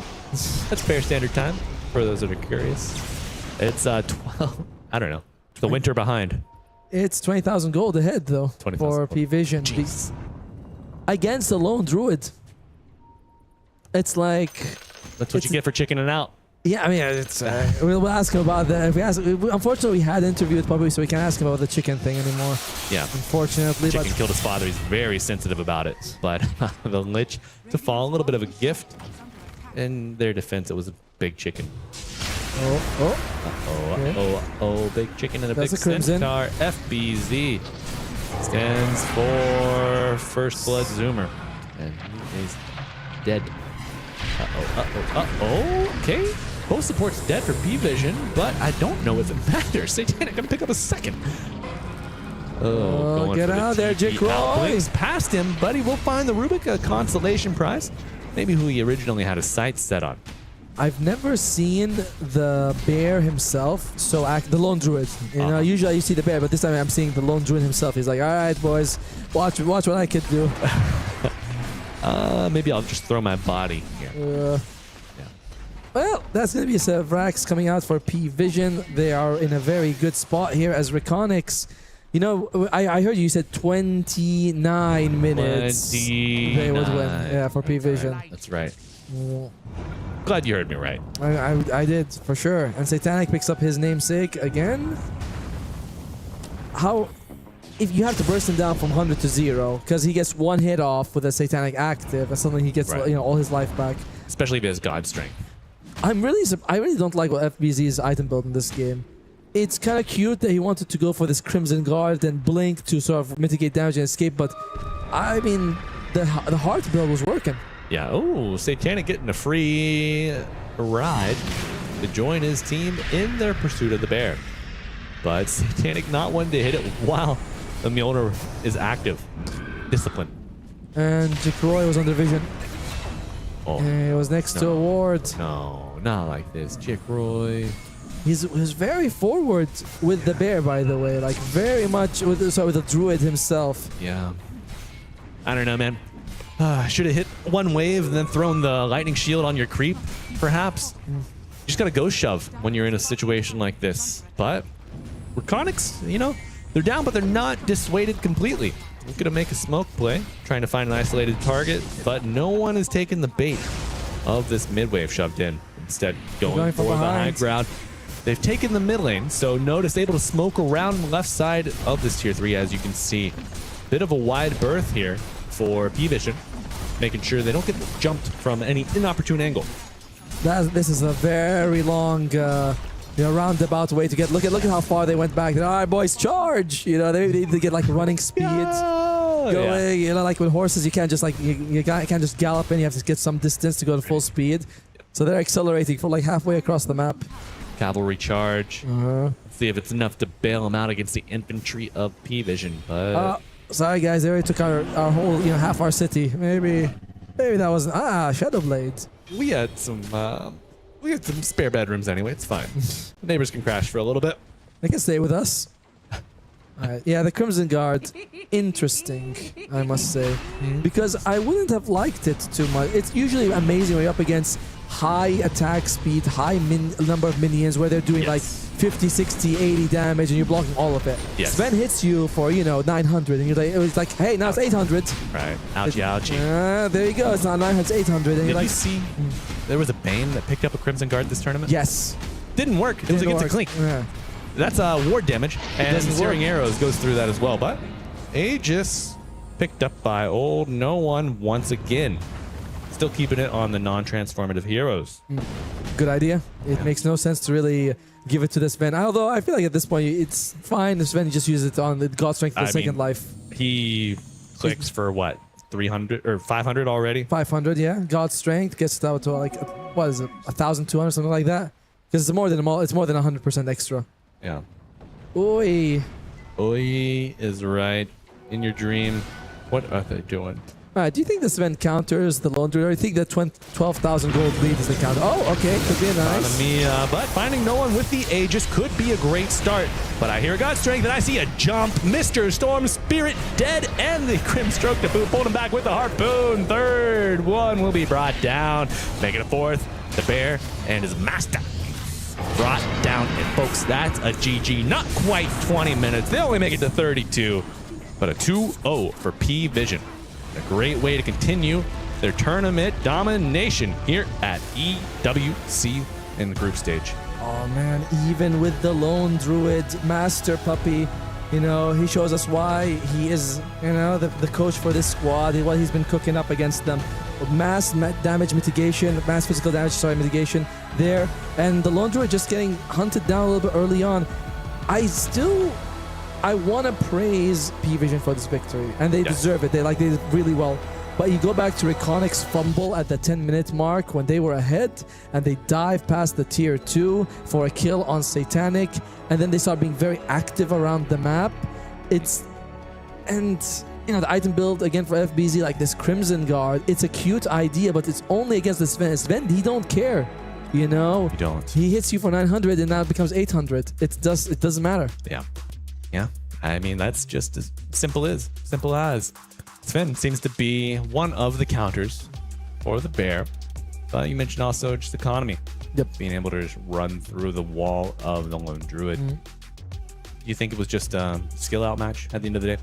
I think so. I mean, you look at the draft, I wouldn't say that you're looking at P-Vision and say, oh, they came out so ahead, right? Like the other team got the most broken hero of the patch with the Lone Druid. So there's no, you can't outdraft that. Right. But they just played really well. Mid one doing a great job in the mid lane, making space. Even though Nodus needed time to farm with the Aghanim Scepter, even though Satanic had to be not so involved, I like that he rushed the Blink Dagger just to help out his team. You can see the stats right now. No one 15, 2, and 6. Fantastic performance. Absolutely. Gets the Aegis. And 6. Have you ever seen it? The rebirth of the Earth Spirit mid. And now, I know Earth Spirit, after the removal of facets, and even prior to that, was just in a very lackluster state. Yep. Couple buffs here and there, couple tweaks to the innate, and all of a sudden, he's back as a premier mid laner.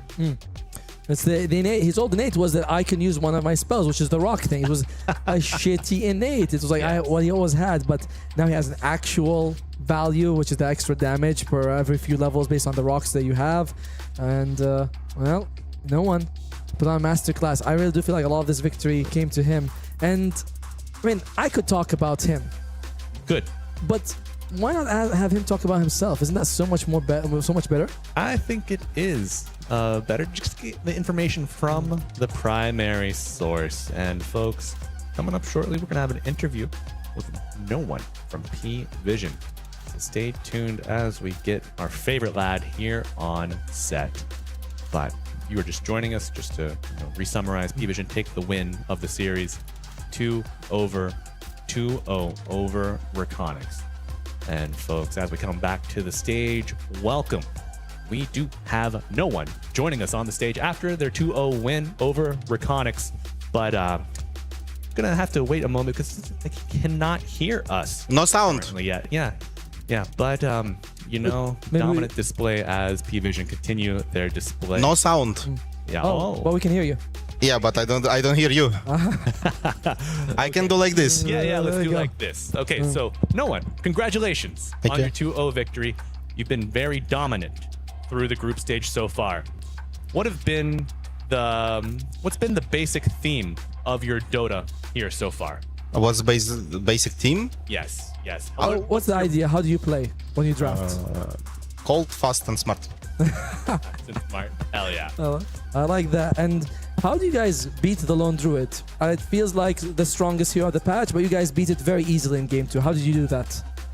Well, I think we were ready. Like Underlord Kotl is already a good answer. We everybody knows about this. They give it to us. Even they have Rubik. I think they picked Rubik to pre-pick the Underlord, but we still pick it. So yeah, Lone Druid have a hard time against those threats. Okay. And a question for you all. You know, it's been up and down this competitive season for you, but finalizing your roster, you peaked towards the end of the season. You missed out on the direct invite to TI, but you smashed the qualifier. What does it feel like to peak at the right time in the competitive season? Well, I don't think we peaked, to be honest. I feel like we just we get lucky with getting noticed in our team for sure. And now we just play Dota and don't think are we picking or not. So it doesn't feel like anything for me until the tournaments are over. Awesome. And how are you feeling with Notice in the squad? How's he been for the team morale and spirit? Yeah, well, I think he's the perfect fit, to be honest. He's a nice, chill guy who to have around besides the game and in the game as well. And I think he's a really god player.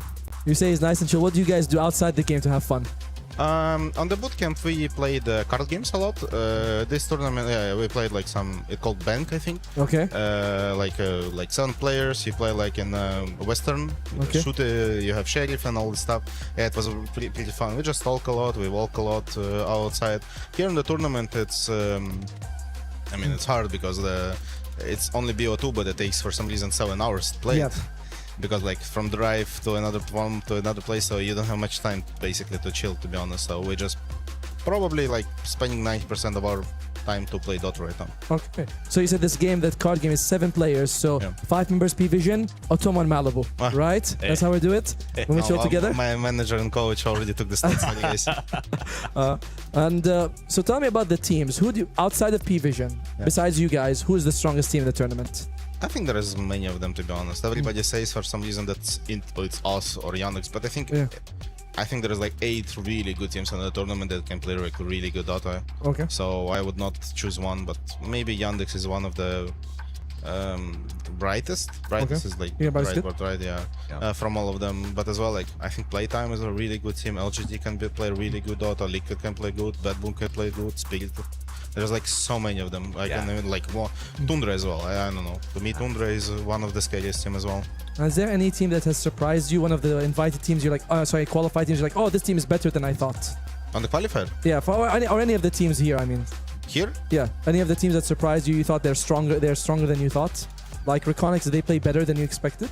Oh yeah, for sure. But to be honest, like I don't put any expectation for the match. I'm just like as my team as well. We always say to each other that like this is Riyadh. This is like not gonna be any easy games, of course, at this tournament. So we respect everyone here.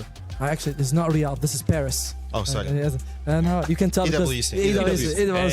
It's just like it's stuck for me. It's fine. I won't get rid of it. I'm sure. It's our fault. We haven't taken him to the Eiffel Tower. If we take him to the Eiffel Tower, he'll be like, Paris. There you go. Have you been sightseeing yet? Come again? Have you been sightseeing or doing any tourist things? But I was in Paris already, like 3 times before, so. You're a cultured man, of course. All right.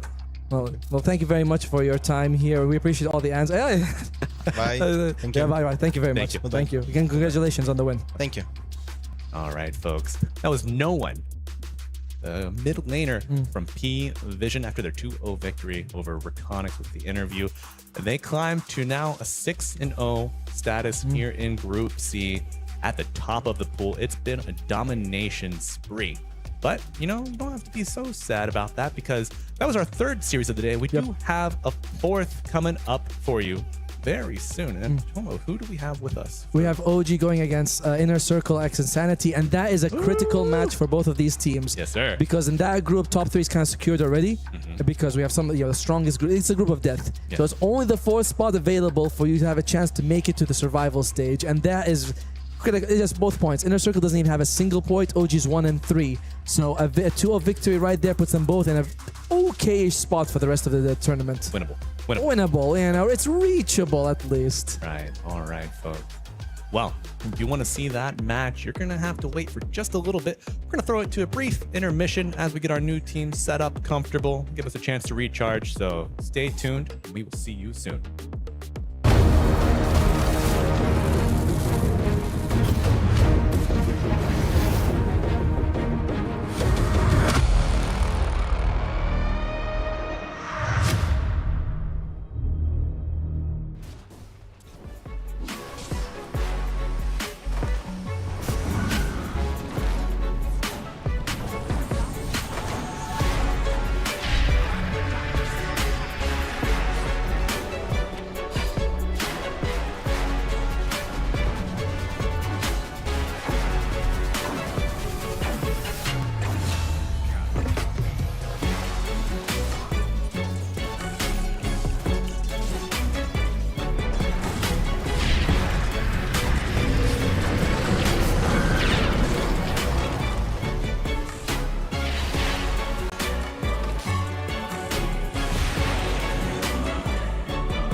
The Mortimers. So Spirit able to fight back a little bit here, and they find a Nightmare on the axe as well. So it is just Collapse gonna get focus fired. Yeah, but they can slow him, surely. And he's got a chip vest, so Jinkyu is basically killing himself. Yeah, gets the call into the Battle Hunger, looks for the chop. With Shackle. The Shackle at the last moment with the power shot as well. He is getting kited, will get the kill onto Y, and the chop onto Jinkyu. Double kill for Collapse. And now the Cookie on top of the Necro, already at half HP. Shiro in a bit of trouble now. Doesn't have his ult, of course. As you can see, Collapse from far, just getting those Battle Hungers, looking for another chop for the road. He won't get it, but it's still enough for the kill. And just like that, it's a 0 for 3. How does this guy keep doing this? My god. But it's also, Vici, your only 2 supports, and obviously Collapse has like the best neutral item. I'm pretty sure Chip Vest dealt like 500 damage to Jinkyu in like that whole engagement. Literally 503 damage. Crazy, what the hell? Oh man. I mean, that is a huge turnaround. The guy who got absolutely obliterated by like a last pick Necro is standing his ground at minute 14 and like killing 2 heroes on his own. I mean, he played this really well. Like all the fog going back and done forth. For here. Yeah, he's also bringing Mr. Pinecone Man over. Oh, that's true. Bam. Not able to get the chop, but kill is all that matters there. See Collapse very happy with himself. Getting away with murder, he's done that a few times in his career. Oh, he does it in like every series. All right, how many Aegis steals this game? 1. And there could be 1. I think he'll get 1. Because I'm thinking Radiant, he has a good hero for it. Yeah, they're still doing very well, and they're looking at Mr. Larlito here in the mid lane. Yep, the Shackle into the shield crash. Rolling Thunder coming for him as well. Laurel still very healthy though. So he tries to run away with the help of the Stampede, but not enough HP in the world to save you there. XM is going to get hook shot. Very nicely done from Rue. Swashbuckles there from XM, but now he's going to get called by Collapse and get chopped to the ground. Of course, because this guy has Dominator, Blink Dagger, Phase Boost at minute 16. Easy. Against last pick Necro. Oh, Amplify Rune. Surprised he didn't just deny that. Might have to deny his own life to Roche, who's not there actually. Well, here comes Terrorblade. Joining the party. We'll get a nice little free kill. Yep, don't mind if I take that one. I mean, Vici is still in a good position. You've got the Radiance. You've got the Boots of Travel as well, of course, on Shiro, who's queuing up the Shard. Essence Ring also quite nice. Looking for an aggressive sleep, but of course with the Dominator, you can just take that off for now. Vici could definitely look for like a smoke type move eventually, maybe around box lane, because with the Boots of Travel on Shiro, you can always connect. But Spirit are ahead of things. Shiro. Meanwhile, Yatoro finding a freebie on the support. Now the Mortimer's Kiss is right on top of the Necro, setting up yet another chop for Collapse. He has 4 to his name. And he is absolutely owning now. 2nd in net worth in the game. All I heard this entire pregame from you, from the panel, because he got countered by Necro. Dude, it's true, and this is the beauty sometimes of some of these players. They just defy like the whole game. They're not supposed to be up 4K gold. He's not supposed to be higher net worth. Okay, being higher net worth than Necro is fucked up. This is illegal and not okay. I can show you 20 other games where this thing happened and the Necro has like 5K net worth on the axe. This is like skill. This is just raw skill and good team play coming out. Collapse too good. Rue will find another target. This time it is Bach. Does have his heart now. We'll go for the TP. Should be fine. Ooh. Yep, he's out. No level. Oh. He does have a level in battery, so but wasn't in range. Yeah, it looked like maybe he wasn't. We're gonna or maybe you forget that you have that spell because it's not even a spell on the hero anymore. Because you don't take it until it's minute like 17 and a half. Which makes me really sad, by the way. I think that's one of his cooler spells. Well, I saw it earlier max by some Clockwork, and they lost horrendously, so apologies. It's just too good. Yeah. Oh. Okay, Kobold nice little random Kobold there. We Very like good. it. Movement speed good is for the story of this game as another chop for Collapse. XM box him. With the help of the Fiend's Grip. The box is there. He is out of mana though. Wheel of Wonder. Bach not looking into his eyes, but there is the Reaper Sight. It's okay. While Finally, he's dead, he that's can play 7x kill streak. I mean, yeah, and they need that one. At least while he's dead, he can play the Kobold, so it's all good. You know, you're technically not dead. Not a benefit of buying Helm of Dominator. Yeah, very good. Very good creep to get for doing just this. Yeah, Kobold Foreman going strong. Look, Shiro's even TPing over. They don't like little Johnny boy. Don't think his name is Johnny. Oh, his name is Johnny. You don't go out with this guy? His name's Keith the Bull. No, that's the Ogre Bruiser. Okay. What is that guy's name? He has a name. Good story. That's a real name. We'll pick it up later. When He's not an artifact, though. I'll have to think about this. Get back to you. Yeah. Let's Keep us talk apprised. about Who the got first blood artifact. this game? Okay, not me. Boxing himself up. And power shot's gonna miss. Another nice cogs with the whip to follow. these guys a are lot of so annoying annoying. spells. Focus fire, the nightmare. They do not talk about what spells they're using, but they get the hook shot from Rue. And he actually gets out with a TP. I thought he was dead for sure, and now Rue is gonna get God, what is happening? Meanwhile, top lane, core kill incoming, attempted TP. That's a cancellation. That's how you do it, says Spirit. They are styling on Vici. Okay, they're like what they're doing individually with how they're pressing their buttons and like moving around trees to like fog them is actually out of this world right now. And to boot, he's got the unicycle. We're gonna pay attention to my boy, not me. Please do. He's gonna do a drive-by on the Tormentor with the Wheel of Wonder. Oh man, these guys are good. This is why you gotta love watching this team. Doesn't matter if it's at minute 5, 15, 20, or in the late game. Yeah. Gonna get a nice pine cone here once the fog. There we go. Nice 100 gold, and there is the Tormentor, which gives. Actually, that. I was going to say that's good against Terrorblade, but yeah, but that's he's on his team, so it's all good. So it's kind of meh. Yeah, would have been quite nice for Vici, but I would say they do not have their hands on a Ringmaster. Maybe in a future update.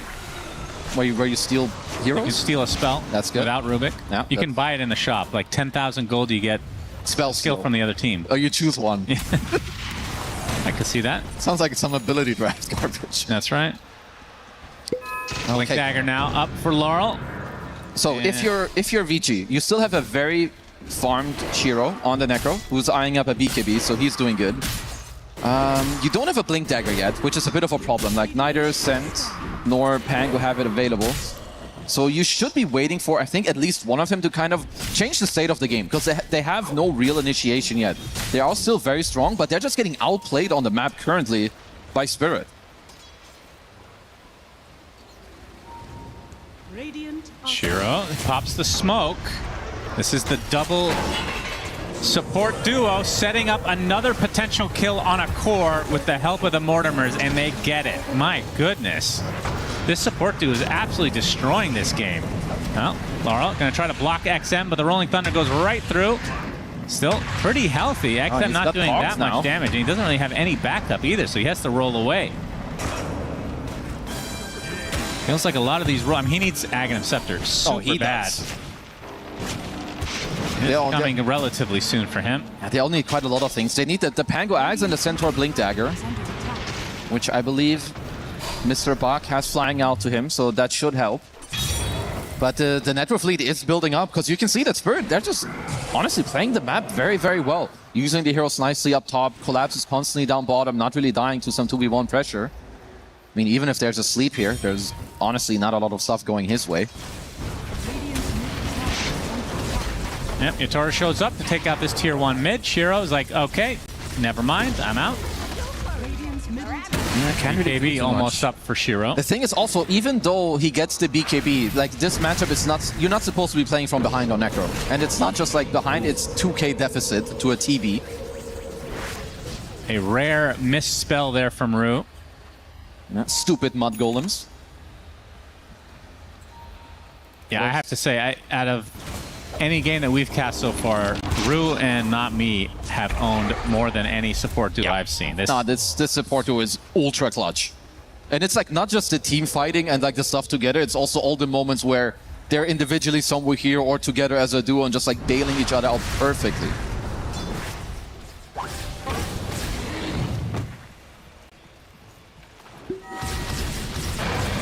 Collapse has his BKB. Yatoro has a pike available as well. Multiple crossbows, also very, very nice against the Radiant draft here. And we're seeing several BKBs now, so one for each side just picked up. And the fact that Collapse has it is under attack. Gonna add insult to injury. I mean, is this not, I guess this is not a blade mail type of game. I'm gonna hold that thought. You have a team fight incoming. Reaper Scythe, not enough to take out Not Me. So Shiro, not able to get the kill he was looking for, has to use the BKB and the Stampede just to retreat. They've lost their Wind Ranger. As Collapse, with the help of the knives, will be able to chop down yet another kill. A double for Collapse as Necro thinking about going back in, and now getting slowed. Yeah, Toro's going ham. XM. They have to be careful. They have a lot of physical damage. He's just going to get chopped as well, as Collapse just will not end. And the Fiend's Grip immediately canceled. That's 4 dead now for Vici, as Shiro left all alone, but not for long. He's going to join the rest of his team in the grave. It's a full team wipe from Spirit, and they are in charge in this game number 2. Yeah, they did the same thing last game. At some point, they're just ready. They play a team fight very nicely, and they 5-4-0 you. Like, it looked like it was going to be a nice jump, but I think Not Me even, he got off the cushion right before the Centaur Stomp hit him, so sure it did, but he created a little bit more distance, and even like Collapse gets a very nice call in the back, and yeah, at this point, it is very difficult for Vici to like try and make a good comeback here in this one. Like, it's just so simple for Spirit to hold their ground. They've got multiple BKBs, and the Scythe didn't even connect either. Like, Not Me just stayed alive with barely any HP.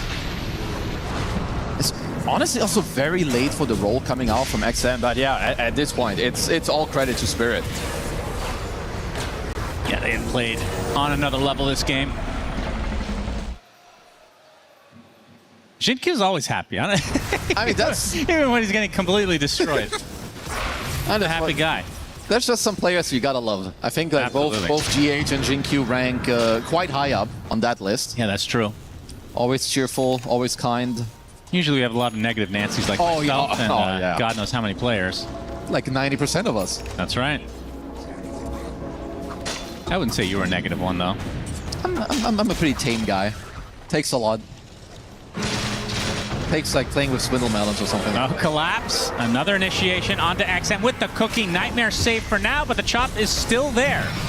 Let him chop, let him chop, let him chop. Yeah, they actually hold off as Collapse gets a double kill, and that is Culling Blade number 9. So he has 18 armor harvested so far this game. Yeah, this guy would have been a problem with 0 stacks, and he's got 9 of them. So now Shield Crash does nothing to him. Windrunner never did anything Wind Ranger was already killing herself by hitting him. Let's a Bloodthorn on your Toro as well. Yeah, whoever runs into him, if you're not getting saved by, I don't know, a Nightmare or you BKB it off, you're dead in half a second. Also means that Roche just dies instantly, pretty much. Who do you think the best duo in the history of Dota is? It can be any positions. Because I'm trying to figure out one better than Yatoro Collapse. Well, Yatoro Collapse is one. I think you probably need to put like... No Tail Seb? Yeah, like No Tail Seb or like Jarex Thompson or Ana +1. Something like that I think is also something you can put in there. But yeah, this duo is standing the test of time. This is for a long period of time as well. Like OG was... That period was like 3 years. Oh, I mean, they were this just is completely much longer. I mean, there's others too, but I guess then you're like going like very far back into like history. Could also go with like some, I don't know. I'm a big fan of Zai. Like I think even like some Puppy Zai combo. I think Zai was always a player who definitely should have won a TI, I think. Yeah, let's just gift him one. Yeah, I'm gifting him this one, so shout out to you. XM? Oh my god, what? The damage from the Bloodthorn somehow was enough. Reaper Scythe, not quite enough for Yatoro, and he gets off the Sunder. My goodness, that damage did not look real from the Bloodthorn. I mean, he must have gotten Bloodthorn from like full HP down. You know, like he was literally full HP when it was used. And it probably was like a near perfect kill. That's dirty. Yeah, just like, look at it. It was barely after he got initially hookshotted. It is... Yeah, 20k lead at 28 minutes. Yeah, Spirit in full control. Have the Aegis for Yatoro. He can pound into the buildings now. And Shiro, another game. I mean, I think he had a pretty good game this time around, though. Just the support duo for Spirit. Just playing better. Honestly, just outplayed. Like in the mid game with a lot of the movement and some of their own kind of plays didn't really connect as it should. And I think like an insane overperformance from some of the Spirit players. You talk about the support combo, same with Collapse on the Axe. Kind of a criminal performance, if you may say so, on his Axe here. Looks like they may just cleanly wait for some of their next items. Got a BKB coming out on Yatoro very soon. Should pair up with his meta cooldown. We'll still have the Aegis available, and then you can knock up on the high ground again. And best way for Vici to fight. You do have the Agnes on the Pango, but he is lacking the Blink, which of course hurts your team fight quite a bit. You know, I'm just looking at the lineups now. This is such a bad Bane game. How do you ever get Fiend's Grip off? There's so many stuns. You have box save. Even the box, you kind of can't. I think you're playing on, like, going around in the fight and like sleeping your core hero while the fight is going on to like try and take out the axe, perhaps. But then you have Yatoro who can just unsleep himself. Yeah. Yeah, it's a tough one for Bane. Likely, if you're Vici here, you're gonna try and think about a defense where you work around buybacks, or maybe forcing out a meta, prolonging the fight, and then looking to play after, or smoking around. You don't really have any other options. I think defending from the front at this point won't grant you anything. Yeah. You need something big, or you need to, like, you're gonna go home. Because if you just wait and chill, you're not gonna win this game. And now the high ground will commence.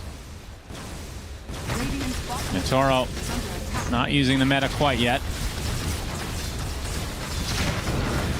Aegis for another 2 minutes. There's the call onto the Necro. Wheel of Wonder to follow, and that's just a dead Shiro already. 70 seconds as Bach not able to get fully chopped, but he's dead as well. So 2 without buyback, and Spirit can do whatever the hell they want now. They get the taunt. He's dead. Onto the XM Pangolier. That's all 3 cores dead. Capital GG from Shiro.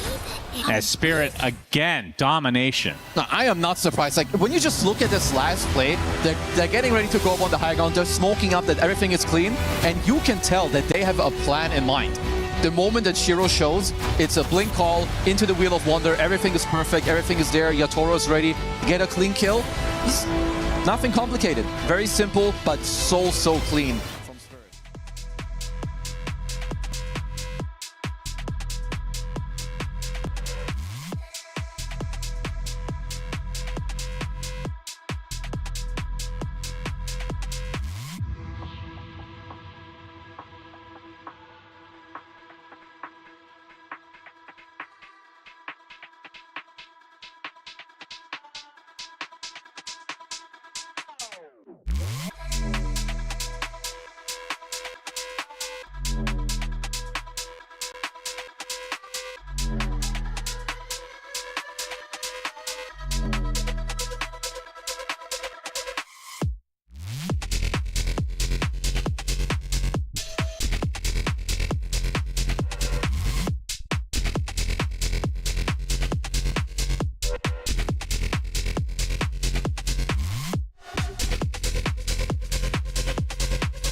Play is in our DNA. Whenever we let it out, it becomes our superpower. Now imagine an entire city being built to supercharge it. Qiddiya City, powered by Play.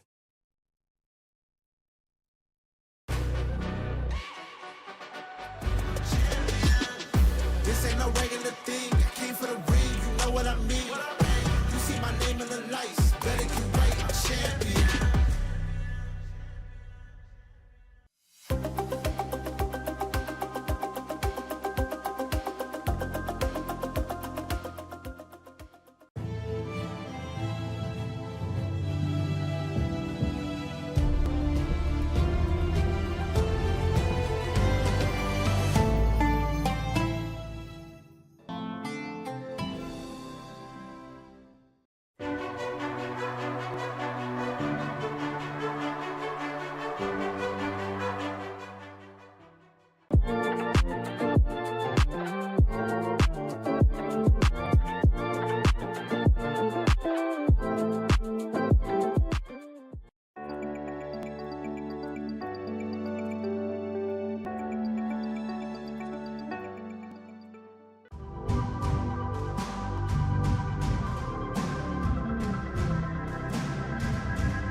Hello and welcome back, Dota 2 fans. We are here for our fourth final series of Day 3 action at EWC. It's going to be OG taking on ICX. ICX still on the hunt for their first game or series win. OG have tasted victory and they want some more. Solidify their berth at a playoff spot here for Group D. I'm Malibu Jesus, joined by Atomo. And we are ready to walk you through everything you need to know for this series. Atomo, how's your break?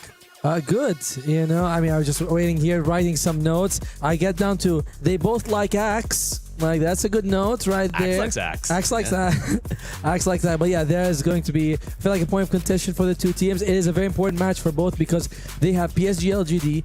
They have, LGD 1W as well as, and like, there's a very strong group. It's a very hard group for them to climb up here. So, you know, you gotta get the points when you can because you gotta make top 4. Absolutely. And looking back at today's schedule, folks, our first round of the day. BB Team versus Rune Eaters, 1-1. Rune Eaters managing to take a couple games off through the group stage of other teams as well. P-Time 2-0 over Level Up. P-Vision 2-0 over Reconics in our third slot. And of course, you are seated and ready to enjoy our fourth and final series of the day. OG taking on IC. What is it with these two-letter teams, Atomo? You know, VG, GG, OG, EG. It's like, you know, why would we write words when we can just use a couple of letters and like let people... We don't even know what OG means. We're still guessing till this day. Yeah. But we don't need to guess that OG did beat Yandex in that game. That has been a very powerful showing for them because when you look at all these teams, we're talking always about the bottom 3. Virtus Pro, ICX, as well as OG, and we're like, which one's gonna make it out? OG has a strong statement. We beat Yandex. Yeah, took that single game off of them. They proved that the Drow is greater than the Terrorblade, and the Earth Spirit also was in that game. I believe it was played by, was that by Yopaj, right? Yeah, Mr. Yopaj. Yeah, so Earth Spirit stocks rising as evidenced. If you watch that previous series as well, no one taking it back to back for the 2-0. So maybe, just maybe, when does that Earth Spirit begin shifting in priority for bans? I don't think we've seen it, right? Like, it's always been being picked every time. There's like other heroes that people want to get rid of, like the Treant Protector, the Shadowfiend, the Drow, the Lone Druid. There seems like there's other heroes, other priorities. But I'm, you know, it's starting to go to the point like, hey, this guy is winning like 63% of his matches. Yeah.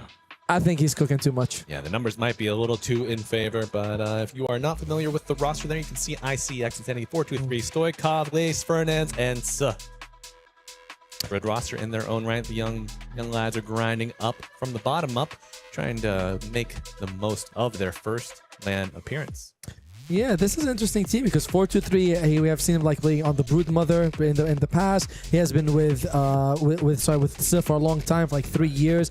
Lays was highly praised, I believe, by Puppy, saying that this is a tier 1 offlaner. He's really good. Yes. Now, and this is a chance for him to prove it because he's all going up against Raven, who is OG's offlaner. That's right. This is interesting because OG, I don't know if you know this, but Raven used to be a carry before in the olden days on very like mechanically complex heroes like the PL, the Morphling, things like that. Now he's playing offlane, and sometimes you see that carry blood coming out where he's like, I'm gonna go farm for a little bit. See you guys later.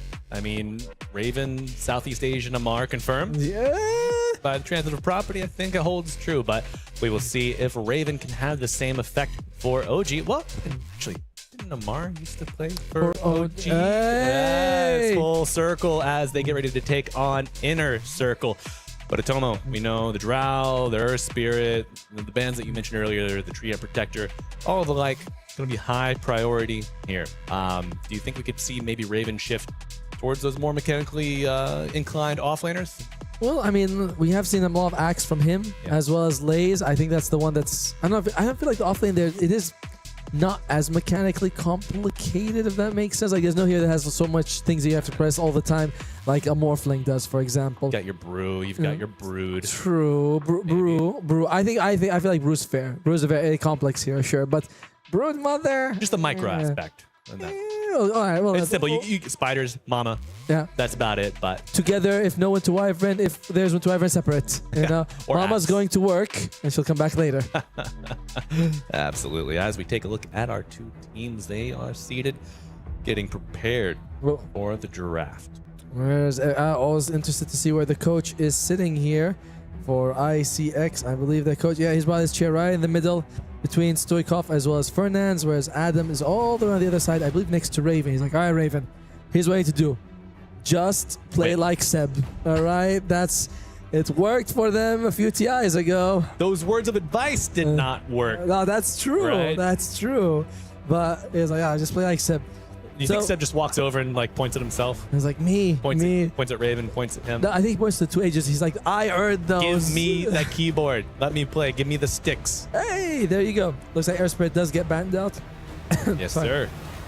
Also, the Undying, the Invoker, the Nature's Prophet, Treant Protector, Drow. Wow. An all-star lineup of bands, really. These are the numerically superior heroes. Well, Call comes out first here for OG. And dude, look at that. The two ages is right above their icon as well. Very cute. Very cute. So it's probably going to be Tim's hero. That does leave the Hoodwink if they want to go for it. The position 4 then it's been like Hoodwink and Coddle. Particularly for the Icy Insanity. They love the Hoodwink. They can get their hands on it. If not, they could start off with a Bane. In the position 5, Treant and Bane's highly contested. So it's like, all right, we could take it for ourselves. If they take out the Treant, we could take the Bane. Yeah. Would love to see the Bane coming out. Another way to contest this Coddle. I don't know. What do you think? No. I was going to say, you just grab the Stoikov Invoker, but of course that's banned out already. Is there any world where you just grab contested core before it gets taken out in the second phase? Interestingly enough, the hero pools from the two, like the 1 and the 2, are very different. Yopaj has been playing a lot of Puck, Void, Earth Spirit, and Night Stalker, which is crazy. And on the other side, Stoikov's playing Ember, Snap, Quap, and Invoker. So there's really no overlap there. Yeah. And so when you talk about what's contested, I feel like what you're banning is banning things that you just don't want to play. It's not things that you feel like, oh, we could also contest them for it. Ban what would counter your strengths. Yeah, like, and you look at the carry, Natsumi's playing Morta, Wind Ranger, and there's Axe. Mr. Axe. Axe, Hoodwink, Bane, Treant are the very like common heroes for but the two squads. Right. And I don't know, Axe, we're gonna take it. Yep. Do you think this Axe will be as effective for ICX as it was for Team Spirit when we cast? Hard to tell, right? I mean, Lays received high praise. He did. And this is his most picked hero recently. So I think it's gonna be a very effective Axe. I'm gonna go with probably gonna be a very good Axe game for him. Okay. We'll have to see the picks, of course, but Axe already makes the enemy team want to keep their distance a little bit. Agreed. However, the thing with Axe, this is a hero, you have to use your early game net worth wisely. Very. We saw the itemization on Collapse. It was Phase, Soul Ring, straight into Blade Mail or Blink, I believe. Yeah. Can't really afford to branch out, get those double bracers, or really just have any errant gold loss or inefficiency. So interested to see his path on optimization. Huskar gets banned out here. So what are they worried about? Who plays? Sorry, not Huskar. Viper. My bad. Yeah. Viper gets banned out. I think they're worried about the mid Viper more than anything from Stoikov. What's OG thinking of putting mid against it then? No Earth Spirit. Could be the Void Spirit actually. That might be the option they go for. Void Spirit mid, get rid of the Viper. Does Stoikov play the Slardar at all? Stoikov, Slardar, no. No. Okay. I mean, obviously, then he'll always be like, "Oh, guys, I couldn't play it. Here it goes, first time," but not recently. No. Gotcha. Okay, so no Slardar expected, but Tiny banned out as well. With this, Tiny Viper gone. Shadow Fiend, one of the turret heroes remaining here in the pool. Of course, Terrorblade, played by OG recently. By Yandex recently. Yeah. They beat it. But it's going to be the Darkseer. Answer with the Clockwork. Great way to cut waves, get free gold, free XP, drag the wave, double it up. You can even take stacks, If your Ion Shell target is far enough away from the Darkseer, it will not aggro the creep camps. Or, if you want to hit it with a double shell, you could smoke yourselves, take an ancient stack. However you choose to skin this cat. Gold's on the table for you. I'm not sure how I feel about this Darkseer pick coming out against the Shadow Fiend. I think Shadow Fiend is going to be fine with it, right? Like, even if you run close, he has those close range raises, forces you to run away. So you're going to be eating them on the way out or on the way in. So I like what Icy Insanity has more. These are also the two most popular picks for them, and specifically 423 Shadow Fiend, as well as Lay's Axe. Now, there is still a Hoodwink. If they want to go for Fernandes, there is still a Bane as well as solid options. Absolutely, yeah. Before I'm completely sold on this Shadow Fiend, though, those support options are quite appealing. Hoodwink? There you go. Well, they pair it up. Okay, Enchantress. Okay, Makes Ion sense. Shell Dispel. Makes sense, Honestly, it feels like it's a little bit better than the Bane right now, because look at the enemy side, lots of disruption, random cogs coming out, hook shot, vacuum. Bane would have struggled to get the decent Fiends rip off. And there's Adam, the mastermind. He's like, all right, Raven. Absolutely, though Bane, I don't know. Great at contesting wave pools. Yep. Right, the Nightmare Drag, attacking through the Nightmare, Brain Sap, yada yada. Not bad, but Enchantress goes second. Yeah. It's a very solid pick. All right, OG, are you gonna show us your carry or your mid laner right now? Natsumi or your Podge? I think you can take a Puck now and still be relatively happy, because if you pick a carry, I don't believe Puck's gonna make it through the pool. Okay. If it's not Puck, it's going to be the Void Spirit. One of these two. All right. Puck Void Spirit expected here for OG. Anybody that Whoa, that's their carry pick, I think. Yeah. That's probably their carry pick. It's not too bad against the Axe, right? Because you can just Ghost Strike, can't really do too much against you. Right. He's melee, you're always I like the idea of the Necrophos quite a bit. Yeah. And let's see. So Axe comes into the wave, you're right-clicking the Axe to harass him out. He's spinning, counter-pushing the wave back to your tower, setting you up for easy denies even against the Axe. So, capitalize off of the region that you could gain there, too. Interesting. I like it a lot. Yeah. And now both teams... You see that? They ban out Bane, thinking that this could be a Coddle mid and a carry Necrophos and offline Darkseer, and that the position 5 is still coming from OG. Could be. It's a bit of a bold decision, actually. OG, we saw how effective the Solar Bind from the Keeper of the Light was in Game 2 for P-Vision, amplifying the magic damage coming out from the Earth Spirit, so thus amplifying the magic damage from the Necrophos, giving them that mid-game steroid to accelerate his teamfight presence. I'm seeing the synergy. But I'm surprised, because I really don't think that this is going to be a Coddle core right now. That's the thing that gets me. It's a Coddle core instead, but all right, that's what they believe on ICX. They do get rid of the Ember and the Snap, because for OG side, they're like, yeah, guys are picking Stoikov's hero. And Ember and Snap are his actual two most played, so it makes sense that this does leave the Puck, which he's not played a whole ton of, but I feel like you can go for Puck. possibly Zeus. Okay. Oh, there goes Puck. There you go. All right, Puck's gone. Puck banned out. Now, talking about we last saw Stoikov. He played the Ember. I know the Ember is banned, but his itemization path was problematic. You know, they had somewhat of a good start, but then the mid game slowed down. He committed to the full vessel before going back to the Mage Slayer. He cannot afford to make I don't want to say an error, but maybe a miscalculation like that again. If the enemy's got a lot of ability to sort of, you know, a lot of dispels, you just can't go Spirit Vessel most of the time. But Storm comes out, it is going to be a Coddle position 4, kind of how we saw it. But ICX, they also believe like it could be a bit flexible. They ban out the Puck at the last one and the Bane. On the other side, they need the mid right now for Mr. Stoikov himself. I feel like it's going to be something like, with Puck is gone. Our first Queen of Pain. We've not seen her, Akasha, make her way to the board so far. So an exciting development here. A lot of pure damage.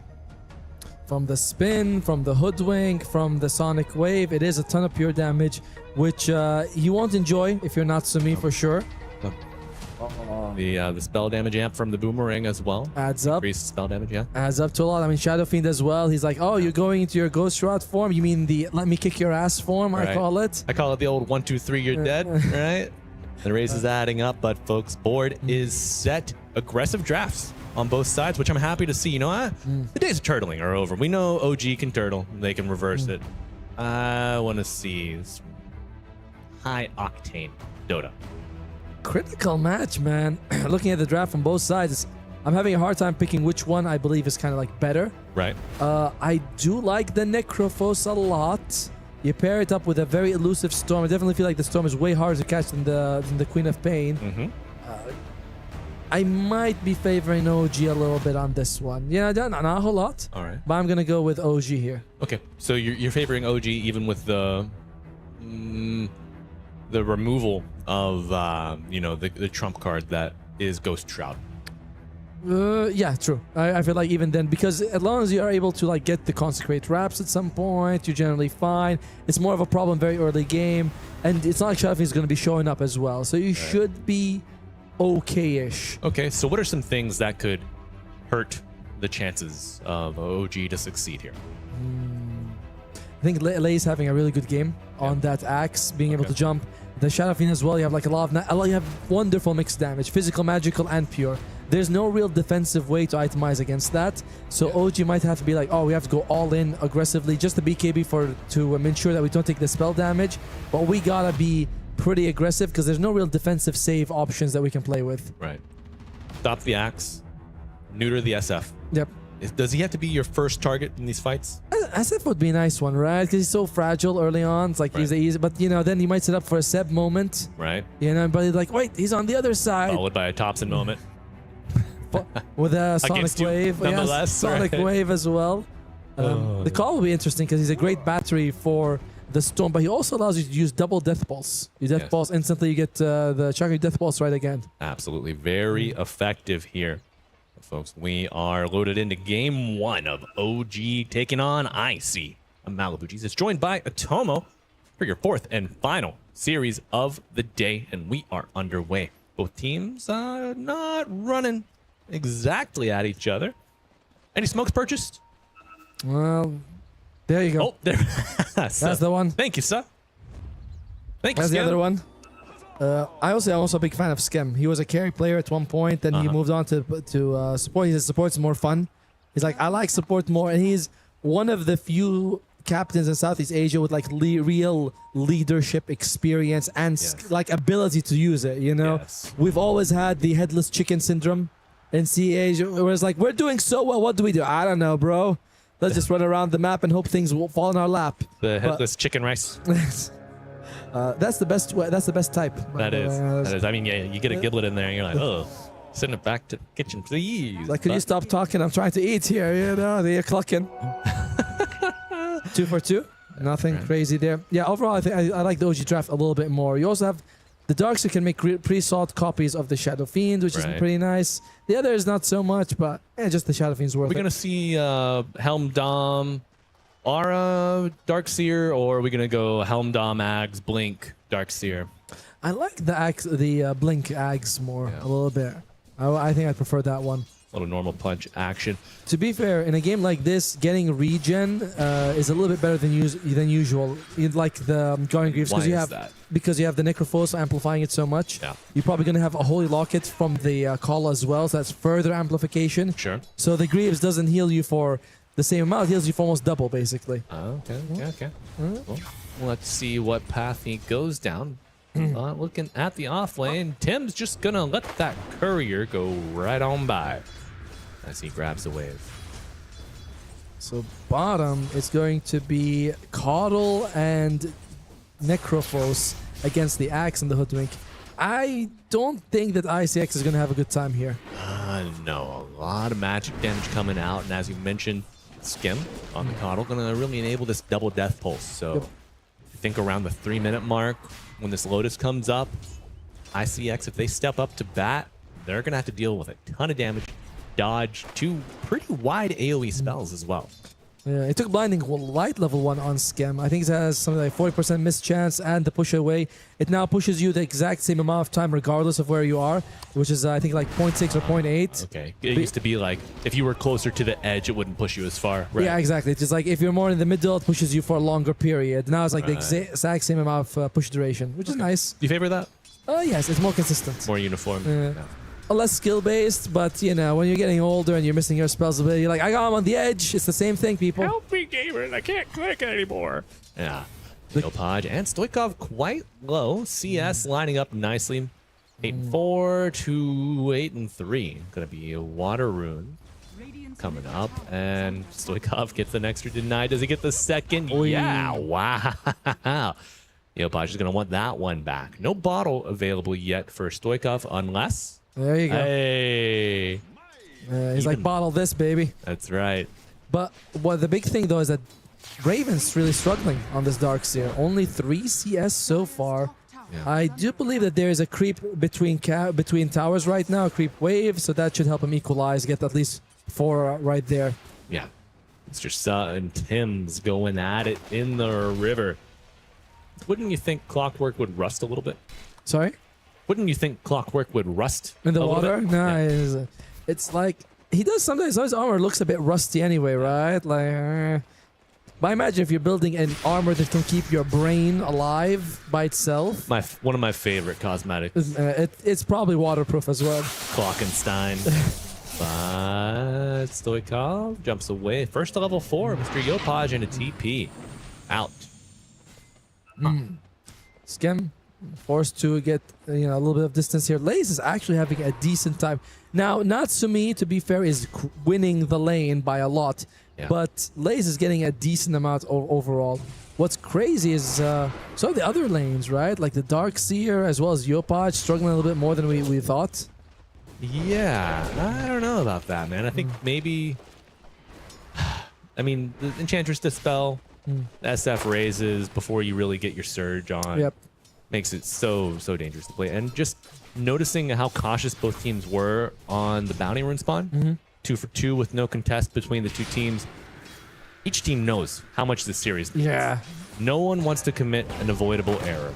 Unforced mistakes will ruin your game, will ruin your morale.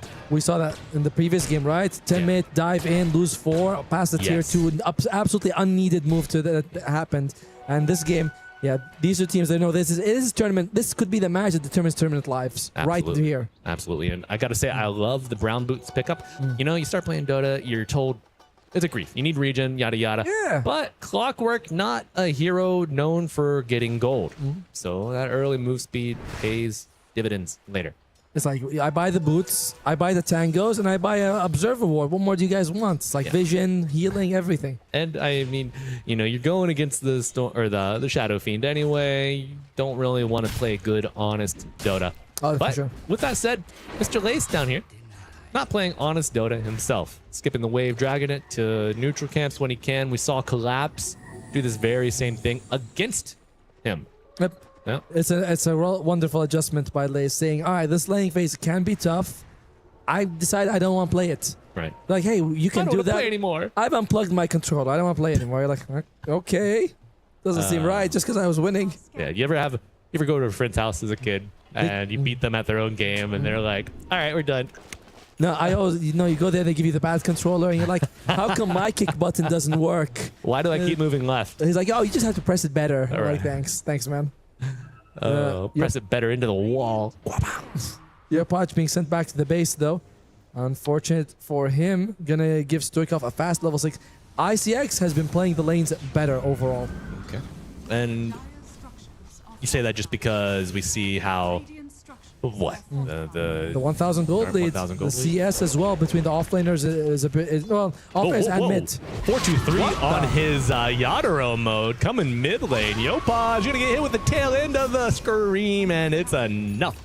The Sonic Wave gets the kill. Almost the slowest we've had, about a minute off, but damn, what a move. He's level 5. They're like, guys, let's go in. I hit 6 before. The small things adding up. Stoikov pushing him out of the lane. That's right. And they bring him down later. Beautiful play here. And, our picture-in-picture earlier, we saw Lace. Yeah, down here, Dragon. Tim's going to show up, though. No other units around to split the battery assault. And Natsumi looking for an early sight. He will find it. Thank you, Tims, for the assist. Little early regen. Yeah, I mean, Lays has been disrespecting them a little bit, going that deep in to their side of the map, and they're like, all right, we gotta punish guys. This is not fair. It's not right, sorry. Right. It does cause use for a TP scroll. So Necro, while he gets the hero kill stack on the side of the region, drags him away from the wave, misses some CS, and crashes in the tower, and a battle for the wisdom. Let's see, OG forced away, 4-2-3. Playing quite active here on the carry. The coddled fall. A little cog hockey coming out. McKinley bouncing down to the low grounds. Look up, going forward, going for the kill on Tim's under the tier 2. Will he dive? No. Back to safety. I spoke too soon. That arcane rune is too far. Only motivating factor he needs to go, but Tim's does escape nonetheless. I mean, they still get the double wisdom shrines right at 7-minute mark. So ICX very happy. And I think they also got a kill out of that as well. So that's not really what OG was looking for. No. I'd love to see the XP difference. Right. Dude, the gold difference is massive right now. 1,000 between the mids, about 800 between the offlane. Carry Natsumi is having a great time. Yeah. Which is really the main point right now. The draft is working for Mr. Natsumi. It's not quite working for anyone else. He might also have a Reaper. He has Reaper Sight available soon. Could set up for a kill here. Yeah. I would love to see OG catering to the cooldown of the Reaper Scythe. It doesn't scale, or it's not as highly valued as it used to be. I feel like the scaling just isn't meh. It's kind of lackluster. But if you can do that, it could be enough for a snowball. Yeah, they might be going for Lace again. Tim's level 3 though. No hook shot to get close there and try to make something happen. Fernand, he actually spots them. He's like, all right, he's got the bodyguard. It's a squirrel. Oh my god, it's a squirrel. Everybody get down. She's got a crossbow, to be fair. She does. It is, out of intimidating squirrels, it's Hoodwink, Scrat, and I don't think I know a third squirrel. I was gonna say Alvin, but I'm like, he's a chipmunk. Those don't count. Maybe Rocky. Looking a little rocky here for Stoikov, having to play around the cogs.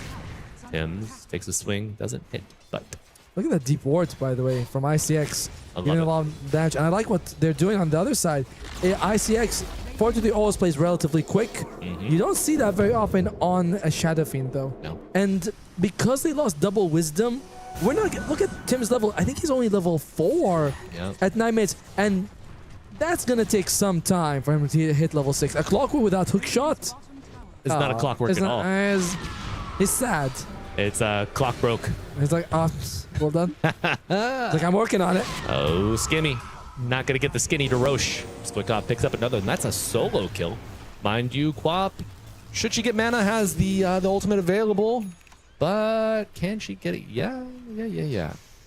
So the question now becomes, how bad is it that OG didn't get the Wisdom Shrines? Like, does that derail the entire game? And in general, it's bad, but it's not catastrophic. Right. We still have our Natsumi doing well. We're not being completely boxed into our side of the map. It's okay. And Skem has been doing a decent job trying to farm well, or stack and farm. Yeah. Look, by the way, does he look bald to you? Can we look at the call again, please? The keeper of the light? No, not Scam. He's got a full head of hair. Lovely. That's why I was. That's why I was like a little surprised, questioning. Yeah. This is not a reflecting screen. I can see it's Scam and not me. Yeah, I'd have been like, oh shit. What happened? That's me in the mirror. Yeah. Right. That gave Natsumi a pep talk before the game. You know, I was like, go OG, go OG. He's like, yeah, we'll do it. I was like, all right, dude. I'm rooting for you. Good pep talk. I was like, yeah, what am I going to say else? You know, he's coming out of the bathroom. The man was busy.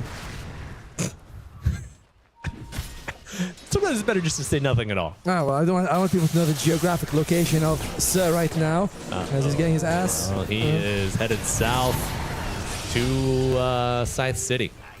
And that's going to be the second Scythe kill for Natsumi. Second stack acquired.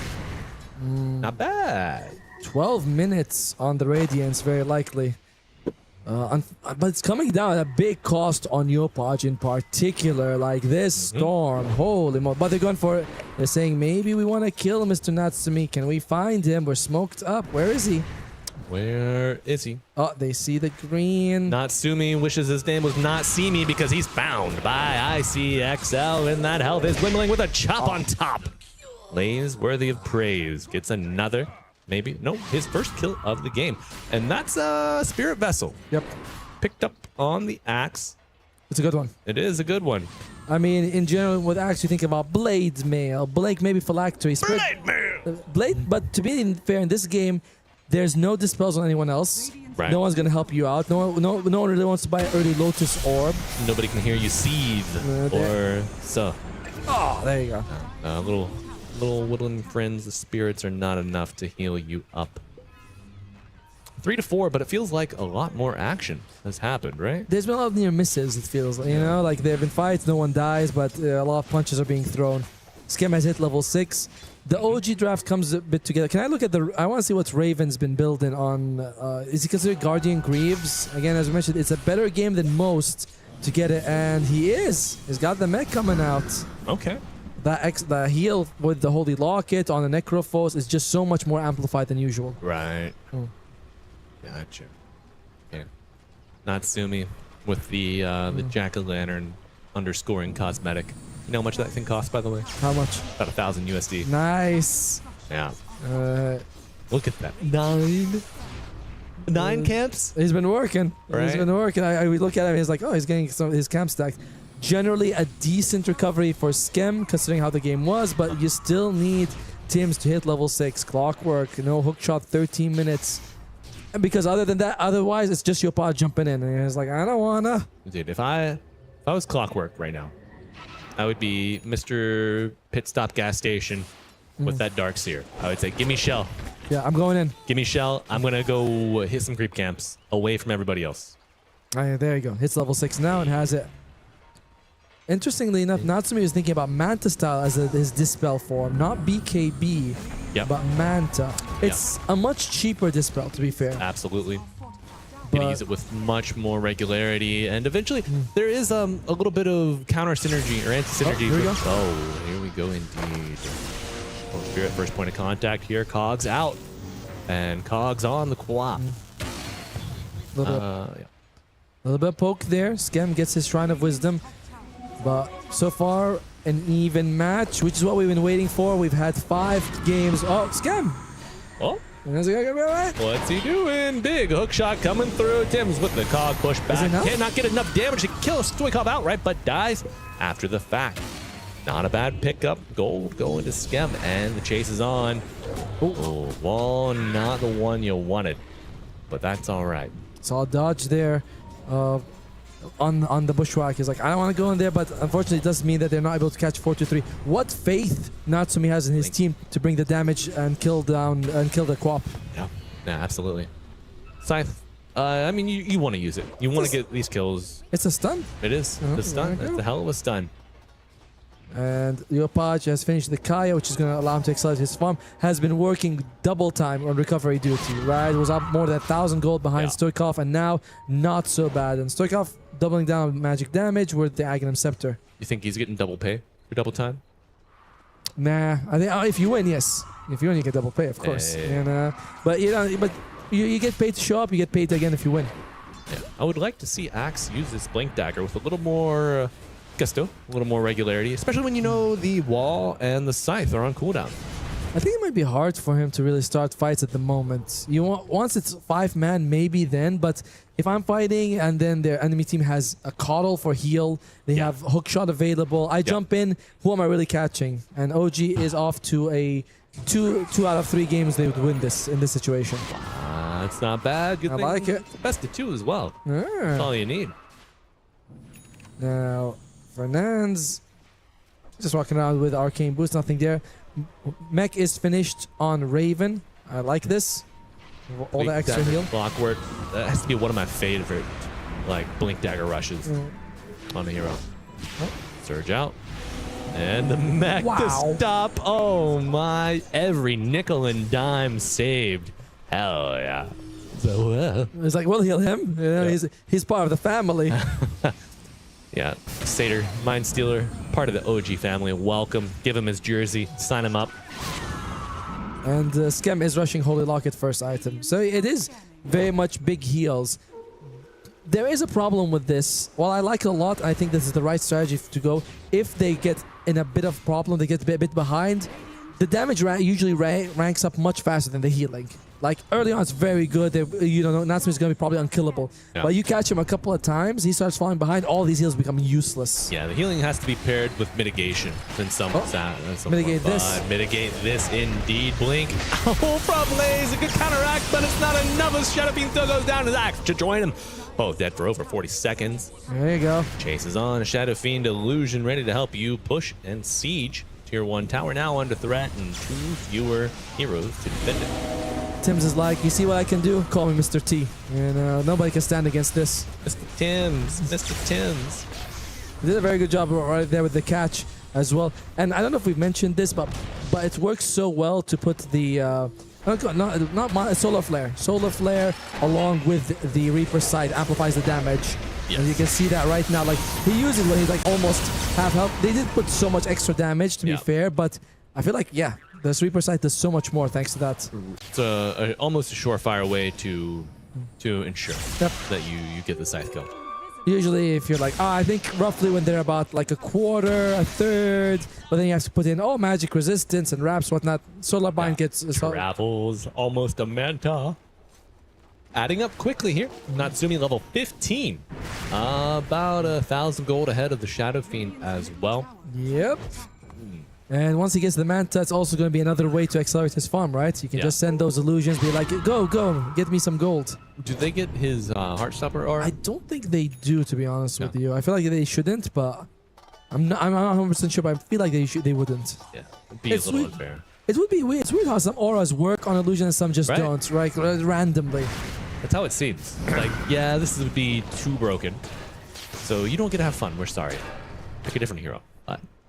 All right, ICX. You might have to sort of weather the storm right now and not take fights, because I just don't think you're killing Natsumi in most situations. Could be a great initiation, but if the heal comes out, from either the Dark Seer or the Coddle, it's a big problem. It is. So if you do fight, you have to maybe kill the Coddle first. You kill the Coddle, then you get jumped on by Storm, Dark Seer, vacuum walls. You got problems no matter which way you approach it. So. No matter how you slice it, it's not a good one. Have you ever had the team where they jump on the Oracle, they bring him down, they use Roar on him and Finger of Death? You're like, well, the Oracle's dead. Now the rest of the team is still standing around. Now all of you are dead. Yeah. Because our damage dealers are free to run. So this is, I feel like, the same way. What you want to do is maybe wait until your scaling is significantly better. Yeah. And there you go. That's the Guardian Greaves we've been looking for. Phew. That's going to make this Tormentor coming up at 20 minutes much easier for OG as well. Yeah. Even just if the Coddle can get it as well, it improves your healing by nearly 50%. Right. As Fernand's. Amp damage on the Storm. Heal this, buddy. Big bushwhack coming in. Shot a little off the mark. And Stormfront now running low on mana. Bit of an infusion there.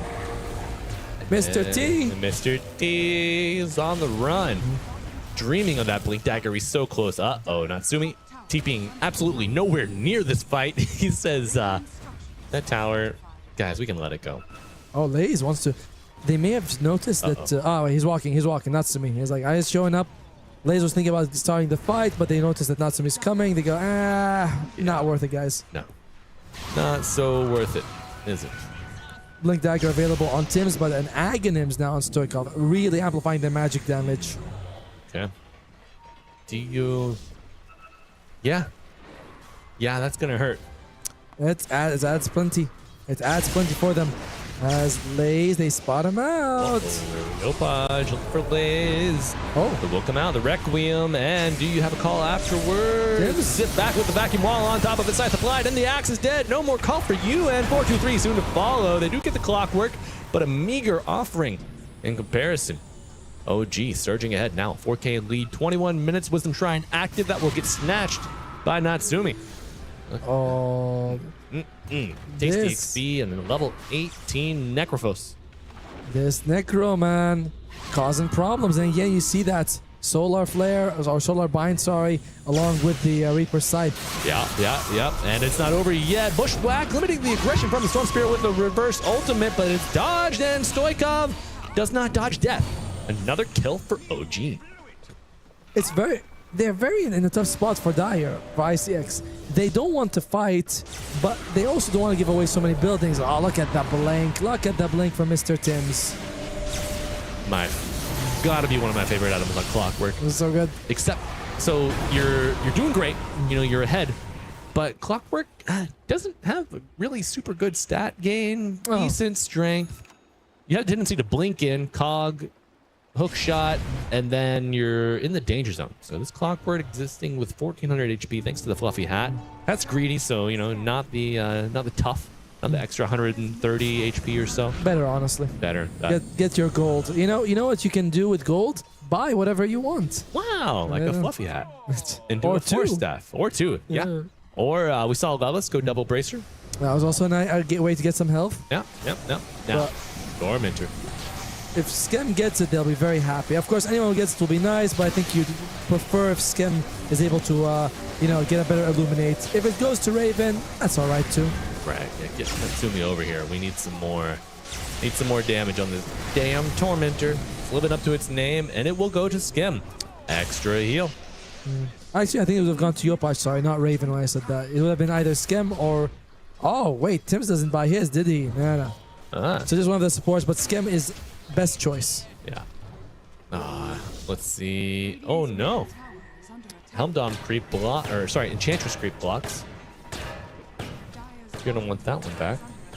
These are very cute plays Inner Circle's trying to do to sort of limit, they can't farm this camp, and but they don't change the state of the game. Inner Circle has got to find a way to just farm without giving too much of the map over to OG. Yeah, I mean, there's no shortage of camps or waves for this Darkseer to farm. He's going to shell the wave, shell himself, shell the wave, find another camp, maybe just deeper in the ICX jungle. Do you see that? No. Natsumi has Boots of Travel level 2.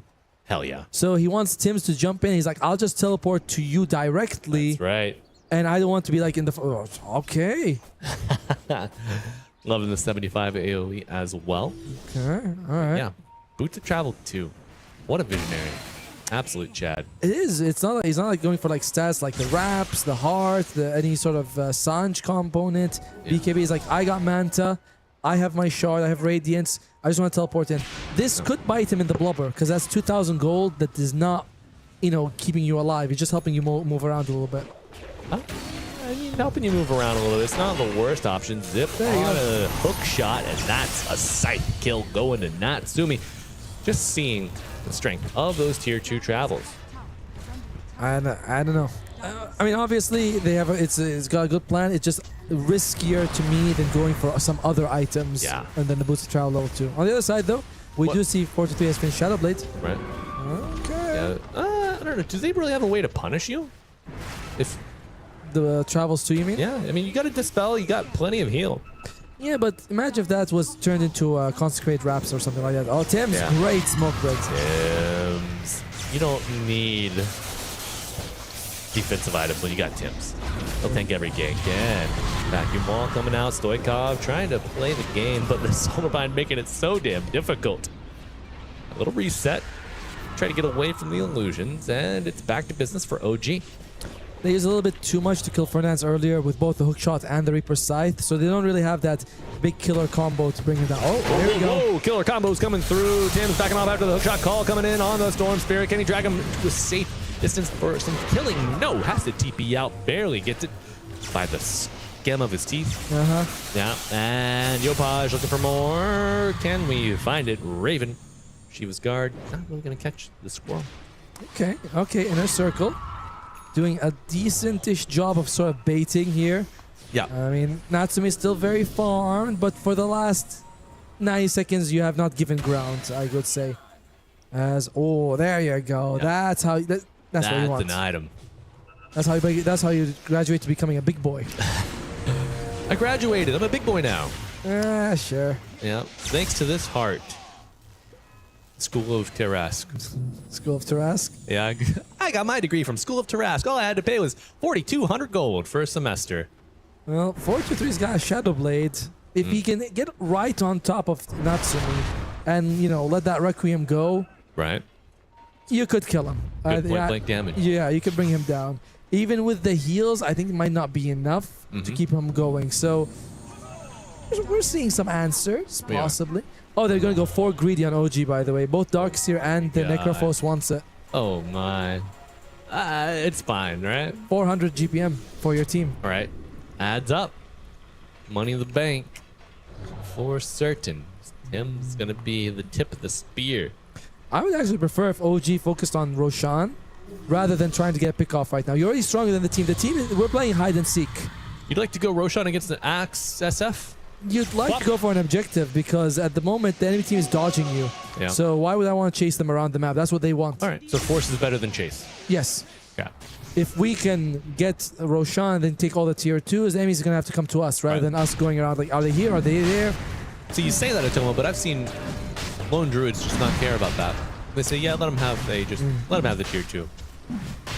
There's no lone druid. I was going to say, I think that's a hoodwink. She's kind of an animal. Woodland creature. Yeah. Okay. Occupier, woodland enjoyer. Do you enjoy the woods?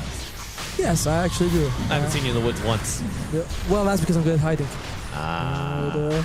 Atomo, Bigfoot, confirmed? No, it's been. I've enjoyed my time. I don't know if I would love camping, you know, a few days there, but it's nice. God see nature. That's right. That's right. All right. First Aegis to the Necro. Couldn't kill him once. Can you ever kill him twice, Mr. Sub? There you go. So what? Another side kill. I think that is the 4th of the game. I think it's, is it the 5th or the 4th? Oh, Clockwork. Why are you dying, cool bro? He's in a lot of trouble, actually. Uh-oh, he certainly is. That battle hunger adding up, and it's no neutral deny for you. Lace picks one up. OG is still in a good spot, by the way. They're not like in any sort of bad situation. But if you look at the last 3 minutes, ICX has actually reduced the net worth deficit by a tiny bit. Their draft scales maybe better late game slightly. And yeah, they lost the Aegis, but they've kept their buildings alive. Will OG do something right now? I would say they're on a timer because OG scales all right as well. It's just the gap has shrunk a little bit. They do.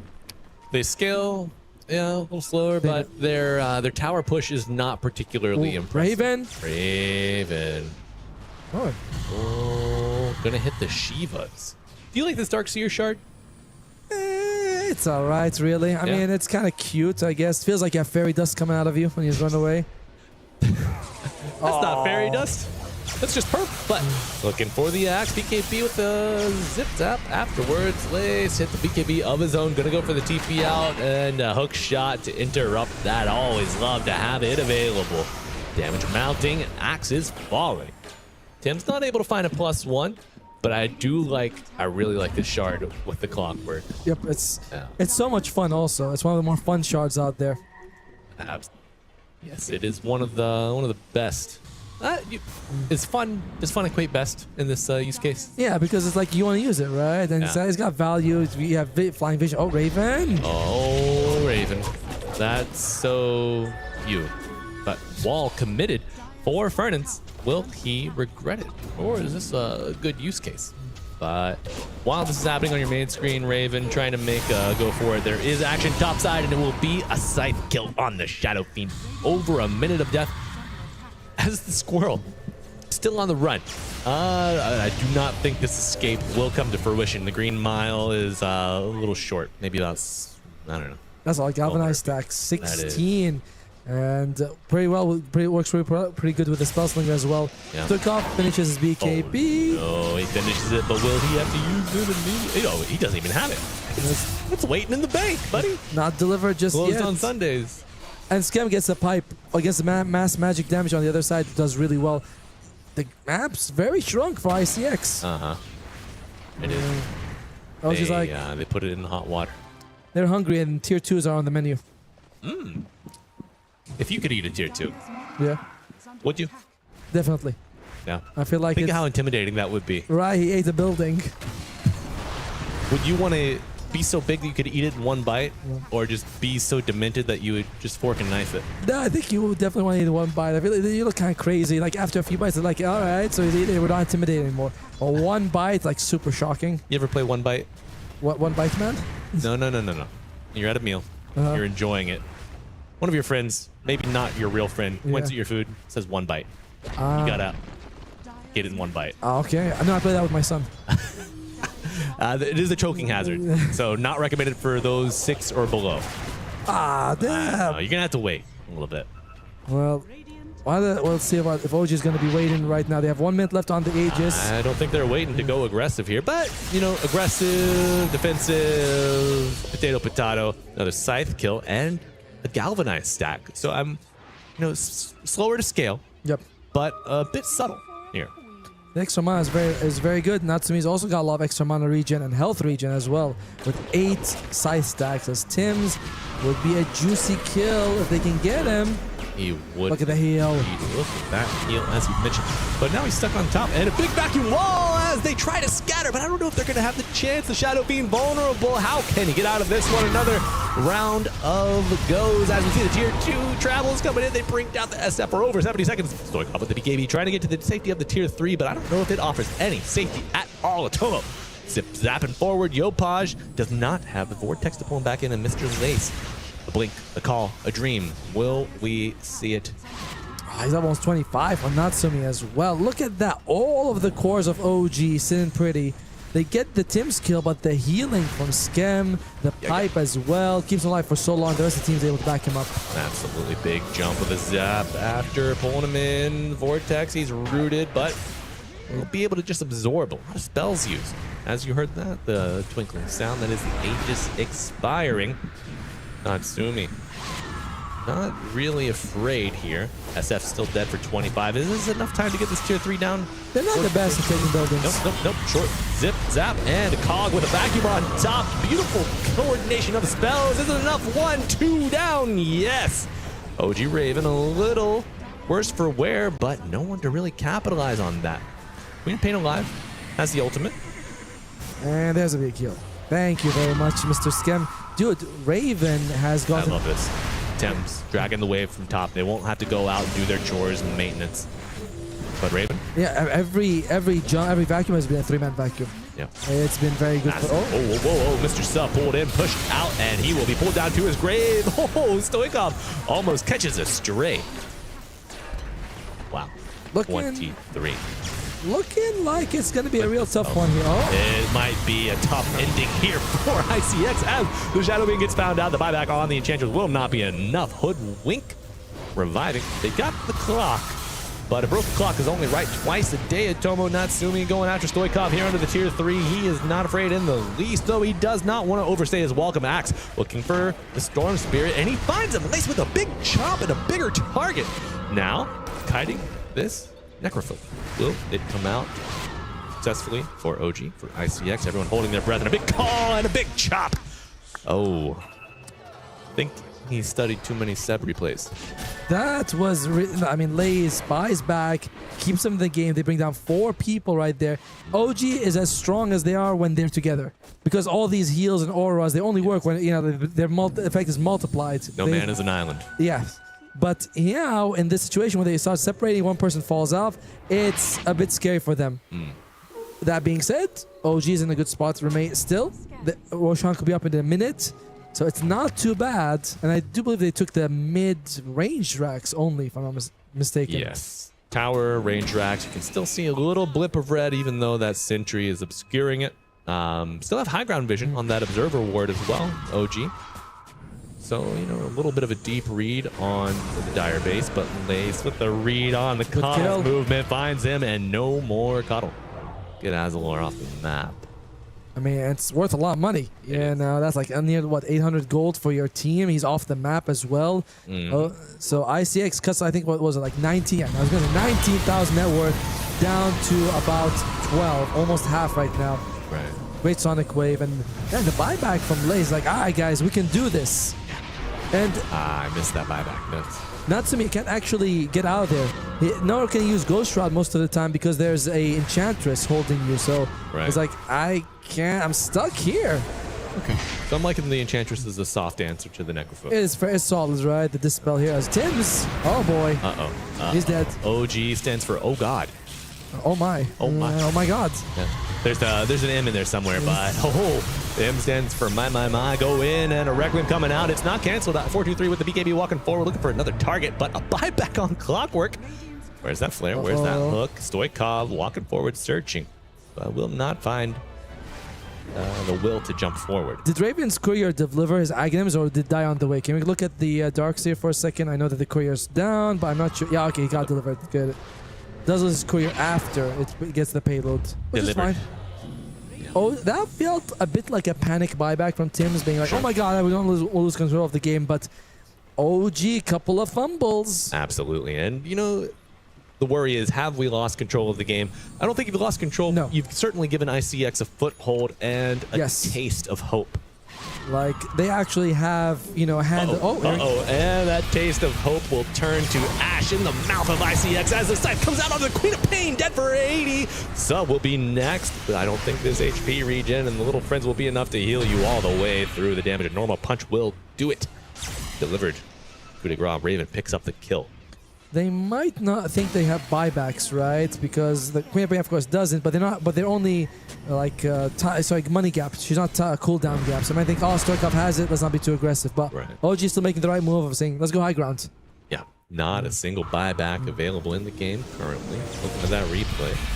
Anything we missed, Tomo? Hook shot coming back for the Queen of Pain, adding the stuns, the damage. Yeah, simple kill. Yeah. You know, you get pick off, bring them down. It's a major pick off on Stoikov, but the process of doing it, very basic. Fernandez does have a Gleipnir now, so much bigger bushwhacks than before, and some roots. That's right. Now, Dagon pickup on Natsumi. Cast range, burst damage, works with the solar bind as well, increasing the magic damage. Is this the healing a reasonable pickup in your eyes? It's a bit unusual, to be honest with you. He's not like going for like Aghanims or more durability items, but I think it gives you like more spell lifesteal as well on the Dagon right now. Can we hover over that Dagon? Yeah. Oh, whoa. Uh-oh. That's a dieback. Lace. Raven? Ah, well done. He's like, all right, I got these two Battle Hunkers on me. They could hurt me a little bit. Just gonna go kill something. Hurting other things relieves pain on yourself, apparently. It does, especially when that Darkseer gets the chance to level up, thanks to that innate. But did not witness there, you know. But something to always watch out for. Darkseers will masterfully bait you. Do that. And they're gonna go for Roshan right now. I was gonna say, I was like, what? That's a rocket. Okay, that's not a Shadow Fiend using his ultimate. No, it's not. All right, Roshan under half health. Roar has been sounded already, and Aegis and a banner await OG. I swear that call looks like he's bald when he's facing the camera in his portrait. Yeah. When it turns out, I'm like, oh, he's wearing a long hat and it's like skin colored right there in the front. You're just looking for any bald brother you can. Representation matters. It does. It certainly does. And that's what's so beautiful about the EWC here. Plenty of teams, plenty of players from all walks of life. You love to see it. No buybacks on anyone on the dial. Well, Fernandez very close to his. If he's able to at least survive for one fight, get maybe an assist. Could be the last push of the game here. No axe for 30. Zip. They find Stoikov. Oh, a hook, a vacuum, a wall on top of it. The side doesn't get the kill. Reset here coming out from Stoikov, but Yopaj not defeated in the slide. Goes forward, forces the Quap all the way back to the fountain, and the Shadow Fiend trying to fight his way through for an escape. But a bit of a slow push here for Natsumi, given all the chaos. The tower will go down eventually. No. He's walking forward. No scythe for another 70-some seconds. You got to be careful here, brother. That tier 3 falls, clears up further aggression, but with the axe respawning, OG recalculating, perhaps. No. Oh, look at that. They're going to come from the right side here. Yeah. Bit of a split approach here. Tim's healed up. I really like this Coddle heal to match the repeating damage from the Shadow Strike. Yes. It nullifies and going for the pipe as well. Goes a long way towards reducing it. And he's got Octarine Core. Oh my. All the Necrophos. You can get down to like a 2-second Death Pulse. It's sickening. He has that talent as well, right? He already hit 25. Yeah. Oh, vacuum wall on top of the call from Lace. We're trying to counteract it. Can they last? Oh, the Ghost Shroud coming out with a heal on top. Clockwork down and the chase is on. Buyback. But Necrophos broken. Can he find any way to the low ground? Nice use of the shard to dodge there. Still fine. Regioning, healing himself up 105 per second with the heart and all the stacks of the Sadist as well. You gotta like Pain to play this hero and withstand the brunt of the assault from ICX. But will this work out? Oh, the Hex is there. It is. Hexed up, Yopaj in. Big vacuum from Raven going in on Lace, but it's not enough to save. No, the Queen of Pain dead. And Shadow Fiend might just be next on the jobbing block here. OG Natsumi taking on Shadow Fiend. Mr. 423 with the right clicks, but he's ethereal. Can't click him anymore. Big Bushwhack pulling him back in. Can you get the damage? The Quap is controlled. Throws a spell, tries to get away. We'll be back with the BKB to the fountain. But Mega Creeps will sound the charge. They haven't arrived just yet, but eventually they will make their way down all 3 lanes, making ICX's game even Natsumi parts himself in the front. They can't do anything. Raven, every time he sees 2 people, or 2 or 3 people together, jumps in. Vacuum. Lace is trying to counter. He's waiting. Oh, yeah, you jump, I jump right after. Yeah. And he's done that twice. It's been cute. Oh, there you go, Tomo. Right on time. The 2-person vacuum in. Is it enough? A normal punch. Lace is controlled. No time to counteract. That's the volume vacuum right there. That's the one. Well, they buy back on the axe. They have all their cores available, trying to get a backstab here. Around. Hex on the back line, looking for the Storm Spirit. No more Vortex for you, but a BKB might just make him survivable enough to get out of this unscathed. No, he goes down for a minute and a half, dead. They get the Coddle as well. Oh, and where are we going? Mr. Natsumi looking for Stoikov. You got the scythe now. It's coming out. It will bring down the Queen of Pain dead for 2 minutes. It gives a double kill. Oh, 4-2-3. The illusion from the high ground. And Lace will be not able to get out of this one. Shadow Fiend, he bought back. But GG is called. You know, Tomo, we wanted a good series. I think we have the makings of one. 43-minute victory for OG. ICX, no pushovers in their own rights, mounted a great defense, but just unable to deal with the sustain, the heal, the protection, and the resets of OG. It was a very good start for OG from right. I mean, yes, they kind of sacrificed Yopaj and Raven a little bit, but Natsumi was getting funneled all this gold, like 11.5-minute radiance. He gets the boots of travel very early on as well, so he's able to join his team and help them out. And you can see like the sustain.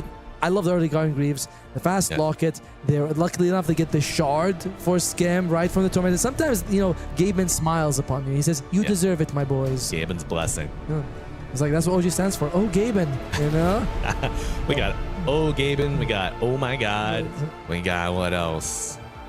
Well, they take game. On game 1 they take it. Yeah. So good for OG here, but. You know, there are a lot of moments in the game when you look at it and you're like, this is kind of tense for OG. There was that fight top where they kind of get wiped away. 20,000 net worth lead goes down to 10. Yeah. So there are chinks in the armor. There are, and there was a death or two after that fight. They got the Coddle on the tier 2 area top side. They got another kill bottom, but 30-17. Outscored only by 13, not like the 2-to-1 ratio. Well, almost the 2-to-1 ratio. Damn, never mind.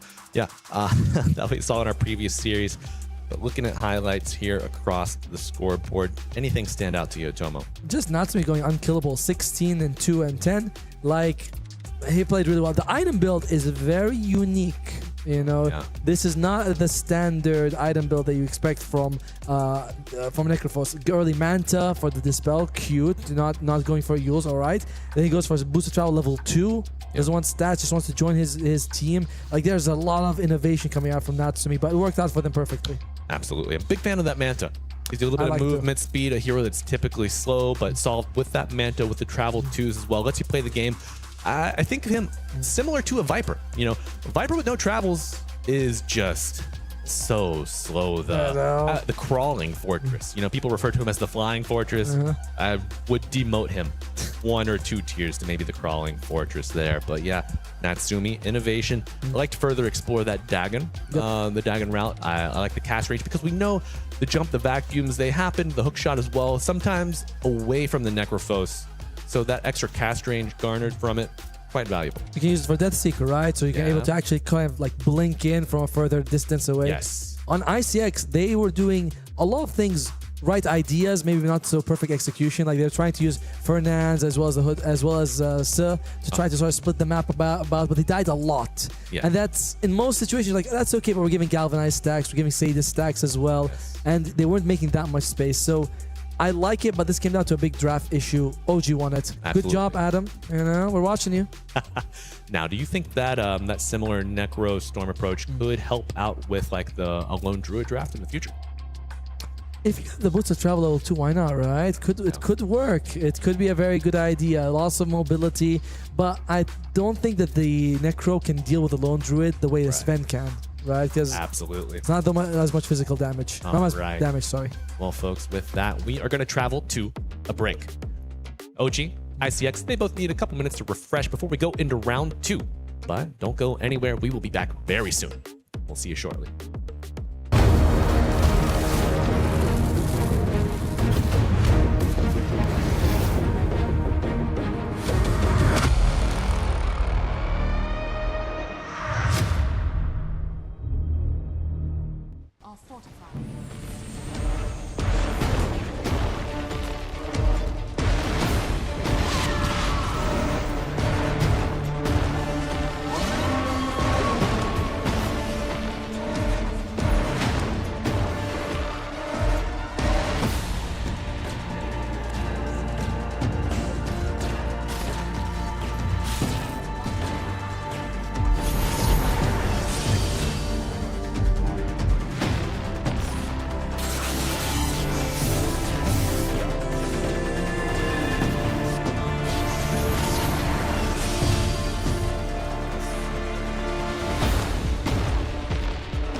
Play is in our DNA.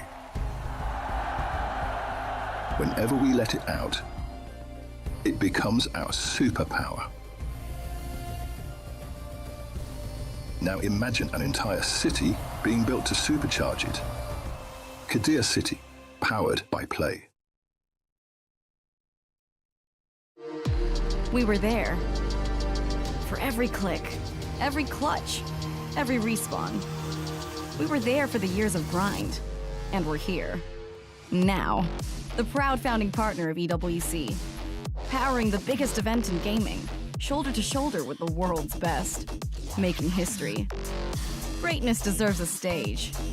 Lenovo Legion, reach your impossible.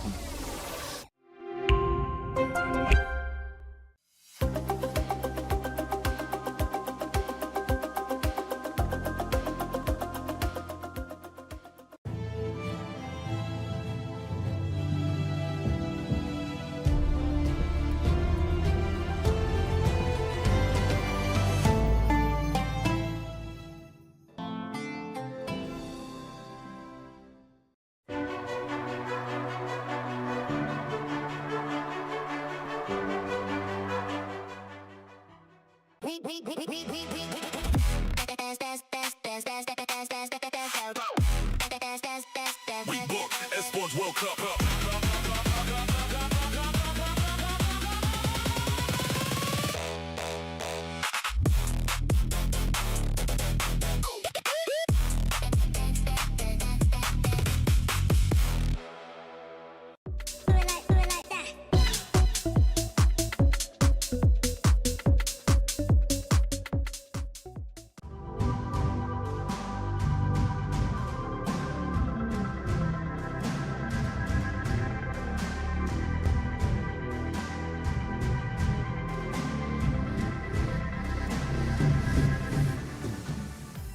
He can come in here and play my game. He knows nothing. Let's go! Tyler Wine, you're done.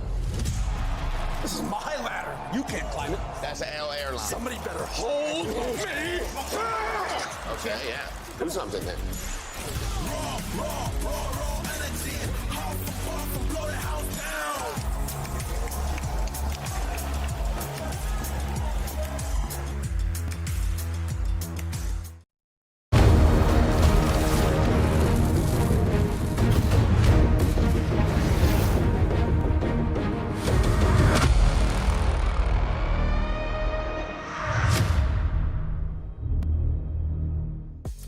Hello and welcome back, Dota 2 fans. We are here for our second game, OG versus ICX. This will be our last game of the day, and I know it's going to be an absolute banger. I'm Malibu Jesus, joined by Atomo here. We are continuing our tenure here at EWC. We are in day 3 of the group stages, and I cannot wait to see how it all shakes out. ICX, man. That game one, maybe you need to lose one to get the jitters out of it, but they are in a tough spot. They are, I believe, 0-5 right now, going 0-6, and OG suddenly gets a 3-3, and you're like, wait, I don't think we can qualify anymore. So you gotta equalize right here, right now. Basically, tournament lives on this match. It's a tough one. It is. You're climbing the ladder, rung by rung. All of a sudden, OG gets a 3-3 status, and that rung just gets out of reach, and you're stuck. You either just have to climb back down or just stay. But we know ICX, they are up for the challenge. They're going to make it the most out of this game, too. How are they going to make it happen? I feel like some of the picks were a little bit odd. Like, I know the Enchantress was used to maybe like get rid of the Necrophos, but it doesn't make a difference, right? Because, yeah, sure, you get rid of Ghost Shroud, but he's got the Coddle Heal. He's already got the Guardian Greaves. I would have preferred if they were like, yeah, let's just try to pick something a bit more aggressive or offensive with that. Instead, their entire draft shifted around. Let's avoid, try to have our side lanes split up, and maybe we can delay OG until we scale better than them. It was good. Yeah, it was a good idea, but I don't think that it didn't work out for them at all. No. I thought it was going to be a bit more of aggression from ICX. You know, I see that Quap, I see that that Axe, the SF. Thought it was just going to be overwhelming magic damage and a little bit of control sprinkled in. Just never happened. As you mentioned, they had to split the map, try to outlast, but it just didn't work out in their favor. There was 4-2-3 did try to rotate a little bit with the Shadow Fiend. I like that a lot. You know, he shows up into the mid lane. That was great. Showing up mid lane, they kill Yopaj. You're like, all right, they're doing a good job. And they did. So you can see Yopaj as well as Raven were low in the net worth. But I don't know, Natsumi just got online too fast. Right. So Natsumi getting online too fast. How did he manage to do that? Was the wave skipping of the axe just too freeing for the Necro? He was able to grab his own lane, drag it into the easy camp, whether it was behind the tier 1 tower above it, under the tier 1 tower to the easy camp down there. It's just too free. He got punished a lot by Tims as well, right? Like he's trying to go behind towers, and then Tims shows up and he gives him Natsumi gets a free kill out of that. And yeah, it's like they kind of just ignored the axe. And usually that's kind of a bad thing, but they were like, oh, if he goes too far, we'll kill him. Otherwise, he's kind of contained this area, and they played really well. OG overall played it very, very well. Some hiccups, some little bit mistakes. They're not invulnerable, but they looked really good. Yeah, OG not exactly bulletproof, as witnessed by that team. Not exactly a full team wipe, but cut that lead down from 20 to 10,000, and then 2 more subsequent pickoffs around the map as heroes were respawning. Certainly made them sit up. Yep. It got their attention again, like right? Yeah, you're like, okay, let me sit up here. A couple smacks, and they're like, look over their shoulder. They know Adam's looking at them from the audience. Like, come on, get back on there. No. But it was interesting. Natsumi's skill build. In general, I think that this was mostly an outdraft. Yes. There was not much ICX could have done like to play like the gap in the draft made it super hard. They had to be like way better than any team to pull it off. And you know, all these teams are relatively close to each other. Right. So OG won the draft and they won the game. That's right. You win the draft, win the game, win the hearts of the fans. I thought we won them, 7 TIs ago. You got a little bit of work to do to recover, those faith bleeds out over what, 6 years? Those aren't true fans. You support your team when they win, and you support your team when they lose, and you sometimes support them when they relocate to another region. That's right. You got to suffer through the buffer from success back to success, and we'll see if they can do it here, folks. But drafting soon to be underway as the teams steel themselves for game 2. So they're going to be cooking up here on ICX. I feel like the first loss will go a long way to helping them. It seems weird, but maybe the loss gets the jitters out, so they'll play more aggressive in game 2. Yeah. Because that game 1 you enter, you're like, guys, we don't want to make a mistake. We don't want to lose this. We're going to get out of terms. But then you lose, you're like, all right, let's just get them back now and try to equalize. I feel like psychologically it's freeing in a way. I have a lot of curiosity about scrims of ICX. What's going on there? If they're feeling confident and then just stage fright happens, or if this is something they're experiencing challenges where they're not able to eke out those wins in scrims and it's just continuing here. But folks, Pan's picks underway. He likes what he likes, Adam. He says this worked for us in game 1. It's going to work for us in game 2, all right? Coddle equals win. That's where they're going to go. Now, one interesting thing about drafting is that let's say you win with a draft, if you stick to it, it's the other team's job to change, not yours. You're like, I have the winning recipe. Which region did that? Was that a tournament or like a qualifier? There was a game where they ran back the same draft 3 times. I know that there was a game that it was a Blast Slam finals. The finals was the exact same draft, game 4 and 5. Yep. That was very good. Loved it. Oh, but already adjustments, Snapfire. Lots of burst damage from a distance as well if you want it. The Call Heal Call Heal's great, but it's only really good when the fights are like long in one area. Kisses come out, you're like, well, I'm not standing around this. No. Oops, all Snapfire. However, Spirit Form, you can throw down the heal, let it cook, get out of dodge. It's the other guys who are like the people you're healing who are going to have to move around. But I like the opening pick from ICX. Absolutely.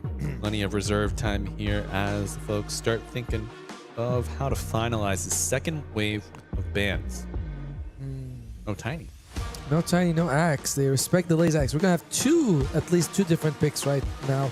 Centaur is still in the pool. I think Laze looked amazing with it in the previous game.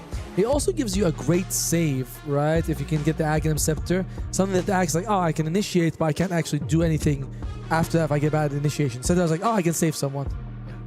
So, some solutions to the Necro problem if they are worried about it. Okay. Does What happens if you cart Yeah. a necro scythe victim? No, he's safe. He's right at the card. It's kind of like being disrupted. You know, you're technically off map, even though you're on the map. But yeah, you're immune. But you can take like cleave damage and some untargeted damage, I believe. You can, huh? Yeah. I guess so. But I mean, you'll be fine. And there's a ringmaster. There's another solution. Hey, there you go. But the saves are there already. I don't think that OG is going to take Necro again. It would be a bit too risky. They go for the puck on your pod, seeing that there's not a whole lot of catch on the enemy side. Yeah, a lot of the time, you know, the skate back comes out, you immediately scramble to the perimeter, you break through the skate back because you want to get out of the danger zone. But Coil still going to snap. Yep. All right. Who are they going to consider picking up next here for OG? Have the puck, have the Schem hero. Hoodwink is in the pool if you wanted to get it, but Hoodwink, I feel like against Snapfire, Ringmaster may not feel so great. Snapfire very long range, Ringmaster can do a lot to sort of nullify your damage anyway, so I feel like they're going to go for something else. Yeah, and if it just so happens that the Snapfire ends up as a support instead of a mid laner, could be, you know, the Hoodwink, the Snapfire meet in the side lane, just eat a Scatter Blast point blank to the face. That's like Hoodwink, you have like what? Like high 500 HP starting out. It's bad nothing. News. Bad news. They said let's take the clockwork. Again, OG is close to almost the same draft as the previous one, sticking to most of, you know, the recipe tastes a little different, but still chocolate cake, you know? It's like this one has almonds though. Right. Had an almond croissant earlier today. Was it Very good? Always. I mean, here the bakery stuff Right. is all good. It's all good. It's great because you gotta walk a little bit for it too. You earn That's it. You know? nice. Yeah, I've noticed. It's very nice Tastes to be in a better. place where everywhere you go is walking distance. That's right. Tastes better after a brief little hunt for it, right? There's no guilt there. You're like, I earned this with my walk. Alright, ICX.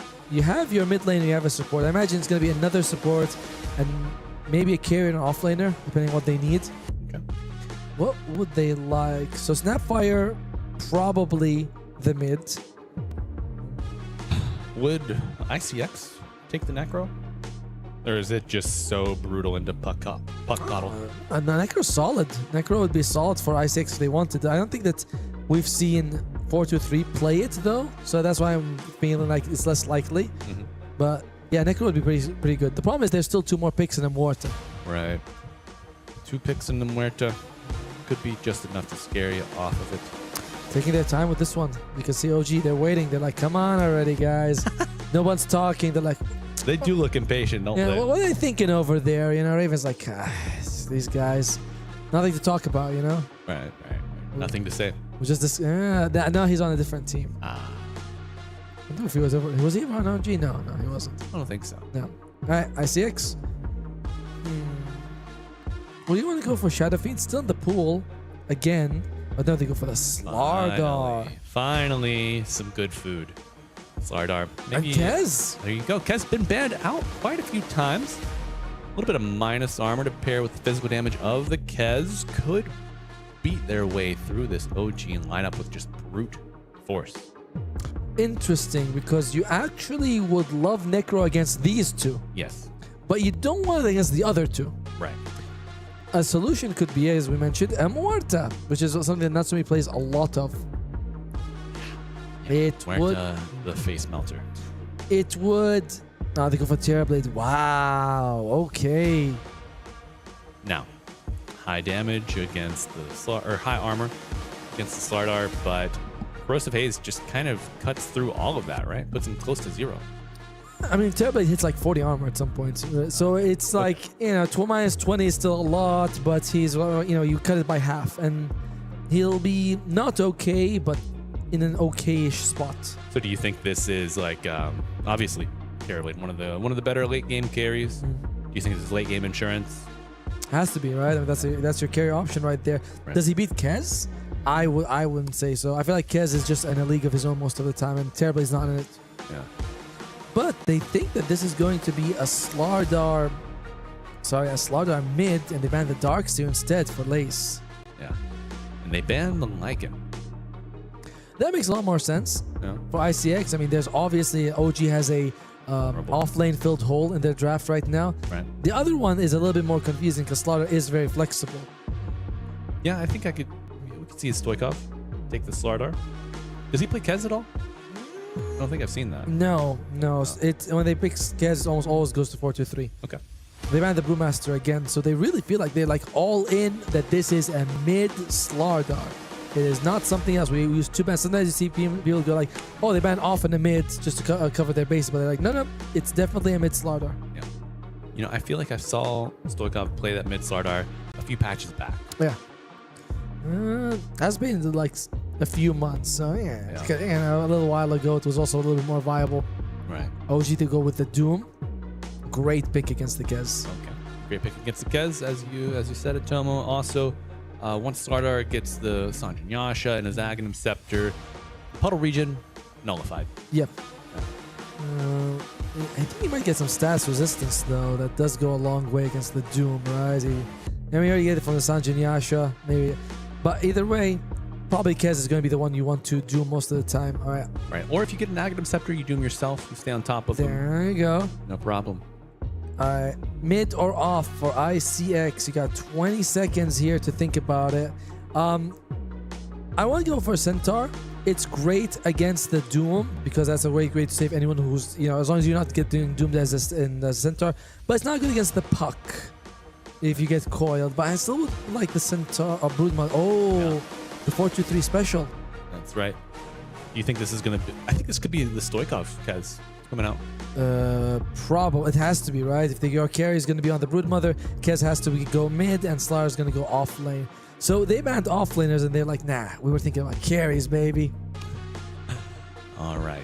Can the young lads do it? Can they take a match off of OG, possibly keep their tournament lives alive? I'm trying to think about it. Like, you have Broodmother, which is one of 4-2-3's best hero. Yeah. Like, I feel like when he plays his best on this guy. And I like that they have a Slardar as well. Feels like a very solid hero to work with. And Kez, like, there is a decent draft. Yeah. On the other side, you have Doom, which can be good, but I don't love the Terrorblade. I think this most likely to be a 1-1. Okay. I'm gonna go 1-1 this one. I don't want to say I would love to see a Broodmother win, but I would love to see ICX get a win. Yep. As much as you love OG, you love the history, you love the current iteration and their re-emergence here with bringing Raven into the squad, solidifying their efforts, pushing forward. You want to root for the underdogs, but I can't root for a Broodmother. I say OG take it. You can't root for a Broodmother? Oh, come on. I mean, I rooted for a Lone Druid in the last one. Did. Yes, I mean, Man of no principle.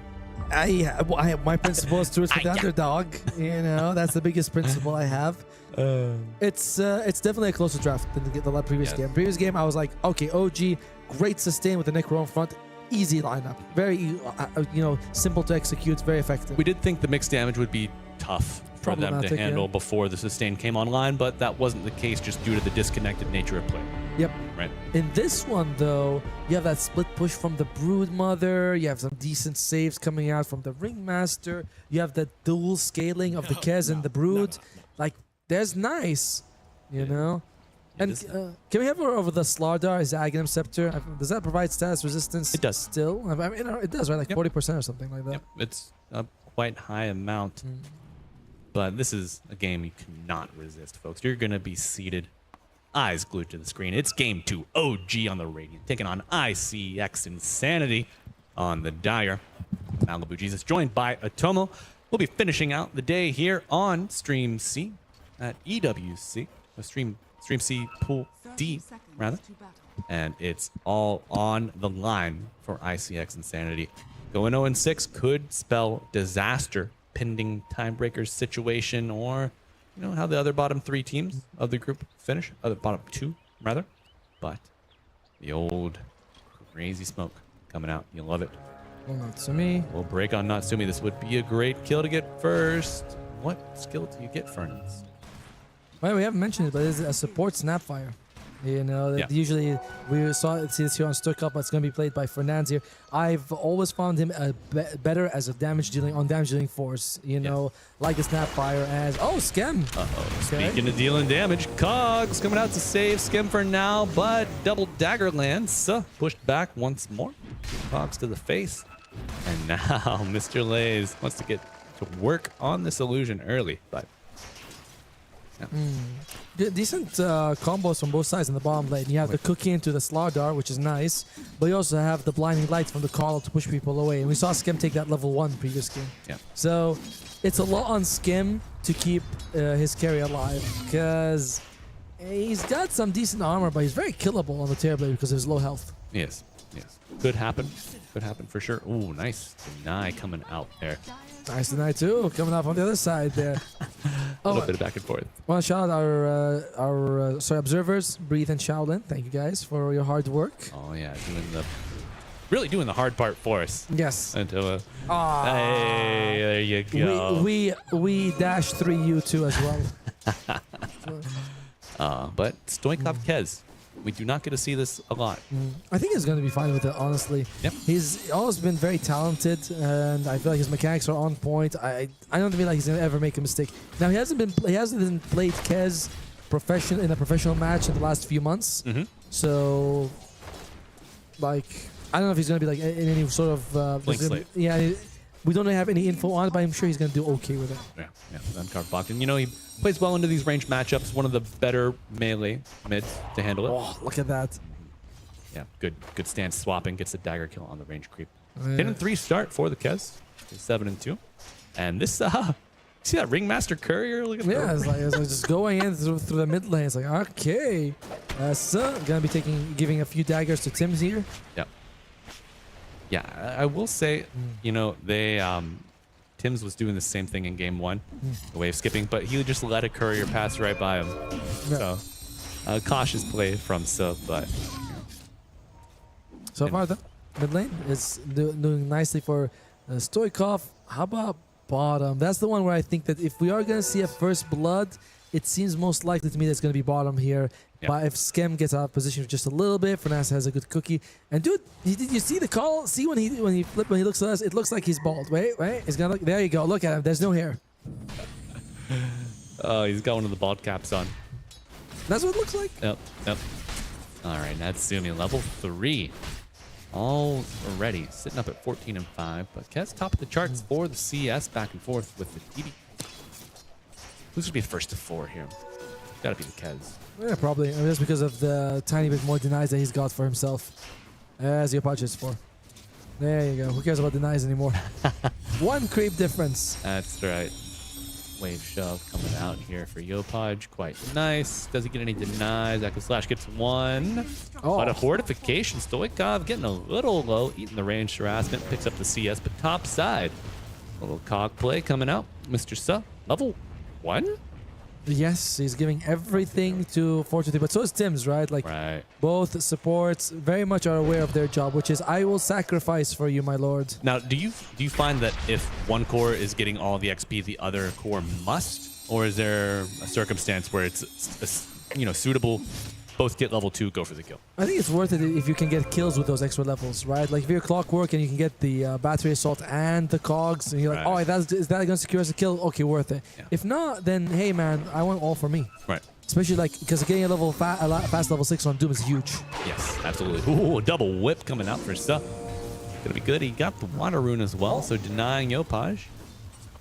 So was testing him. You know, he was standing right there. He's like, let me see if he can kick against me. And he did. So like, all right.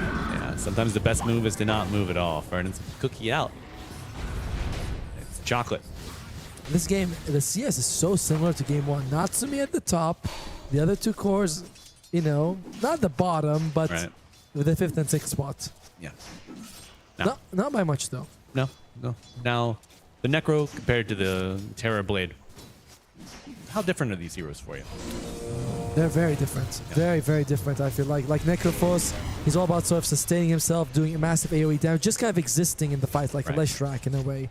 But Terrorblade is kind of more single target, if you can work on that. He's also scary in a way, like if he goes low health, he can sunder, which is great, but if he goes low health, he's very susceptible to being bursted down. Right. So I don't know. I'm not a big fan of the Terrorblade in general. Okay. Now, we switch back to the mid lane. But a really, really cute kind of way to play against this Clockwork is you hug your wave. Anytime cogs come out, hug the range creep. Yeah. Cog comes out, range creep takes a hit for you, you know, and going to be an easy deny after the fact. Well, so far though, Raven's getting low CS, but Skem is farming up a storm on this call. He's like, don't worry guys, I'll get a whole lock, it'll heal us up like the previous game. Okay. Yep. Not too many other sources of sustain. The Scorched Earth from Raven, of course, gives a little bit of HP regen. 6. The Thunder, 6/6.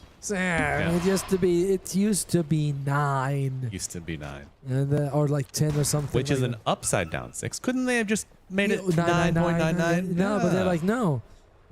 Lame.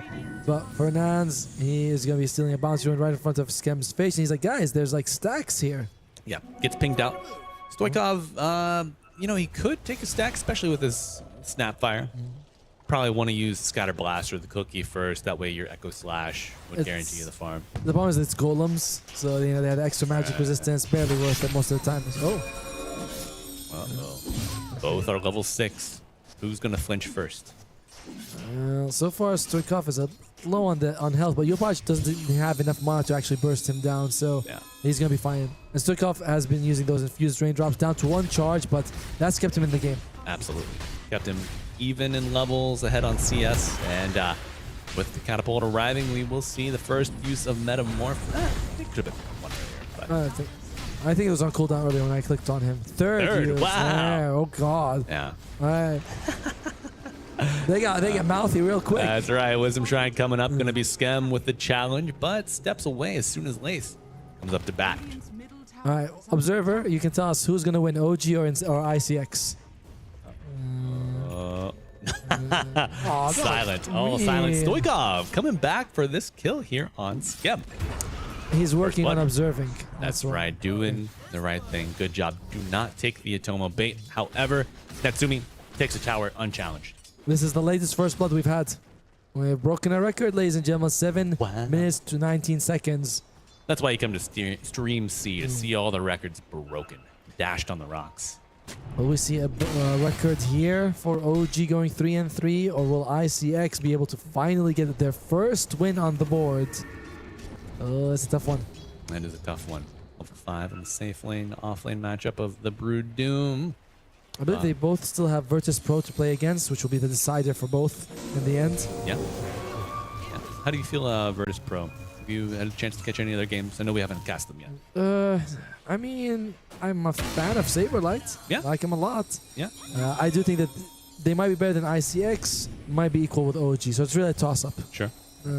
That's the general feeling we have on Group D here, as the 4th spot feels very wide open. Ash Legion Shield being picked up by Mr. Terrorblade, but Mama's hungry. Mama's hungry. Let's see if she gets a bite. Oh, even Stoikov coming over to play. But Tim's worse for wear, but alive nonetheless. Fernan scouting for vision. Can we switch to CS for a bit? Want to see what we're working with in terms of net worth here. There you go. Natsumi at the top. His ally is not faring as well, but they're making space for him. Yeah. Now, I wonder if Yopaj is going to consider making any moves for his team, because OG, they could be playing a very good, let's wait and see what they do. You know, Raven has Devour. Puck is like, guys, their catch is pretty limited. Terrorblade, great scaling hero. They may not feel pressured to make moves. No, I think, you know, moves might not be the most important to initiate, but keeping your TP on cooldown here to respond to any dives, you know, any aggressive maneuvers, certainly of value.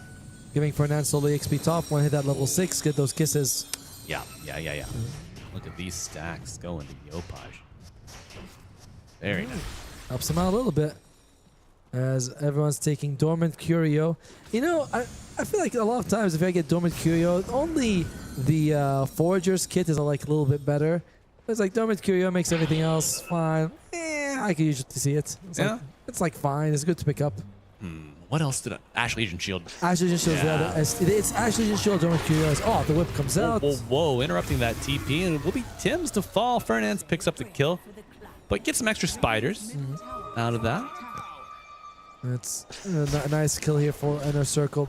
Inner Circle's draft, though, quite different. I imagine they want to be a bit more active because they have the Broodmother. I usually see him be very like in your face, taking buildings down.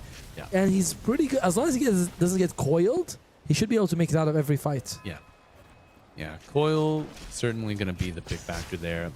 Hook cogs pushing you back could be another decider, but I think poor Tim's is not really close to sniffing level 6 just yet. Skim's like, my XP, he's double his level of Tim's. Skim's like, no. See, as the captain, I have recognized that I need all the golden experience and you need none of it. Please vacate the premise. I commandeering this experience. Thank you. Tim's is like, how come all of our plans involve you getting everything and I get nothing? Well, you got level 2 cogs. There all you you go. need, right? And rocket. So look at that inventory.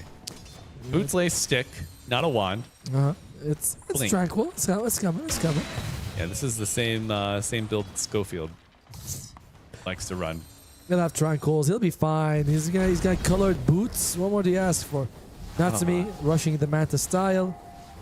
Just wants to be able to remove, well, plenty of the silences as well as the corrosive haze coming out from Demi sides. Yeah.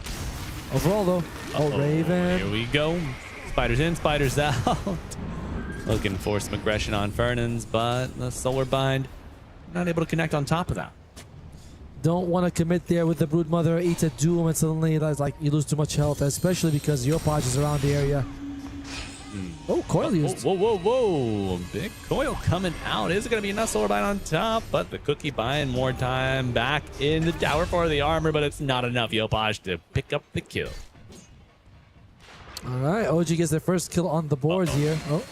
Level 4, Clockwork versus level 10 Kez. That is a perfect illustration of Coughing Baby versus Hydrogen Bomb. If I've ever seen one. Oh, yeah. Cogs in the fog, and you get once, twice. No third bounce. But you do see the stacks now with the Echo Slash damage coming down. I like how Tim's walk there. He's going like, I'm going to contest the rune. He sees Kez. He goes, I'm just going to give it to him. I'm not going to contest the rune. I like living. All right. So far, though, game continues to be on this relatively slow pace. Each side kind of believing that their late game, or at least the current moment in the game, is just good for farming. Makes sense on OG, to be honest. Terrorblade, Doom, you want to farm. On the other side, Broodmother, but maybe he wants to get an item or two before he feels like, all right, I'm ready to go. What's he going for? Orchid. Yeah, very quick. Gotta be that Orchid against the Puck, against the TB. You can get that pre-Manta. Could be devastating. But it's a race. It's a tough one. It's a tough one to get pre-Manta. Meanwhile, Laze is going to go for the shard first. I respect it. I like it. Fernandez should be very close. What do we have on this side here? I believe that's going to be a Mage Slayer coming out. Yeah. Okay. That's what we wanted to see when Stoikov played the Ember. So not really characteristic to go Vessel Kez. Yep. But refreshing just to know that Stoikov still got it. Is working. He still needs a little bit more to finish that Mage Slayer. Could they find Natsumi? He's revealing the illusions. They probably he's probably around this area. Ping's coming out. Everyone kind of has an idea. There we go. Finds him. Natsumi trying to get out, but a silence on Slardar makes it a little less scary. Coil to pop up. 4-2-3 coming through the twin gate. Let's see if he can make anything happen. Brood spiders are in tow. Mr. So level 6 walking away. We need a big one, yeah. And the Wheel of Wonder coming out after Stoikov lets it rip. Damage coming through with the Blink Crush afterwards. Lays finds the Doom and Yopaj in for round 2, but I don't know, but you gotta watch out. Escape back, saving Slardar for now, but it pops a little too quickly. That box was just full of rocks. And now, Natsumi looking for another target. Don't know if he's gonna find it. Plenty of damage coming out from the Puck, I believe. How many orbs did he get off in that fight? I've like quite a few there, maybe 3 or something. Well, apparently, I mean, we're not gonna see it, but in general, I see actually get a nice silence off on Raven, but not enough to bring him. I mean, they bring him down in time, but not enough to follow up with anything meaningful. Yeah. And they lose several people. And there goes the Manta. Orchid's rush against like Morphling and Terrorblade is always very risky. You'll at most get 1 or 2 good Orchids. That's about it. Sorry, silence uses. But against, I mean, so let's think. The support's probably the most vulnerable. Ooh. So, no. Oh, he's gonna concede it. Vernon's the body. That's what they call him. Oh, I'm a little surprised they actually gave that one away for Raven. Maybe worried that they are gonna show up. Yeah. But I'm also surprised Fernandez didn't Scatterblast him as he walked in to get that extra slow. Could have actually prevented him from even contesting. Yeah, but you know, I respect the Doom stepping away. Blink Slardar with the Broodmother on the tower. Fair. Certainly intimidating. Yeah. Could have gone south for him real quick. Yeah. As there we go, net worth is what I want to see. Natsumi leading. That guy is a farming machine. How's he do it? Yes, I mean, he kills creeps. And he kills a lot of them. And very shoves quickly. Wave. Shoves wave. He hits camps. Pretty good. And I do think that in terms of like the cores, he might be the strongest. If it was Kez carry, I'd feel a bit different, but this is TP Kez coming mid. out from Kez. Fights Bruin for the 16-minute rune. Let's see how strong this Kez is. And walks right into Natsumi, boxes himself, but Tim's and the Terror Blade will pick up the kill. Fernandez. Bottled up by Yopaj. It's an illusion, so you got a pocket dispel ready to go. Turns around and blasts, but it's not enough. 2 kills to OG and should be a tower. Pending disaster. They are doing a really good job of making moves around the map, and this Broodmother pick is fine, but he's not really... I mean, he's trying to split push top right now with this Orchid. The Orchid makes it hard for teams to go near him. Oh, Yopaj would be juicy. He would, but he has that illusion rune for the dispel. Ah, so unlucky. I know. Or so lucky if you're an OG fan. Yeah. We know you're out there. You sick freaks. Ah, come on. Just kidding. I mean, they are, but we can't just say it. Nice. I'm one of them, so I know my kin. We identify. Raven hasn't gotten as much gold on the map, but it doesn't matter because Natsumi is this big problem they have to deal with. I like the spiderling usage here. They had 3 little spiderlings, split them up, scouting out the puck, the coddle. At one point, there was a command, like a console command that spreads them out in every direction. Yeah. I was like, that doesn't seem like it's fair. No, I don't think it was. I read up on that, and I was like, I'm gonna figure this out. And then I started reading. I'm like, I'm not gonna figure this out. No, I'm not. I don't want to do this. Yeah. So far, though, if they can catch Natsumi, it would be a pretty big win for ICX because that's most of the damage from OG. Huh? Ooh. Brawny Seeds of Serenity, that Virtuous Gale in your puddle. You're gonna grow some sprouts real quick. It's a lot of healing. Yeah. I really like Seeds of Serenity and the tier 2 item. It's just, I mean, it gives you like usually 11 or 12 extra healing. Right. So it adds up as an AoE. Yeah. Or cogs come out and you're just like, well, I'll put in the cogs. I'll plant some seeds there. What if it gave... So I don't know if it's strong enough for me to pick it reliably. Yeah. But imagine if it gave like mischance. Off. Oh, hook it on back, push him back with the cogs. Beautiful coordination coming out from OG. They find. Kez, the pecking order has been established. You know, the only difference between the 2 teams has been their sort of activity level. As Skim. Skim, this one does not have a dispel. He is food for the Brood. 1 for 1. Of course, the trade, more favorable for OG, but if that Brood could snowball, it might just be... Whoa. Okay, never mind. That's a tier 2 tower down at 18.5 minutes. I mean, he's going to have to start snowballing, 5 minutes ago, basically, at this point. Yeah. But it's a bit of a scary moment for ICX. Win percentage, what does the win percentage say? Because you believe in OG. I still feel like it's not that bad. Oh, that's a lot of 9s. That is. And I was going to say OG have done a great job not throwing bodies 1 by 1 at the Brood prior to that coddle death. One's fine, but anytime that they'd previously shown up in that top lane, they bring at least 2 heroes, which excusable. It dissuades the Brood from going on 1, especially with the puck being one of those 2. Oh, well, here we go. Natsumi finds... Oh no, Unicycle Ride's interrupted. Should have worn a helmet, but the kiss is coming out. We might need to see a Sunder coming out here, but Natsumi going for the reset. What's gonna happen? We'll wonder. Finds its time, and the Doom comes out. Kez on the retreat. Box already used. Should be fine. Should be fine, especially with the cookie for a little bit of distance. Lots of pokes, but Yopaj, he's still angry. Should be fine. Yeah. Only bringing down Tims for that commitment. I mean, they're very happy for that for OG. They're like, you guys used your kisses, you got a big jump on the Terror Blade, and all you do was bring it down to about half health. And they smoke up, seeing what they can find in return. Yeah. Doom has been used, though, so at least... I mean, it's a very minor victory for Inner Circle, but that was not what they wanted. No, not at all. Lead now growing to 4K. What's the game state? It's looking. I see in trouble. That's what I see. OG, they're like, oh, good. Yeah, this is the situation we're in. Glad you're here for a loss. Rats. They're a solid spot for OG, but an Aegis on the Terrorblade might be required. Good steal here for ICX. There's not a whole lot of objectives they feel like they can go for, but this Tormentor on the side, who's going to get it? Stoikov. Okay, pretty cool. Okay, not bad, but with that, you are losing a tier 2 tower. So out pushing the Brood. Terrorblade certainly a great candidate for the job. I don't think that tier 2 was, if they showed up, they would have been able to defend it anyway. No. So you might as well get something for your old troubles. So Shard for a Tormentor, sorry, for a tier 2, well worth it for RCX right now. Okay. And finished up on the Broodmother. Very nice to, once you see Raven jump in, you can just use it to dodge the Doom. Yes. So Tomo, you say, Shard for the tier 2, pretty good, but now you have no TP point around this Roshan attempt. And, ICX, they are rising to the call. They bring down the Clockwork. Kiss is still ringing through. Plenty of vision provided, and now 55% HP Roshan. Is that a tempting little treat for ICX? Too risky, I feel like. You might want to get another pick off. Just one dead's not enough. As Old Ace tries his luck. Goes fishing, but no, nothing caught. Sometimes you're the fish, Yep.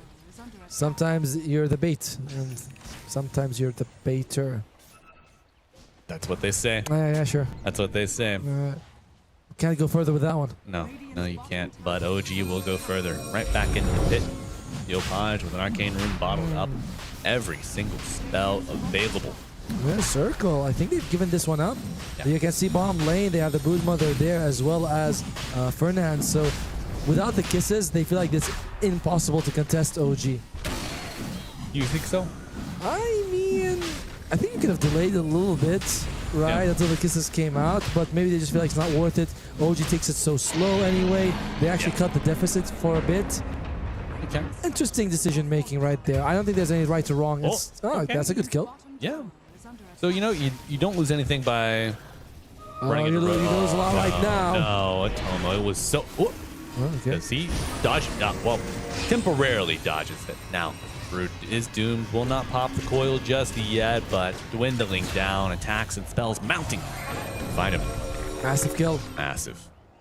Oh, that was an interesting trade. They got the tier 2 bottom for the Aegis, and you're like, okay, maybe they don't want to contest because of no kisses, but in the end, they end up losing their Broodmother, the win condition of the team right now.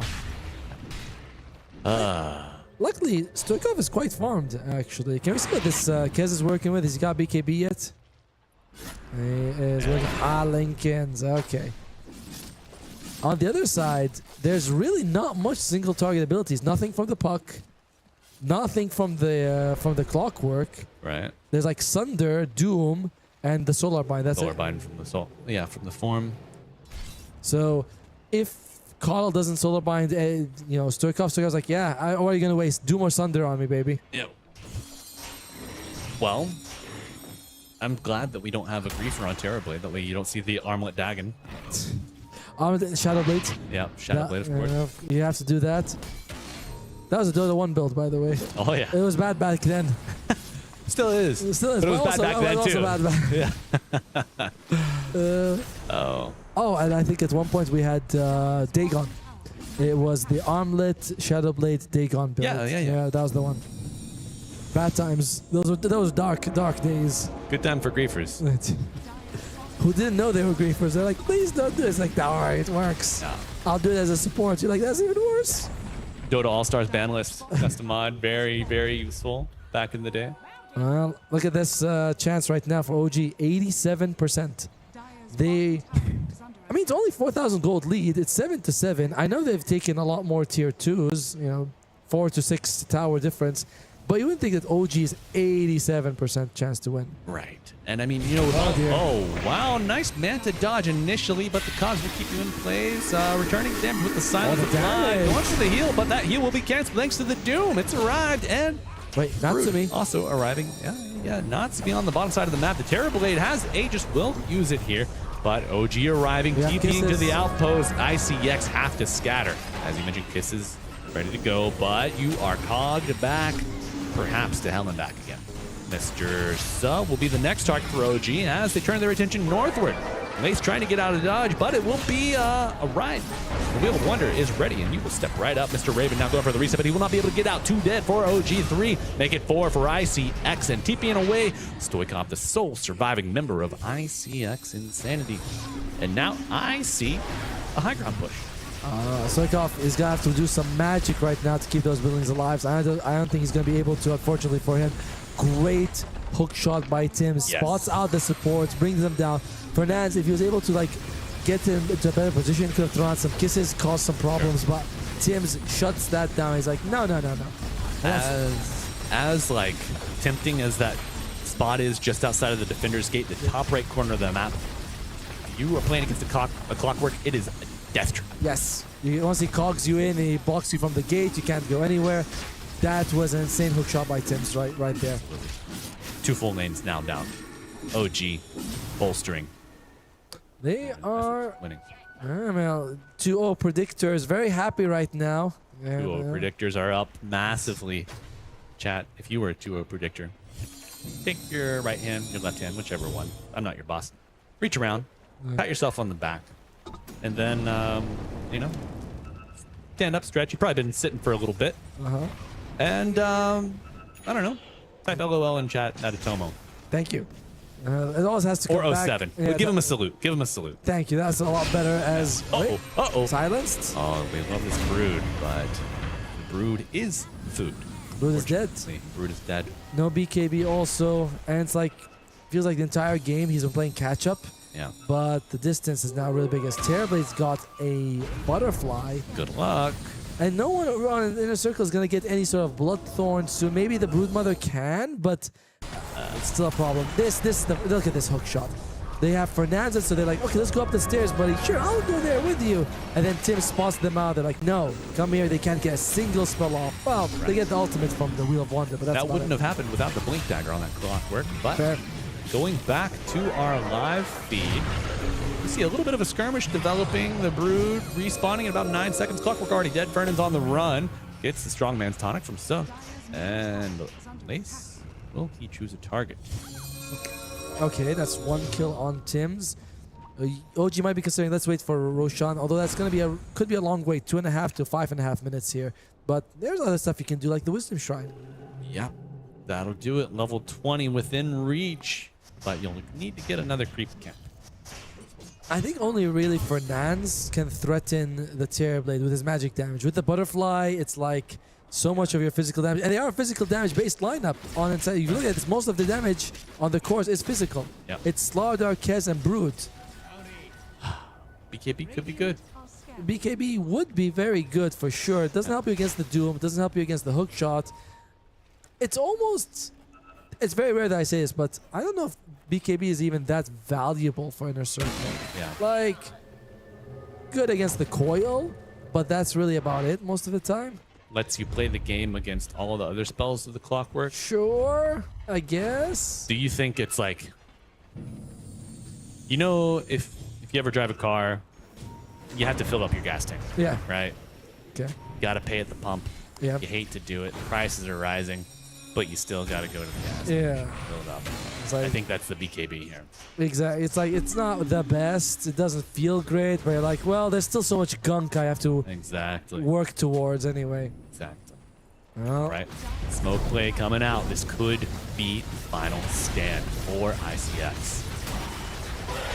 Oh, that's not real. Down. It's not real, but the threat is Yopaj in, Yopaj out, and the Ringmaster is getting wrung out. Put back into the box by himself. A little self-save, self-soothing, dodges the blast. Going for the reset now, an Aghanim Scepter completed on Kez. Just one more item, they said. One more item. Oh, 4-3. What's he doing? He wants to do it going in from the backside. The Doom is applied, and the Broodmother is limited in her options. Clockwork in, Clockwork out. Kez parrying, and the Doom will they find. Yeah. That's GG, folks. A 29-minute win. OG sweep the best of 2. Going 2-0 here. And, you know, at the end of day 3, they find themselves with a 3-3 record. Not bad at all. Yeah, 3-3. 3-3. They won with the Yandex and 2 here. Yep. So they are able to get to go in a pretty decent spot. I think they're going to be tying with some of the third place team as well. I don't know if they will be able to get third place, but OG looking in a good spot to make the playoffs. As unfortunately for ICX 0-6, I don't know if mathematically they're out. Right. But generally speaking, you still have like, I don't know, LGD coming up, or Yandex, or 1W. So you're cooked. Right. Unfortunately for them, it comes down to, I feel like they just played way better on OG. You know, like they're able to sort of go around the map. Yopaj was very hard to catch, and they got the Broodmother 4-3 a few times. We didn't really expect them to be so exposed. Yes. So. Well played by OG. Absolutely. OG, the Hunter Killers, surging off of that victory against Yandex. Really curious to see what they've been doing in their downtime, between games, how they've been building off of that success and really just grinding, finalizing like the chemistry with bringing Raven back, or bringing Raven into the fray. Toronto, Tokyo, Venture pushed back out off the squad. So OG really looking like they have the makings of the full picture.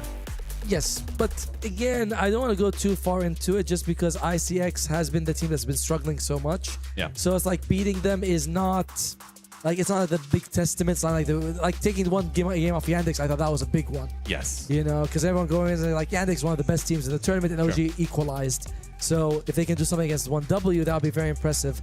But you know what, Malibu, sometimes I talk, and that's, I feel like it's nice that we get to have a conversation. Yeah, we do that. Yeah. But there are other people who want to talk here. Other people want to join us and have things that are very important to say. Absolutely. We do have one of those people with us right now. We have Adam 343, the coach from OG, joining us for a winner's interview.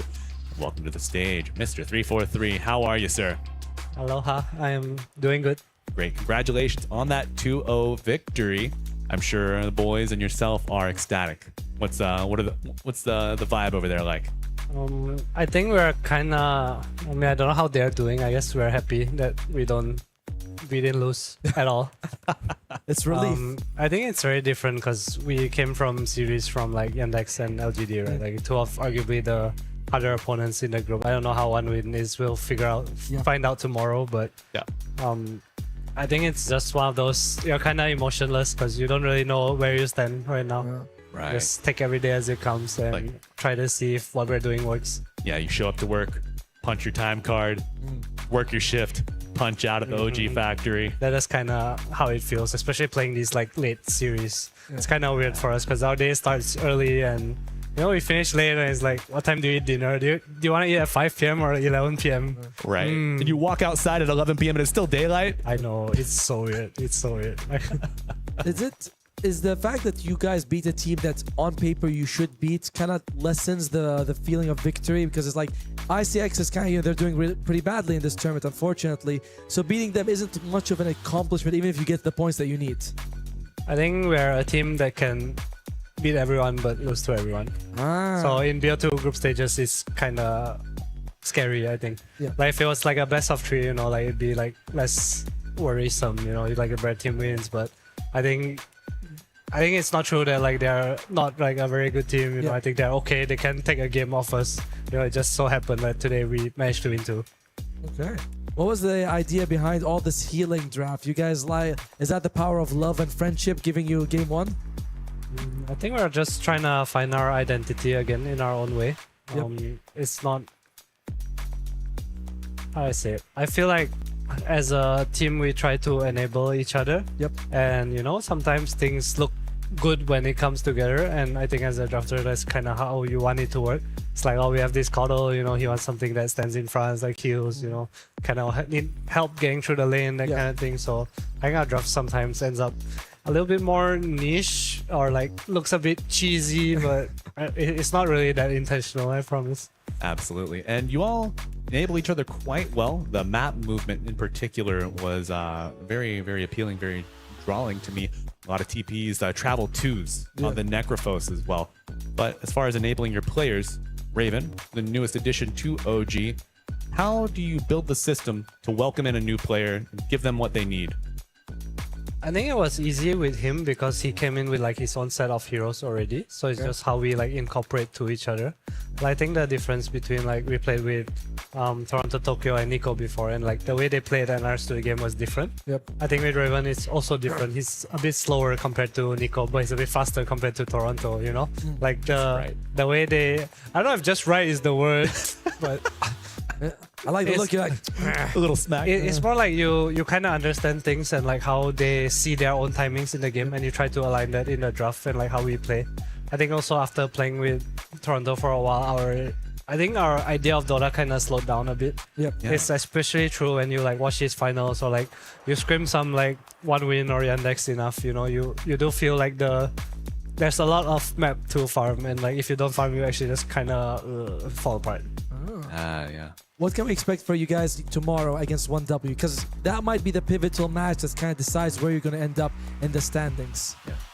To be honest, haven't really prepared for them, so I can't say much. We've had like no time. No, it's morning or after this series. That's just how it is. You know, our schedules kind of back to back to back, so it's hard to focus on more than one opponent at a time. I guess you'll just have to find out tomorrow. All right, then I guess last question I want to ask is, how's Paris? Is this your first time here? How are you enjoying it? This is my second time in the first time in the city, but the last time I was here was for MDL Disneyland. Whoa. That was 2019, I think. That was with Complexity. Okay. But I never got to like actually come and see the city. It's been pretty cool so far. I've been enjoying my walk to the venue. Like nice. like 45 minutes a day.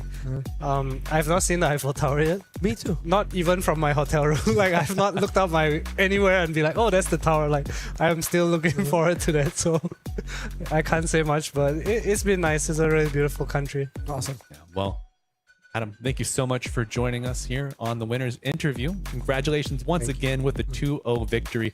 Best of luck on your series tomorrow as you move forward against 1W. And I know you got a huge crew out there rooting for you. Any final words for the fans before we send you off?